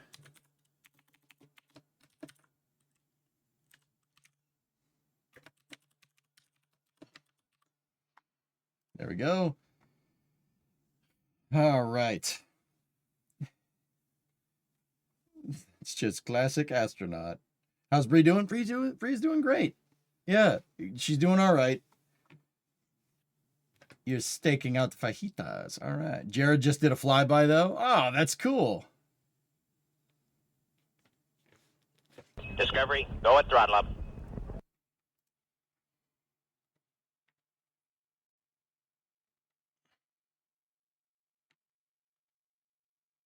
All right. Could you confirm complete consumption of the beaver nuggets from yesterday? No, Bree got me that sandwich. And I've been munching on that throughout the entire stakeout stream, and I think I ate too much. You know. How am I doing? I'm doing okay. I'm doing all right. It is getting a little toasty in here. So I'm going to turn on my air recirculation systems.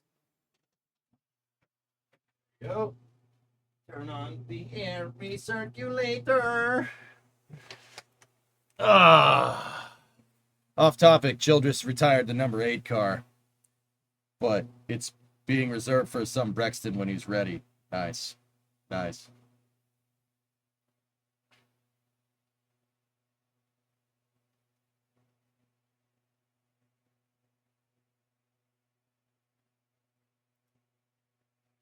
Oh.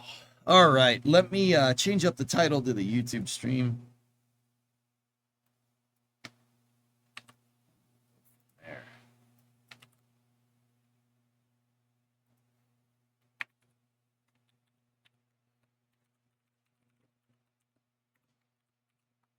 Go.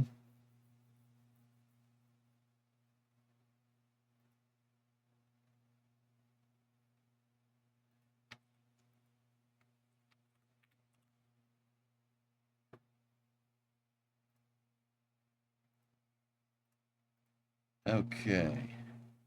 All right, let's get YouTube going, up and running here in 5, 4, 3.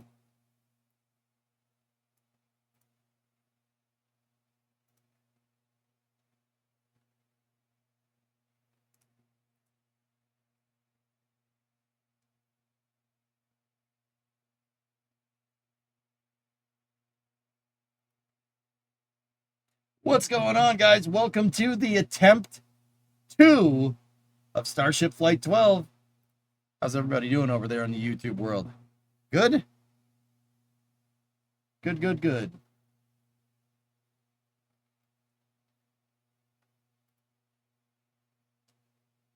I'll allow that. Off topic, but Neutron isn't doing well. What is going on with Neutron? This is coming from Pat, from Patio. Oh, oh, ho, ho, ho. Okay. That's,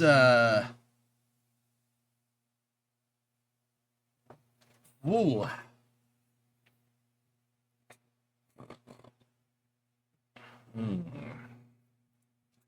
Was it supposed to do that? Crack is formed on the neutron interstage that has been on the stand for several weeks. Checking from several angles, it appeared that the crack goes most, if not all the way around. Cranes have arrived on site, which usually indicates they'll be moving the hardware back for further analysis. I'm almost wondering if that's destructive testing, dudes.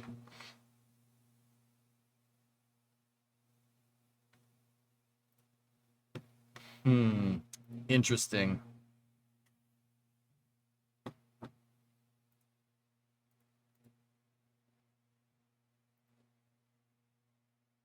I mean, it's the interstage, guys. That's straight load testing. The interstage is not pressurized on Neutron. Interesting, it's the tapered area. Wasn't that supposed to be flight hardware? Yeah. Hey, Myers.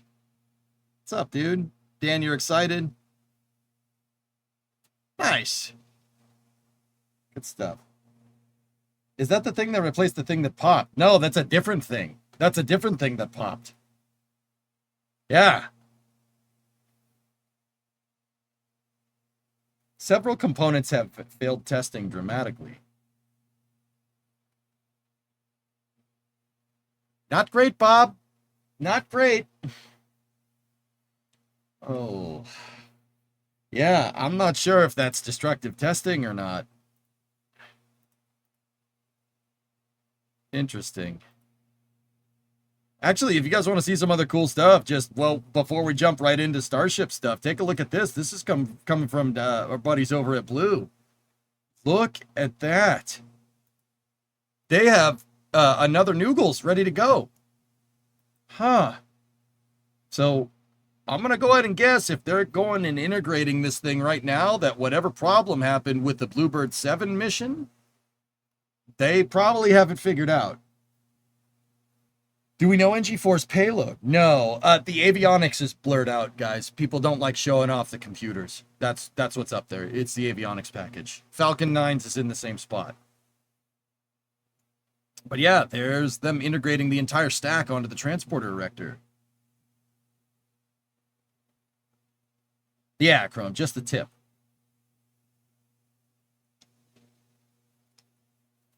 Anyway, that's the NG4. That's another new Glen ready to go. I'm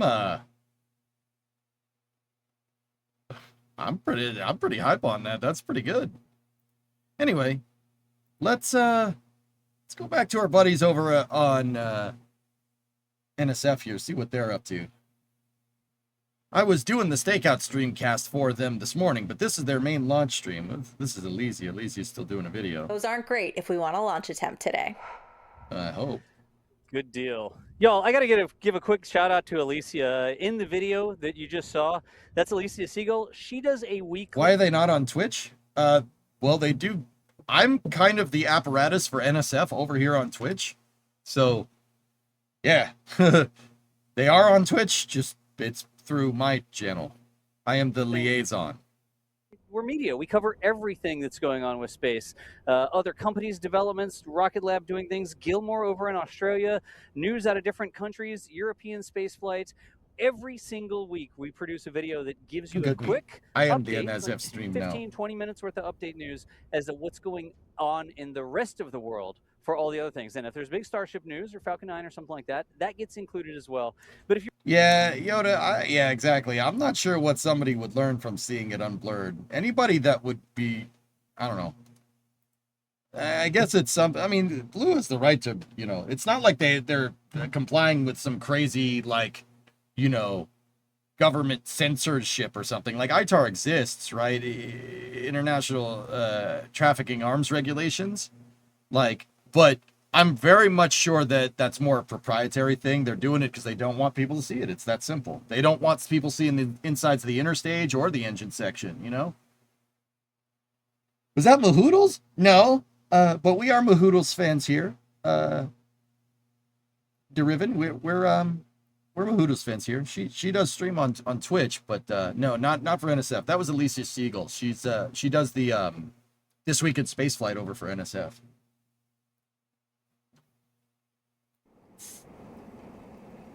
I'm gonna key in Starbase Live here. Any space news today? Not that I know of. I don't know why, but I love watching airlines on Flight Radar go around the TFR. Yeah, that makes two of us. Yep. You see, there's no planes right here, is because that's where Starship's going. Couple of these guys are flying through, but they'll fly out and around it. The temporary flight restriction goes basically from here, from the southern tip of Texas, across the Gulf, all the way down to Jamaica. You definitely don't want to be in this area when Starship goes off, just in case something goes wrong. You don't want debris hitting an airplane. Hey, what's that? Well, the WB-57 is up. It looks like it's heading back to Ellington, though. That's a NASA reconnaissance plane. They use it for imaging rocket launches and re-entries and stuff. November 9/26, November Alpha. Yeah. These are the two perimeter helicopters that you may have seen flying around on the NSF streams.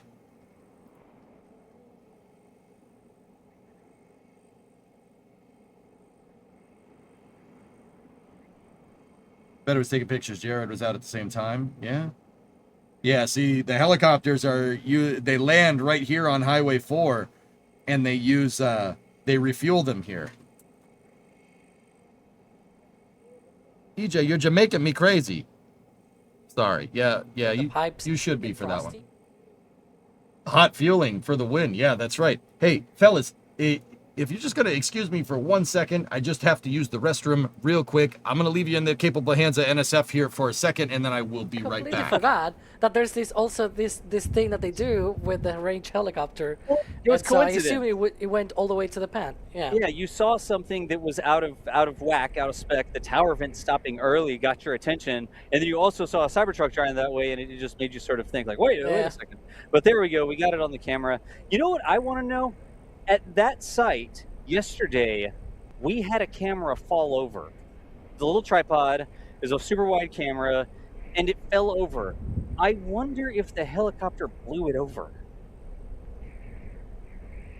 Perfectly possible. The helicopter is like right next to us. We're gonna have to secure the cameras better when we put them just off. You can even see a camera in the front of that one shot. There's a bagged camera with a white bag to waterproof and reflect some of the sun right there. We of course did a better job of battening them down today, like connecting them to the ground, weighing them down. But I wonder if that's why we had a camera tip over yesterday. Usually we've gotten pretty good at making sure those things don't tip over, but I'm not gonna say that they're helicopter proof. In any I suppose event, the helicopter produces quite a lot of wind, and Yeah. you know, wind Downwards is not wind. good for cameras. turns into sidewards wind when it hits the ground and then goes towards the camera. I'll have to ask. Dee's camera is the one that was. I'll see if it fell in the direction one would expect if it was helicopter prop wash going out in that direction. But right now the clock is continuing to tick. Just over an hour and 30 minutes from the opening of the window. Even if the vent is not continuing to go, remember it's a launch window today. We did get that last official information from SpaceX saying that the weather and the winds were looking good. So is there a GSE related issue going on right now or not? We're going to keep watching all the vents. We're going to see if anything happens, vehicles going out there, somebody approaching the pad, and we will check in as soon as we have any more information. Ryan, let's go back and see if we can't get a question over in chat. Remember, if you got questions for us, tag us at NASA Space Flight in chat. There's the helicopter win. Look at that. Speaking of, a very expedited landing and touchdown it looked like there. They kind of just got the skids on the ground and then cut the engines and slammed into the ground. But it's on the ground. Any landing you can walk away from is a good landing, right? It came in a little horizontal there, it looked like. If that was a moon lander, it would have tipped over. Good thing we have 100% Earth gravity and not 1/6 Earth gravity to play with in Starbase. We had a question from Robert Gameplay asking, any comments on the 5 sustainer engines for hot staging and 33 for boost back? Was this expected and would this cause more questions based on the timings on SpaceX's website? Alex, I saw some things about this yesterday. I'm not 100% sure what SpaceX announced, but do you have any more insight on that?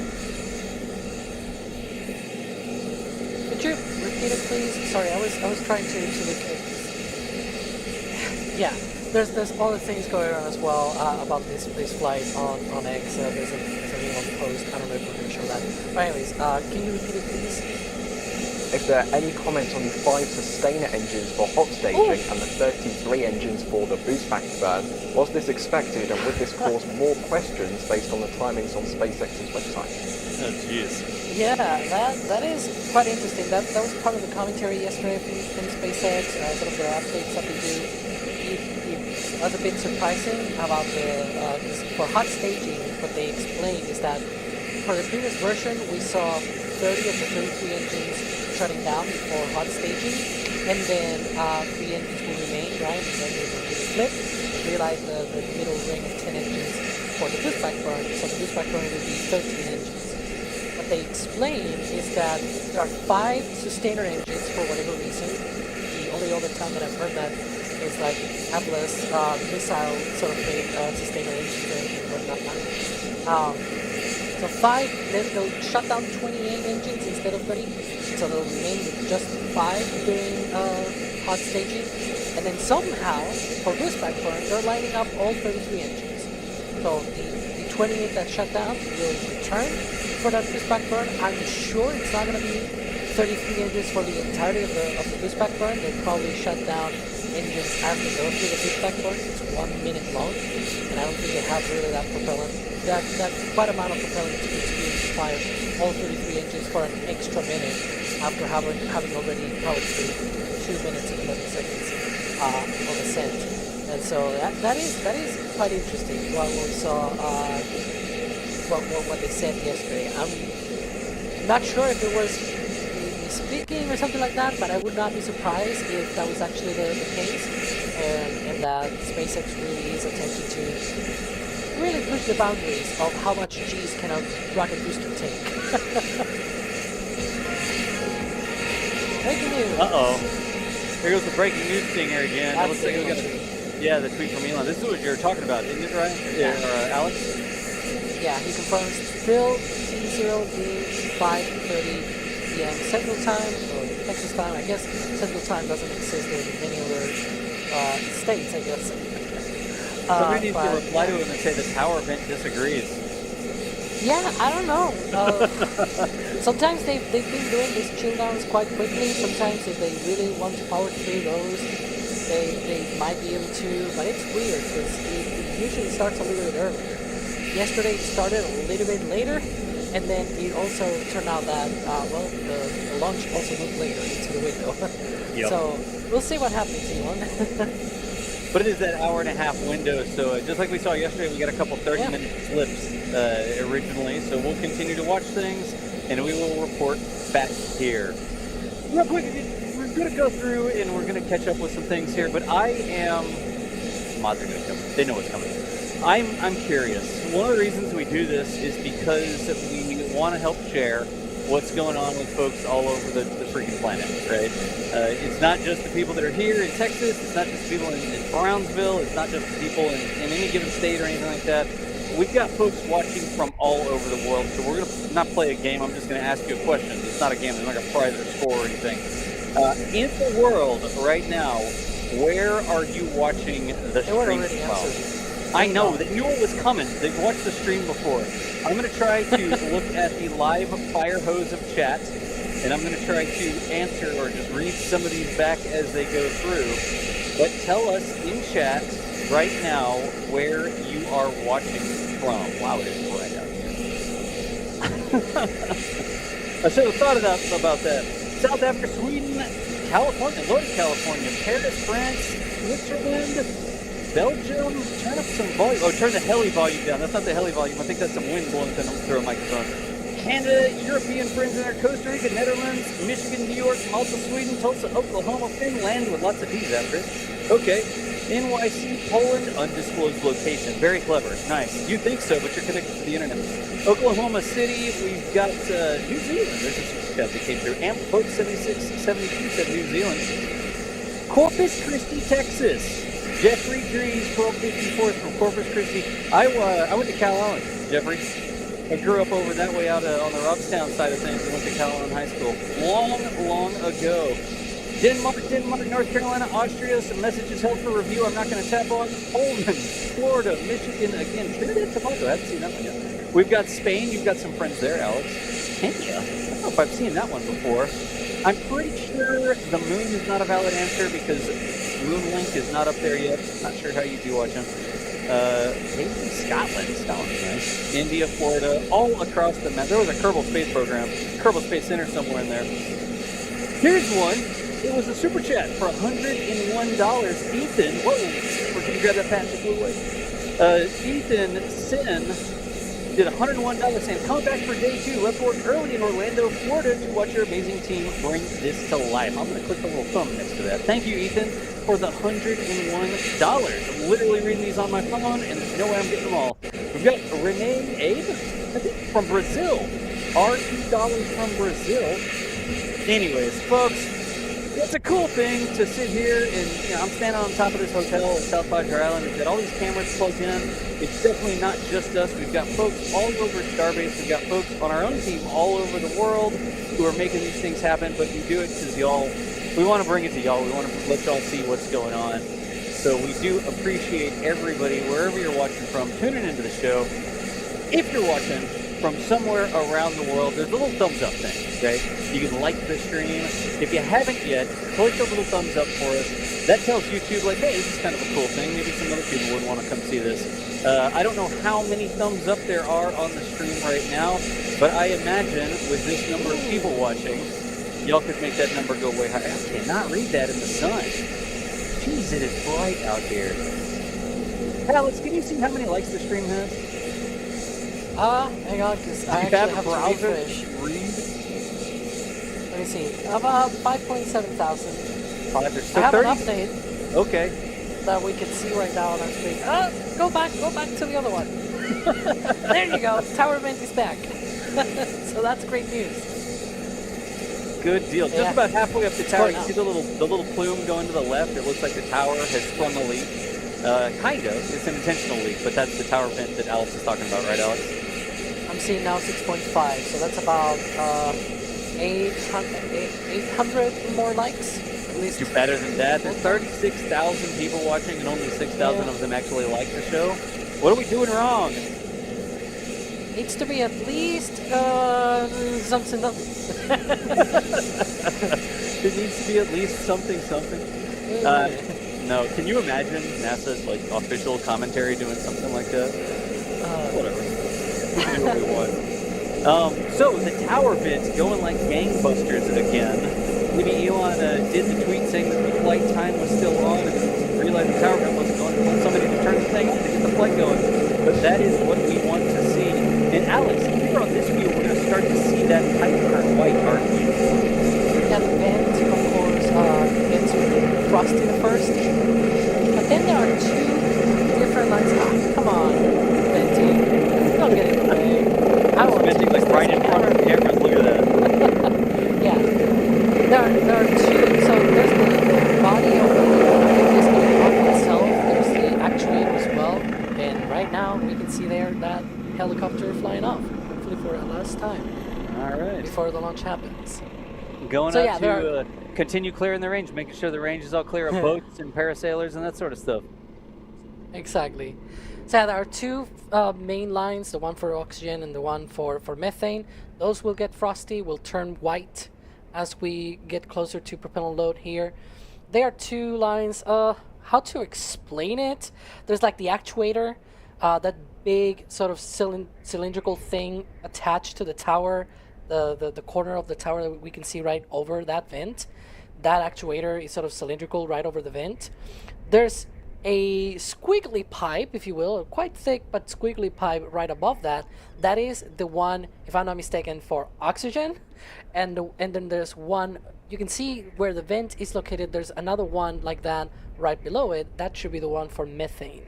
So those two will get frosty, will turn white basically as we get closer and closer here.